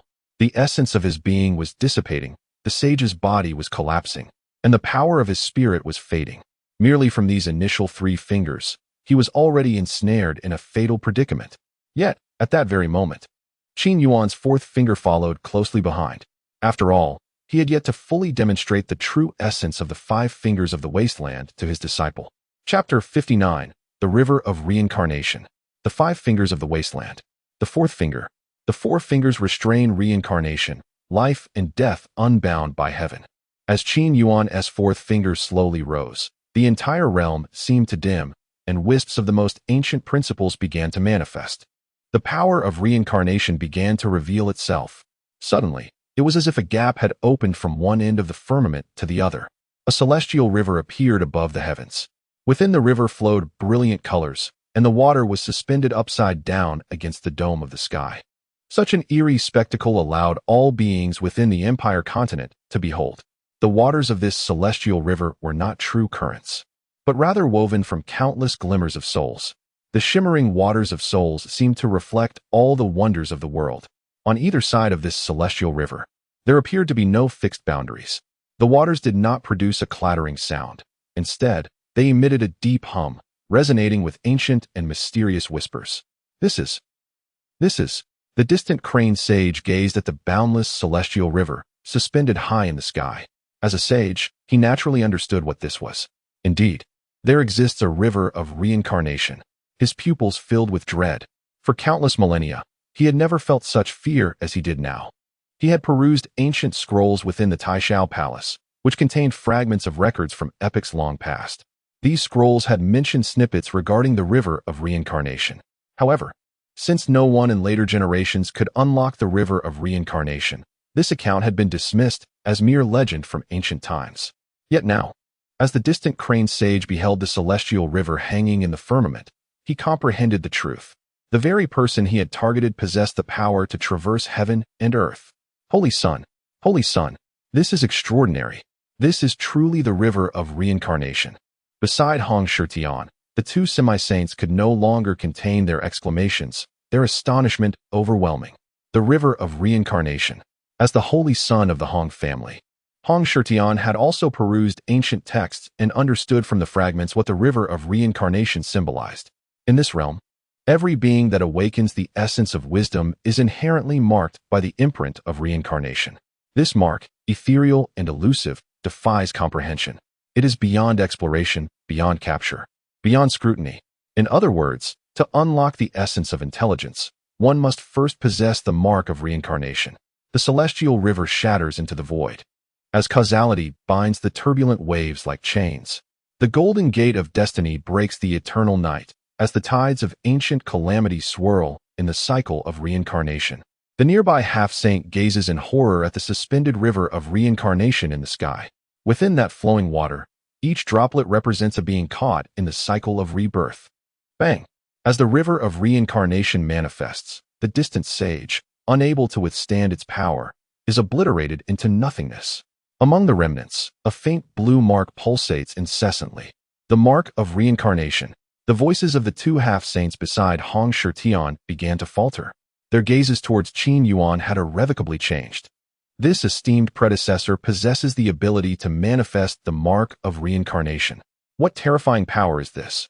At the very least, the patriarch of their family, possessing the strength of a late-stage sage, is incapable of manifesting the reincarnation mark. Just as the reincarnation mark began to emerge, Qin Yuan flicked his finger. A tremendous force, capable of suppressing heaven and earth, began to materialize. Even the river of reincarnation could only quieten in that moment. The previously turbulent waters began to settle into tranquility. In this moment, even the river of reincarnation must be subdued. A sacred mark of reincarnation gradually floated into Qin Yuan's palm. He gazed at the celestial river, as if it possessed its own consciousness, yet dared not defy Qin Yuan's will. With a sharp crack, the sound of the soul mark shattering echoed. In this moment, the so-called sage of the distant crane has met his utter demise. Moreover, the mark of reincarnation has been obliterated. Henceforth, he shall not enter the cycle of rebirth. From now on, there will be no trace of his existence left in the realm of sentient beings. Disciple, observe closely. Qin Yuan did not relent. The 5 fingers of the desolate sky each contained boundless lethal techniques. The final finger is immensely powerful. Beside him, Lin Chong's gaze was fixed intently upon his master. The first 4 fingers had already left Lin Chong in a state of profound astonishment, let alone the most formidable 5th finger. The 5th finger. The 5 fingers dissolve into nothingness, rendering the great Tao void. As this 5th finger was unleashed, all sounds in the universe vanished. Even conversations between individuals were rendered utterly inaudible. At this moment, the laws of heaven and earth within the 9 mystical realms began to undergo a transformation. Starting with the fabric of space, followed by the fundamental principles, spiritual energy, and the order of the cosmos, all of which commenced a relentless disintegration. The concept of nullification does not refer to reducing the enemies to nothingness. Rather, it signifies the annihilation of this realm, this mystical domain, into the void. This technique transcends the great Tao. It surpasses the heavens and the earth. It even transcends the cycle of reincarnation. The entire order of power within the 9 mysterious realms begins to shatter, and the very fabric of space starts to collapse. With a mere gesture, an entire realm is obliterated. As they gazed upon the continually collapsing space and the heavens that were in a state of constant contraction, even the river of reincarnation began to wane into an elusive mirage, ultimately vanishing from sight. The finger of the master truly embodies a terror of such magnitude. Lin Chong and Xiao Jin, witnessing such a fearsome display, swallowed hard in unease. Meanwhile, Hong Shirtian and his 2 semi-saint protectors were left utterly astounded, their scalps tingling with shock. This, indeed, is an entire realm of the 9 mysteries. With a mere gesture, the heavens and the earth shall crumble. The laws and order of the 9 profound realm are utterly collapsing. Qin Yuan retracted his finger, surveying the destruction he had wrought, clearing his throat with a hint of embarrassment. I must have exerted too much force. I had no idea the laws of the 9 profound realm were this fragile. Can I be blamed for this? He recalled that within the ancient tomb, he had wielded power with abandon, casting spells at will without the constraints he faced now. Senior, let us depart for the Taishao sacred domain at once. The laws and order of the 9 profound realm have already unraveled in no more than 2 hours. This realm will cease to exist. If we do not leave now, it will be too late. Hong Shirtian took a few steps into the void, approaching Qin Yuan and his companions, bowing respectfully. Upon hearing this, Qin Yuan tilted his head, scrutinizing Hong Shirtian from head to toe. Leave? And what of the countless lives of the myriad beings in this realm? Have you no sense of humanity?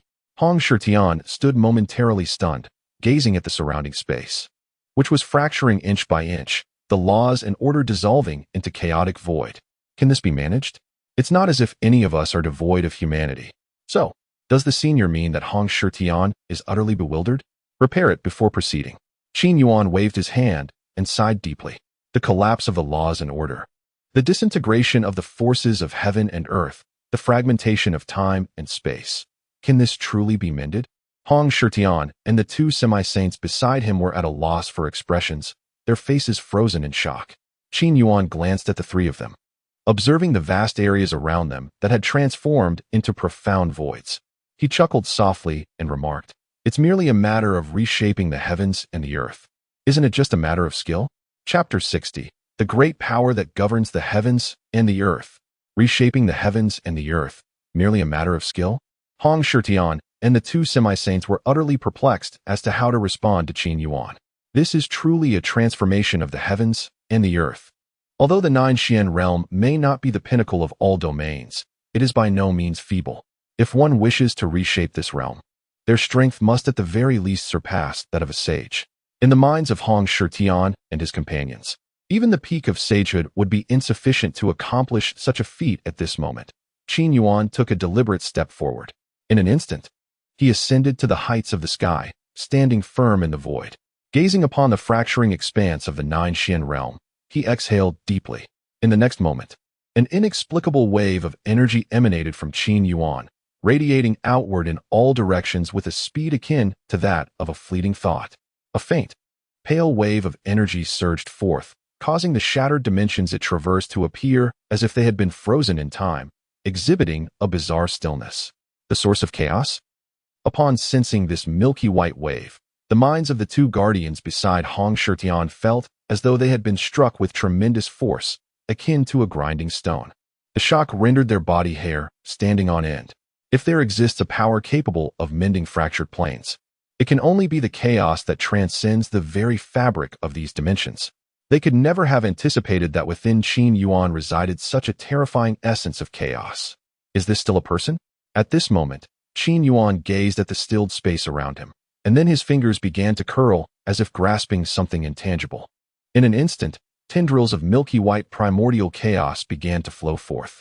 Throughout the entire Nine Xian realm, the shattered laws transformed into streams of golden light, which then began to undulate slowly.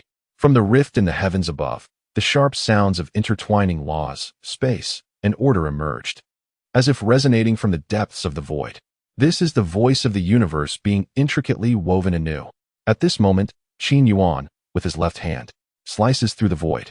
Entire fragments of the fabric of space-time peel away like serpent skin, revealing a new realm wall as clear and pure as crystal. With a flourish of his right hand, mountains and seas return to their rightful places.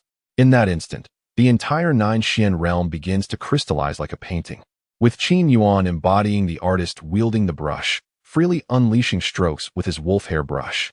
The laws are continuously reshaped in his grasp, as starlight transforms into flowing brilliance, seamlessly merging into the Nine Xian realm.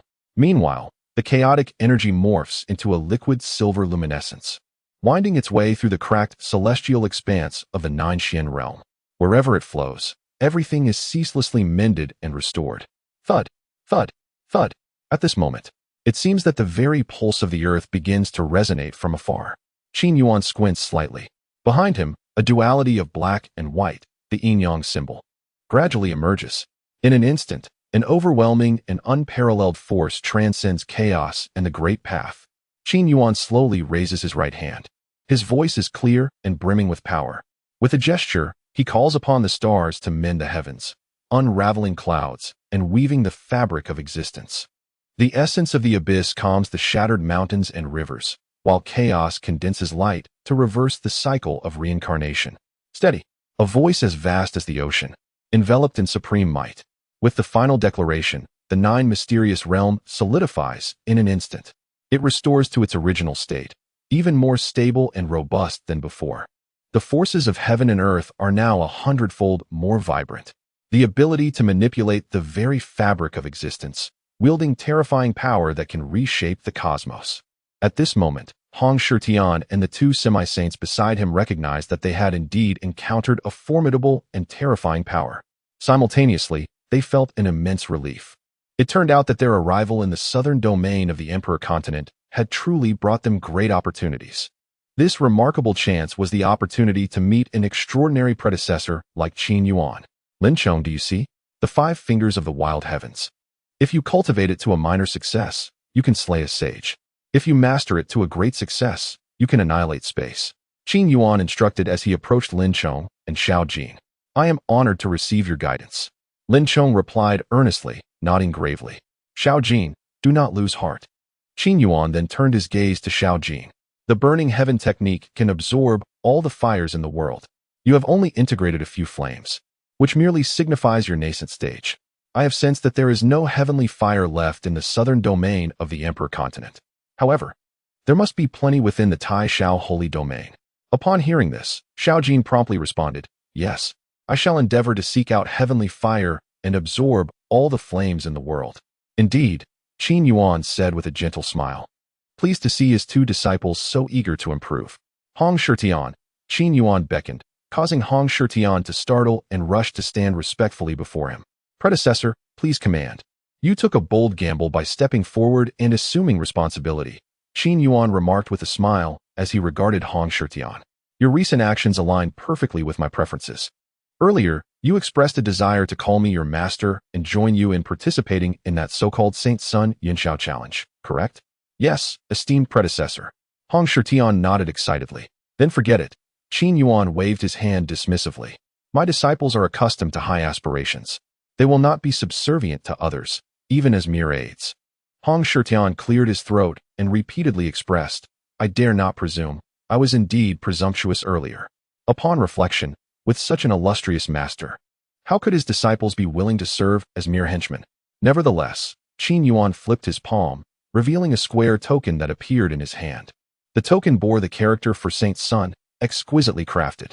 Earlier, that so-called wild dog saint mentioned wanting your Saint Sun token. Is this it? Qin Yuan inquired as he gazed at Hong Shitian. Indeed, it is, Hong Shitian responded, a flicker of surprise crossing his face.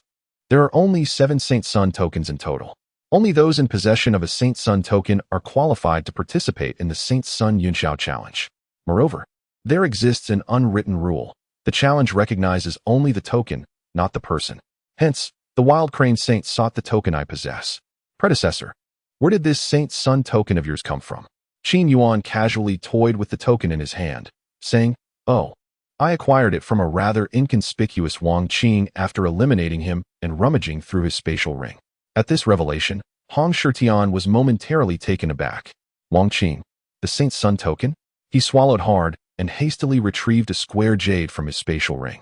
Indeed, the inscription bearing Wang Qing's name had turned gray. Tai Shao Holy Domain, the third holy domain, Wang Clan's Saint Sun, Wang Qing, is dead. You just said that the Saint Sun token recognizes the token, not the person, correct? Qin Yuan squinted, a smile on his face. Indeed, Hong Shitian nodded. Qin Yuan then casually tossed the Saint Sun token to Lin Chong, declaring, my disciples, your opportunity has arrived. Participate in the Saint Sun Yunxiao challenge and seize the first place. Additionally, ensure that Hong Shitian secures the second place. As for the third place, let the others compete for it. Lin Chong accepted the token and exchanged a serious glance with Xiao Jin before responding, yes, Master. Chapter 61, Tai Shao Holy Domain, 3 Great Holy Palaces.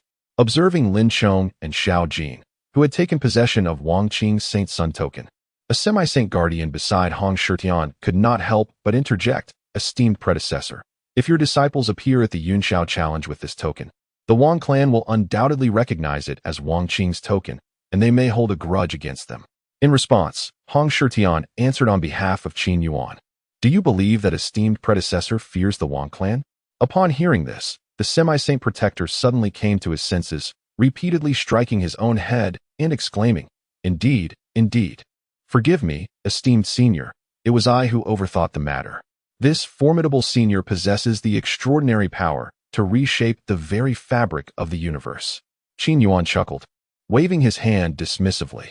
After all, the other party was merely offering a well-intentioned warning. If the Wang family were comprised entirely of arrogant individuals like Wang Qing, then their existence would indeed be rendered unnecessary.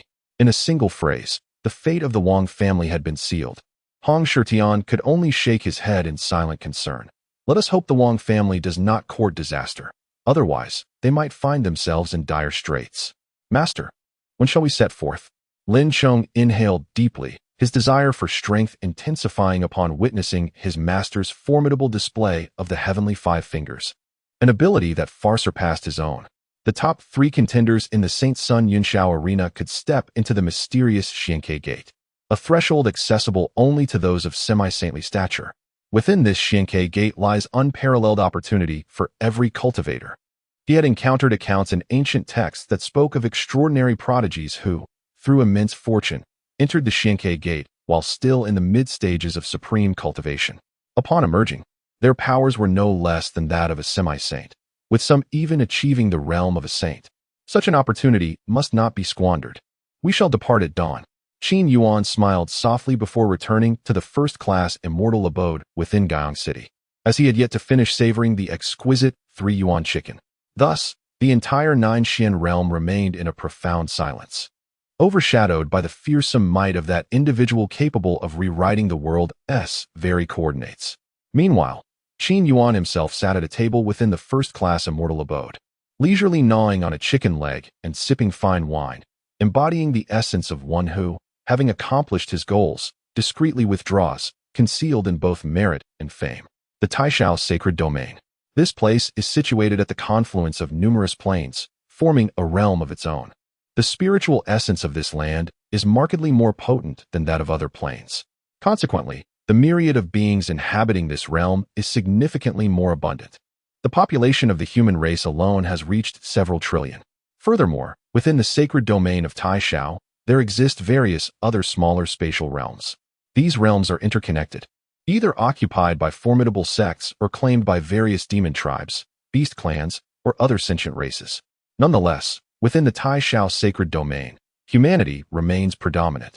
At this very moment, within the third sacred domain of Taishao, although referred to as a sacred domain, it is essentially a distinct spatial entity, long held under the dominion of the Wang family for several millennia. Master, we have conducted at least 10 probes and can now confirm that the holy son Wang Qing, who ventured to the Jiuxian realm in search of fortune, has perished. In the heart of the Wang family's domain, within the grand hall of an ancient sect's architecture, an elderly man in a green robe bowed low, addressing the figure seated in the principal position. The man, appearing to be in his middle years, emanated an aura of power from his brow and possessed striking azure eyes, marking him as a true sage, one who has reached the latter stages of sagehood.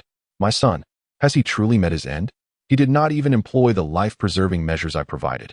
How could he have perished? The head of the Wang family seemed to age further in that moment, for he had but one son. When Wang Qing emerged into the world thousands of years ago, extraordinary phenomena accompanied his birth. He was heralded as the most formidable genius of the Wang family. Though his talents may not have equaled those of other sacred sons, he was, after all, the youngest among them. Given time, surpassing his peers would not have been out of reach. Yet, the outcome was tragic. Wang Qing was dead. He had succumbed in the seemingly inconspicuous realm of Jiuxian. How could he possibly believe this? The family head and the other elders in the great hall silently clenched their fists. The atmosphere grew heavy with silence once more. After a considerable time, the head of the Wang family suddenly raised his head. The overwhelming pressure emanating from his late-stage sage realm pierced the heavens, causing the entire third sacred domain to ripple momentarily. His chilling voice began to reverberate across the sky. Investigate. Discover who has slain my son. I shall flay their skin and strip their tendons, flaying their very soul alive. They shall be eternally trapped within the purgatory of the soul. The wrath of the sage shook the very foundations of the world. Subsequently, the entire Wang family commenced a frenzy of activity. Informants were dispatched in droves, their singular purpose being to uncover the identity of the one who had assassinated the scion of the Wang family. Meanwhile, in the Taishao sacred domain, a place shrouded in ethereal mist and surrounded by majestic mountains, here lies a sanctuary of ethereal energy, rich and abundant, where a single breath requires no refinement to be absorbed directly into one's being. The Taishao Palace stands majestically in this realm, towering as if perched upon the clouds, seamlessly connected to the heavens and the earth. Within this magnificent expanse, thousands of grand palaces are nestled amidst the splendor. These palaces are entirely constructed from the exceedingly rare Taishao jade. Furthermore, only those of the supreme realm possess the capability to carve them into such magnificent structures. The gentle holy light emanating from these jade stones bestows immeasurable benefits upon the disciples within the Taishao Palace. At the very heart of the Tai Shao Palace lies a celestial pond, known as the Tai Shao Heavenly Pool. Though the pool itself is not large, it is situated atop a lofty mountain peak. The Tai Shao Heavenly Pool is crystal clear, with wisps of pale mist rising gently from its surface. For an ordinary person, a single breath of this mist could purify their essence, propelling them into the realm of martial arts, or even alter their innate constitution. Within the pool, countless exotic flowers and rare herbs thrive, enveloped in a rich aura of spiritual energy. Moreover, the surroundings of the Tai Shao Heavenly Pool are suffused with a profound sanctity. In other words, even a sage would find their cultivation accelerated in this place. At present, 3 lotus platforms float upon the water's surface. Seated upon them are 3 venerable elders. The elder in the red robe, on the left, bears a rugged countenance and remains silent with his eyes closed. The elder in the blue robe on the far right gazes intently at a lotus flower on the verge of blooming. The elder in the purple robe, who is the master of Tai Shao Palace, gently taps the void before him, causing ripples to spread through the air, from which 3 jade vials materialize.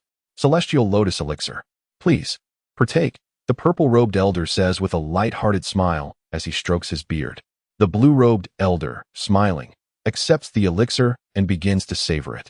However, the red-robed elder frowns and says in a low voice, "If there is something to discuss, please do so." "Very well," the master of Tai Shao Palace responds, looking towards the master of Taiguan Palace on his right and the master of Tai Yao Palace on his left. He speaks slowly. "I have received the news that the sage Yuanhe, stationed in the southern region of the emperor's domain, has perished. I mean, his soul has been utterly extinguished, and his sacred bones have been obliterated." The master of Taiguan Palace is momentarily taken aback. While sage Yuanhe was at the early stage of sagehood, his formidable technique, the cloud crane swallowing the sun, could contend even against powerful foes of the same realm. Even if he were to be outmatched, he could surely escape. How could he have met such a fate? The master of Tai Shao Palace lowers his gaze and replies, "To have obliterated his sacred bones. I cannot help but suspect the involvement of the puppet bone sacred sect." Upon hearing this, the expressions of the other 2 elders subtly shift. "Xiaolei, are you suggesting that the puppet bone sacred sect, which should remain within their sacred domain, has sent their saintess to participate in this Holy Sun's Cloud Summit? What could their intentions be?" The master of Tai Yao Palace inquires, furrowing his brow. "Rest assured, our plan remains flawless," the master of Taiguan Palace asserts, his eyes narrowing slightly. "Even if the puppet bone sacred sect intervenes, it will not hinder our scheme. We, the 3 supreme palaces, have been preparing for this Xianke Heaven Gate for nearly 50,000 years." As he speaks, the master of Taiguan Palace grows increasingly animated. "Qinli, do not lose composure," Xiaolei advises him gently. Qinli nods, regulating his aura. Meanwhile, the disciples outside the Tai Shao Heavenly Pool feel a sudden release of pressure. The other disciples of Tai Shao Palace begin to murmur among themselves. The power of the masters of the Tai Shao, Taiguan, and Tai Yao Palaces is truly terrifying. Just a hint of their aura caused our breaths to falter. Indeed, the 3 masters have already reached the pinnacle of sagehood 50,000 years ago. Now, after another 50,000 years, we can only speculate whether they have broken through to even greater heights. Within the Tai Shao Heavenly Pool, Xiaolei points with his finger, causing ripples to spread through the air.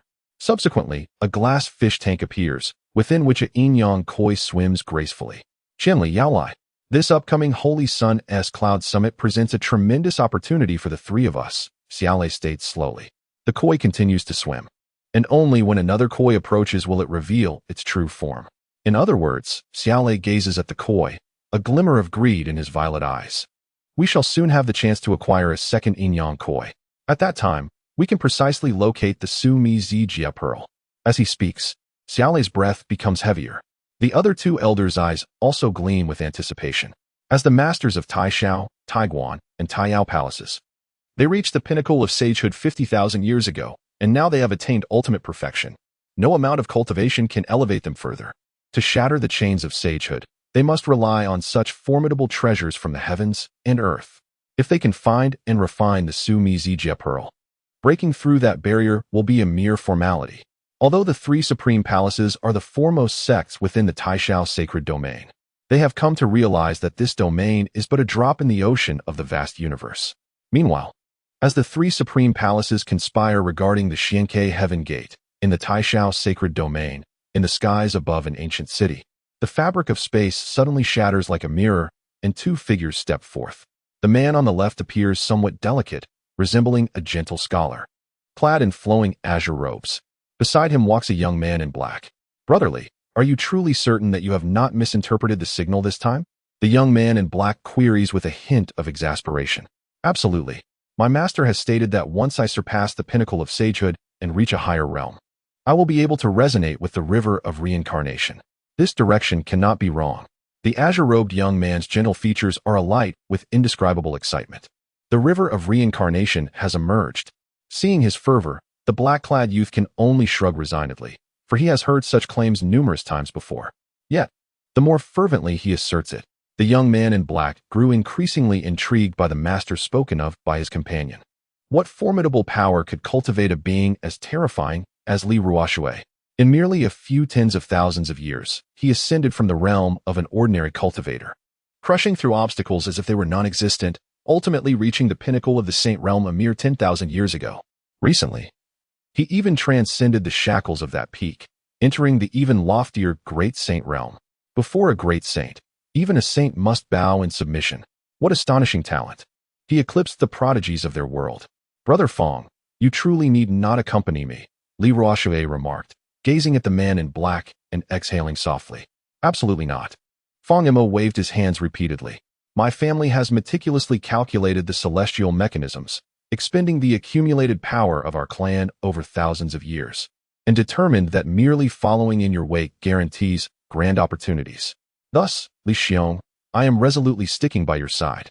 Upon hearing this, Li Ruoshui could only concede with a sigh of resignation.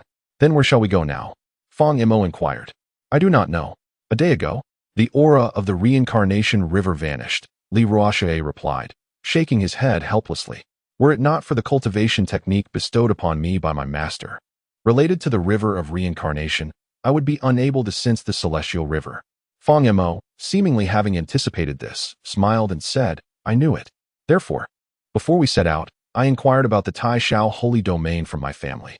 Considering the time, the Holy Sun Yunshao contest is currently underway in the Taishao holy domain, a competition jointly hosted by the three strongest palaces of the Taishao holy domain. Come, since we are already here, shall we join the festivities?" Seeing Li Ruoshui hesitate, Fong Emo quickly added, "Fear not. We will remain undetected, avoiding any entanglement with fate." Upon hearing this, Li Ruoshui let out a small sigh of relief. "Very well then." With that, Fong Emo smiled and said, "Let us depart." In an instant, his form seemed to become transparent. Upon closer inspection, it was merely an afterimage left behind, while he and Li Ruoshui had already traversed an unfathomable distance, their passage causing ripples in the fabric of space. If a saint could annihilate a continent, then a great saint could obliterate an entire realm. It was evident that both Fong Emo and Li Ruoshui were formidable beings who had transcended the peak of the saint realm. Chapter 63, The Puppet Bone Sacred Sect. The Soul Clan. In a certain region of the Taishao holy domain, within a domain of rainbow bridges, as waves of ethereal energy emerged from the spatial law formations, several figures manifested. Is this the Taishao holy domain? The spiritual energy is indeed somewhat abundant, but that is its only merit. Qin Yuan assessed upon arriving in the Taishao holy domain. The disciples of the Hong family welcome esteemed predecessors. Before the Rainbow Bridge teleportation array, over 100 individuals, ranging from the pinnacle of the supreme realm to semi-saints, and finally to early and late-stage saints from the Hong family, respectfully declared. The leader among them was none other than Hong Zhan, the patriarch of the Hong family from the fifth sacred domain within the Taishao holy domain. A day prior, Hong Shirtian had dispatched one of his protectors back to the family to inform his father of the events transpiring in the southern domain of the imperial continent. Upon hearing the protector's account, Hong Zhan was so exhilarated that he could not sleep the entire night. According to the protector, that predecessor could effortlessly tear apart the heavens, allowing the river of reincarnation to descend into the mortal realm. Moreover, with a mere flick of his fingers, he could shatter an entire world. Following that, he wielded even more terrifying powers to reshape that world. Such an extraordinary being, possessing the ability to transcend heaven and earth, was truly a stroke of fortune for the Hong family. Furthermore, the family protector mentioned that Hong Shirtian's performance was quite commendable in the eyes of the esteemed individual. who even casually promised that Hong Shitian would achieve second place in the upcoming Holy Sun Yunxiao contest. This left Hong Jun nearly fainting with excitement. Who are those people across from him? Even the head of the Hong family has come personally to greet them. It is certainly not someone of our humble status, who has just entered the supreme realm, that can provoke such figures. The cultivators bustling around, upon witnessing this scene, were equally astonished. Although the Hong family is not the top family within the Taishao sacred domain, they are at least among the elite. Such a reception has never occurred before. Could it be that someone from the higher realms has arrived? Hiss, that is beyond our ability to discuss. At this moment, Hong Jun approached Qin Yuan with great respect. He bowed and said, "The family has prepared a feast, crafted by the finest chefs from the Taishao sacred domain." Qin Yuan smiled and nodded. "Excellent, let us proceed." In life, it is all about food and drink. Qin Yuan possessed a profound understanding of life. "Yes, senior." Hong Jun waved his hand, and a flying vessel appeared above the Rainbow Bridge. The group then set off towards the fifth sacred domain of the Taishao sacred domain. The vessel moved swiftly, traversing several continents in just 1 hour before reaching the Hong family estate. 15 minutes later, Qin Yuan sat at the head of the table, gazing at the sumptuous feast before him, and without hesitation, began to indulge heartily. Xiao Jin and Lin Chong were not ones to be overly modest either. After enjoying a hearty meal, Qin Yuan spoke, "While we were being transported across the Rainbow Bridge, I heard Hong Shitian mention that the so-called Saintess and the members of the Soul family are formidable adversaries. Who are these two? Also, elaborate on this Saint Sun Yunxiao arena." Upon hearing this, Hong Jun responded respectfully, "In reply to your esteemed self, the Saint Sun Yunxiao arena is jointly organized by the three supreme palaces. It is located at the main peak of the Wanxiao mountain range, and on the day the arena opens, countless cultivators will come to observe. The participants in the Saint Sun Yunxiao arena are families from our 7 sacred domain spaces. 50,000 years ago, the 3 supreme palaces released 7 Saint Sun medallions, allowing anyone below the saint level to compete for them. Those who obtain a medallion will qualify to participate in the Saint Sun Yunxiao arena, and those who possess a Saint Sun medallion are deemed Saint Suns. A Saint Sun can bring along 2 companions at the peak of half-saint level. As long as they place in the top 3, their companions may also enter the Xiankei Heavenly Gate." Qin Yuan lightly tapped his fingers on the table, and a Saint Sun medallion appeared before him. He nodded slightly. "I see. No wonder there are multiple auras emanating from this medallion." He gestured for Hong Jun to continue. "As for the families that possess Saint Sun medallions, our Hong family holds no fear. However, the Quaigu Saint sect from the first sacred domain and the Soul family from the second sacred domain are indeed formidable opponents. The Quaigu Saint sect specializes in bone techniques.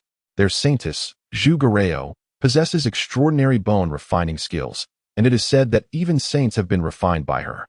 The Soul family specializes in soul techniques. Their saint son, Hun Li, is exceptionally skilled in soul refining arts, primarily focusing on methods that attack the spirit. If a newly ascended saint underestimates him, they could easily fall victim to his bizarre soul refining techniques." Qin Yuan nodded. "One refines bones, the other refines souls. Both employ ruthless methods, yet one cannot deny that such cultivation techniques can indeed lead to rapid advancement in strength, surpassing peers. What are your thoughts?" He turned to Xiao Jin and Lin Chong. "Master, leave Hun Li to me." Xiao Jin's eyes shimmered with flames. He had long been enemies with the Soul clan. "The Quaigu Saint sect is mine to handle," Lin Chong stated calmly, showing no mercy simply because the opponent was a woman. After all, he practiced the Great Wilderness technique. He was devoid of compassion. His sole focus was on becoming stronger. "Agreed, it is settled then." Qin Yuan rose and declared, "Xiao Jin, Lin Chong, remember your master's teachings. Your objective in the Saint Sun Yunxiao arena is to show those so-called geniuses of the Taishao sacred domain what true genius looks like.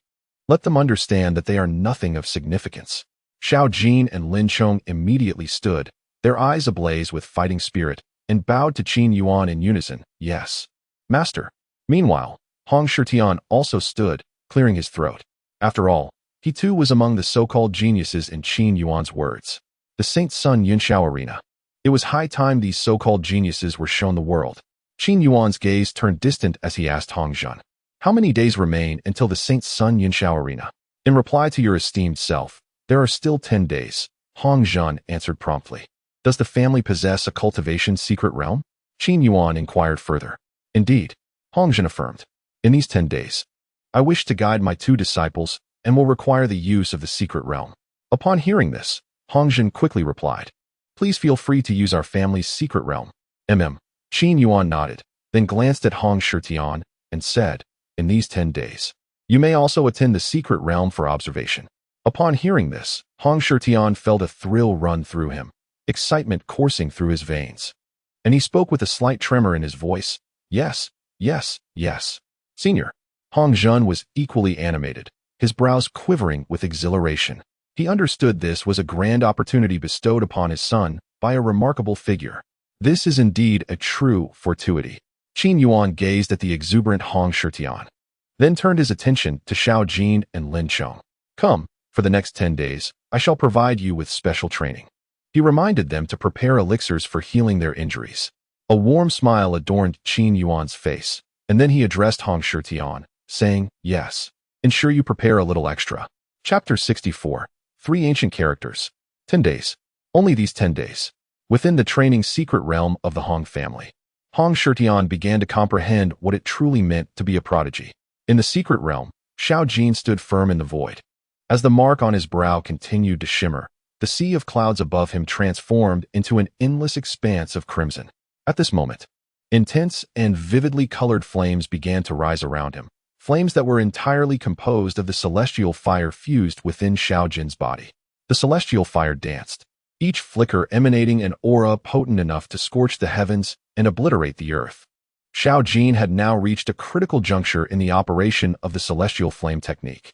He poured his entire being into it, as the celestial fire surged within him like a frenzied dragon, coursing through his meridians with relentless vigor. Below, seated upon a stone platform, Hong Shitian gazed at this extraordinary scene, swallowing hard. He observed as the flames continuously fused in Xiao Jin's palms, warping the very space around him with their searing heat. Subsequently, he witnessed dozens of kinds of celestial fire merging under Xiao Jin's command, compressing and coalescing, gradually sketching the outline of a colossal ruler. This giant ruler solidified, and soon, a massive ancient ruler, resplendent in crimson, emerged in Xiao Jin's right hand. The ruler, formed from the conjoined celestial fire, was etched with ancient celestial fire runes, the patterns shifting and changing with the flickering flames, almost as if breathing, pulsing in rhythm with the fire's dance. The giant ruler bore no sharp edge, yet at the moment it took form, an invisible pressure began to radiate, intimidating all directions. The eternal flame celestial ruler, forged from the essence of celestial fire, had become a formidable entity, exuding an oppressive heat capable of reducing everything to ash. With the ruler grasped firmly in his hand, Xiao Jin stood suspended in the void, surrounded by intertwining flames, embodying the very essence of a fire deity from ancient times. Thank you, Master, for your 10 days of instruction. I have gained further insights into the celestial flame technique. Xiao Jin felt the overwhelming power contained within the eternal flame celestial ruler, his expression tinged with excitement. Remain composed, came the voice from above.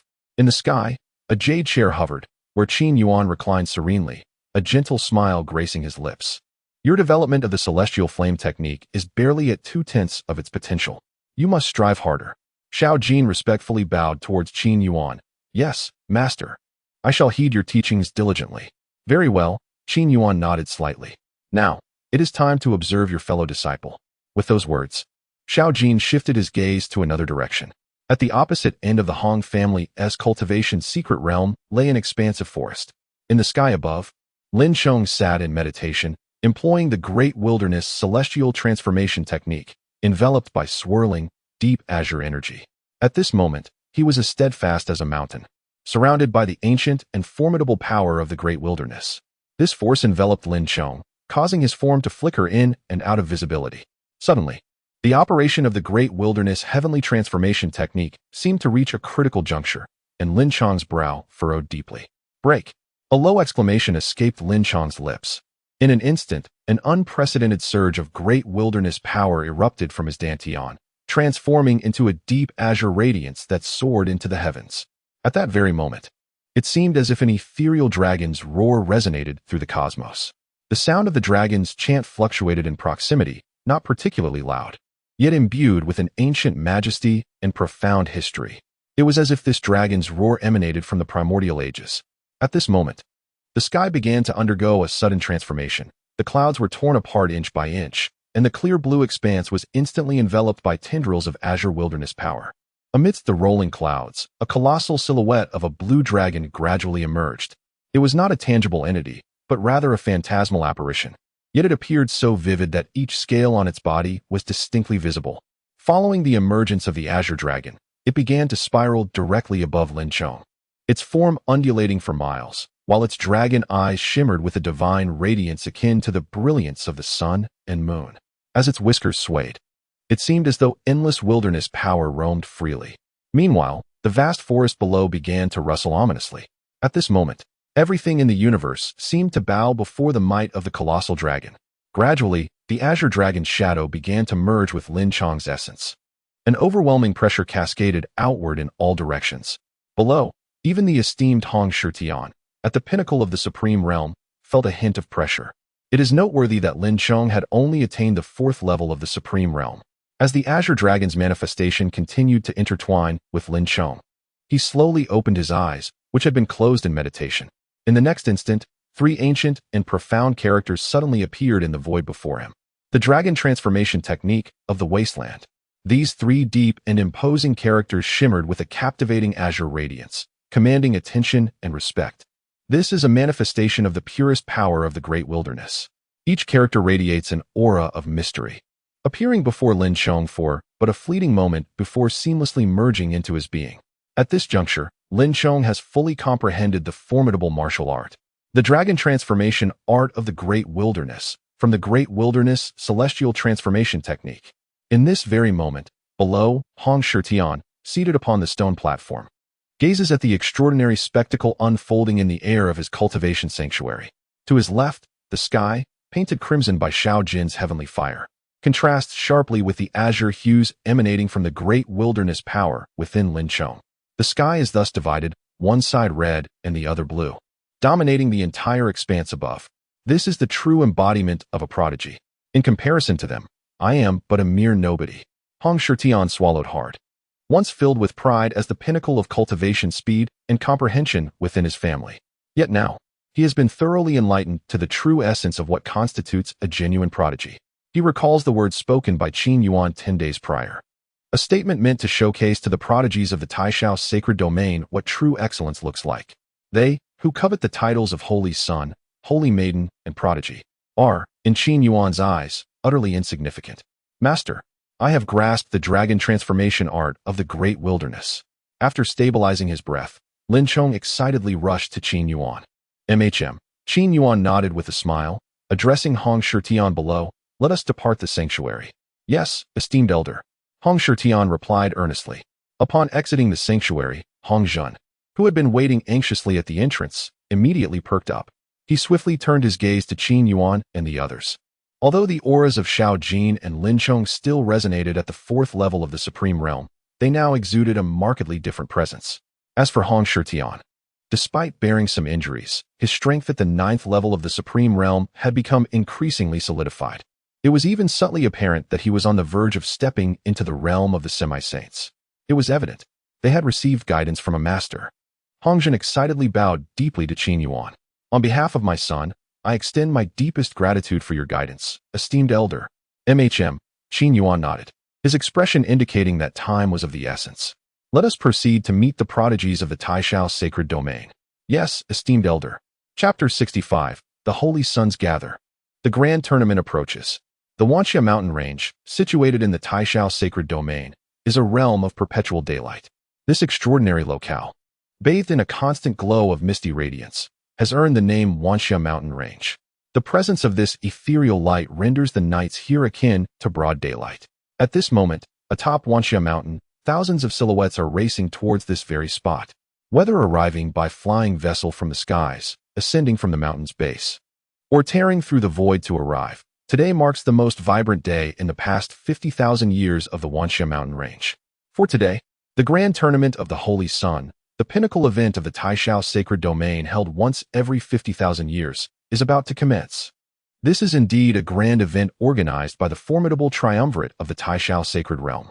At the summit of Wanxia mountain, It resembles a colossal platform, as if cleaved by a single stroke of a sword. Surrounding this platform is a spectator area capable of accommodating tens of thousands. At the center of the main peak stands a structure crafted from yunxiao stone, fortified by a grand array, which can withstand attacks from semi-saints. Even the might of a saint can only be resisted to some extent. In this moment, elders and sect leaders from various sects have arrived, accompanied by their most valued disciples, eager to witness the spectacle. Although they may not ascend to the status of a holy child, witnessing the battles among such paragons is immensely beneficial for them.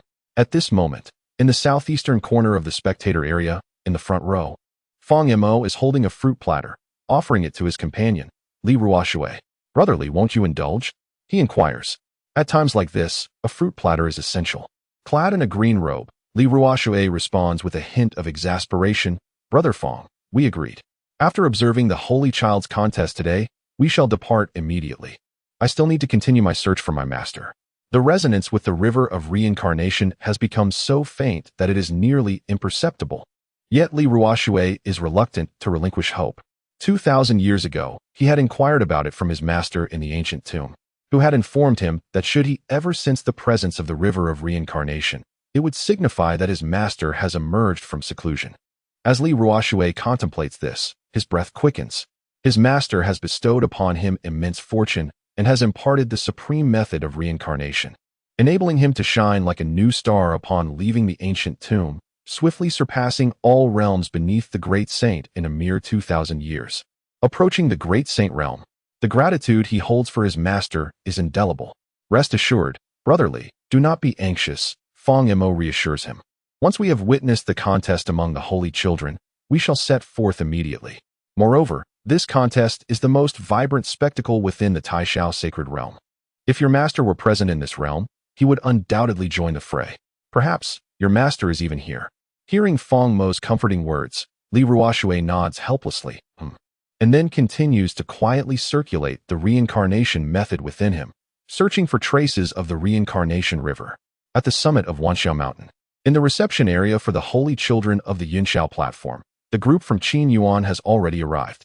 Hong Shitian approaches the reception hall and presents the holy child token.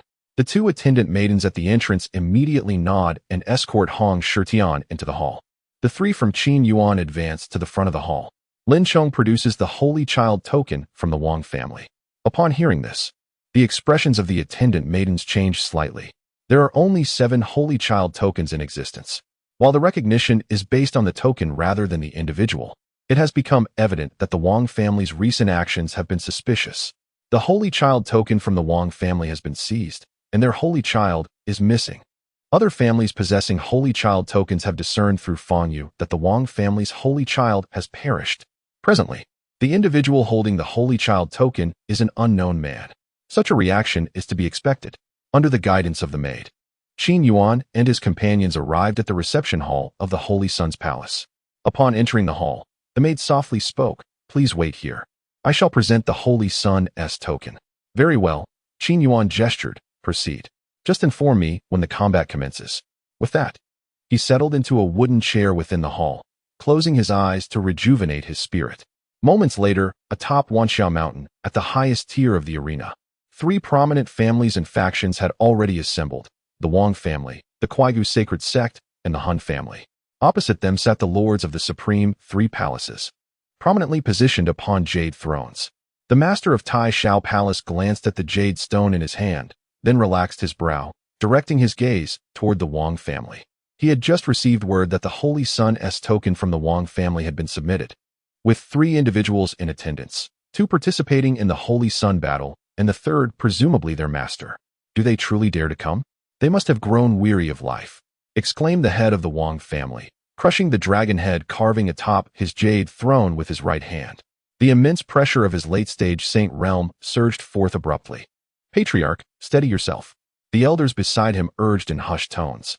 "The lords of the supreme 3 palaces have assured us that we will receive an explanation regarding this matter." Upon hearing this, Wang Shanyue struggled to suppress the volatile power surging within him and forcefully closed his eyes. He genuinely did not anticipate that the murderer of his son would audaciously utilize his son's Holy Sun token to enter this Holy Sun Yunxiao arena. "Rest assured, Patriarch Wang, Though this matter cannot be addressed overtly, we shall seek out those 3 individuals post-battle to provide your family with an explanation, Zioa Lei remarked. Meanwhile, the representatives of the Quigu sacred sect and the Hun family appeared indifferent to the unfolding situation. Their singular objective was clear: to have their own holy son or holy daughter claim victory in the Holy Sun Yunshao arena, subsequently entering the Xianke heavenly gate to attain sainthood. Saints can be classified into 2 categories. The first type consists of those who, through the accumulation of their cultivation, ascend to the saint realm by sheer passage of time. This is the common path for most saints. The second type, however, achieves their status through enlightenment gained upon entering the Xianke heavenly gate. Furthermore, some extraordinary prodigies can leap across multiple ranks in a single bound. This is precisely why the Sacred Bone sect and the Soul clan are eager to secure the first position. The 7 prodigies, along with their companions, are fully prepared. Huosiaolei rose from his jade throne, gazing at the bustling Yunshao arena before him. He exchanged a glance with Qian Li and Yao Lai beside him. In an instant, the 3 figures vanished, only to reappear within the Yunshao stone platform. Please, let there be some quiet. Huosiaolei's voice, slightly aged, swiftly silenced the clamorous crowd, as if his words resonated throughout the cosmos. The overwhelming aura of a peaked sage began to subtly envelop the arena. I hereby announce that the Sacred Sun's Yunshao arena has officially commenced. Without further delay, Huosiaolei declared the Grand Sacred Sun Tournament, held once every 50,000 years, to be underway. At this moment, Qin Yuan arrived at the spectator seats of the arena with Xiao Jin and Lin Chong. After selecting a prime location, he reclined comfortably. Casting a glance at the 3 individuals on the platform, he quickly lost interest, regarding them merely as peaked sages amassed through the passage of time. However, the next moment, Qin Yuan's gaze shifted to the southeast corner of the spectator area, his expression revealing mild surprise. The power of reincarnation, he murmured, recognizing the presence of Li Ruoshui. So, this little fellow has also come. Let me see the extent of his prowess. Focusing intently for a moment, he smiled softly. Not bad, not bad. He has reached the great sage realm. Evidently, he has not been remiss in his cultivation. He nodded in satisfaction. Simultaneously, the system task was triggered. Ding. System task activated. Encounter Disciple Li Ruoshui. Reward, 50 trillion points of fortune feedback. At that moment, Huosiaolei had begun to announce the rules of the Sacred Sun Tournament. Chapter 66, Prodigies. We have arrived. Huosiaolei surveyed the arena before proclaiming, the rules for our Sacred Sun Yunshao Arena competition are quite simple. There are a total of 7 Sacred Sun tokens. The first match will be a free-for-all, where the 7 holders of the Sacred Sun tokens, along with their companions, will enter the Sacred Sun Yunshao Arena. The rules are straightforward. Eliminate 1 team of Sacred Suns, and the remaining 6 teams will draw lots to compete against each other. Ultimately, 3 teams will emerge victorious. Taking a deep breath, Huosiaolei continued. These 3 teams will be granted the opportunity to enter the mystic gate of the supreme 3 palaces under the auspices of our great fortune. Of course, the title of the foremost Sacred Sun must also be contested. The 3 victorious teams will engage in a final battle, and the winner shall be crowned the Sacred Sun. Following this, he outlined some basic competition rules. For instance, the Sacred Sun competition demands one to exert their utmost effort. Should one perish on the arena, it shall be deemed a testament to their inadequacy. There are 2 ways to lose: being knocked off the Tai Shao Stone Arena or meeting one's demise. After all, this is the Sacred Sun competition held every 50,000 years in the Tai Shao Sacred Domain. Trivial skirmishes do not befit the title of Sacred Sun. Upon hearing Huosiaolei's explanation, Qin Yuan, reclining on his chair, rubbed his temples. After such a lengthy discourse, it ultimately amounted to a no-holds-barred battle. In a single phrase, he succinctly summarized Huosiaolei's rules for the Sacred Sun competition. Disciples, the stage has been set for you. Now, deliver a small shock to these prodigies. Qin Yuan picked a linglong fruit from the platter on the side table and tossed it into his mouth. Yes, master. Lin Chong and Xiao Jin nodded confidently. At this moment, Huosiaolei returned to the officiating position and announced, next, please have all holders of the Sacred Sun tokens enter the arena. As his words fell, a peculiar black mist began to swirl within the previously empty Yunshao arena. As the mist churned, 3 figures emerged, stepping forth with measured grace. Leading them was none other than Hun Li, flanked by his 2 companions. One was Hun Wuyo, while the other was initially meant to be Hun Wuhai. But his life token had shattered a fortnight prior. This rendered Hun Waya exceedingly furious, to the point of feeling his eyes might burst with rage. However, with the imminent contest for the title of Holy Son approaching, he had no choice but to suppress the fire of his ire and accompany another guardian from his family, following the Holy Son, Hun Li, to partake in the upcoming Yunxiao arena. The Holy Son of the Hun clan, Hun Li, and Hun Waya, the other individual, appeared to be their family's second elder. Their power was astonishing. All were half-saints.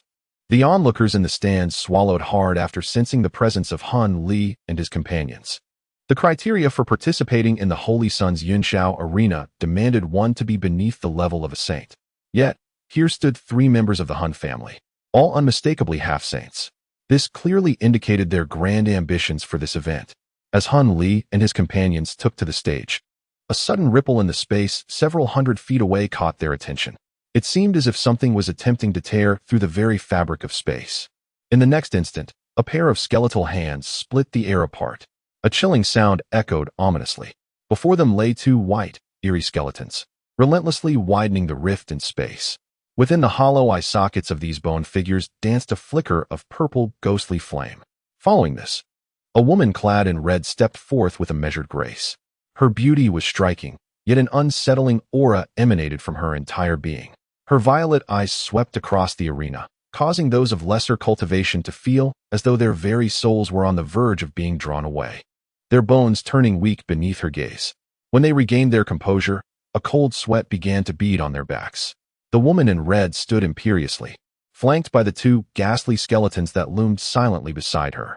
The Sacred Bone Sect, capable of refining the living into bone puppets.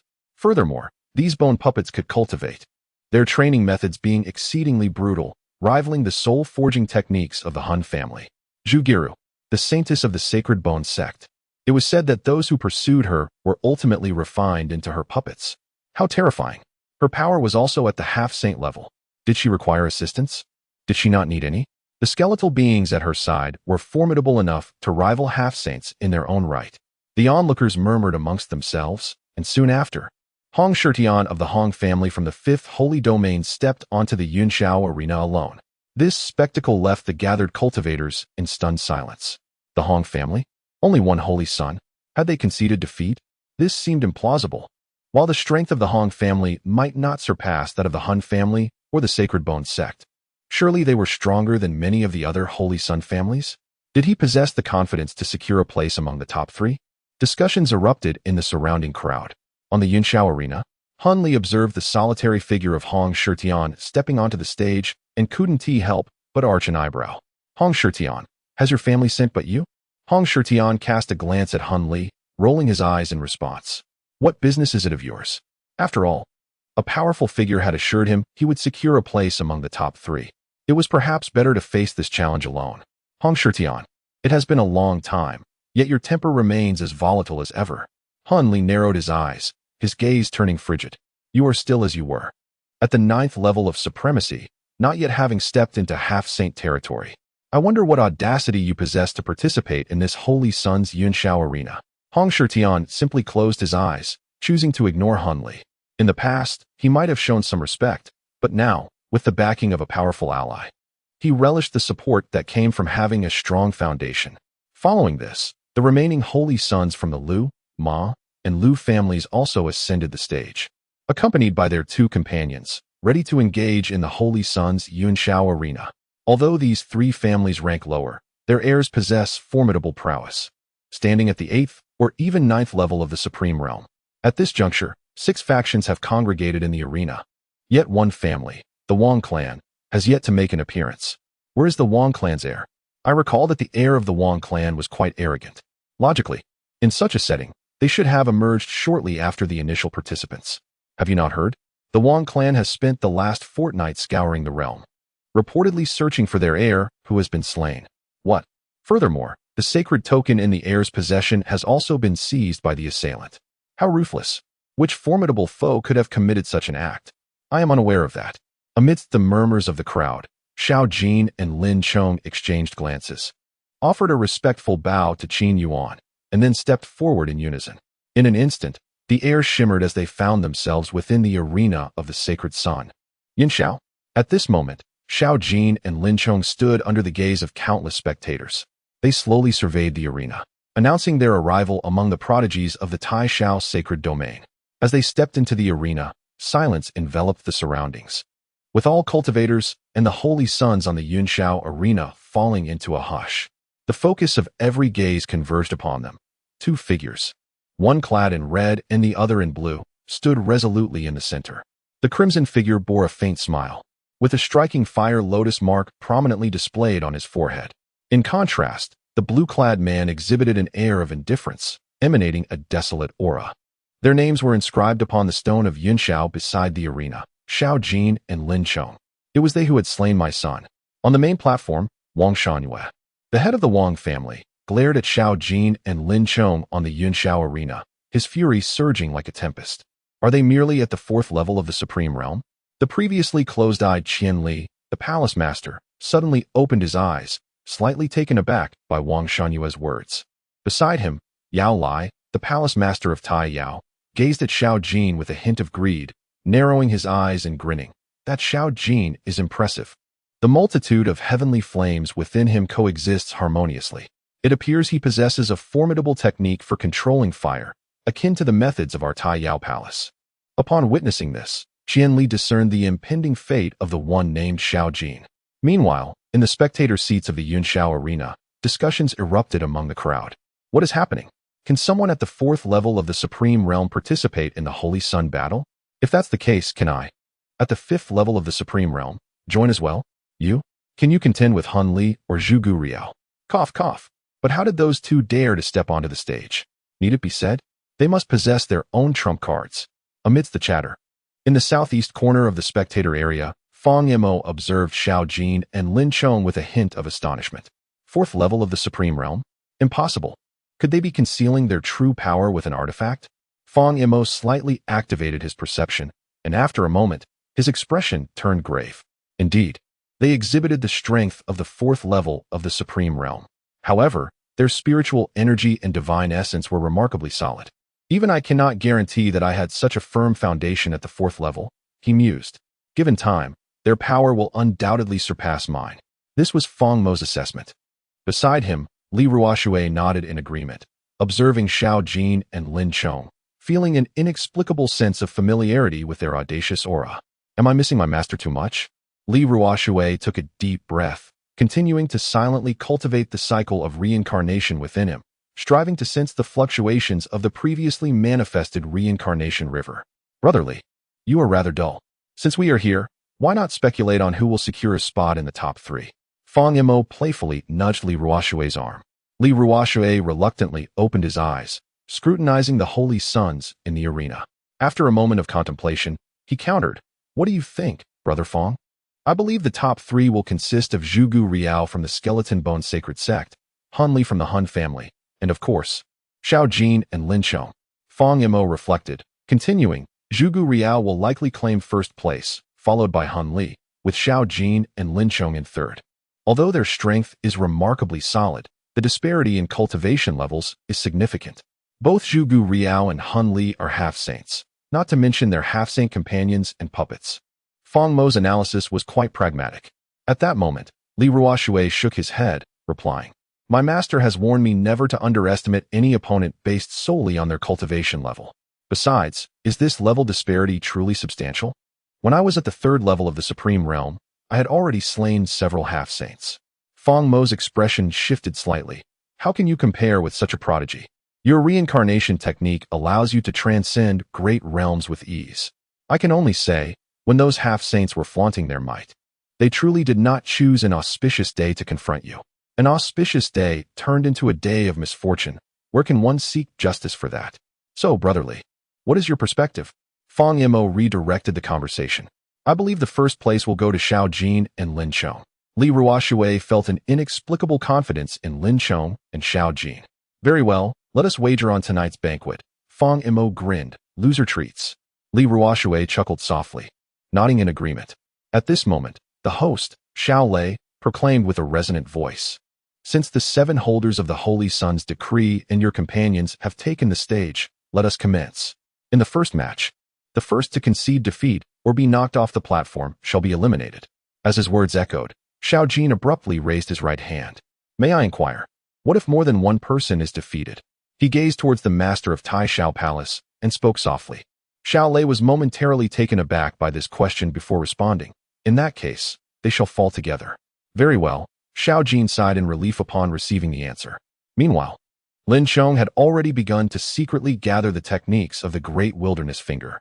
The atmosphere in the arena, following Xiao Jin's inquiry, instantly became tense and charged with anticipation. Such arrogance, scoffed the holy son of the Liu clan, casting a disdainful glance at Xiao Jin. He then turned to the other holy sons from the surrounding families, suggesting, "Gentlemen, why don't we join forces to bring down these two from the fourth level of the Supreme Realm first?" The holy son of the Ma clan nodded in agreement. "Indeed, I concur." The holy son of the Liu clan echoed his sentiment. At this juncture, Hong Shitian swiftly approached Xiao Jin and Lin Chong, turning to face the three holy sons from the opposing families. "Hong Shitian, have you lost your mind?" The holy sons of the several clans were momentarily stunned, their expressions filled with astonishment. "These two are my brothers," Hong Shitian declared, patting his chest. This scene also drew the attention of Han Li and Zhugu Rao. "Hong Shitian, as our master has stated, instructed us to ensure your effortless victory. There is no need for you to take any action." Xiao Jin gently patted Hong Shitian on the shoulder, then slowly stepped forward. Beneath his feet, a pattern resembling a fiery lotus began to emerge, and a wave of searing heat gradually surged forth. Xiao Jin gazed ahead and proclaimed in a resonant voice, "Before taking the stage today, my esteemed master informed my fellow disciple and I of two choices for you. The first is to withdraw from the stage on your own, which would be somewhat disgraceful. The second is for me to cast you down from the stage, which would be equally humiliating. Should you fail to make a choice within 3 breaths, the second option will be assumed." With a smile gracing his countenance, Xiao Jin remained composed and unperturbed. Lin Chong, standing beside him, could not help but marvel, for he truly was an exceptional senior brother. This scene truly mirrors the teachings of my master. Chapter 68. Can a single strike shatter us? The 9 from the 9 heavens? Are you even human? Upon hearing Xiao Jin's words, all the cultivators who had gathered to spectate gasped in astonishment. What on earth is this person? How can he speak with such overwhelming arrogance? Yet, crucially, he is merely at the 4th level of the Supreme Realm, while his opponents are all at the 9th level, the Sons of the Saints. Even with the backing of the Hong family's saint, could they truly hope to triumph? Witnessing this spectacle, the son of the Ma family waved his sleeve in disdain. "Arrogance. I have never encountered such audacity before. I am eager to see how you intend to defeat us." The son of the Liu family stepped forward, sneering. Beside them, several companions of the 9th level of the Supreme Realm were also rolling up their sleeves in preparation for a fight. The 3 great saints of the Ma, Liu, and Liu families had formed a united front. Along with their companions, they numbered 9 supreme cultivators at the 9th level. "Brother, there's no need to waste breath on these individuals," Lin Chong said, stepping forward. Without any warning, he raised a finger, the ancestral sky-capturing finger. He was not one to engage in needless conversation. He preferred to strike. With a resounding crack, a colossal azure finger materialized in the air, enveloped in an overwhelming force of the primal wilderness. Golden runes coiled around it, emanating an awe-inspiring might. Angered celestial lotus. Xiao Jin, too, ceased his chatter. With his junior brother making a move, it was only natural for him, as the elder brother, to follow suit. The fusion of the 3-colored fire lotus was as effortless for Xiao Jin as breathing. In an instant, a magnificent 3-colored fire lotus blossomed in his palm, which he hurled towards the group of the Ma family's saint. As the fire lotus spun, the very fabric of space began to shatter. The ancestral sky-capturing finger continued to obliterate everything in its path. Such a terrifying scene left all the cultivators who had come to observe the saint's sky platform trembling in fear. On the platform, faced with such formidable martial prowess, the sons of the Ma family furrowed their brows deeply. In their eyes, a flicker of trepidation could be discerned. Their aura was firmly locked by the opponent's techniques, leaving them no avenue for escape. Moreover, they dared not flee, for that would imply that these 9 supreme cultivators were inferior to just 2 at the 4th level of the Supreme Realm. Then, gritting their teeth, all 9 began to unleash their family's ultimate techniques. Yet, alas, The might of the angered celestial lotus and the ancestral sky capturing finger was overwhelmingly vast. The force of a casual strike was akin to that of a semi-saint. Boom. Crash. The moment their martial techniques clashed, the outcome was already sealed. The 9 sons of the supreme realm and their companions were sent reeling, blood spewing from their mouths, their spirits waning. They staggered backward, while the power of the finger and the fire lotus remained unabated, barreling towards the edge of the sky platform. However, as they neared the perimeter of the sky platform, a golden radiance emerged, like a colossal shield that dispersed the incoming force. The ferocious onslaught was thus neutralized. How terrifying! The power of this finger technique and the fire lotus is astonishingly potent. Is this truly the strength expected of someone at the 4th level of the supreme realm? What, then, am I cultivating? One cultivator at the same 4th level of the supreme realm was left utterly stunned. As others witnessed the attack being deflected by the luminous shield, they breathed a sigh of relief. Thankfully, the powerful sacred presences of the 3 foremost palace masters maintained control around the sky platform. Otherwise, had the finger and fire lotus struck the spectators, the casualties would have been unimaginable. A dark horse. So, they are indeed the dark horses. Hiss. In this world, there has never been a shortage of dark horses. Historically, there have been formidable prodigies who emerged from obscurity, initially unrecognized, only to subsequently vanquish all their peers of the same rank, thereby becoming the dark horse. With a single strike, 9 contenders at the supreme realm's 9th level were utterly defeated. They had lost all fighting spirit. Their eyes filled with profound fear as they gazed at Xiao Jin and his companion. Is there any sense of justice left? 2 supreme 4-fold heavens shattering us. 9 9-fold heavens, with a single strike? Is this truly a human being? This was the singular thought that resided in the hearts of the 9 individuals. How ruthless! Hong Shitian gazed at the scene before him, swallowing hard as he realized that Xiao Jin and Lin Chong had become even more formidable than they were in the Ninexian realm. The transformation is undeniably occurring at a pace visible to the naked eye. Indeed, one must discard the inferior when comparing goods, and in the realm of individuals, the competition can be lethal. Upon the high platform, Xiaolei gazed at the unfolding spectacle, a hint of astonishment appearing on his countenance. Beside him, Yaolai could hardly contain his excitement as he observed Xiao Jin in the arena. The method of fire integration. This is precisely what our Tai Yao Palace has diligently sought after. How utterly delightful! To think that heaven has bestowed upon me such a magnificent gift. If only I could acquire such a technique. Then I would be able to refine all 6 types of heavenly fires that rank within the top 20 of the heavenly fire list, which have been passed down through Tai Yao Palace. At that point, breaking through the constraints of the Saint Peak would be a mere formality. The realm beyond the Saint Peak is the pinnacle of Yalia's aspirations. Contemplating this, his eyes brimmed with unmasked greed. Seeing Yalia's reaction, Xiaolei chuckled. Yaolai, I extend my early congratulations to Tai Yao Palace for soon gaining another prodigious disciple. Although Xiaolei was equally astonished by Xiao Jin's fire integration technique, he practiced the Tai Xiaolei method, not the heavenly fire method, and could merely observe. At this moment, Qianli turned his gaze and remarked, Yaolai, do not celebrate too soon. Xiao Jin has a master. What of it? He is merely at the 4th level of the supreme realm, no matter how powerful his master is. He is still just a saint, isn't he? Yaolai waved his hand dismissively, speaking with confidence. In our Tai Yao Palace, a saint is merely an elder. Once he joins us, he will have access to our techniques, and all the elders will be available to guide him. Upon hearing this, Qianli shook his head and said, what if he refuses? Dare he refuse? Yalia's expression suddenly turned menacing. If he were to decline, one could only lament the loss of such a talent, a brilliant genius who might tragically fall midway. Qianli narrowed his eyes, fully aware of Yalia's temperament. He had dedicated his life to cultivating the Tai Yao divine technique, a method that is excessively domineering and requires the consumption of myriad fires to enhance one's strength. However, each attempt to devour would result in a backlash from the essence of fire. At Yalia's current level, he no longer dared to endure such a backlash, for failure would mean certain death. Now, a formidable fire-controlling genius has suddenly emerged atop the Saint Sun Cloud summit. Coupled with the fact that this individual possesses the very technique Yaolai covets, he must take action, even if it means forcibly seizing it from his opponent.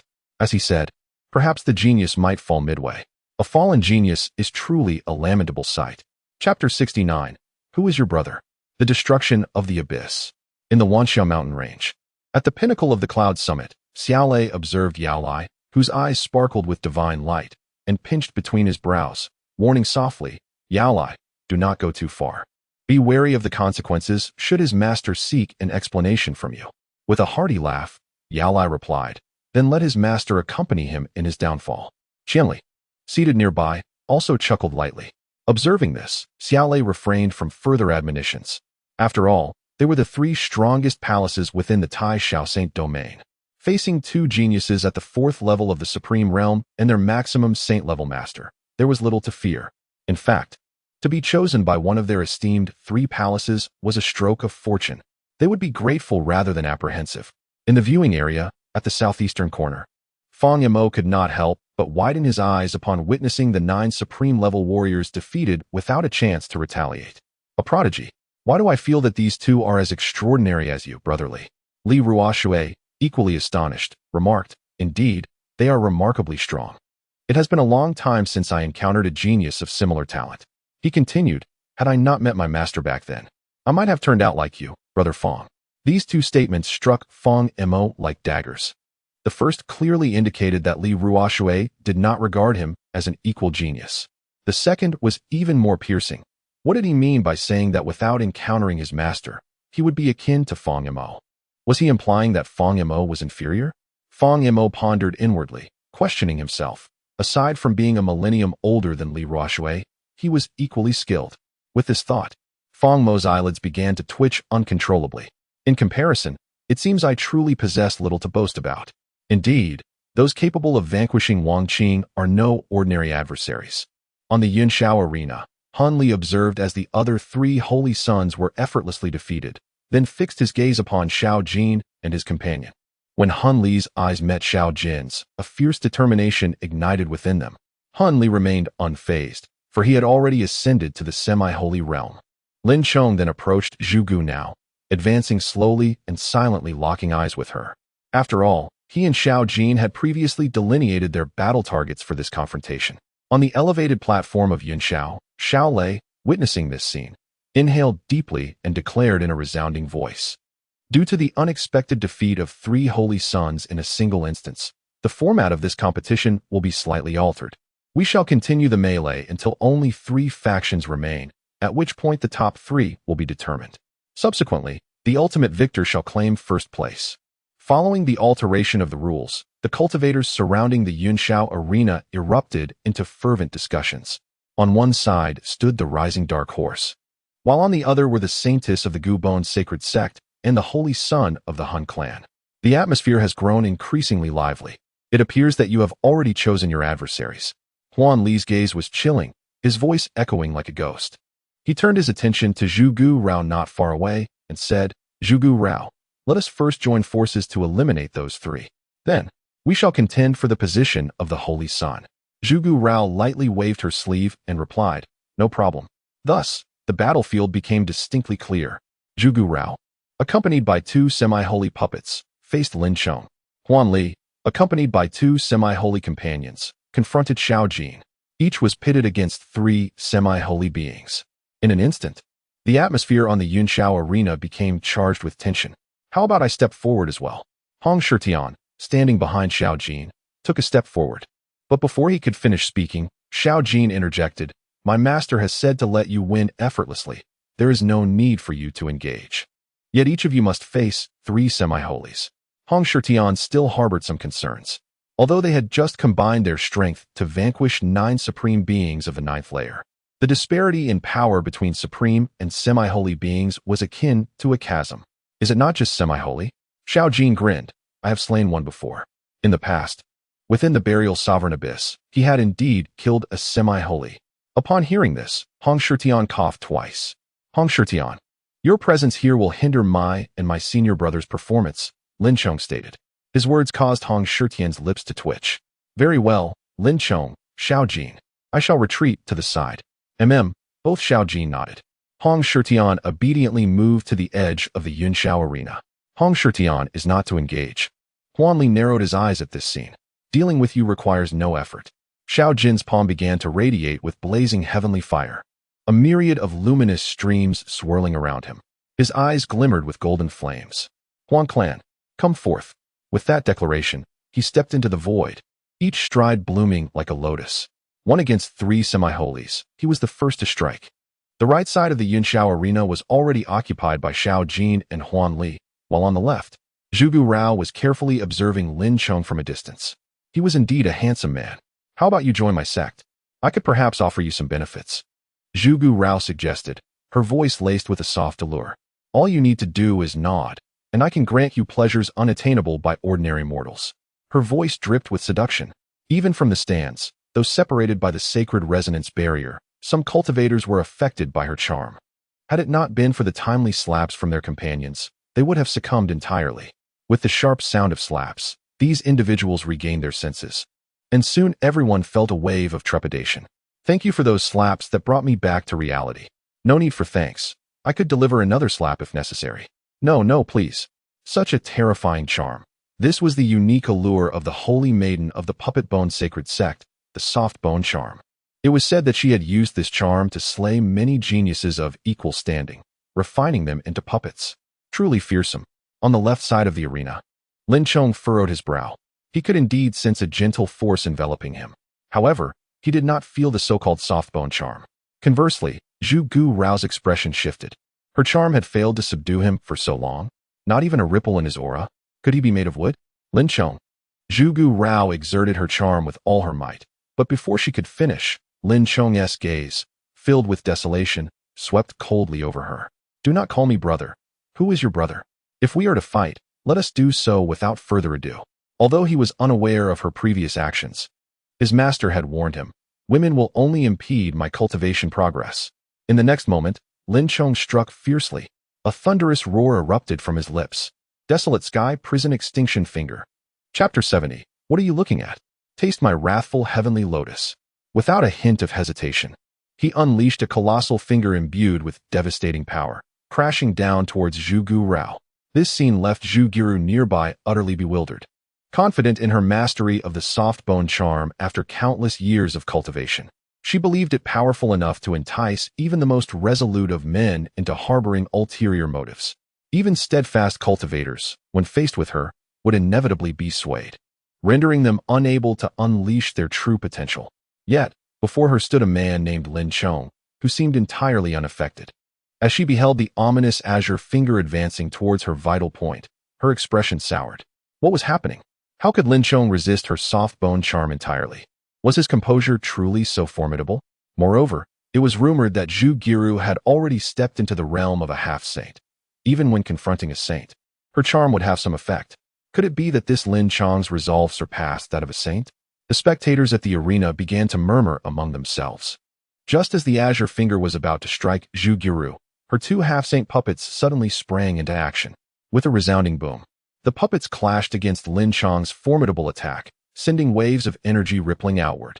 Even the seemingly indestructible foundation of the cloud-high arena trembled slightly. It is worth noting that this entire arena was constructed from the most robust cloud stone, reinforced by the support of the 3 powers, Xiaolei, Qianli, and Yaolai. Ordinary saints could not shatter this platform, let alone create a crack in it. Therefore, cultivators below the saint level could unleash their ultimate techniques freely upon this grand arena. Such formidable fingers. Zhugiru observed her 2 half-saint puppets with a furrowed brow. No wonder they could join forces to defeat 9 supreme beings of the 9 heavens with a single strike. The power of this finger was likely comparable to a half-saint's palm. Underestimating him merely because he was at the 4th level of the supreme realm would be a grave mistake. Lin Cheng, witnessing his attack being neutralized by the puppets, remained unfazed.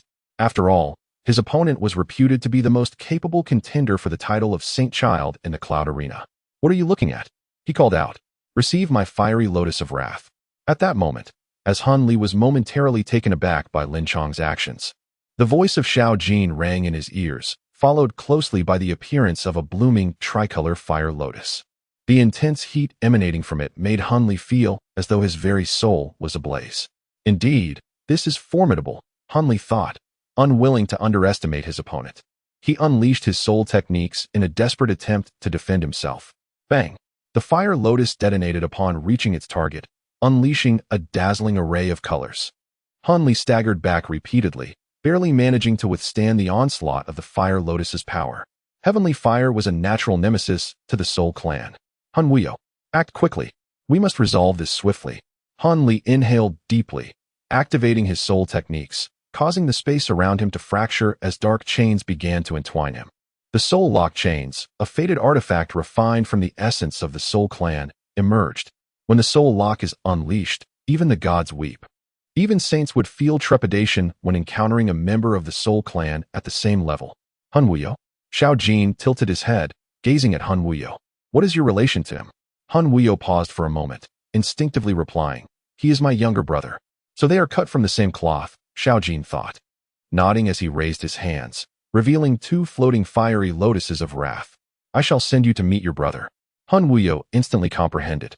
His brother had been slain by this man. You shall die? In the next instant, the soul energy within Han Wuyo erupted violently, enveloping him in a shroud of endless black mist. His eyes glowed crimson as he summoned his soul lock chains and charged at Xiao Jin. In that moment, the battlefield descended into chaos. To the left, the clash between the desolate and the puppets unfolded. To the right, a fierce confrontation between soul energy and heavenly fire raged on. A visual feast began to manifest. On the cloud-high platform, excellent. This young man is indeed a genius, boomed the voice of Yao Lai, the lord of the Taoyao Palace, clapping in delight. The more powerful his fire control techniques appeared, the more it pleased him. At that moment, a slightly peculiar voice resonated from the platform. Yao Lai, this youth is irreconcilable with our Soul Clan. Are you certain you wish to recruit him into your Taoyao Palace? A cloud of black mist had mysteriously materialized, and as the voice echoed, a slender figure emerged from within. The members of the Soul Clan present immediately rose and knelt in unison. Patriarch. As the black mist dissipated, an elderly man with the Soul Clan's insignia engraved on his forehead surveyed the crowd with hollow eyes. Hanin. Yao Lai furrowed his brow upon seeing the newcomer. Weren't you in seclusion? My son is participating in the Saint Child Cloud Arena. As his father, how could I not come to support him? Hanin glanced behind him, and his dark soul energy manifested. A throne composed entirely of soul energy materialized, upon which Hanin took his seat, from which mournful whispers seemed to emanate. Xiaolei also appeared troubled. Hanin's strength was at the pinnacle of the saint level, on par with the three of them. He had not anticipated this elder to emerge from seclusion. The cultivators below displayed commendable soul strength. Hanin regarded those present with a glint of interest in his eyes. This is the Wanxiao mountain range. Once outside the mountains, your actions are your own concern. However, this is the jurisdiction of our three supreme palaces. Fear not. I merely speak in jest, Hanin replied, turning his head and rasping a laugh. Just then, the space shimmered again, and a pair of skeletal white hands tore through the fabric of reality. I must join in on the excitement. A figure clad in blood-red robes emerged from the rift, exuding the unmistakable aura of a peak saint. Zhu Tianhai, the leader of the Puppet Bone Holy Sect. A man who had perfected the art of puppetry to a ruthless degree. Save for his head, which retained flesh, the rest of his limbs were entirely skeletal. He had transformed himself into a being of bone. At this moment, the esteemed figures from several major sects have all gathered. However, Xiaolei, Qianli, and Yao Lai furrow their brows, as the situation appears to be spiraling out of control. Chapter 71. You want us to practice our techniques. Zhu Tianhai. I never expected you, the old immortal, to have emerged from your seclusion. Han Ning gazes at Zhu Tianhai, a raspy, mocking laughter escaping his lips. We of the Gigu Holy Sect have finally produced a prodigious talent surpassing even myself. Naturally, I shall ensure she claims victory in this Holy Sun battle. Subsequently, she will step through the Xianke Heavenly Gate and ascend to the realm of the saints. Zhu Tianhai observes the combat unfolding before him, noting that both sides are evenly matched. Nonetheless, he remains confident that his sect's saintess will secure the first position. I beg your pardon, but the first place will belong to our Han clan. Han Ning replies with a faint smile. Although there is no significant enmity between the Gigu Holy Sect and the Han clan, the fact remains that both parties practice refining techniques, which leads to an inherent rivalry in their hearts. Xiaolei glances at Zhu Tianhai and Han Ning, while Yao Lai quietly remarks, Xiaolei, do you think those two might jeopardize our plans? If any mishap occurs with the Xianke Heavenly Gate, that esteemed individual may not be pleased. Xiaolei lowers his eyelids slightly and replies slowly, it matters not. Once the Xianke heavenly gate opens, we shall accomplish our mission and advance further. Should we fear them? Yao Lai nods in agreement. Qianli, who has been squinting his eyes, speaks softly.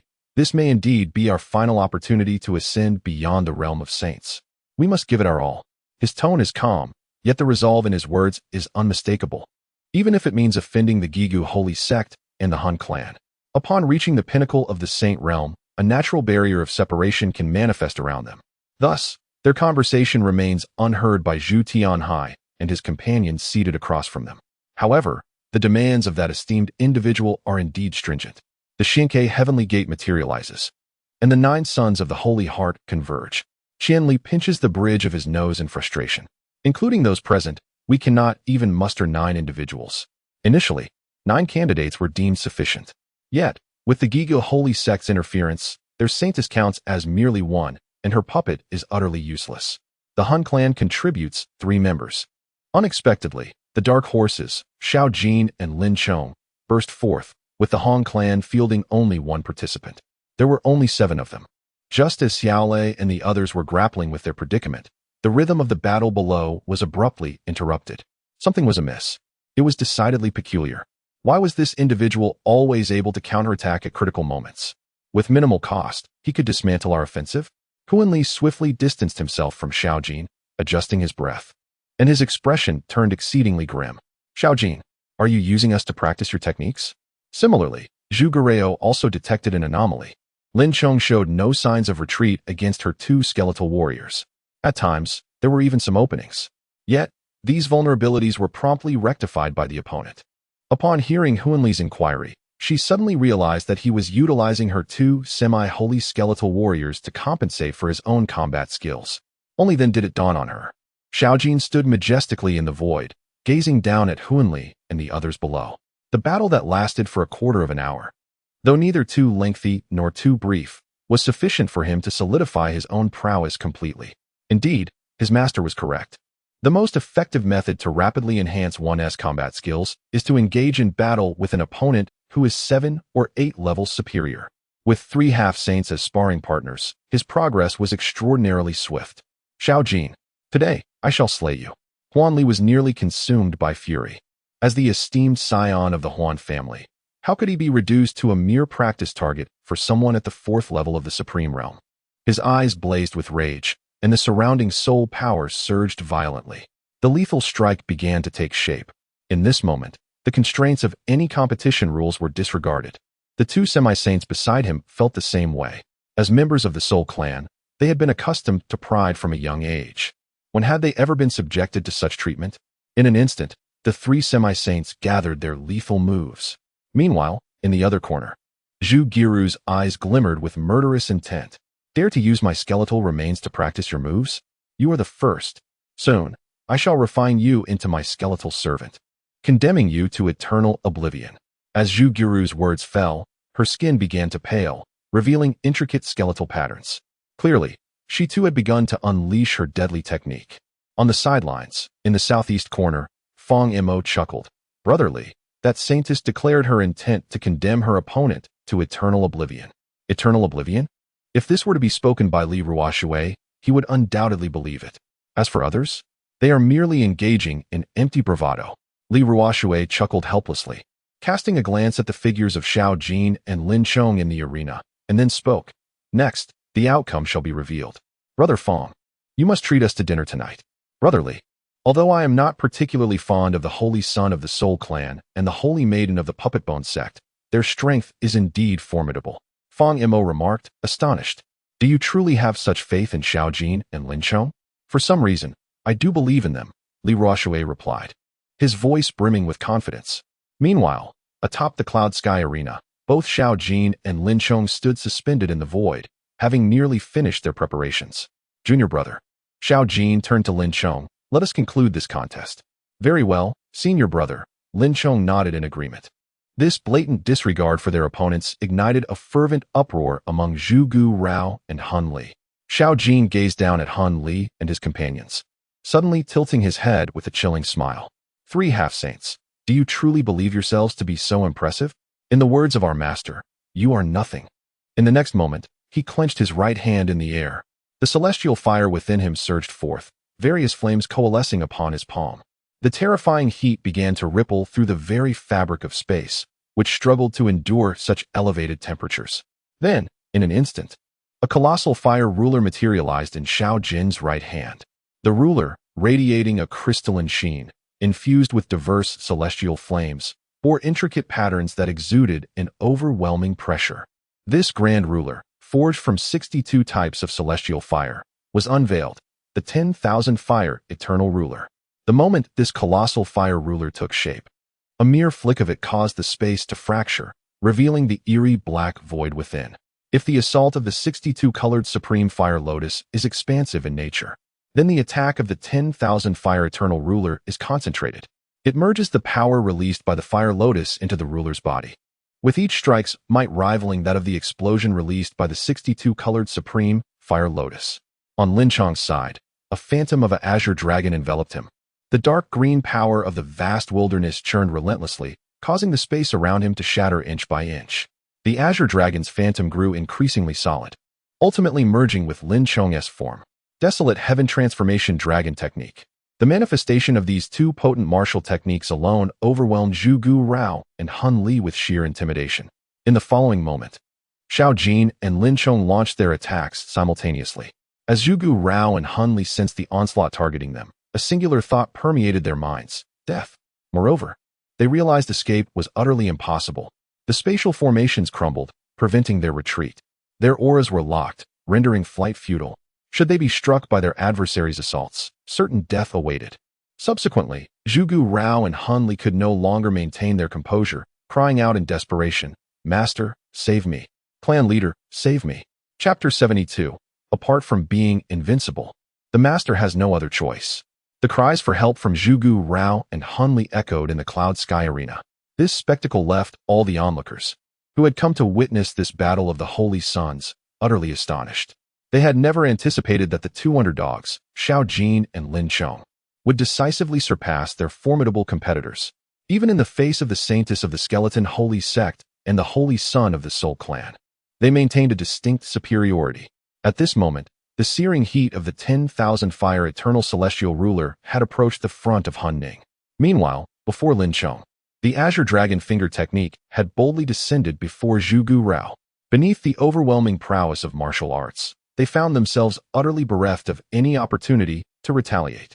In the next instant, a torrent of soul light and bone light surged forth. The formidable presence of two peak saints abruptly descended upon the arena. Zhu Tianhai had instantaneously appeared before Zhu Gureo, extending his palette, bone-like hands to execute a block. Meanwhile, on the other side, Han Ning summoned the torrent of soul energy within, incessantly entwining it around Han Li's form. At this moment, the rules of the Cloud Sky Tournament, established by the Holy Sun, had been shattered. A sense of urgency enveloped the atmosphere. In an instant, Xiaolei, Qianli, and Yaolai sprang to their feet. Should this situation be left unchecked, it would surely spiral into chaos, jeopardizing the grand design they had pledged to uphold for that esteemed figure. Immediately thereafter, three figures, one clad in purple, another in red, and the last in blue, appeared on the arena. The air vibrated with the potent aura of three peak saints, each at the pinnacle of their realm. In that fleeting moment, five such beings graced the cloud sky arena. The spiritual energy within the venue swirled, rendering it impossible for onlookers to discern the events transpiring inside. After a brief interlude, the concentrated spiritual energy dissipated. Those observing could only gasp in astonishment. On the side of the Huns, despite Han Ning's intervention, he could only manage to safeguard Han Li. Tragically, Han Wuyo, alongside another half-saint of the Han clan, had perished beneath the relentless assault of the 10,000 flames celestial ruler. Han Li's complexion was ghastly pale, his aura fluctuating precariously. It was evident that had Han Ning delayed his actions even slightly, Han Li would have met a similar fate. Turning to the opposing side, Zhu Gureo was bleeding from the corner of her mouth, and the two half-saints she commanded had completely disintegrated. The circumstances mirrored those of Han Li's predicament. Had it not been for the swift intervention of Zhu Tianhai, the leader of the Puppet Bone Holy Sect, she too would have succumbed. "Young one, your methods are rather excessive, are they not?" Zhu Tianhai remarked, casting a glance at Zhu Gureo's injuries, his brow furrowed. His eyes glimmered ominously with a greenish hue. Meanwhile, Han Ning's gaze was equally fierce as he fixated on Xiao Jin. He had never anticipated that his three half-saints would falter against a single strike from the adversary. What kind of prowess did they possess? Furthermore, that bizarre method of the celestial fire transformation was utterly unprecedented, something he had never encountered before. Not excessive at all. Xiaolei interjected, positioning himself between both factions. Xiaolei, Zhu Tianhai, and Han Ning turned their gazes toward him in unison. Xiaolei inhaled deeply and spoke slowly. The rules of the Holy Sun's Cloud Sky tournament dictate that a match concludes only when one party is defeated, knocked off the platform, or concedes. Just now, your Holy Sun and Holy Maiden did not declare surrender. Hence, their actions are well within the bounds of the rules. Moreover, Xiaolei continued, directing his gaze toward Qianli. Qianli stepped forward and declared loudly, Puppet Bone Holy Sect, Hun Clan. By intervening in the tournament, you have effectively acknowledged your defeat. Furthermore, according to the rules of the Holy Sun's contest, neither the Puppet Bone Holy Sect nor the Hun Clan shall ever participate in the Holy Sun's battle again. Upon hearing this, Zhu Tianhai and Han Ning's brows knitted tightly in displeasure. The so-called Holy Sun tournament holds little significance for them. What they truly value is the opportunity for their own holy sons and daughters to enter the celestial gate. Dear friends, considering our esteemed three palaces, let us not quarrel with the Puppet Bone Holy Sect and the Soul Clan. This time, the first place in the Holy Sun Yunxiao tournament is yours. Furthermore, we shall multiply the originally promised rewards of heavenly materials and earthly treasures by tenfold for you. Xiaolei said, bowing respectfully toward Xiao Jin and Lin Chong. His demeanor slightly earnest. Xiao Jin gently closed his eyes at this moment. He did not respond to Xiaolei's words, but instead approached Lin Chong's side and softly said, Junior brother, do you remember this feeling in your heart? I remember, Lin Chong replied, slowly clenching his fists. Before arriving at this Holy Sun Yunxiao tournament, our master had already informed us that this contest would not be straightforward. Xiao Jin took a deep breath. He gazed at Zhu Tianhai and Han Ning, two peak saints at the pinnacle of their realms. Even if one could defeat their opponent, they might still face allies far stronger than the adversary itself. A flicker of realization ignited within Xiao Jin. Their master was immensely powerful, capable of effortlessly vanquishing those before him. However, junior brother, should we encounter such situations in the future, we cannot always rely on our master. Some obstacles we must overcome on our own. Junior brother, have you forgotten the vow we made before our master departed? Lin Chong nodded solemnly, declaring, naturally, it is forever etched in my heart, to follow in our master's footsteps and become a formidable individual like him. Xiao Jin nodded in agreement. Indeed, behind us stands our master, yet behind our master there is no one. They confronted the two peak saints, whose effortless counteractions rendered their most potent attacks futile. This sensation has led them to a profound realization of the sheer terror their master embodies. They are powerless to contend with their adversaries, yet they derive strength from the unwavering support of their master. However, it is essential to remember that their master was not always invincible. What did their master do when faced with formidable opponents? The only option was to perish. Thus, their master must triumph. There exists no alternative to supremacy. Contemplating this, Xiao Jin and Lin Chong found themselves enveloped in a moment of profound enlightenment, as invisible waves of understanding enveloped the surroundings. This is a moment of profound enlightenment, a realization that transcends the constraints of space, defies the limitations of rules, and rises above the forces of heaven and earth. This is a profound realization of the Tao, unique to Lin Chong and Xiao Jin. At the moment this field of comprehension takes shape, a tremendous force of the great Tao descends from the heavens with a thunderous impact. It appears that within the 100-zhang space surrounding Xiao Jin and Lin Chong, a sacred domain is formed. Subsequently, a powerful wave of energy pushes everyone present aside. Even those at the pinnacle of the Saint Realm, such as Xiaolei, are unable to resist this formidable force of the great Tao. At this moment, the celestial arena had unequivocally become the stage for Xiao Jin and Lin Chong. Their eyes gently closed as they floated 3 feet above the ground.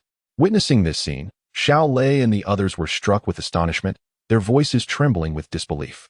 This is the epiphany of the Tao heart. Chapter 73. Observing the Master?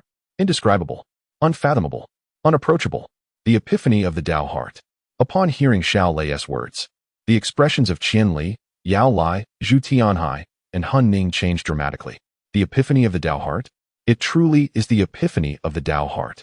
Qianli swallowed hard, his gaze fixated on the two who were immersed in profound enlightenment. His eyes gleamed with intense greed. It turns out that someone can indeed enter the epiphany of the Tao heart. Zhu Tianhai observed the scene, his parched throat slightly quivering, his skeletal frame trembling faintly. Han Ning, standing beside him, was even more affected, clenching his fists. How could their innate talents be so terrifying?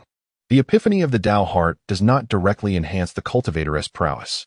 However, it can significantly fortify the cultivator's understanding of the Tao. The extent of this enhancement depends solely on the individual's insight.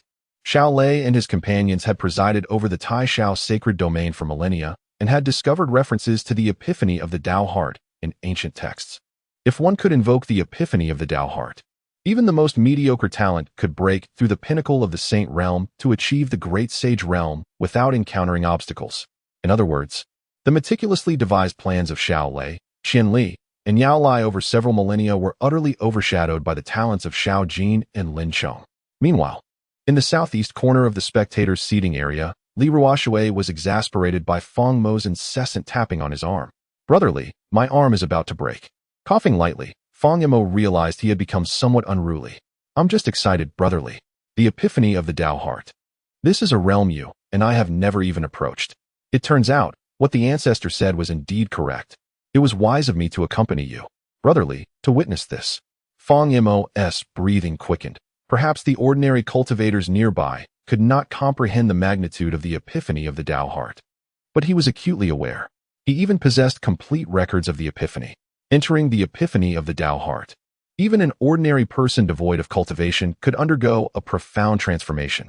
Although it may not directly enhance their cultivation level, upon the conclusion of their enlightenment, they could effortlessly advance by one small level every 3 days and one major level every 5 days.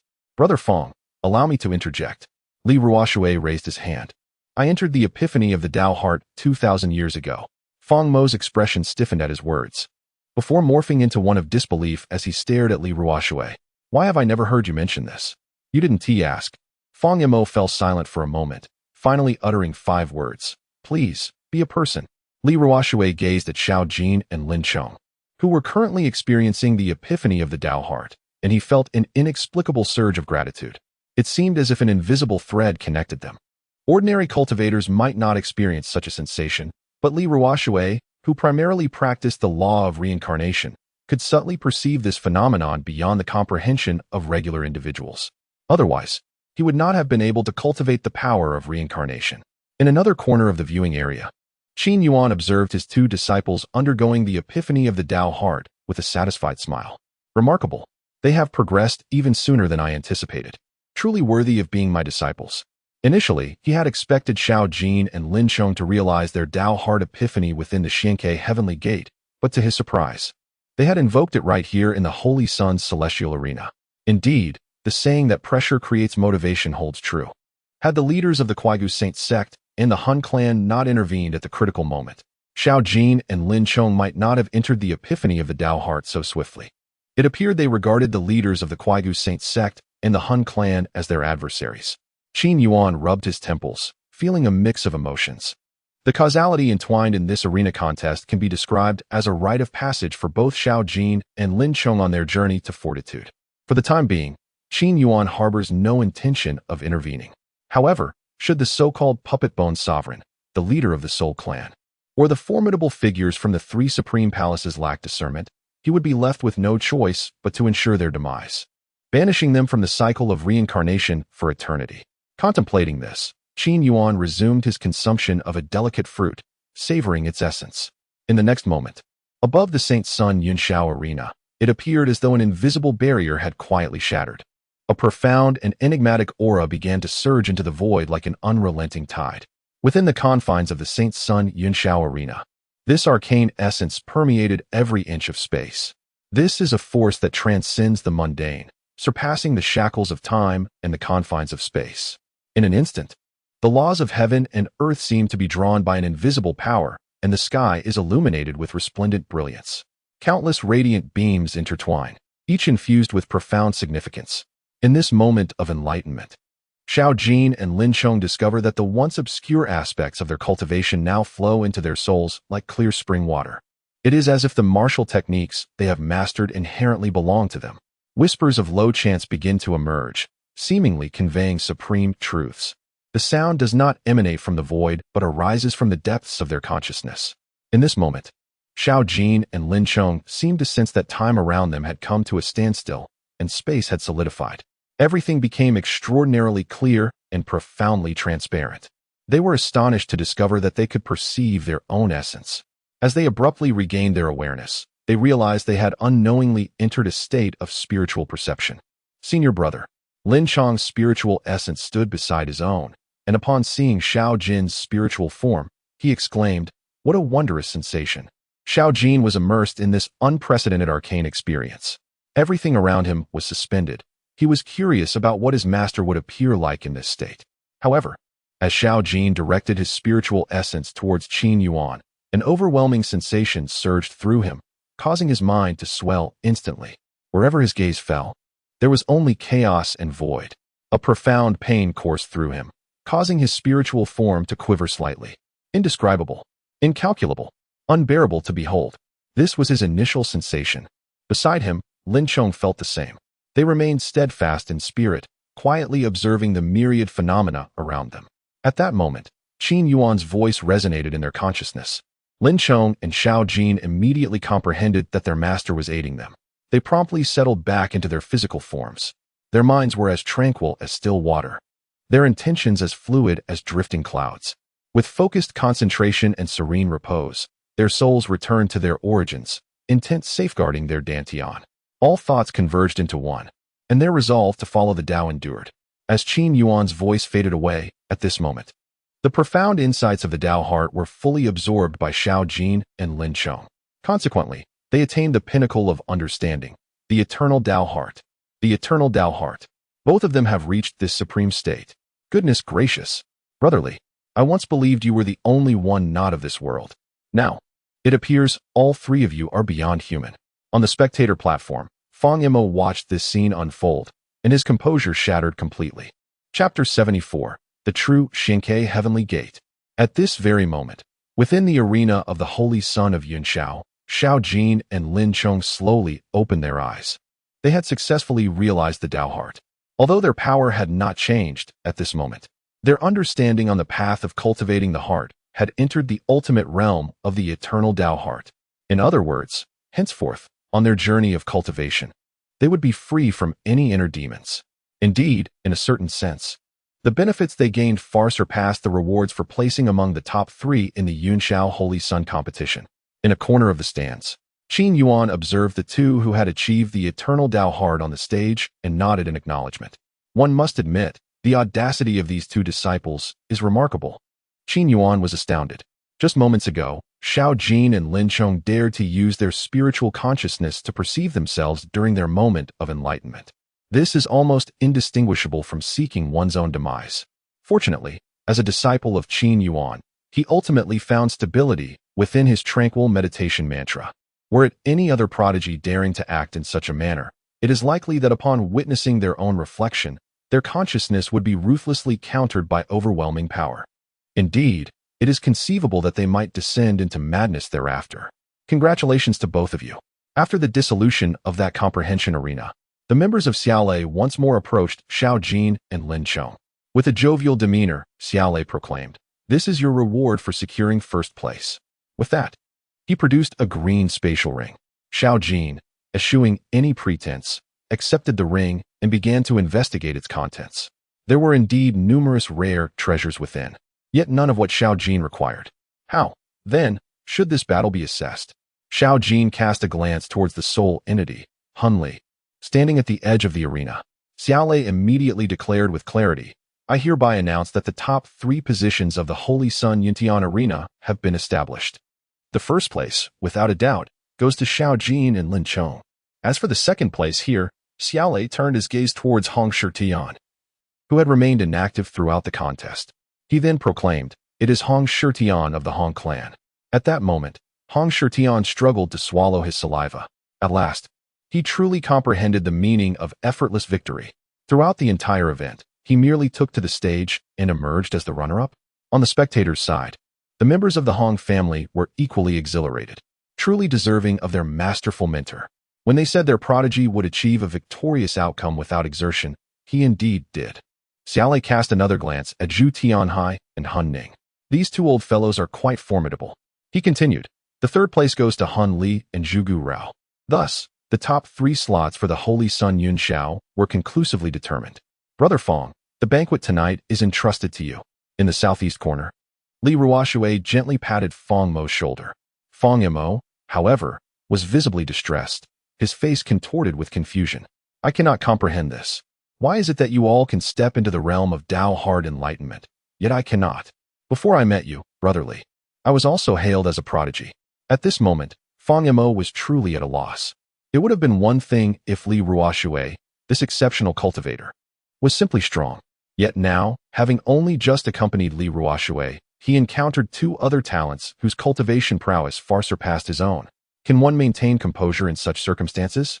Brother Fong, are you aware of my master's perspective on prodigies? Li Ruoshui inquired softly. What is that perspective? Fong Mo asked, intrigued. My master once told me that prodigies exist merely to be trampled upon. Li Ruoshui replied earnestly. Meanwhile, the saint child, along with the surrounding cultivators, showed no signs of departing, for the true climax was yet to unfold, the mysterious gate to the celestial realm. Even if they lacked the qualifications to step within, merely witnessing the mysterious gate would be immensely beneficial for them. Everyone held their breath, eagerly anticipating the pronouncement from the master of Taishao Palace. On the arena, the master of Taishao Palace, Xiaolei, fixed his gaze upon Lin Chong and Xiao Jin. He then produced 2 pieces of golden square jade. Xiao Jin, Lin Chong. These are the jades granting entry into the mysterious gate. Shortly, we, the 3 strongest palace masters, will jointly activate it, utilizing the accumulated fortune of 50,000 years from the 7 Saint Child tokens to unlock this mysterious gate. At that time, those of you in possession of the jade may step inside. As Xiaolei presented the jades, they began to drift towards Xiao Jin and Lin Chong. Beside him, Yao Lai also produced 2 jades, handing them to Zhu Giru and Hun Li. Qian Li presented one to Hong Shitian. Qian Li, Yao Lai, are you prepared? We are about to open the mysterious gate. With Xiaolei's command, both Qian Li and Yao Lai nodded in unison. In the next moment, the 3 stepped directly into the void. As they performed their incantations, the winds and clouds above the summit of Yunxiao Arena began to stir violently, with golden radiance cascading down from the heavens. In the wake of this event, an indescribable aura of sanctity permeated the entire Wanxiao mountain range. In the skies above, the 3 figures of Xiaolei, Yao Lai, and Qianli occupied distinct positions. Yao Lai, Qianli, prepare the 7 holy sun tokens. Understood, replied Yao Lai and Qianli in unison. In an instant, 7 ancient tokens materialized in the air. These are the sacred sun orders. Over the span of 50 millennia, these sacred sun orders have continuously changed hands. The immense fortune accumulated within them is extraordinarily formidable. Moreover, at present, the backing of 3 supreme masters, each attaining the pinnacle of sainthood, further amplifies their power. The energies contained within the 7 sacred sun orders are being unleashed in a constant flow. As the 7 sacred sun orders emerge, the trio of Xiaolei exchange knowing glances, their hand seals synchronizing with remarkable speed. Instantly, the 7 sacred sun orders erupt in a dazzling array of radiant hues, as if they are summoning something. With a resounding crack, a colossal ethereal figure gradually materializes from the void, resembling a grand ancient gate. This is the Xinkei Heavenly Gate. Indeed, it may not be as magnificent as the records suggest, yet it remains an extraordinary sight. How terrifying! Is this the manifestation of a sage at the pinnacle of their realm? Such rare opportunities, typically unattainable for ordinary cultivators, seem to be effortlessly grasped by those at the height of sagehood. At this moment, 7 sacred tokens shattered, transforming into 7 rays of radiant light that surged into the lofty Xinkei Heavenly Gate. Ethereal and intricate patterns gradually delineated golden lines upon the heavy gate, as an ancient aura swirled around it. With a creaking sound akin to a time-worn wooden door being gently pushed open, the gate swung wide. Behind it lay a resplendent golden realm, seemingly connecting to a sacred world. Hurry, enter. The Xinkei Heavenly Gate has opened. We can only sustain its opening for 3 breaths of time. The voice from the sky thundered. As the words echoed, Zhugu Rao, Hun Li, and Hong Shitian wasted no time. Brother Lin, Brother Xiao, let us hasten. With that, they grasped the jade of the Heavenly Gate and swiftly entered. Xiao Jin, Lin Chong, You two must enter quickly, the heavenly voice urged. However, what followed was a remark from Xiao Jin that left Xiaolei and all surrounding cultivators utterly bewildered. When did we ever agree to enter the Xianke heavenly gate through you? Xiao Jin, hands clasped behind his back, mimicked his master and replied nonchalantly. My master has stated that your method of entering the Xianke heavenly gate is rather mundane. It lacks sophistication. The approach to entering the Xianke heavenly gate must be worthy of my master's refinement. As everyone stood in astonishment, a hearty laugh resonated through the air. Indeed, my disciple. Now, allow me to demonstrate what the true Xianke heavenly gate entails. Chapter 75, 9 Steps to Sagehood. The jovial laughter echoed atop the Cloud Summit arena. In an instant, all surrounding cultivators turned their gazes towards the source of the sound. To cultivate such a formidable disciple, this master must undoubtedly be an extraordinary individual. At this moment, Qin Yuan rose to his feet, his gaze fixed upon the arena. The cultivators nearest to him were left utterly dumbfounded. What is happening? This practitioner of the first level of Supreme Realm is their master. What do you understand? Isn't it the favorite pastime of high-level beings to suppress their cultivation? Indeed. So, does this imply that this eminent figure has been by my side all along? Hiss. At this moment, all the cultivators present, including the trio of Xiaolei hovering above, as well as Zhu Tianhai and Han Ning, turned their gaze towards Qin Yuan. Is this the master of Xiaojin and Lin Chong? The first level of the Supreme Realm? Xiaolei appeared somewhat astonished, subsequently employing his spiritual sense to scrutinize the situation. His expression grew increasingly grave with disbelief. When he glanced at his companions, Yao Lai and Qianli, he confirmed that they too had probed the master of Xiaojin and Lin Chong. It truly seemed that he was merely at the first level of the Supreme Realm. Was this even possible? The first level of the Supreme Realm? Could he be suppressing his cultivation? Unthinkable. Even with my strength at the second level of the Great Sage, I could not discern what kind of suppressive aura he was employing. Either he is stronger than us, or he genuinely resides at the first level of the Supreme Realm. At this moment, in the southeast corner of the viewing platform, Fang Yamo was equally intrigued by the master capable of nurturing such extraordinary disciples. However, when his gaze fell upon Qin Yuan, his face was filled with astonishment. Meanwhile, Fang Yamo was oblivious to the fact that beside him, Li Ruoxue trembled as if struck by lightning, his entire being quivering with indescribable excitement. Master, it is my own master. No wonder I felt an inexplicable affinity towards Xiaojin and Lin Chong on stage. They are my junior brothers. It makes sense. Only my master, with his extraordinary prowess, could cultivate such formidable talents. Yet, stop probing. Qin Yuan sensed that at this moment, no fewer than tens of thousands of spiritual perceptions were investigating his strength. He smiled wryly. Indeed, I am currently at the first level of the Supreme Realm. Upon hearing his admission, the crowd was once again bewildered. What does currently mean? Can one's realm be temporary? At this moment, Qin Yuan tilted his head, raised his right hand, and gently pressed down towards the southeast corner. Although the crowd was unaware of his intent, Li Ruoxue began to tremble uncontrollably.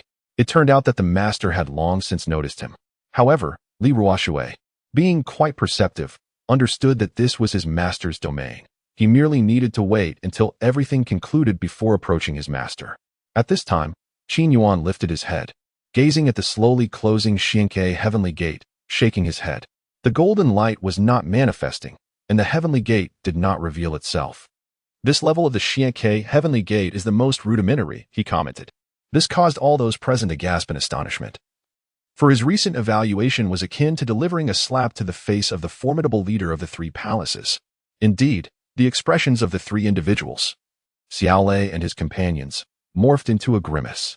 Esteemed one, the Xianke heavenly gate has now been closed. Your two disciples have likely missed this grand opportunity, Xiaolei remarked as he descended from the platform. Qianli squinted his eyes, scrutinizing Qin Yuan closely, and stated, if you wish for your disciples to set foot in the Xianke heavenly gate, they may have to await their breakthrough into the semi-saint realm to have any chance.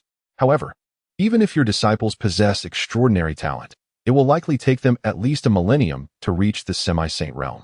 At that moment, Yao Lai stepped forward, gazing at Xiaojin, and proposed, Xiaojin, why not join our Taiyao Palace? How about it? If you become my closed-door disciple, I can guarantee that you will ascend to the semi-saint realm within a few hundred years. Yao Lai extended a direct invitation to Xiaojin. for he was utterly covetous of the cultivation technique that Xiao Jin practiced. The surrounding cultivators gasped in disbelief at the prospect of joining the Taiyao Palace. This was indeed a tremendous opportunity. If the one named Xiao Jin were to seize this chance, he might genuinely achieve a breakthrough to the semi-saint realm in just a few centuries. How enviable! Yet, was it truly appropriate to poach a disciple in front of their master? Foolishness. This is an extraordinary opportunity. In the face of such a momentous chance, what would you choose? That is true. At this juncture, Yao Lai gazed at Xiao Jin with unwavering confidence, his eyes brimming with desire. Xiao Jin tilted his head, assessing Yao Lai, and scoffed. At the pinnacle of the saint realm, do you think you are worthy of being my master? Such a being is hardly worthy of being called their exalted master. They are unfit even to serve as a mere attendant to their esteemed mentor. This assertion, rather audacious, caused the countenance of Yao Lai to stiffen instantaneously. Just as his ire began to boil over, Xiao Lei swiftly intervened, frowning as he remarked, "Yet you have truly missed the opportunity of the Xianke Heavenly Gate." Xiao Jin scoffed once more. What of the Xianke Heavenly Gate? For my master, it is as simple as entering or exiting at will. His unwavering trust in his mentor shone through his words. This declaration once again cast Qin Yuan into the spotlight. Qin Yuan stepped forward slowly, and his aura surged dramatically, propelling him to the realm of the second heaven of supremacy in an instant. The Xianke Heavenly Gate is a fortuitous opportunity for a semi-saint to ascend to sainthood. With a smile upon his lips, Qin Yuan took yet another step forward. As ripples danced through the space around him, his aura surged from the second heaven of supremacy to the third heaven in a heartbeat. The astonishing speed of this breakthrough instilled fear in the hearts of all the surrounding cultivators. What is happening? 2 steps, 2 realms. Is this truly a human being? Meanwhile, the trio of Xiao Lei gazed intently, recognizing unmistakable signs of a genuine breakthrough rather than a mere release of suppressed power. In other words, the master of Xiao Jin and Lin Chong was indeed undergoing a profound transformation. At this moment, Qin Yuan took a third step. Suddenly, the very fabric of space appeared to shatter. Qin Yuan's aura surged instantly to the 4th tier of the supreme realm. He continued, stating that to avoid becoming an ordinary saint, one must invoke the emergence of the Xianke Heavenly Gate within the semi-saint realm. Nevertheless, this represents the greatest opportunity within the saint realm, a treasure that is rarely encountered. Boom. Another step, and he ascended to the 5th tier of the supreme realm. Thus, unlocking the Xianke Heavenly Gate is not an arduous task. Qin Yuan wore a smile as he casually took the 5th step. Boom. The 6th tier of the supreme realm. Boom. The 7th tier. Boom. The 8th tier. Boom. The 9th tier. The notion of a cultivation bottleneck. It does not exist. The rule that one must stabilize their current realm and cultivate for 100 years before attempting another breakthrough has been utterly shattered by Qin Yuan. Subsequently, Qin Yuan took his final step, the 9th step. Boom. His aura, deep as an abyss, surged from the 9th tier of the supreme realm into the semi-saint realm. He then approached Xiao Jin and Lin Chong, wearing a smile as he surveyed the crowd, having achieved sainthood in 9 steps, gazing down upon the world. Chapter 76. That is also my master. Is this truly a human being? What have I just witnessed? Achieving sainthood in 9 steps? Did that individual just ascend from the 1st tier of the supreme realm to the semi-saint realm in merely 9 steps? This is utterly insane. The semi-saint realm I have cultivated for over 10,000 years and have barely stepped into the 3rd tier of the supreme realm. That man in the black robe accomplished this in just 9 steps? Ha ha ha. This world has truly turned upside down. Ha ha ha. Many cultivators gathered at the edge of the arena had already succumbed to madness. This scene was profoundly shocking for them, as they witnessed an individual's power ascend from the 1st level of the supreme realm to the threshold of semi-saint in less than 9 breaths. It is as simple as drinking water. At this moment, the members of the Xiaolei clan gazed at Qin Yuan, their expressions tinged with astonishment. They had just exerted their utmost strength, drawing upon their peak saint-level abilities to scrutinize him. The outcome of their observations confirmed that his power had indeed ascended step by step from the 1st level of the supreme realm. The enigmatic figure in the dark robe. What could his origins be? Qian Li's azure eyes fixated on Qin Yuan, filled with profound contemplation. Clearly, within this Taishao's sacred domain, such a formidable individual was unheard of. Could he, like that esteemed figure, hail from the upper realm? Qian Li's words momentarily stunned Xiaolei, who furrowed his brow and replied, it is difficult to ascertain. However, we can be sure that although this individual is somewhat peculiar, he has just barely arrived at the threshold of half-saint. Even if he were to attain full saint status, we would not cower. Qianli nodded in agreement. Meanwhile, Yao Lai cast a glance at Qin Yuan before directing his attention back to Xiao Jin. This Xiao Jin truly lacked awareness of his own limitations. Just moments ago, he had the audacity to publicly reject my invitation before a multitude. Yao Lai's heart flickered with a hint of murderous intent. Despite the individual's remarkable talent and the profound insight he had evoked, his current strength was still insufficient. If he could be harnessed for my purposes, it would be beneficial. Otherwise, he would have to be eliminated. Yao Lai, a low voice interrupted his thoughts. Xiao Lei fixed a piercing gaze upon him, signaling for restraint. Yao Lai closed his eyes, falling into silence. At this juncture, Qin Yuan's gaze gradually drifted into the void. Xianke Heavenly Gate, he uttered with a gentle smile. A sliver of the mystical gate opens, and countless tribulations surge forth. As his resonant voice echoed, a thunderous roar of the great Tao erupted. The celestial canopy above abruptly split apart. In an instant, the peaks of the entire Wanxiao mountain range trembled. An extraordinary phenomenon manifested in the heavens. The clouds began to churn wildly, while the space beneath Qin Yuan's feet rippled with ethereal waves. The ripples surged, transforming into blooming lotus flowers. 9 Revolutions Life Lotus Platform. Xianke Heavenly Gate opens. Crack. Boom. Suddenly, thousands of golden bolts of thunder erupted from the roiling clouds above. Instead of cascading down like ordinary lightning, they converged into an unprecedented inverted thunder waterfall. Amidst the clouds, serpentine bolts of lightning cascaded downward. The golden lightning illuminated the surrounding mountains for miles, revealing every detail. Boom! A deep rumble resounded. The onlookers were astonished to witness a crimson golden fissure appearing in the heavens. Descending from above, seemingly piercing through the cosmos. Within that fissure, a towering golden heavenly gate stood, rising tens of thousands of feet high. In the next moment, a sound reminiscent of a phoenix's cry resonated throughout the universe. It seemed as if the phoenix's song descended from the highest heavens. Upon closer inspection, one could see that the intricate patterns on the resplendent golden gate were awakening the golden ancient phoenix. It unfurled its wings, seemingly aiming to shroud the heavens.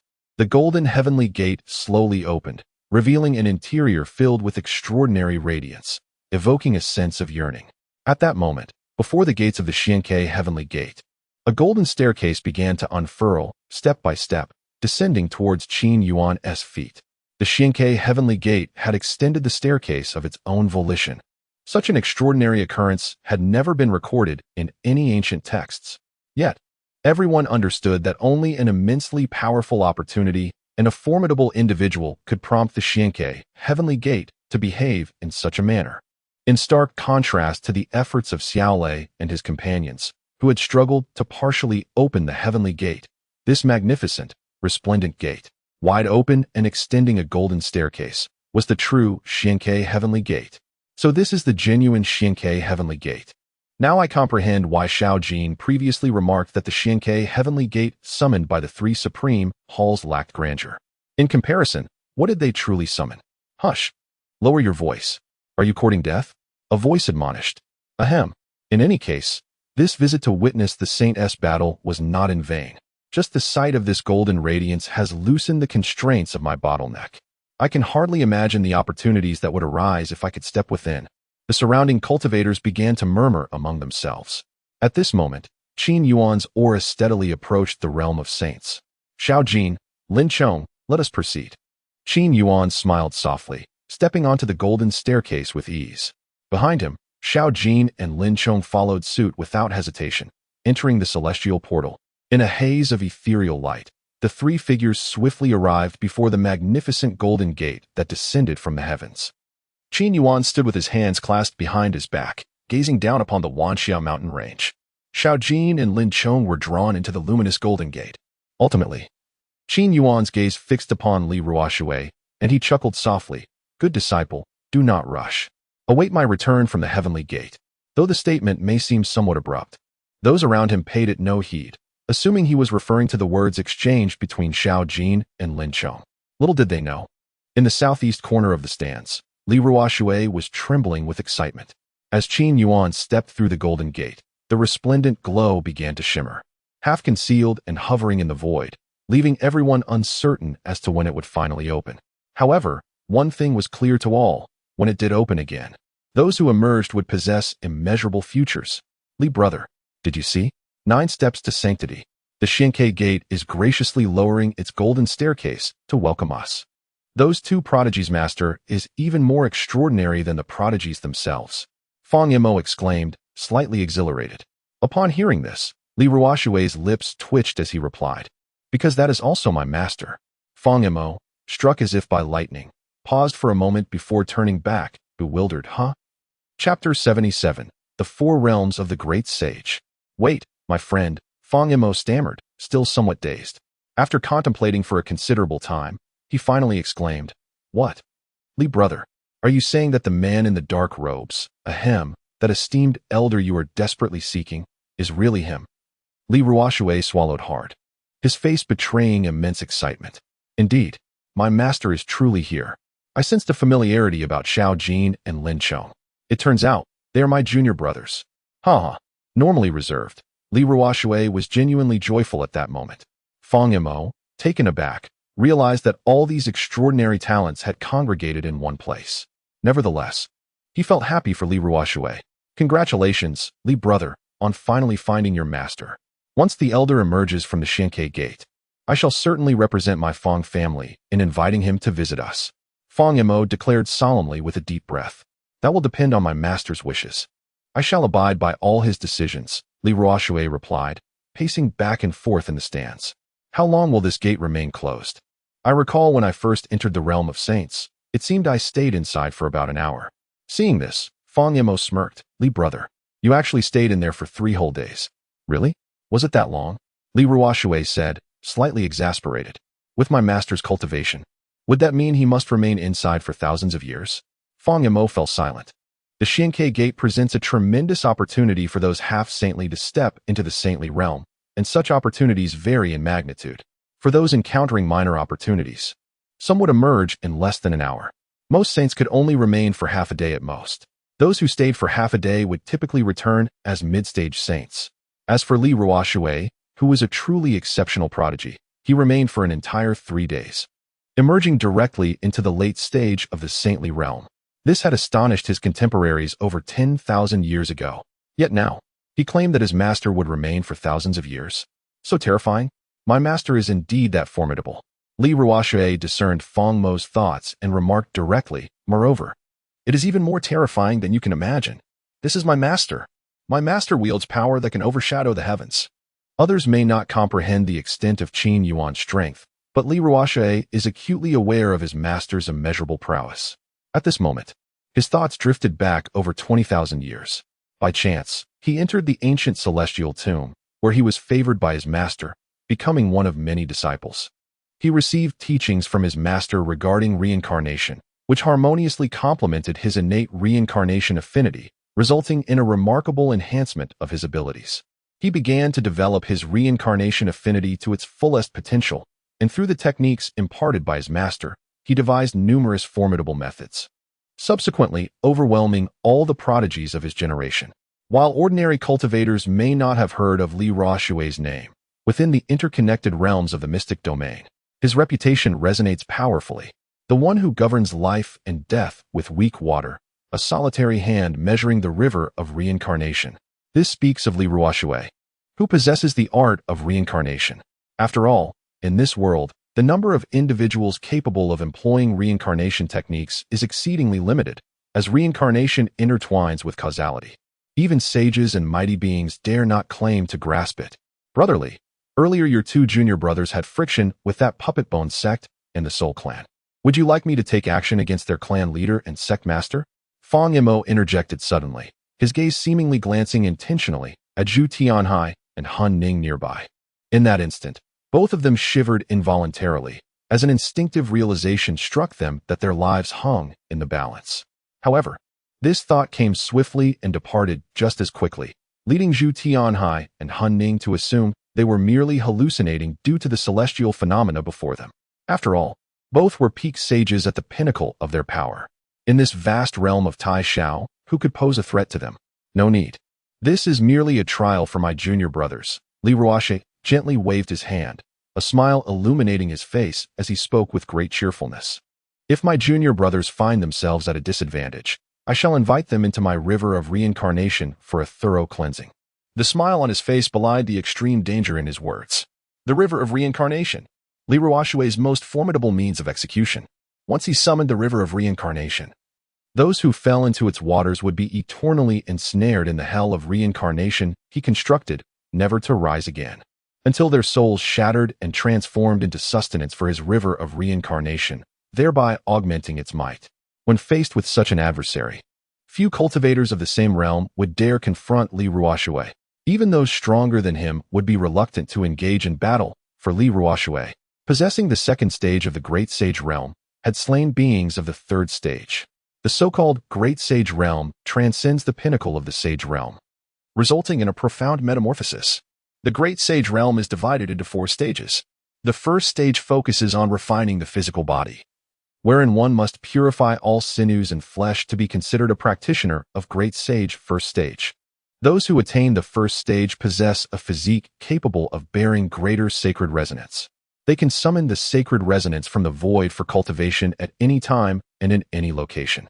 In other words, even in areas of sparse spiritual energy, the cultivation of great sages remains unaffected. The second stage of the Great Sage realm concentrates on refining the sacred bones. Upon entering the Sage realm, the sacred bones become apparent. However, to shed their mortal remains entirely, one must reforge a new set of sacred bones. Upon entering the second stage of the Great Sage realm, the sacred bones reach completion, enabling one to break through barriers with a mere gesture. For example, both Feng Mo and Li Ruoxue are practitioners of the second stage of the Great Sage realm, allowing them to traverse the various mystic realms at will. Ascending further leads to the third stage, which focuses on refining the sacred soul. This step allows the divine soul power of the Great Sage realm to become more solidified, even enabling the separation of the holy soul from the body. In battle, this can catch enemies utterly off guard. Furthermore, after cultivating the holy soul, one may enter the enigmatic and unfathomable domain of the holy soul. In this realm, a myriad of characters and extraordinary adventures abound. Ascending further leads to the supreme domain of the Great Sage, the 4 realms of the Great Sage. To cultivate a sacred heart. Upon reaching the 4 realms of the Great Sage, one can manifest their reincarnation imprint, integrating it into the sacred heart. Even in the face of insurmountable odds, one can instantaneously retreat, carrying both the reincarnation imprint and the sacred heart. Crossing numerous mystical realms, one can reconstitute their fleshly form. Though their power and realm may diminish by 2 tiers, this remains a formidable means of self-preservation. The sacred body, sacred bone, sacred soul, and sacred heart collectively constitute the 4 realms of the Great Sage.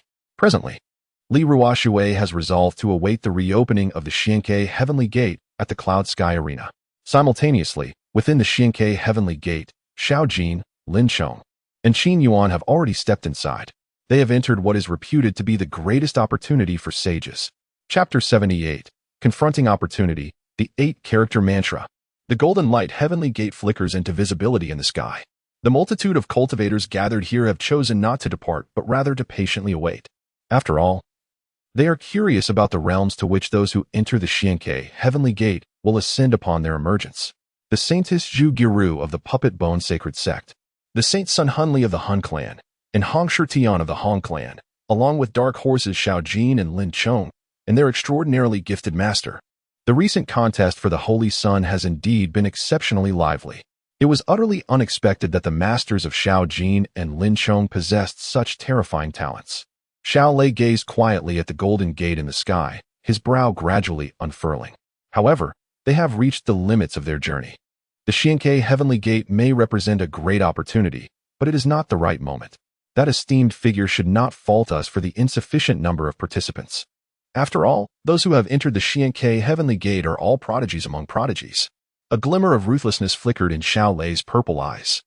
As long as they fulfill the tasks entrusted by that esteemed figure, transcending the realm of saints and stepping into the great saint realm will pose no challenge for the 3 of them. It is merely regrettable that I have yet to acquire the techniques I desire from Xiaojin. At this moment, Yao Lai furrowed his brow, appearing somewhat displeased. What's the rush? Qianli squinted from the side. Have you forgotten my abilities? Upon hearing this, Yao Lai promptly slapped his forehead. Yes, yes.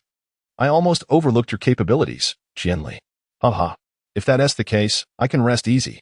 Qianli nodded with a smile. His ability allows him to directly search for the techniques practiced by cultivators during their lifetime, even if the individual has passed away. Do not worry. What that esteemed figure seeks is the fortune they carry. The corpses will be handed over to us. Xiaolei narrowed his eyes and spoke softly. For now, we merely need to await the actions of that esteemed figure. Indeed, Yao Lai and Qianli nodded in agreement. Meanwhile, at the Xinke Heavenly Gate, as Xiao Jin and Lin Chong stepped through the Golden Gate, they felt an overwhelming sensation of vertigo and soon found themselves in a realm of void. In this void, there seemed to be no distinction between up and down, left and right. Their bodies felt as if they were floating, and before them lay one floating island after another. At the base of these islands, they are all tethered by a golden chain. The chains lead in a singular direction, which is an expanse of void, devoid of any discernible scenery. In the next moment, a resplendent golden glow emanated from both Xiao Jin and Lin Chong. A profound sense of enlightenment surged within their hearts. Brother, that island seems to harbor what I desire. Lin Chong pointed towards a gray island suspended by the golden chains. I feel it too. The island on the right holds what I seek, Xiao Jin remarked, astonished as he indicated another island. He then glanced at the golden radiance enveloping him and curiously inquired. Indeed, this is the Xinke Heavenly Gate.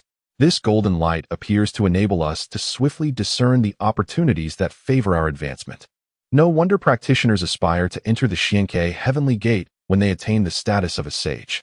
Do you believe everyone is graced with this golden light? Qin Yuan's voice resonated. Master. Xiao Jin and Lin Chong swiftly turned, bowing in respect to Qin Yuan.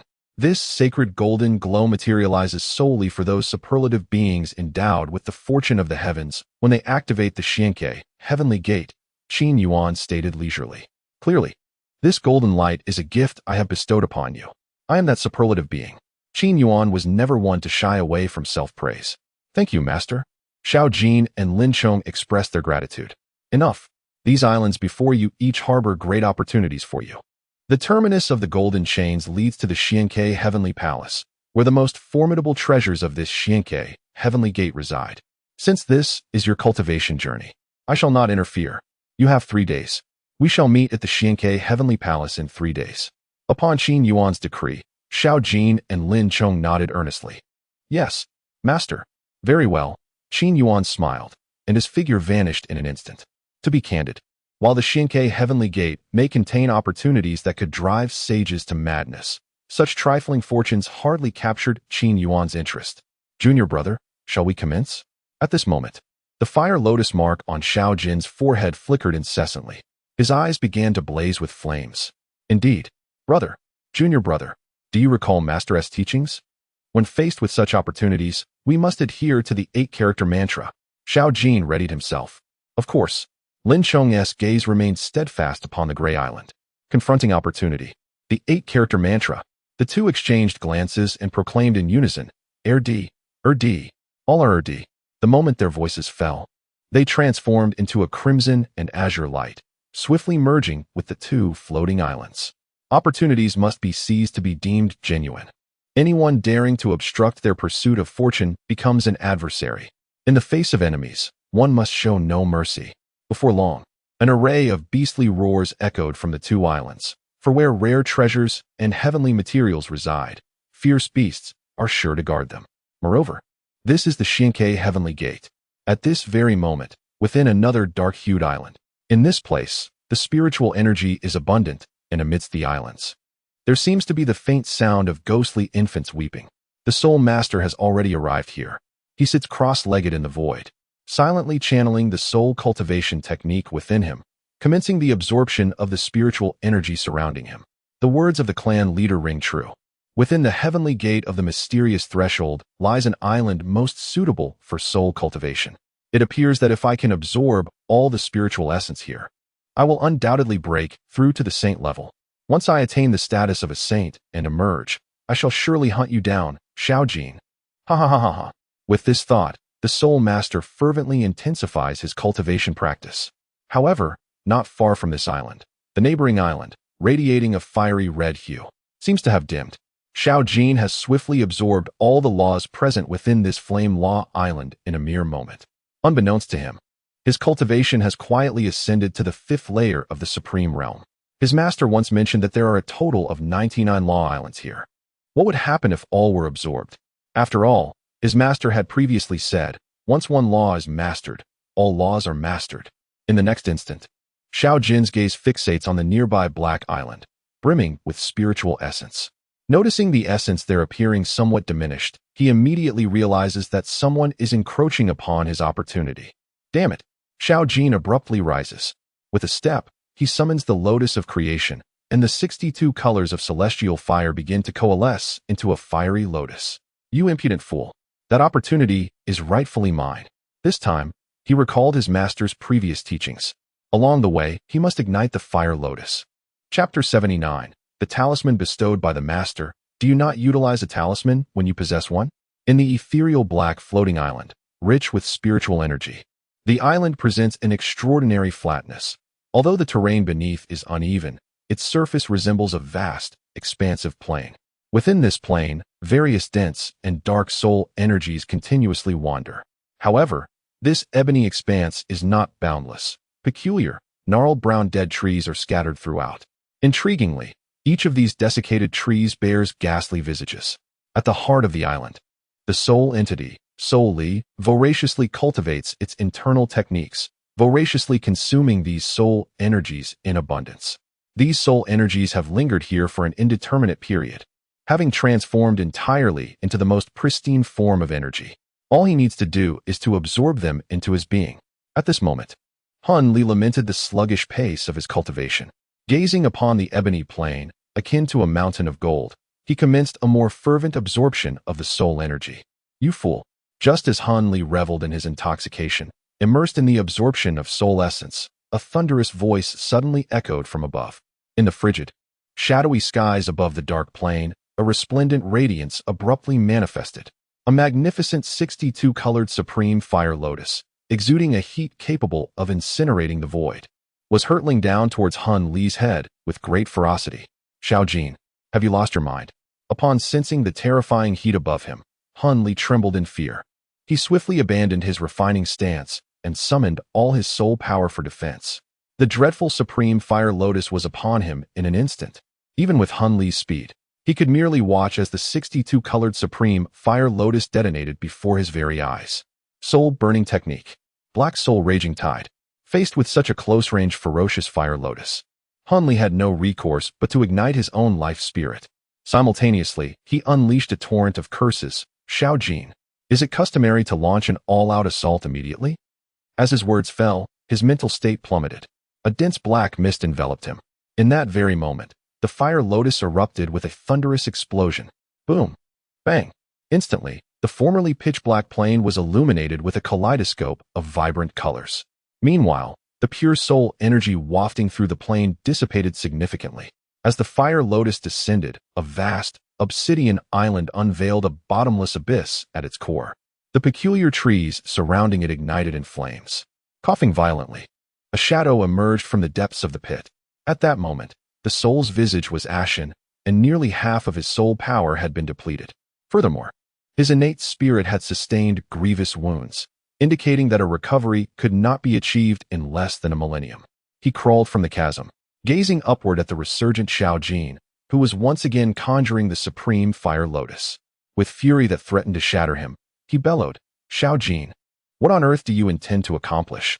What connection do you have with this dark soul island? Why have you come here? He was genuinely on the brink of collapse. The great fortune he had painstakingly attained, what had it resulted in? This island has nearly 1/3 of its soul energy obliterated by the opponent's fiery lotus. These fortuitous encounters are mine. You cannot touch them. Xiao Jin gazed at the newly blooming 62-colored fiery lotus in his hand, his eyes cold as he spoke softly. Upon hearing his words, Han Li was immediately driven to despair. This is soul energy. What connection does it have to your opportunities? When I claim it as mine, it is indeed mine. Xiao Jin tilted his head, asserting that this soul energy had never been tainted by your clan, being the purest essence of energy in the world. Why should I not absorb it? You. The disheveled Han Li was on the verge of collapse. What are you staring at? Without a trace of hesitation, Xiao Jin hurled the supreme fiery lotus once more towards Han Li below. You are truly formidable. Just wait for me. Han Li dared not confront the fiery lotus in direct combat. While he might not fear his opponent's cultivation level, the methods employed by Xiao Jin were simply monstrous. Who would dare to confront a fiery lotus fused with 62 types of heavenly flames? Certainly, he would not. With no other option, he could only grit his teeth and execute his escape technique. His form transformed into a streak of dark light, vanishing from sight. Although this Black Soul Energy Island was most conducive to the cultivation of his clan, it had already been marked by Xiao Jin. Thus, he had no choice but to abandon this place and seek opportunities elsewhere. Heavenly flames, manifest. Refine for me. Xiao Jin gazed down at the soul energy, realizing that it was not the tainted soul power practiced by the Han clan, but rather the purest soul energy from the heavens and earth. Absorbing it would empower his own spirit further. Xiao Jin possessed 62 types of heavenly flames. These flames acted as accelerators for refinement. For instance, if Han Li wished to absorb all the soul energy from this island, it would take at least a day. However, for Xiao Jin, it would only require a quarter of an hour. There was no alternative. His master had bestowed upon him incredible advantages, and why not utilize them? Damn you, Xiao Jin, my pure soul energy. At this very moment, Han Li had already swept past several islands, arriving at one that radiated a verdant glow. Though this island lacks formidable spiritual energy, upon arriving here, the tumultuous thoughts in his mind were instantly dispelled. As Soul Li gazed upon the picturesque landscape of the island, he finally exhaled a breath of relief. Upon reaching the peak of the most refined energy-laden mountain, he settled into a meditative posture. Well, this island might indeed enhance my comprehension. Soul Li took a deep breath and began to silently channel the techniques within his body. The moment he entered a state of deep meditation, a sudden, perilous aura of death infiltrated his mind. Without a moment's hesitation, he spat out a mouthful of blood and bellowed, burning blood escape technique. Just as his figure vanished, a colossal deep azure finger manifested in the sky. The gigantic digit seemed to pierce through the heavens and the earth. At the moment of its appearance, the once enchanting mountains and stones transformed into desolation. An endless aura of decay enveloped the surroundings. The destructive finger of the wasteland. The enormous finger directly crushed the mountain peak. On another summit, Lin Chong's gaze was icy. Did someone truly seek death, daring to intrude upon the island he coveted to seize opportunities? Having fled from the Azure Island, Soul Li remained somewhat disoriented. He wiped the blood from the corner of his mouth, his eyes filled with unbridled fury. Was it not said that great fortunes awaited within the Xianke Heavenly Gate? Why was everything amiss upon his arrival? First, he encountered that perverse Xiao Jin, and now this ruthless Lin Chong? Soul Li felt as if his entire spirit was on the verge of collapse when he beheld the intertwining crimson and azure lights traversing between the islands. He suddenly realized that those two brothers intended to seize all the opportunities from every island. Watching as the once radiant islands gradually dimmed, he cried out in despair. You bastards, be human. Chapter 80. Congratulations to Lord Zhu. Congratulations to the Soul Clan leader. Within the Xianke Heavenly Gate, at the moment Soul Li's anguished cries echoed, the radiance on two more islands continued to wane. Moreover, judging by the momentum of this decline, it was undoubtedly the work of Xiao Jin and Lin Chong. Only these two aberrations could absorb energy so swiftly. This is unacceptable. Soul Li roared, then swiftly moved toward a deserted, uninhabited island in the distance. Upon reaching the island, he cautiously probed with his spiritual sense. After ensuring that the island was unoccupied, he finally felt at ease and began to channel the techniques within his body. At this moment, Han Li no longer had the luxury of being selective. He disregarded the notions of opportunities and islands that suited or did not suit him. If this continued, his journey to the Xianke Heavenly Gate would truly be in vain. However, in the next instant, a searing flame suddenly descended from above, uncontrollably. Han Li was nearly driven to the brink of his spirit's exit. Xiao Jin, I, Han Li, shall not coexist with you in this realm. His cultivation techniques were completely countered by Xiao Jin, leaving Han Li with no option but to flee. Meanwhile, on a skeletal island strewn with bones, Zhugu Ruo had just activated her bone-refining technique. Above her head, an enormous azure finger materialized ominously, the desolation heaven-capturing finger. The colossal digit crashed down with thunderous force. Zhugu Ruo was compelled to halt her technique, forced to retaliate. Yet, without the aid of two semi-saint skeletal puppets, she was no longer a match for Lin Chong. Lin Chong, have you lost your mind? She glared furiously at Lin Chong. Apologies, but the opportunities here belong solely to our brotherhood, he replied indifferently, standing high in the air. Do not push me to the point of killing you. Zhugu Ruo's heart burned with fury. The celestial gateway before her presents an extraordinary opportunity. Indeed, it is conceivable that she might directly transcend to the mid-stage of the Saint Realm, or perhaps even the later stage. Lin Chong tilted his head, letting out a derisive chuckle. You think you can kill me? Zhugu Rao gritted her teeth, invoking the art of puppet bones, unleashing a frenzied assault. In an instant, a barrage of lethal strikes soared towards Lin Chong, who calmly raised his hand, gesturing with an ethereal point. 5 fingers of the wild heavens. 1 finger to imprison the universe. At this moment, a somewhat peculiar scene unfolded. One could observe Xiao Jin and Lin Chong relentlessly pursuing Han Li and Zhugu Niao within the mystical gates of Xiankei. In the course of this pursuit, they did not neglect to absorb the pure energies emanating from the islands. Meanwhile, the cultivation levels of both Xiao Jin and Lin Chong were steadily ascending. An hour later, their cultivation had reached the 6th layer of the Supreme Realm. 3 hours later, they attained the 7th layer of the Supreme Realm. After 10 hours, they achieved the 8th layer of the Supreme Realm.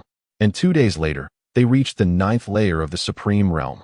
In stark contrast, Han Li and Zhugu Niao, who were being hunted by Xiao Jin and Lin Chong, remained stagnant at the Demi-Saint Realm, showing not the slightest sign of progress. At the terminus of the golden iron chains connecting these myriad islands, upon a dark jade disk, Qin Yuan reclined leisurely in a rocking chair, awaiting the arrival of his 2 disciples. Elder, it seems I have gained another insight. Beside him, Hong Shitian had encountered Qin Yuan a day prior and had since remained at his side, even after comprehending the fortune that belonged solely to him. Typically, the Xiankei Heavenly Gate would dispatch Hong Shitian, but due to his persistent companionship with Qin Yuan, this force had yet to manifest, allowing him to remain within the confines of the Xiankei Heavenly Gate. Qin Yuan remarked with a smile, glancing at Hong Shitian, who had now entered the early stage of a sage and was subtly progressing towards the mid-stage. Subsequently, Qin Yuan casually surveyed the area behind him, where stood the core of the Xiankei Heavenly Gate, the majestic Xiankei Heavenly Palace. This is a miraculous palace suspended in the void. The entire edifice stands majestically at the terminus of the mystic portal, its primary hue a flowing jade green. Interspersed within this verdant color are streaks of mysterious black, imparting an impression of profundity and enigma at first glance. Every detail of the palace is imbued with exquisite craftsmanship, appearing as if it were a natural creation. Furthermore, various luminous runes shimmer throughout its structure. This place is imbued with the power of the Grand Law.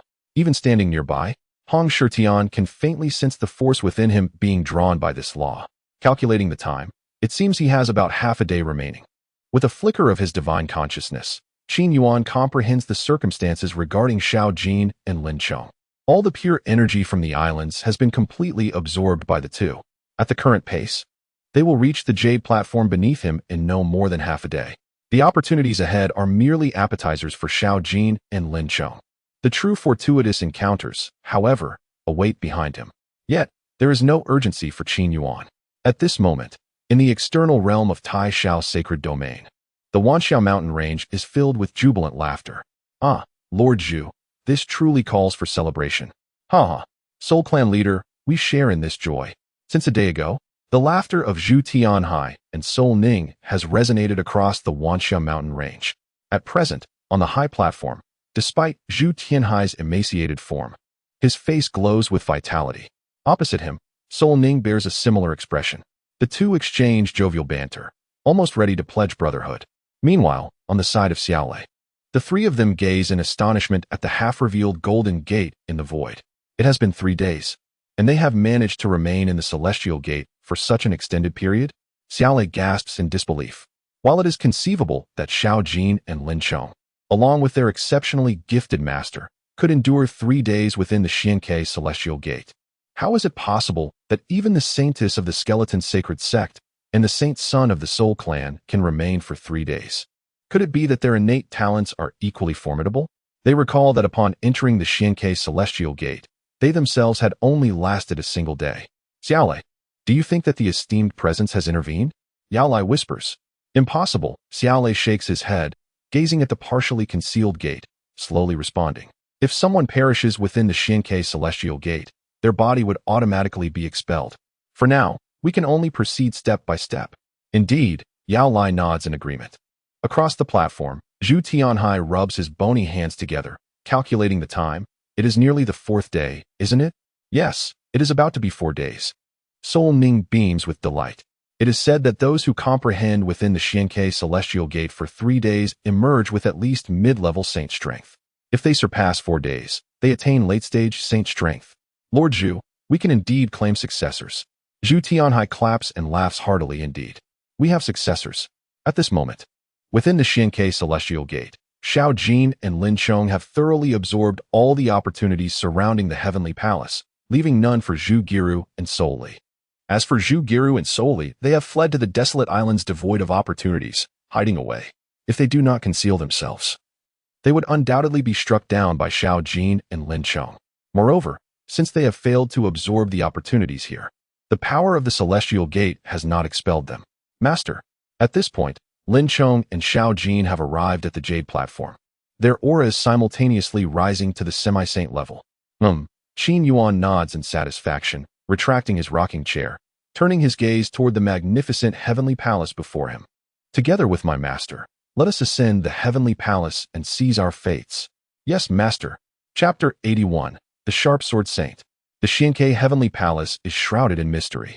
For ordinary cultivators, before reaching the great saint realm, the only path to this enigmatic domain is to ascend to the semi-saint level, thereby invoking the saintly comprehension that can summon the descent of the celestial gate. Presently, this floating palace in the void, constructed of azure jade and flowing tiles, emanates a gentle azure glow. Hence, the ambience here is remarkably bright. Upon entering the palace, one can observe the ground covered in shifting star sands. A closer inspection reveals the reflection of a starry river within.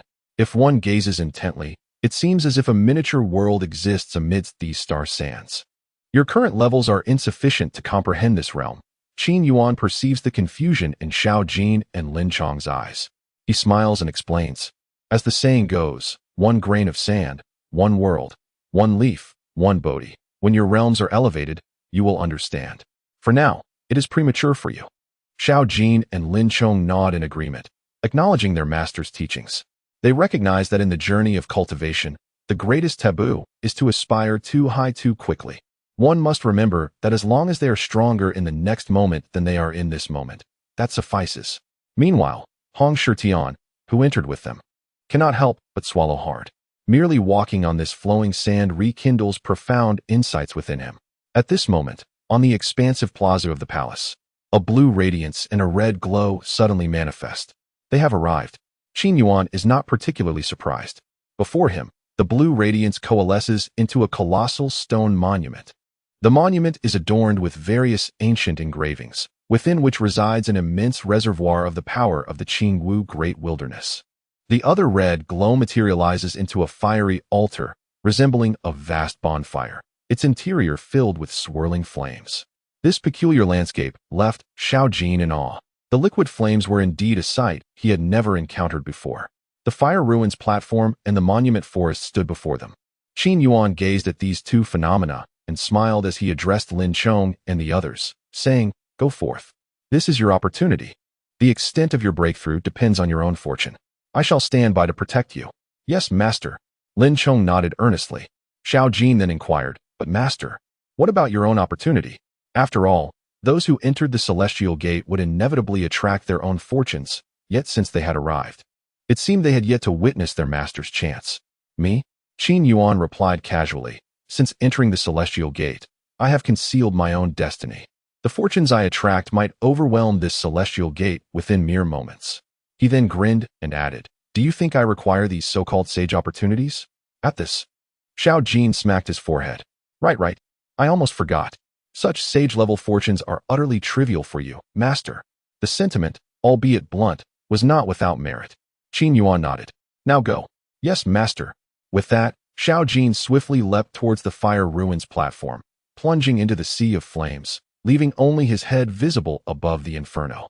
Meanwhile, Lin Chong sat before the vast monument forest, deeply attuning himself to the overwhelming power of the great wilderness. Hong Shirtian, meditate and cultivate here, Qin Yuan instructed, observing him. Though your talent pales in comparison to my disciples, even a moment of cultivation within this heavenly realm will greatly aid your future advancement. Yes, esteemed senior. Hong Shirtian promptly agreed. At this moment, it has become an immense fortune for him, just as Xiao Jin and the others have begun their final reflections. In a distant realm, a magnificent sacred aura pervades the vast expanse of the universe. This is one of the myriad realms within the vast universe, known as the Heavenly Sanctum. Similar to the Celestial Domain and the Nine Profound Realm, it belongs to the category of lesser realms. In contrast, the Heavenly Sanctum is classified as a grand realm. A single grand realm can connect to tens of thousands of lesser realms. The convergence of these myriad dimensions is collectively referred to as the upper realm. At this very moment, upon an ancient mountain in the celestial realm, atop an unrecognized peak, a venerable elder with a ruddy complexion is engaged in the serene act of tea drinking and contemplation. The elder exudes vitality, a gentle smile gracing his face. Opposite him sits another elder, albeit in a semi-transparent form, ethereal and intangible. Long time no see. Your cultivation has indeed progressed significantly, the elder in crimson remarks warmly. This fragment of your divine essence has remarkably reached the threshold of the great sage realm. It appears your true form has touched upon the fourth level of the great sage, has it not? As he speaks, a flicker of enigmatic meaning dances in the depths of the crimson-clad elder's gaze. The master of the blood sacrifice sacred sect is jesting, the elder in black murmurs, slowly unveiling his ghostly eyes.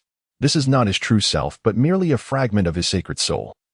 His true essence has already ascended to the realm of the great sage, where he has cultivated his sacred soul. This fragment is but a manifestation of his sacred essence. The elderly man in red also possesses the strength of a great sage. You summoned me not merely for the sake of tea, I presume? The ethereal figure narrowed his ghostly eyes. Of course not. Blood Mingzi lifted his teacup and spoke slowly. You must have heard that within our celestial sacred realm, the sacred extreme celestial tower has descended. According to ancient texts, this tower harbors the ultimate secrets of the great sage realm. However, it has also attracted the attention of several other ancient sections. Among them, there are three particularly formidable adversaries: the leader of the Dan sect, the enigmatic faction of the Fang clan, and the Sword Saint of Radiance. Upon hearing this, the ethereal figure furrowed his brow slightly and replied, Blood Mingzi, you truly are something. These three opponents are indeed quite troublesome. The Dan sect and Fang clan are already difficult to contend with, and now you've entangled yourself with the Sword Saint of Radiance? This individual is notoriously fierce, after all. His catchphrase is well known throughout our celestial sacred realm. He emerged 30,000 years ago, mastering the art of swordsmanship with unparalleled skill, and further attained enlightenment through his sword. His approach to encounters is exceedingly aggressive and domineering. His famous phrase, I evade his radiance, is known to all. Since he stepped into the realm of the great sage, he has been dubbed the Sword Saint of Radiance. Perhaps the Dan sect and Fang clan might engage in rational discourse with you. However, when faced with the Sword Saint of Radiance, his initial remark, I evade his radiance, leaves one utterly defenseless. Contemplating this, Blood Mingzi, seated opposite, helplessly remarked, Do you not wish to uncover the secrets of the great sage realm? After a moment of silence, the ethereal figure responded slowly, I shall inform my elder brother of this matter. He will decide what course to take. With that, his form gradually dissipated, as if he had never been there, leaving not even a trace of his presence. After all, this was the method of a great sage. At this moment, a blood-red lotus mark suddenly appeared on Blood Mingzi's brow. Has the matter in the lower realm been resolved? Very well. The more so-called sacred progeny I can refine, the more solid my strength will become. With this thought, in the Taishao sacred domain, atop the Wanxia mountain range, within the Xian-Ke heavenly gate, a blood lotus abruptly manifested at the pinnacle of the Xian-Ke heavenly palace. The fragments of sacred souls of the great sage realm concealed here were activated by Blood Mingzi. As a blood-red figure emerged, his aura surged to the first level of the great sage. He merely cast a casual glance at the individuals in the square, and the overwhelming pressure of the great sage level began to cascade down upon them. Chapter 82. The Villain's True Nature. I truly admire you. This pressure far exceeds that of the pinnacle of the saint realm. Is this the great sage realm? At that moment, Hong Shirtian, who was meditating, suddenly felt an immense weight bearing down from above. The weight of this pressure nearly drove him to the brink of madness. He had experienced the overwhelming might of the pinnacle of the sage realm, and in comparison to this formidable force, the sage pinnacle was utterly insignificant. The only realm that could surpass the sage pinnacle was the great sage realm, which transcended the sage realm itself. At that moment, Hong Shirtian found it arduous to swallow his own saliva. His gaze was filled with confusion. Why, in this sacred opportunity secret realm of the sage realm, was there the presence of a great sage?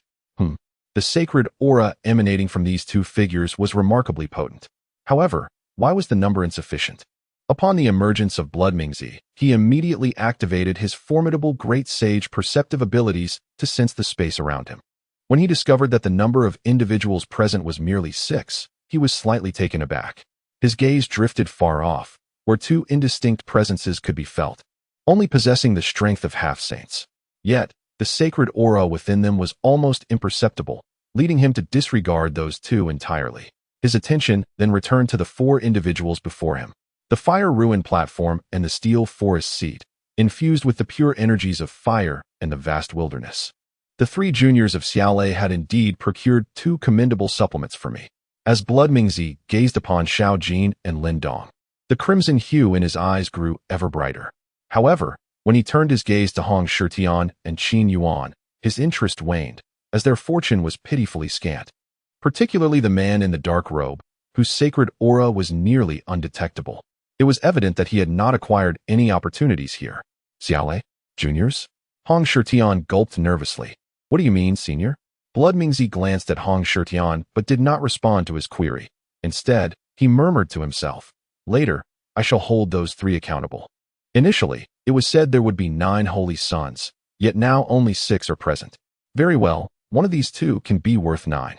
The crimson eyes began to emit a sanguine glow. Blood Mingzi fixated on Xiao Jin within the fire ruin platform and Lin Chong before the steel forest seat, his gaze brimming with avarice.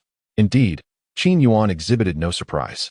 2 days prior, upon his arrival in this celestial palace, he had already discerned the trace of the great sage's sacred soul. Senior, what does this imply? Hong Shirtian inquired softly. What else could it imply? Their cultivation methods are linked to their bloodlines, came the reply, as he mentioned the names of Xiaolei and his companions. Surely, there must be some sort of transaction among them. Qin Yuan remained seated in the jade rocking chair, composed and unperturbed. Senior, are you implying that in this contest among the holy sons, we have been duped by the supreme 3 palaces? Hong Shirtian's mind raced, and he quickly grasped the implication. Indeed, Qin Yuan affirmed with a slight nod. Then what shall we do, senior? Do we stand a chance? Hong Shirtian stammered. Qin Yuan cast a sidelong glance at him. What do you mean by do we stand a chance? If I so wished, I could crush this thing with a mere finger. However, have you not noticed the aura surrounding my 2 disciples? As the words fell, Hong Shirtian swiftly turned his gaze towards Xiao Jin and Lin Chong. He observed that both Xiao Jin on the fire ruin platform and Lin Chong before the steel forest seat were radiating powerful combat enthusiasm. This intense battle intent is directed at a single individual, the formidable Blood Mingzi, who stands tall atop the glazed roof tiles. He is indeed a supreme being of the great sage realm. My esteemed senior, does your disciple truly not know the meaning of fear? Hong Shirtian croaked, his parched throat barely able to speak. Not to mention that Xiao Jin and Lin Chong have yet to reach the true sage realm. Even if they were to attain it, what then? The opponent before them has undeniably transcended the sage realm, embodying the pinnacle of the great sage. Fear? Qin Yuan chuckled. It was not just him, Xiao Jin, who was fervently refining the purest energy from the fire ruins platform, laughed as well. Lin Chong, drawing upon the vast energy of the monument forest, joined in the laughter. We truly do not comprehend how to write the word fear. As Qin Yuan's words fell, Blood Mingzi, atop the palace's peak, sensed the overwhelming battle intent emanating from below and felt invigorated. Truly, the younger generation is formidable. However, do you think I shall merely wait for you to break through before I take action? Ha ha. Blood Mingzi burst into laughter, his hands swirling with crimson malevolence. Only a fool would act so novelly. I do not delude myself into believing I am above such matters. Today, I shall refine you both to fortify my divine soul. Ha ha. As Blood Mingzi's voice faded, the blood-red malevolence in his hands coalesced into 2 enormous blood-red serpents. their tongues flickering, their bodies remarkably solid, as if they were living beings. If a sage can manifest a void-like form, then a great sage can solidify that form into substance. The power unleashed will be even more ferocious. Clearly, Blood Mingzi's method of attack is these blood-red serpents. At this moment, the serpents were adorned with various blood-refining runes. His intent was straightforward, to refine everyone before him into supplements for his divine soul. Seeing Blood Mingzi's audacious move, Qin Yuan nodded in satisfaction. Excellent, excellent. This is the cunning one would expect from a villain. Not the foolish arrogance of waiting for Xiao Jin and Lin Chong to break through before acting. Very well. Meanwhile, Hong Shitian gazed at Qin Yuan in bewilderment. Senior, your two disciples are currently at a critical juncture of breakthrough. They cannot afford to be distracted or withdraw. Qin Yuan replied with a smile. I am aware. Did I not just say that? I shall protect them. The moment the words left his lips, the two blood-red serpents, each hundreds of feet long, were instantly shattered in midair. The attack from the first level of the Great Sage Realm dissipated like smoke at the mere thought of Qin Yuan. Who? Blood Mingzi's expression shifted as he observed his attack being abruptly neutralized. He swiftly scanned Qin Yuan and Hong Shitian, ultimately fixing his gaze upon Qin Yuan. Could it be you? Upon reaching the Great Sage Realm, he had developed an uncanny perception of danger.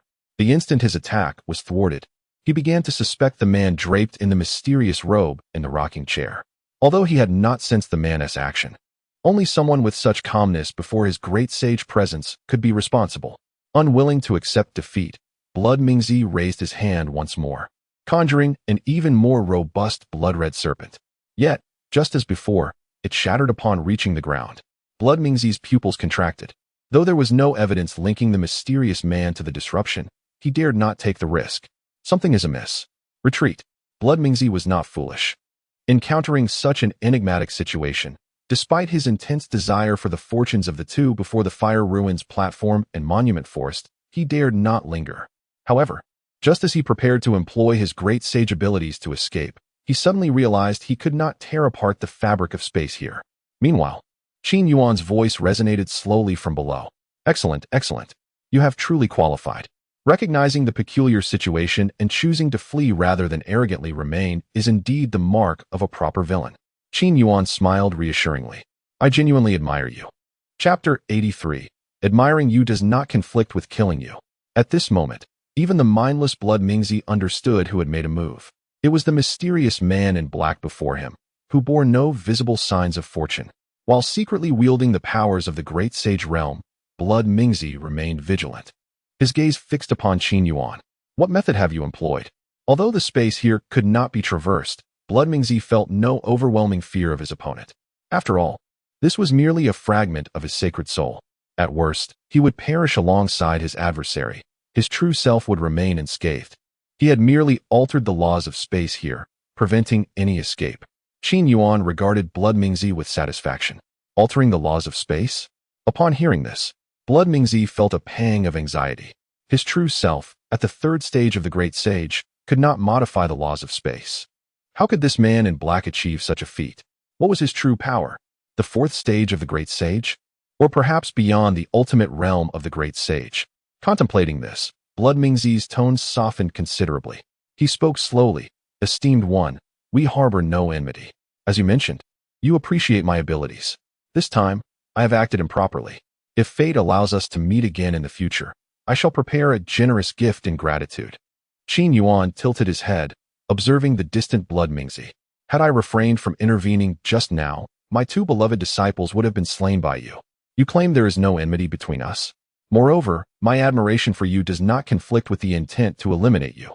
Hearing these words, Blood Mingzi's expression darkened. Without further ado, he began to unleash his martial techniques with reckless abandon at the Great Sage Realm. A colossal blood-red python surged forth. Yet, akin to before, all attacks dissipated into nothingness. This sensation enveloped Shui Mingzi, making him feel as though he were striking cotton. It was a profound sense of helplessness. Although he currently existed as a fragment of a sacred soul, he could not communicate with his true self. Only by voluntarily severing the connection or through death could his original self perceive the events transpiring here. Yes, sever. A sudden realization struck Shui Mingzi as he slapped his forehead. In the next moment, he swiftly began to form a hand seal. His spirit and sacred soul began to delineate the cosmos. Even if it meant relinquishing his grand sacred realm, he was determined to escape this place. Just as he began to sketch the strands of his sacred soul, the voice of Qin Yuan resonated calmly. Sever. Merely a gentle utterance of that one word, and the strands of sacred soul were instantly severed. Xuemingzi was immediately taken aback in astonishment. The strands of sacred soul, which existed beyond the laws of the cosmos, were something that could not be captured, yet they were effortlessly shattered by a single word from his opponent. This adversary had already transcended the grand sacred realm. With this realization, Xuemingzi's complexion began to pale. He had contemplated the possibility of encountering a formidable opponent, but he never imagined it would be akin to facing an impenetrable steel wall. "Be a diligent sparring partner for my disciple," Qin Yuan declared, waving his hand. A surge of cosmic power instantly enveloped Xuemingzi. The force transformed into ethereal chains, binding him completely. To his dismay, he discovered that he was utterly immobilized. Even the sacred essence within him had come to a standstill. This extraordinary technique allowed Xuemingzi to truly comprehend the notion that there are indeed individuals beyond individuals, and realms beyond realms. Calculating the time, they would require another 2 hours to fully absorb the essence. Qin Yuan cast a glance at Xuemingzi, a subtle smile gracing his lips. However, this smile sent a shiver down Xuemingzi's spine. "What are you planning?" Xuemingzi inquired. Qin Yuan candidly replied, "Merely sifting through your soul, passing the time." Xuemingzi was momentarily taken aback, and in the next instant, he felt a throbbing pressure in his mind. Meanwhile, Qin Yuan began to employ the soul-searching technique, delving into Xuemingzi's memories. This scene has already left Hong Shitian trembling with fear. Not long ago, Qin Yuan's display of the reincarnation river obliterating the saint had made Hong Shitian acutely aware of Qin Yuan's formidable power. Yet now, the mere utterance of a few words has ensnared the great saint, further impressing upon Hong Shitian the unimaginable heights of Qin Yuan's strength. After all, one cannot conceive of what they have never witnessed. The pinnacle of the great saint realm represents the most coveted aspiration for all cultivators within the entire Taishao sacred domain. It is a height that the masters of the 3 supreme palaces have devoted their entire lives striving to attain.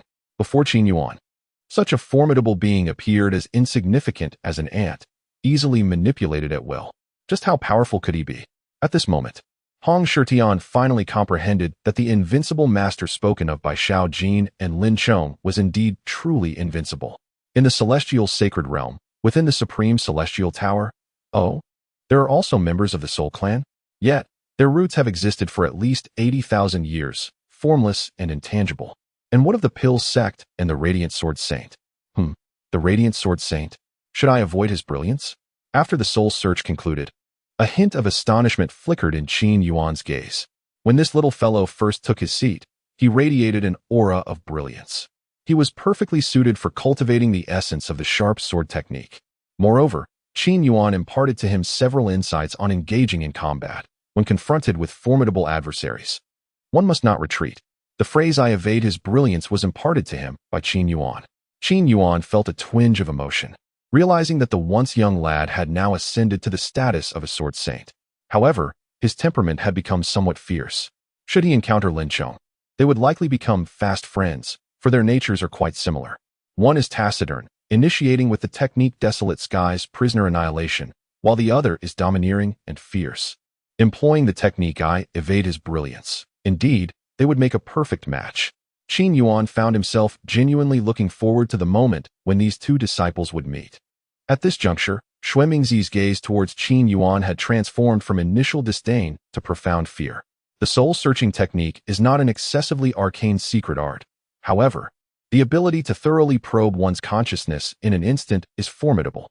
This serves as evidence that his spiritual power must be at least 1,000 times greater than that of his own soul.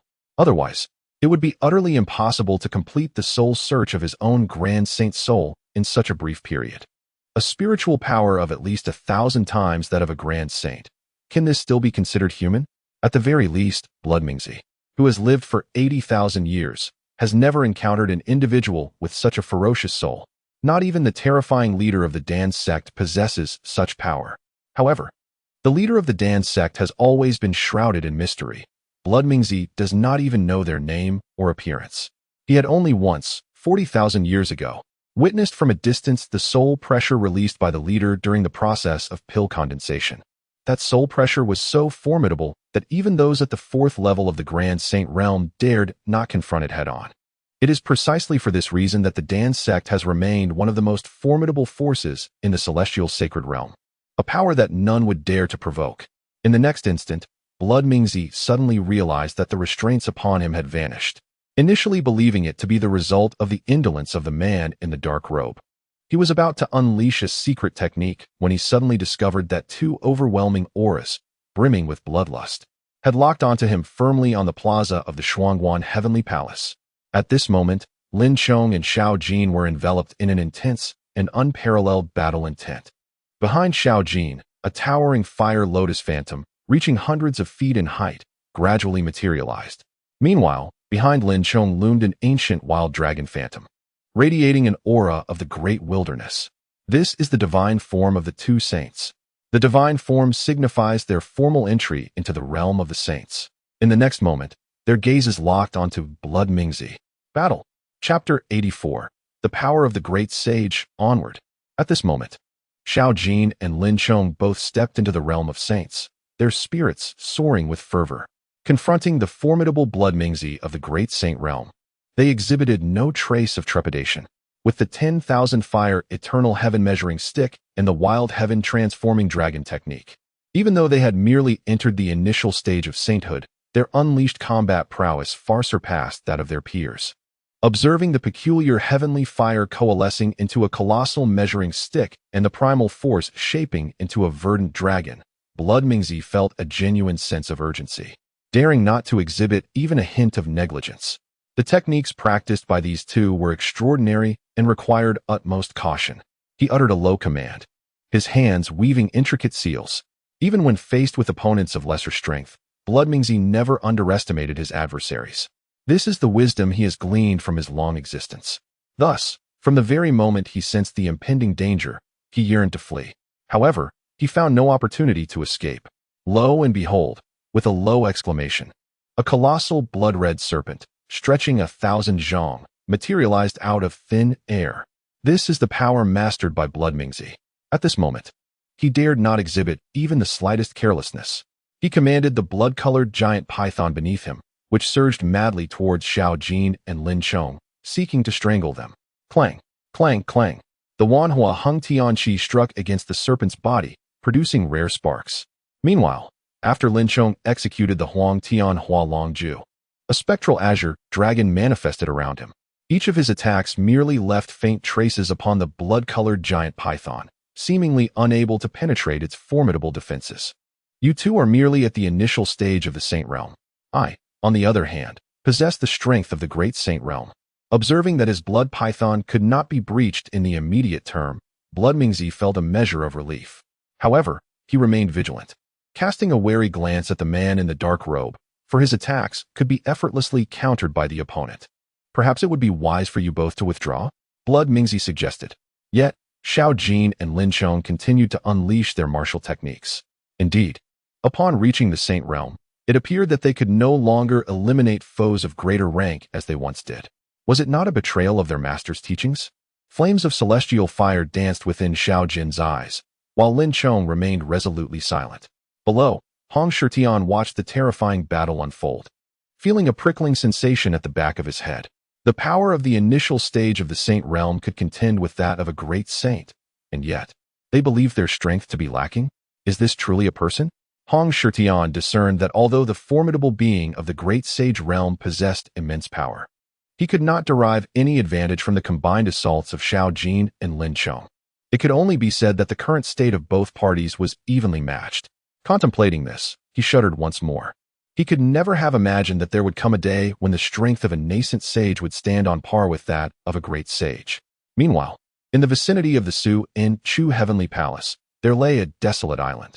The opportunities here have long been exhausted by Lin Chong and Xiao Jin. The fluctuations of battle have also attracted the attention of Zhugu Riao and Hun Li. Currently, the two of them are hiding on this island. Damn Xiao Jin. And that cursed Lin Chong. Hun Li's expression twisted with frustration. It has been 4 days since he entered this Xian K Heavenly Gate, and yet he has gained not a single opportunity. His strength, cultivation, and insights have all stagnated, remaining trapped in the semi-saint realm. Beside him, Zhugu Riao fares little better. Under the siege of Xiao Jin and Lin Chong, she too has reaped no benefits. Her current strength still languishes in the semi-saint realm. Boom. In the distance, another thunderous clash of martial skills erupted within the Qin Yuan Heavenly Palace. Han Li and Zhugu Riao immediately looked up, witnessing three figures soaring from the palace. On the left, one figure radiated a verdant hue, while another blazed with a crimson brilliance. The powers of the great wilderness and celestial fire permeated the air, releasing an overwhelming pressure of saint-level might. They have broken through to the saint realm. Han Li glared at the two distant figures, his eyes filled with a rage that threatened to consume him. At that moment, he felt an overwhelming desire for death. Beside him, Zhugu Riao's complexion turned ashen, her voice trembling. She pointed a trembling finger at another figure shrouded in a torrent of crimson aura, struggling to articulate that presence. It seems to surpass that of the sect leader. Sol Li also turned his gaze toward the source of the blood-red energy. Upon catching sight of the blood Mingzi, he shuddered in terror, exclaiming, Is that the great sage realm? He had previously sensed the oppressive aura of the peak of a sage from his own clan leader. Yet the pressure emanating from the elderly figure in blood robes was incomparably more formidable. In other words, before them stood a formidable powerhouse of the great sage realm. Is this not the secret realm of sanctification? Why has a formidable being of the great sage realm appeared? Han Li was utterly bewildered, completely at a loss regarding the circumstances. Have they gone mad? The voice of Zhugu Riao resounded once more. Xiao Jin and Lin Chong, are they truly engaged in battle against a powerful entity of the great sage realm? Insanity. It is evident that they have lost their senses. Could it be that having just stepped into the sage realm, they feel emboldened to challenge the great sage realm? She was acutely aware that the chasm between each level after entering the sage realm is extraordinarily vast. Once, she had witnessed Zhu Tianhai, the leader of her puppet bone sacred sect, annihilate 4 opponents of the late sage realm while standing at the pinnacle of the sage realm. That technique remained etched in her memory. To dare confront a great sage so soon after entering the sage realm? Madness. This world has truly turned upside down. At this moment, Han Li felt a chill run down his spine. He wished nothing more than for his presence to vanish without a trace, fearing that he might attract the attention of that great sage. If that were to happen, a mere glance from the other party could very well lead to his demise as a half-saint. At this moment, Han Li was overwhelmed with regret, pondering why he had provoked ruthless figures like Xiao Jin and Lin Chong. Within the Imperial Continent Soul Refinement Hall, he cursed that accursed soulless sea. Otherwise, how could the family have entangled itself with such a terrifying killing deity? Han Li gritted his teeth in frustration.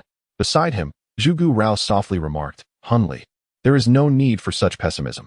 Or do you truly believe that Xiao Jin and Lin Chong, mere novices who have just entered the saint realm, can indeed triumph over that formidable great saint? Her words sparked a glimmer of hope in Han Li's eyes. Indeed, while they were audacious, it was utterly impossible for them to defeat a great saint. Zhugu Riao narrowed her eyes, her gaze icy and perilous as she slowly continued. This opportunity at the Qin Yuan Heavenly Gate is no longer ours. Presently, the pressure from the Qin Yuan Heavenly Palace is nearing its end. Once that great saint eliminates Xiao Jin and Lin Chong, we shall promptly communicate with the Qin Yuan Heavenly Gate, facilitating our escape. At that time, the threat posed by your soul clan and our puppet sacred sect will be eradicated. Upon hearing this, Han Li cast a deep glance at Zhugu Riao. He then silently urged the elusive great saint in his heart, Great saint, do your utmost. Chapter 85. To cut the grass without removing the roots. The spring wind blows again. Do you truly intend to engage in a fatal confrontation with me? Amidst the clashes of martial techniques, Blood Mingzi felt a surge of anger. He had contemplated swiftly defeating the 2 individuals who had just entered the saint realm. However, the more he fought, the more astonished he became, realizing that he could not overpower his opponents with an overwhelming force. This was almost enough to shatter his defenses. Although he was merely a fragment of a holy soul, he had nonetheless reached the realm of the great saint. Surely, a great saint should be able to handle 2 initial stage holy beings with ease. Yet, the battle remained astonishingly stalemated.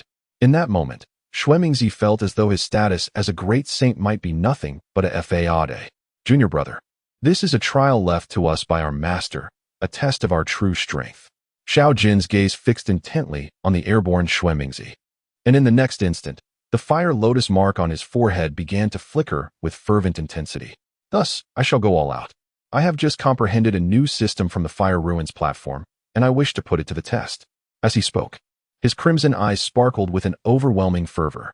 I too, Lin Chong on the other side, inhaled deeply, his hands weaving intricate, subtle incantations. The primal force of the great wilderness began to emanate from him. From the monument forest, I have also derived a system that suits me perfectly. I have been longing for an opponent to try it against. Lin Chong's eyes transformed into a deep shade of azure. The heavenly fire technique surged forth from within Xiao Jin, manifesting in ethereal flames that danced around him. It was evident from his madly glimmering eyes that the upcoming technique would possess formidable might. Heavenly fire 10,000 transformations. With a resolute shout from Xiao Jin, the 10 floating flames surrounding him suddenly surged into his body. However, this time, it differed from the previous method of fusion. Instead, it unleashed the primordial power of the heavenly fire, rapidly absorbing it within, forcibly converting it into energy. In the next heartbeat, Xiao Jin's aura began to rise dramatically. In a mere 2 breaths, he ascended from the initial stage of a holy being to the mid-stage. Madman, Xuemingzi, witnessing such a reckless display, could not help but swallow hard. The ability to fuse the heavenly fire within was already monstrous enough. Yet he never anticipated that his opponent would allow the primordial force of the heavenly fire to burn within him so freely. If it were an ordinary monk, he would have been consumed by the celestial flames long ago. The transformation of the wild god S9 changes. The first transformation, Lin Chong was equally resolute. As the immense force of the wilderness continued to coalesce within him, he forcibly opened the meridians in his body, allowing the essence of desolation to flow in. Gradually, he awakened the primal power of the wilderness within him. The second transformation, the third transformation, the wild blood surged. In an instant, he ascended to the third transformation, his aura reaching the mid-stage of a sage. However, Lin Chong was acutely aware that even with the prowess of a mid-stage sage, he could not contend with the great sage realm. The dense force of the wilderness surged forth relentlessly. With the power of the wilderness, coupled with millennia of refinement, Lin Chong possessed an extraordinary capacity for endurance. After a brief moment of contemplation, he continued to invoke the latter 6 transformations of the wild god S9 changes. The 4th, 5th, and 6th transformations, the wild spirit entered his being. Upon reaching the 6th transformation, Lin Chong's aura had ascended to the late stage of a sage. Additionally, profound wilderness engravings began to manifest upon his body, emanating a deep and ethereal glow. His eyes transformed from a cerulean hue to a profound dark green, as if his gaze transcended that of an ordinary person. With each breath, a rich essence of the wilderness surged forth. Meanwhile, Xiao Jin summoned 20 more celestial flames within him, subsequently releasing his primal essence and integrating it into his being. Faint traces of fire lotus marks began to appear on his body, radiating a dazzling light. Xiao Jin's aura also advanced from mid-stage sage to late-stage sage. Yet, when their eyes met, both understood the gravity of their situation. This is still insufficient. If one wishes to transcend and annihilate the great sage realm, one must become even stronger. The two exchanged a glance, both understanding.